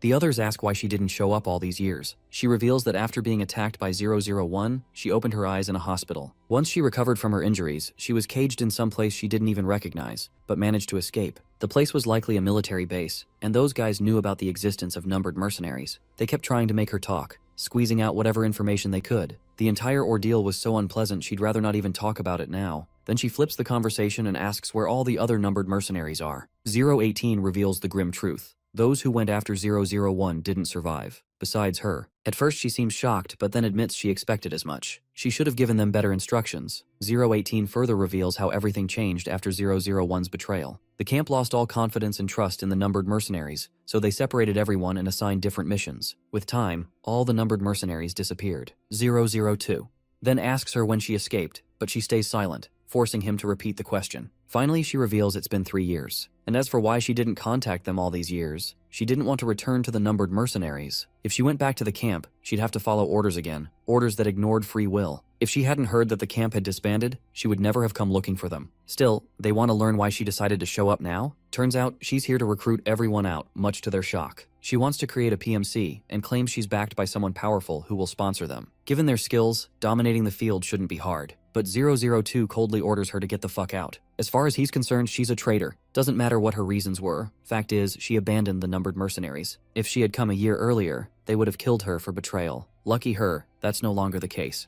The others try reasoning with 002 to cut her some slack, but the girl admits he has every right to be angry. It's true she abandoned them and never came back. Still, she reminds them the offer is on the table. If they want to settle down somewhere safe without wandering around, they can contact her. With that, she proceeds to leave, only to be stopped by the leader, who has a question. When she chased 001, how did the numbers under her command die? She claims 001 slaughtered them one by one with his prowess. Well, that's the trigger. 002 finally pieces it all together. He quickly pulls out his Glock and shoots at her, convinced now that she's the one who killed them. The woman retaliates with her own gun. Once she takes cover, she signals her accomplices to infiltrate. The soldiers outside unload their guns, while the numbered mercenaries do their best to take cover from the deadly rain of bullets. She then signals her men to stop shooting, all the while whining that 002 trusts our boy too much. She once again insists it's 001 who betrayed them, claiming she could never bear to kill her own comrades. Nonetheless, she reminds them the offer is still real. The only reason her people opened fire was because they saw her under attack. Before leaving, she expresses her desire to be with everyone, and she sounds genuinely sincere. Her words remind 002 of an incident from the past where she pulled the same stunt on the opposing side. She offered them surrender, claiming she'd accept them as allies. But once the enemy surrendered, she slaughtered them in cold blood, without a hint of guilt or shame. She was so nonchalant about killing them, truly believing it was fine. By now, even 004 is convinced she's the real traitor. They remember too many people falling for her sweet talk, only to end up dead. So they're not going to fall for her words either. Well, the woman clearly expected this much resistance, knowing exactly who she's dealing with. She still promises her offer is legit, the only reason she came here. But turns out, the bitch was indeed playing them. She discreetly signals her men to blow up the entire place, and the bastards start loading RPGs. 018, watching the feed, promptly reports the threat. 002 gives his final signal, and as soon as the big guy presses the button, a massive blast erupts right outside the building, right where those soldiers were preparing to unleash hell. As the dust and smoke settle, 003 notices all her men reduced to minced meat, much to her horror. She quickly rallies the rest of the survivors to infiltrate at once. The two guys step forward, throw a stun grenade inside, and enter right after it detonates. 003 also accompanies her men and cautiously traverses the place, but there's no one around. Suddenly, she notices a secret gateway leading underground. One of her soldiers suggests following them from behind, but the girl insists otherwise. If they rush in like this, the losses will be astronomical. She reiterates that retreating is the only option they have right now. We then cut to Jin, doing his regular exercise until he's interrupted by a phone call. It's 002, informing him that 003 is alive. Jin is surprised because everyone had assumed that all those who chased after him had died, or at least they had thought so until she suddenly reappeared. And now it's a rock-solid fact that she's the one who killed the numbered mercenaries who went after Jin. Of course, this leaves our boy in utter disbelief, wondering why she would do this. The only answer 002 can give is that she's very unpredictable. Now that he thinks about it, everyone in camp was unpredictable. This causes Jin to flash back to the past. As soon as he incapacitates one of his friends, the friend urges him to run away as far as possible. Jin continues walking until he comes across 003, who doesn't want him to escape even though she knows this place is a hellhole. She knows very well that the rule is to kill traitors, but since it was 001 they were talking about, she believed he might get away with just severe punishment. The psycho bitch continued to gaslight him, just like she did with her other victims. And the moment Jin peeked out of his hiding spot, she opened a barrage of bullets. Jin was severely injured and instantly took cover behind a tree, returning fire. She believed he should simply die, since he had betrayed them. Not to mention, the comrades who trusted him and followed him had all been led to their deaths, while Jin got to live. But Jin believed they hadn't died. He had only incapacitated them enough so they couldn't follow him. Hearing this shocked the girl because she realized she was screwed. She had finished them off herself. She found it quite fascinating that he made it this far without killing a single person. She reminisced a little about old times, and then gave him the green light to run away if he was so desperate to abandon them. I feel the only reason she let him go was so nobody would know she killed those guys. Now everyone's going to think Jin betrayed them and killed his comrades along the way. In the present, we find ourselves at SW's training facility. There, Jin is punching the hell out of the sandbag in front of him, his mind echoing with the fact that 003 killed all those guys. After exhausting himself, he finally stops. Seokju approaches him, asking if he's alright, since it's very unusual for him to be this aggressive. Jin suddenly looks up, seeing everyone staring at him. The guys tense up under the brutal glare he's giving off. The senior then orders everyone to gather as there's something important he wants to convey. For the president's overseas schedule, besides Team 1, SW has decided to dispatch additional people from other teams as well. SW made this decision to strengthen security, given the recent ominous events. That's all he has to announce. The team leader will explain the rest. We then cut to a big shot, the mastermind behind Forrest. As usual, he looks confident. He recalls the recent failures of the past few days, but he's glad he'll make up for everything with this next opportunity. Seems like he is going to take down SW's director. We then cut to Forrest's base, where we meet the director. He looks displeased after learning that an external group will join them in SW's director's assassination mission. His henchman Jackal doesn't like what's happening. For him to move with an unknown team he doesn't even know feels strange. Even the Big Cheese doesn't like the idea that their boss don't fully trust them. Anyhow, the Big Cheese also assigns Alice along with Jackal for this escort mission, but the lackey doesn't think it's necessary to pull her off probation and bring her back. After all, she's hard to control. The old man suggests issuing her a clear warning.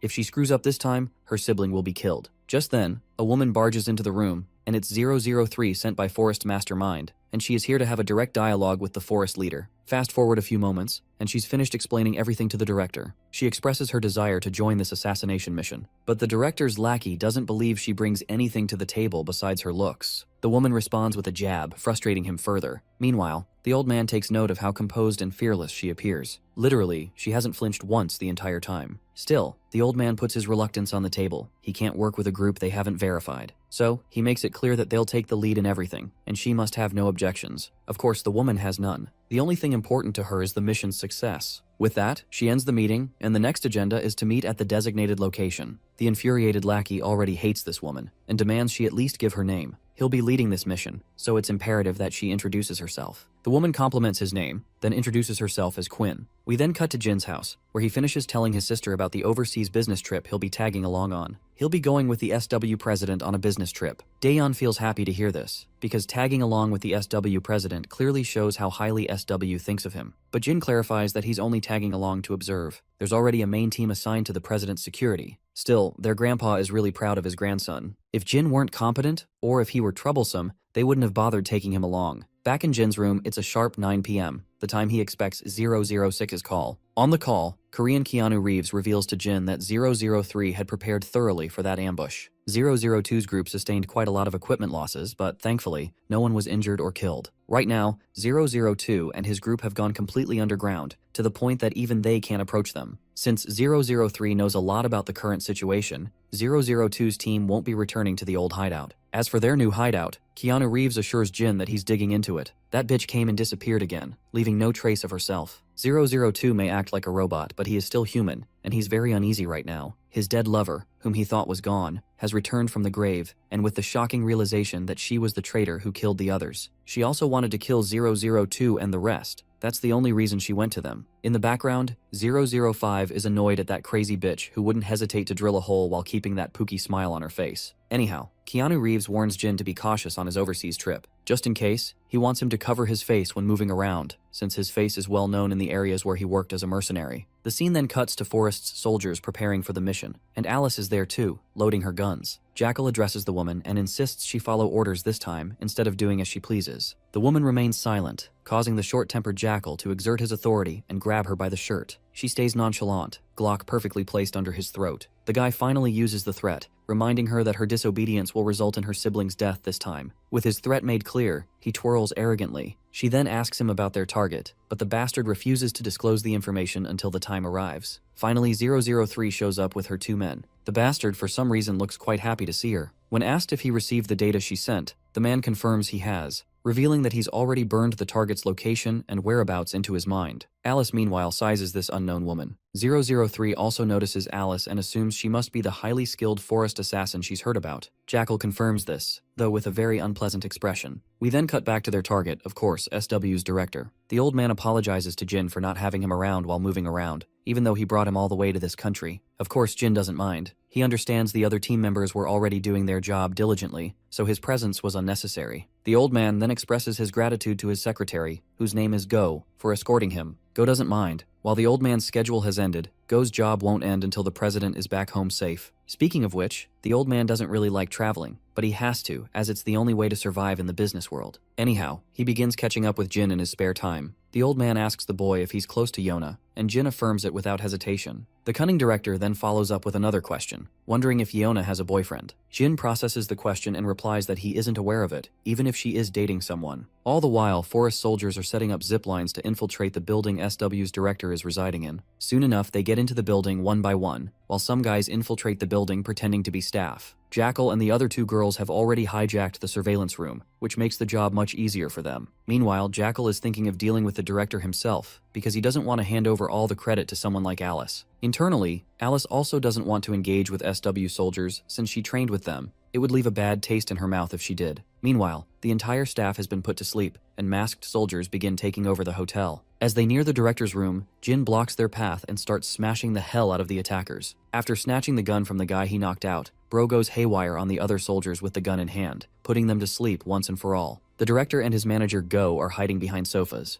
Go is absolutely astonished at how Jin took down 2 people barehanded and then used that opportunity to shoot down the rest who were in disarray. Regardless of skill, what Jin is displaying is beyond comprehension. Not to mention, moments earlier Jin quickly realized the gas coming through the vents. If they had waited even a second, they would have been knocked unconscious by the gas. After grabbing 2 masks, Jin hands them to his seniors. They put the masks on right away, and so does Jin. Go tries to contact people outside, but the landline has been cut off. This leaves them with only one option: escape on their own as soon as possible. Those guys use the vents to distribute the gas, and the hotel phones being disconnected means the place has been taken over by the enemy. Soon enough, a few guys burst through the windows, but as soon as they get in, they're taken out just as fast, all courtesy of Jin mowing down his enemies. With the attackers down, they begin to move forward. Meanwhile, Jackal is losing his mind outside, getting no response from Team Alpha and Bravo that went inside. With 2 forest teams already failing the mission, it's time for 003 to make her move. She rallies her soldiers and proceeds to carry out the mission. Jackal also calls out to his unit and orders them to follow him. Let's go back to Jin and the director.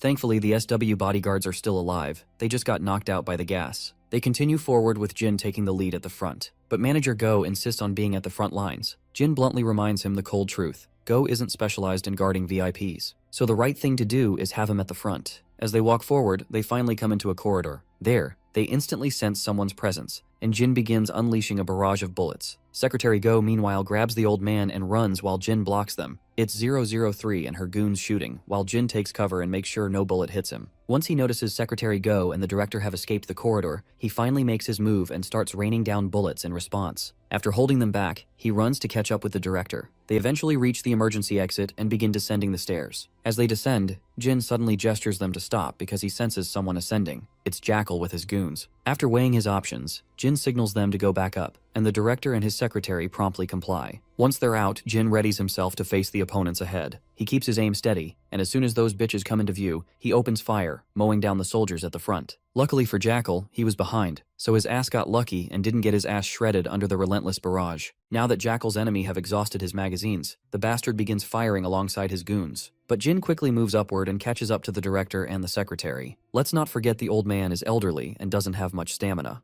The director apologizes for slowing them down. Taking the old man's fatigue into account, Jin changes his plan. He decides to lure the enemy away. While the director ascends further, Jin will make it look like they went through another door. Before the enemy arrives, Jin insists they move upward quietly. Naturally, they refuse to abandon Jin, but the boy reminds them this isn't the first time he's been in this kind of situation. Since wasting more time could put Jin in a dangerous position, the two men eventually decide to head up. As they ascend further, Jin keeps the enemy occupied with a barrage of bullets. He's doing his absolute best to not let Jackal and his fuckers climb any higher. Once Jin exhausts his rounds, they start their own barrage of bullets. Jin quickly slams the door shut right in front of their faces, making it look like they went that way. And as expected, the guys take the bait. After running for a while, Jin ends up in a corridor where he takes a moment to breathe. The power to the elevator has already been cut, so without stairs there's no way out. As soon as two soldiers come into view, he brutally slaughters them. The next problem comes when his magazine runs dry. While he's struggling with it, a stun grenade lands right at his feet and detonates. Jin may have covered his ears before the blast, but he still absorbed most of the impact. His vision dulls. He can't even see properly. With no choice, he charges toward the blurry silhouettes he can barely make out and knocks one of them down.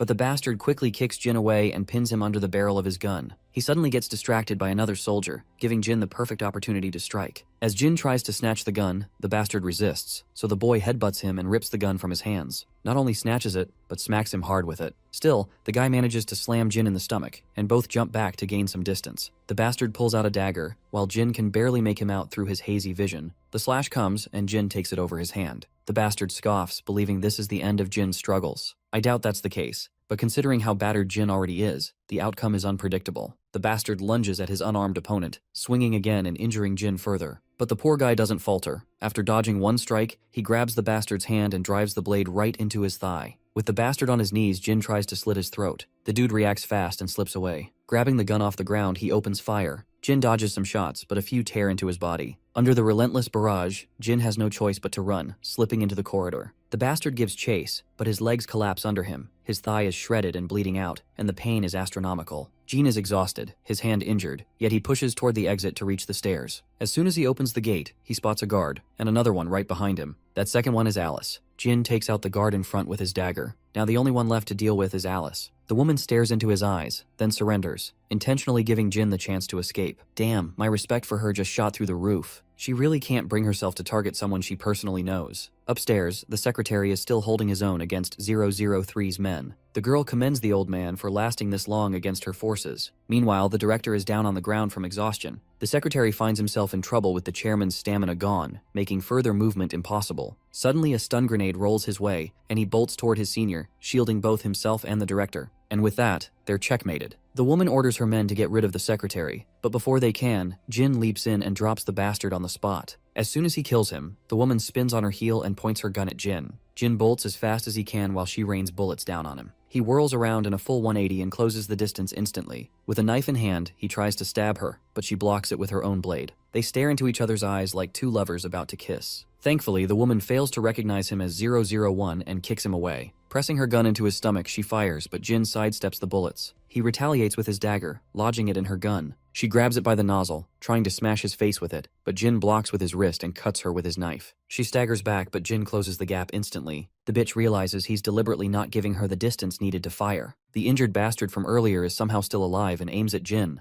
The woman smirks, thinking victory is hers, only for Secretary Go to shoot that bastard dead. She realizes things just got tricky. These guys have recovered enough to shoot again. Immediately, she retreats for cover while the secretary keeps up a barrage of gunfire. With no choice, she locks her sights on the director and prepares to shoot. But before she can, Jin throws his dagger, forcing her aim off course. The bullets ricochet wildly. For now, she runs instead of engaging further. Looks like Jin has figured out this bitch is 003, and I have a feeling she's realized who he is too. Once she's gone, Jin finally catches his breath. The director asks if he's alright, and Jin affirms it, as if the blood loss and injuries all over his body aren't obvious. Seeing Jin so battered and bruised, the old man can't help but express his gratitude. Jin downplays it with his old-fashioned line, that he's just doing his job. The following day, we cut to SW Hospital with Jin admitted. Secretary Go meets him and assures him that he's already informed his family that he'll be back home in a few days. Since the hospital confirmed there are no critical injuries, Jin will recover soon. The boy expresses his gratitude, a gesture that doesn't really make sense to the secretary. Providing medical care is just the bare minimum of their duty. The secretary reflects on Jin's skills. After witnessing them firsthand, he now has no doubt why sources claimed Jin is top of the top in the mercenary world. He'd thought it was an exaggeration,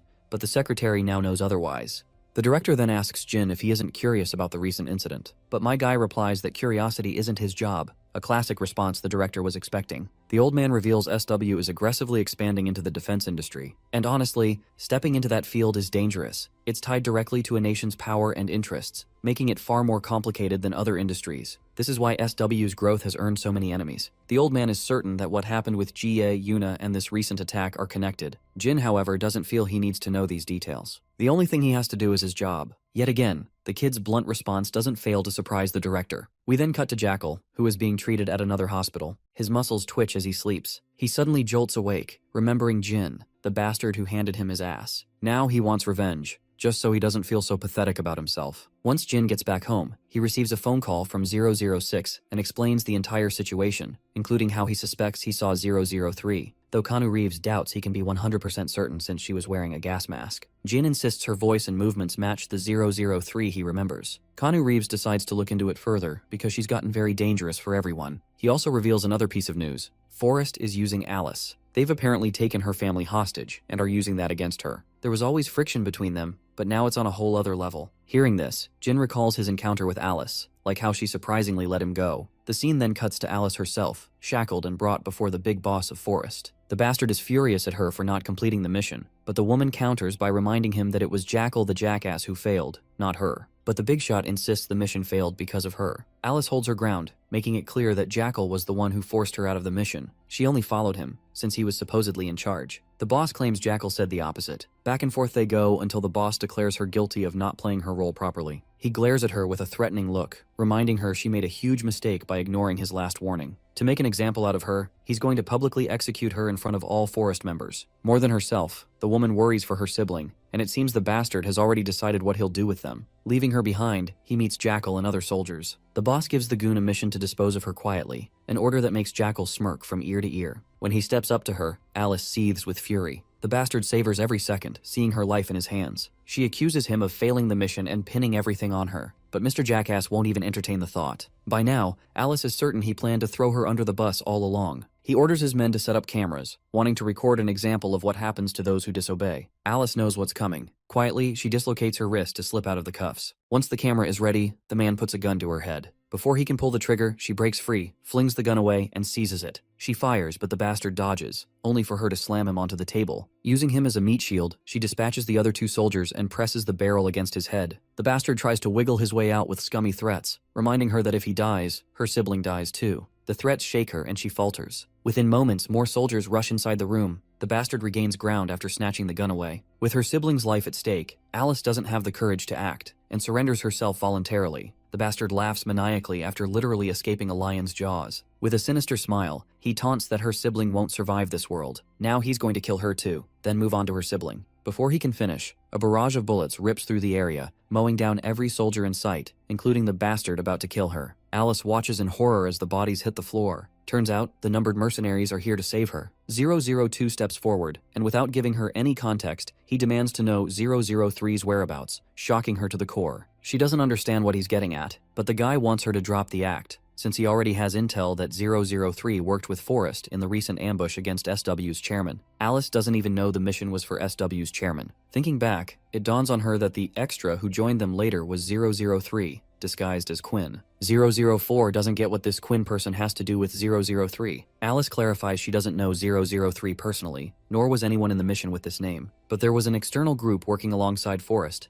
and one woman in that group went by Quinn. 002 doesn't even need to think hard. He gets what's going on. Meanwhile, Jackal is somehow still alive, disgusted at Alice for siding with these guys. Alice grabs him by the head, demanding to know where her brother really is. Of course, the bastard stays silent, earning himself a solid smack across the face. He groans but keeps his cocky attitude, refusing to talk unless she saves his life. 004 ends his life with a single bullet. Alice is at a loss for words, shaken because her brother's life was on the line. But it turns out there's nothing to worry about because Team Bravo, which includes 006 and others, has already secured their target. And that target is Alice's brother. 018 gets word of the successful mission and asks Alice if her brother is a blonde boy in his late teens, in a wheelchair. She confirms with a head nod, then turns to 002, demanding to know his agenda. She wants to know why they rescued her brother. For a moment, she even misunderstands their intentions, thinking they'll use him as a hostage just like Forrest did. 002 tosses her a flip phone, telling her she'll receive a call soon. On that call, she'll arrange an appointment to take her brother back herself. Of course, she wasn't expecting this at all, but the team doesn't bother explaining and proceeds to leave. 018 pauses to confront her, assuring her he holds no grudge for what she did to him before. As they leave, 004 is clearly unhappy about this. Earlier, he strongly opposed saving Alice, but 006 reminded him that she helped Jin. Even then, 004 refused to budge. 006 then reminded him of the core rules the numbered mercenaries live by, and they still apply, even now. The first rule is death will be granted for betrayal. The second is to always repay a debt. A comrade's revenge is their revenge, and a comrade's debt is their debt too. Still, 004 argued, insisting 001 is no longer their comrade. But when 002 revealed Alice had been with them,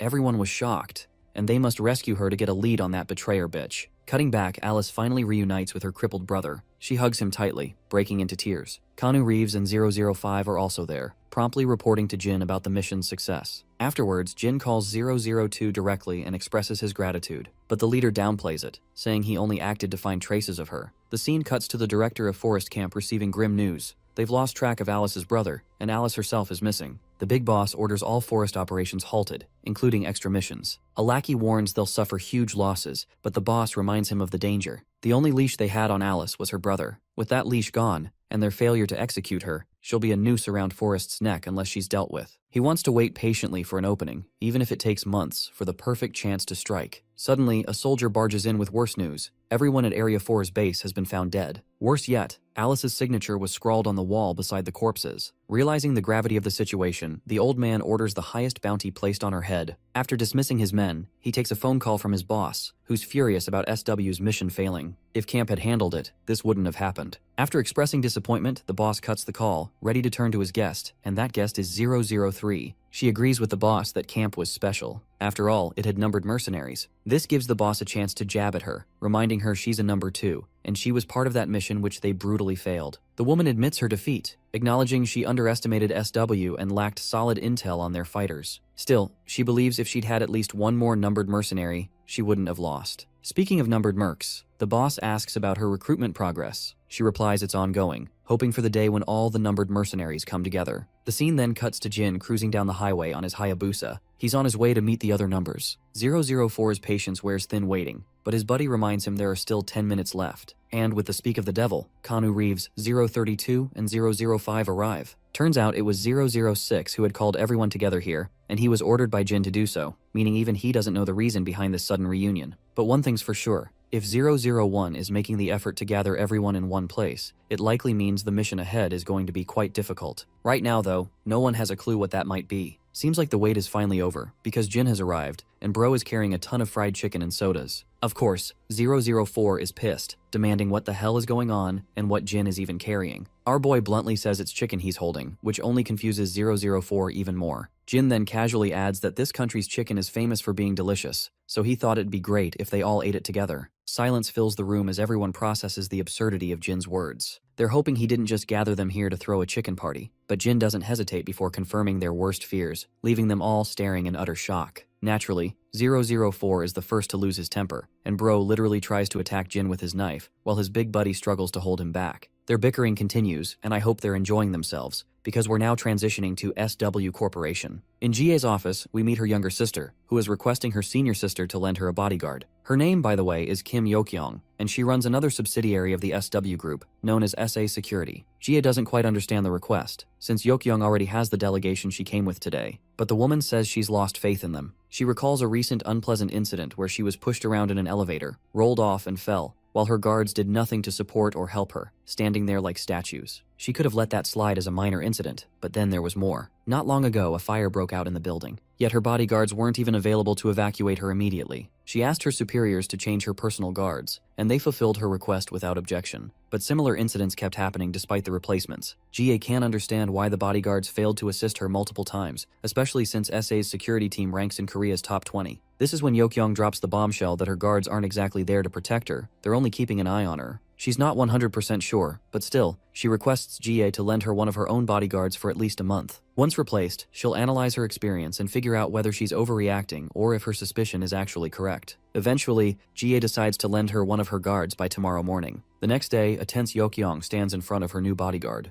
That's right, it's Jin. The reason she looks a little uneasy is because her team leader is disappointed at her for recruiting someone new without permission. The woman apologizes, insisting that Jie herself assigned this guard and allowed it. He won't get in anyone's way and will simply remain by her side. Since SW is already vouching for his identity, she believes there shouldn't be a problem. Eventually, the team leader gives up. Still, the woman isn't sure if Jin is really enough, considering how young he looks. Not long ago, she even complained to Jie for sending a young trainee instead of a veteran. But Jie reassured her that this guy is a big bang in a small pack, so she'd better stop underestimating him. Besides, SA's security team would never tolerate SW openly sending one of their own to handle her protection, as it might come across as condescending. So instead, they cover it up by presenting Jin as just a trainee here to gain experience. In the present, the girl kind of approves of Jin internally. She also can't exactly overlook how handsome he is. With that, she proceeds to leave, and Jin promptly follows like the duty-bound man he is. We then cut back a little, to when Jie briefed Jin about his next job and the situation surrounding her younger sister. Then, at SA's building, a meeting is underway in one of the VIP rooms, carried out by Yokyong. Outside, guards are taking a break to relax and stretch themselves, while Jin remains on duty. The other guards can't help but notice how diligently Jin is doing his job and insist he take a little rest. But Jin simply replies that he's fine. After the meeting ends, he reunites with his client in the car, who looks exhausted. When she asks him the same thing, he again says he's fine. She then brings up how highly Jie thinks of him. It's actually Yokyong's first time seeing her older sister acknowledge someone this much. Jin says she's being too generous, but the girl insists her sister isn't that kind of person. She then starts asking some personal questions too, like whether he must be popular with girls and whatnot. But Jin bluntly denies with short no's. She even asks if he's dating someone, and again his answer is the same. Eventually, she gives up questioning him. Since her official schedule is done for the day, she offers to drop him off at SW so he can go home. But Jin gives his classic no, insisting he'll only leave once she's safely home. The girl tries reasoning with him, saying she's meeting a friend and it'll get late. Even so, Jin wants to stick around until her last event. A while later, they arrive at a fancy hotel, where in one of the rooms she meets a man, likely her boyfriend. They hug tightly after so long apart. The door is closed for privacy, leaving Jin no choice but to stand outside. He immediately notes the time to keep track of things. Inside, as they sit down to catch up, the woman suddenly faints after only one drink. As expected, this bastard is shady. He is the one who spiked her drink. He'd been tasked with this by someone with malicious intent, who promised to pay off his massive debt of 6 billion won if he followed instructions. The bastard doesn't feel the slightest remorse, thinking that losing a girlfriend is better than paying 6 billion won in debt. Right on time, Jin barges into the room unannounced, shocking the bastard. His eyes dart toward the unconscious woman on the couch, realizing she's been knocked out cold. It's only 11 p.m., barely an hour ever since she went inside, and yet she's already passed out, which makes no sense. Not to mention, the smell of alcohol on her breath is too faint to have that heavy effect. Jin grabs the glass of alcohol to inspect it, while her boyfriend starts berating him. Even the other escort guards insist Jin step back, saying this man is the director's boyfriend. Jin doesn't argue with these bastards. Instead, he holds out the glass of alcohol to the boyfriend, telling him to drink it.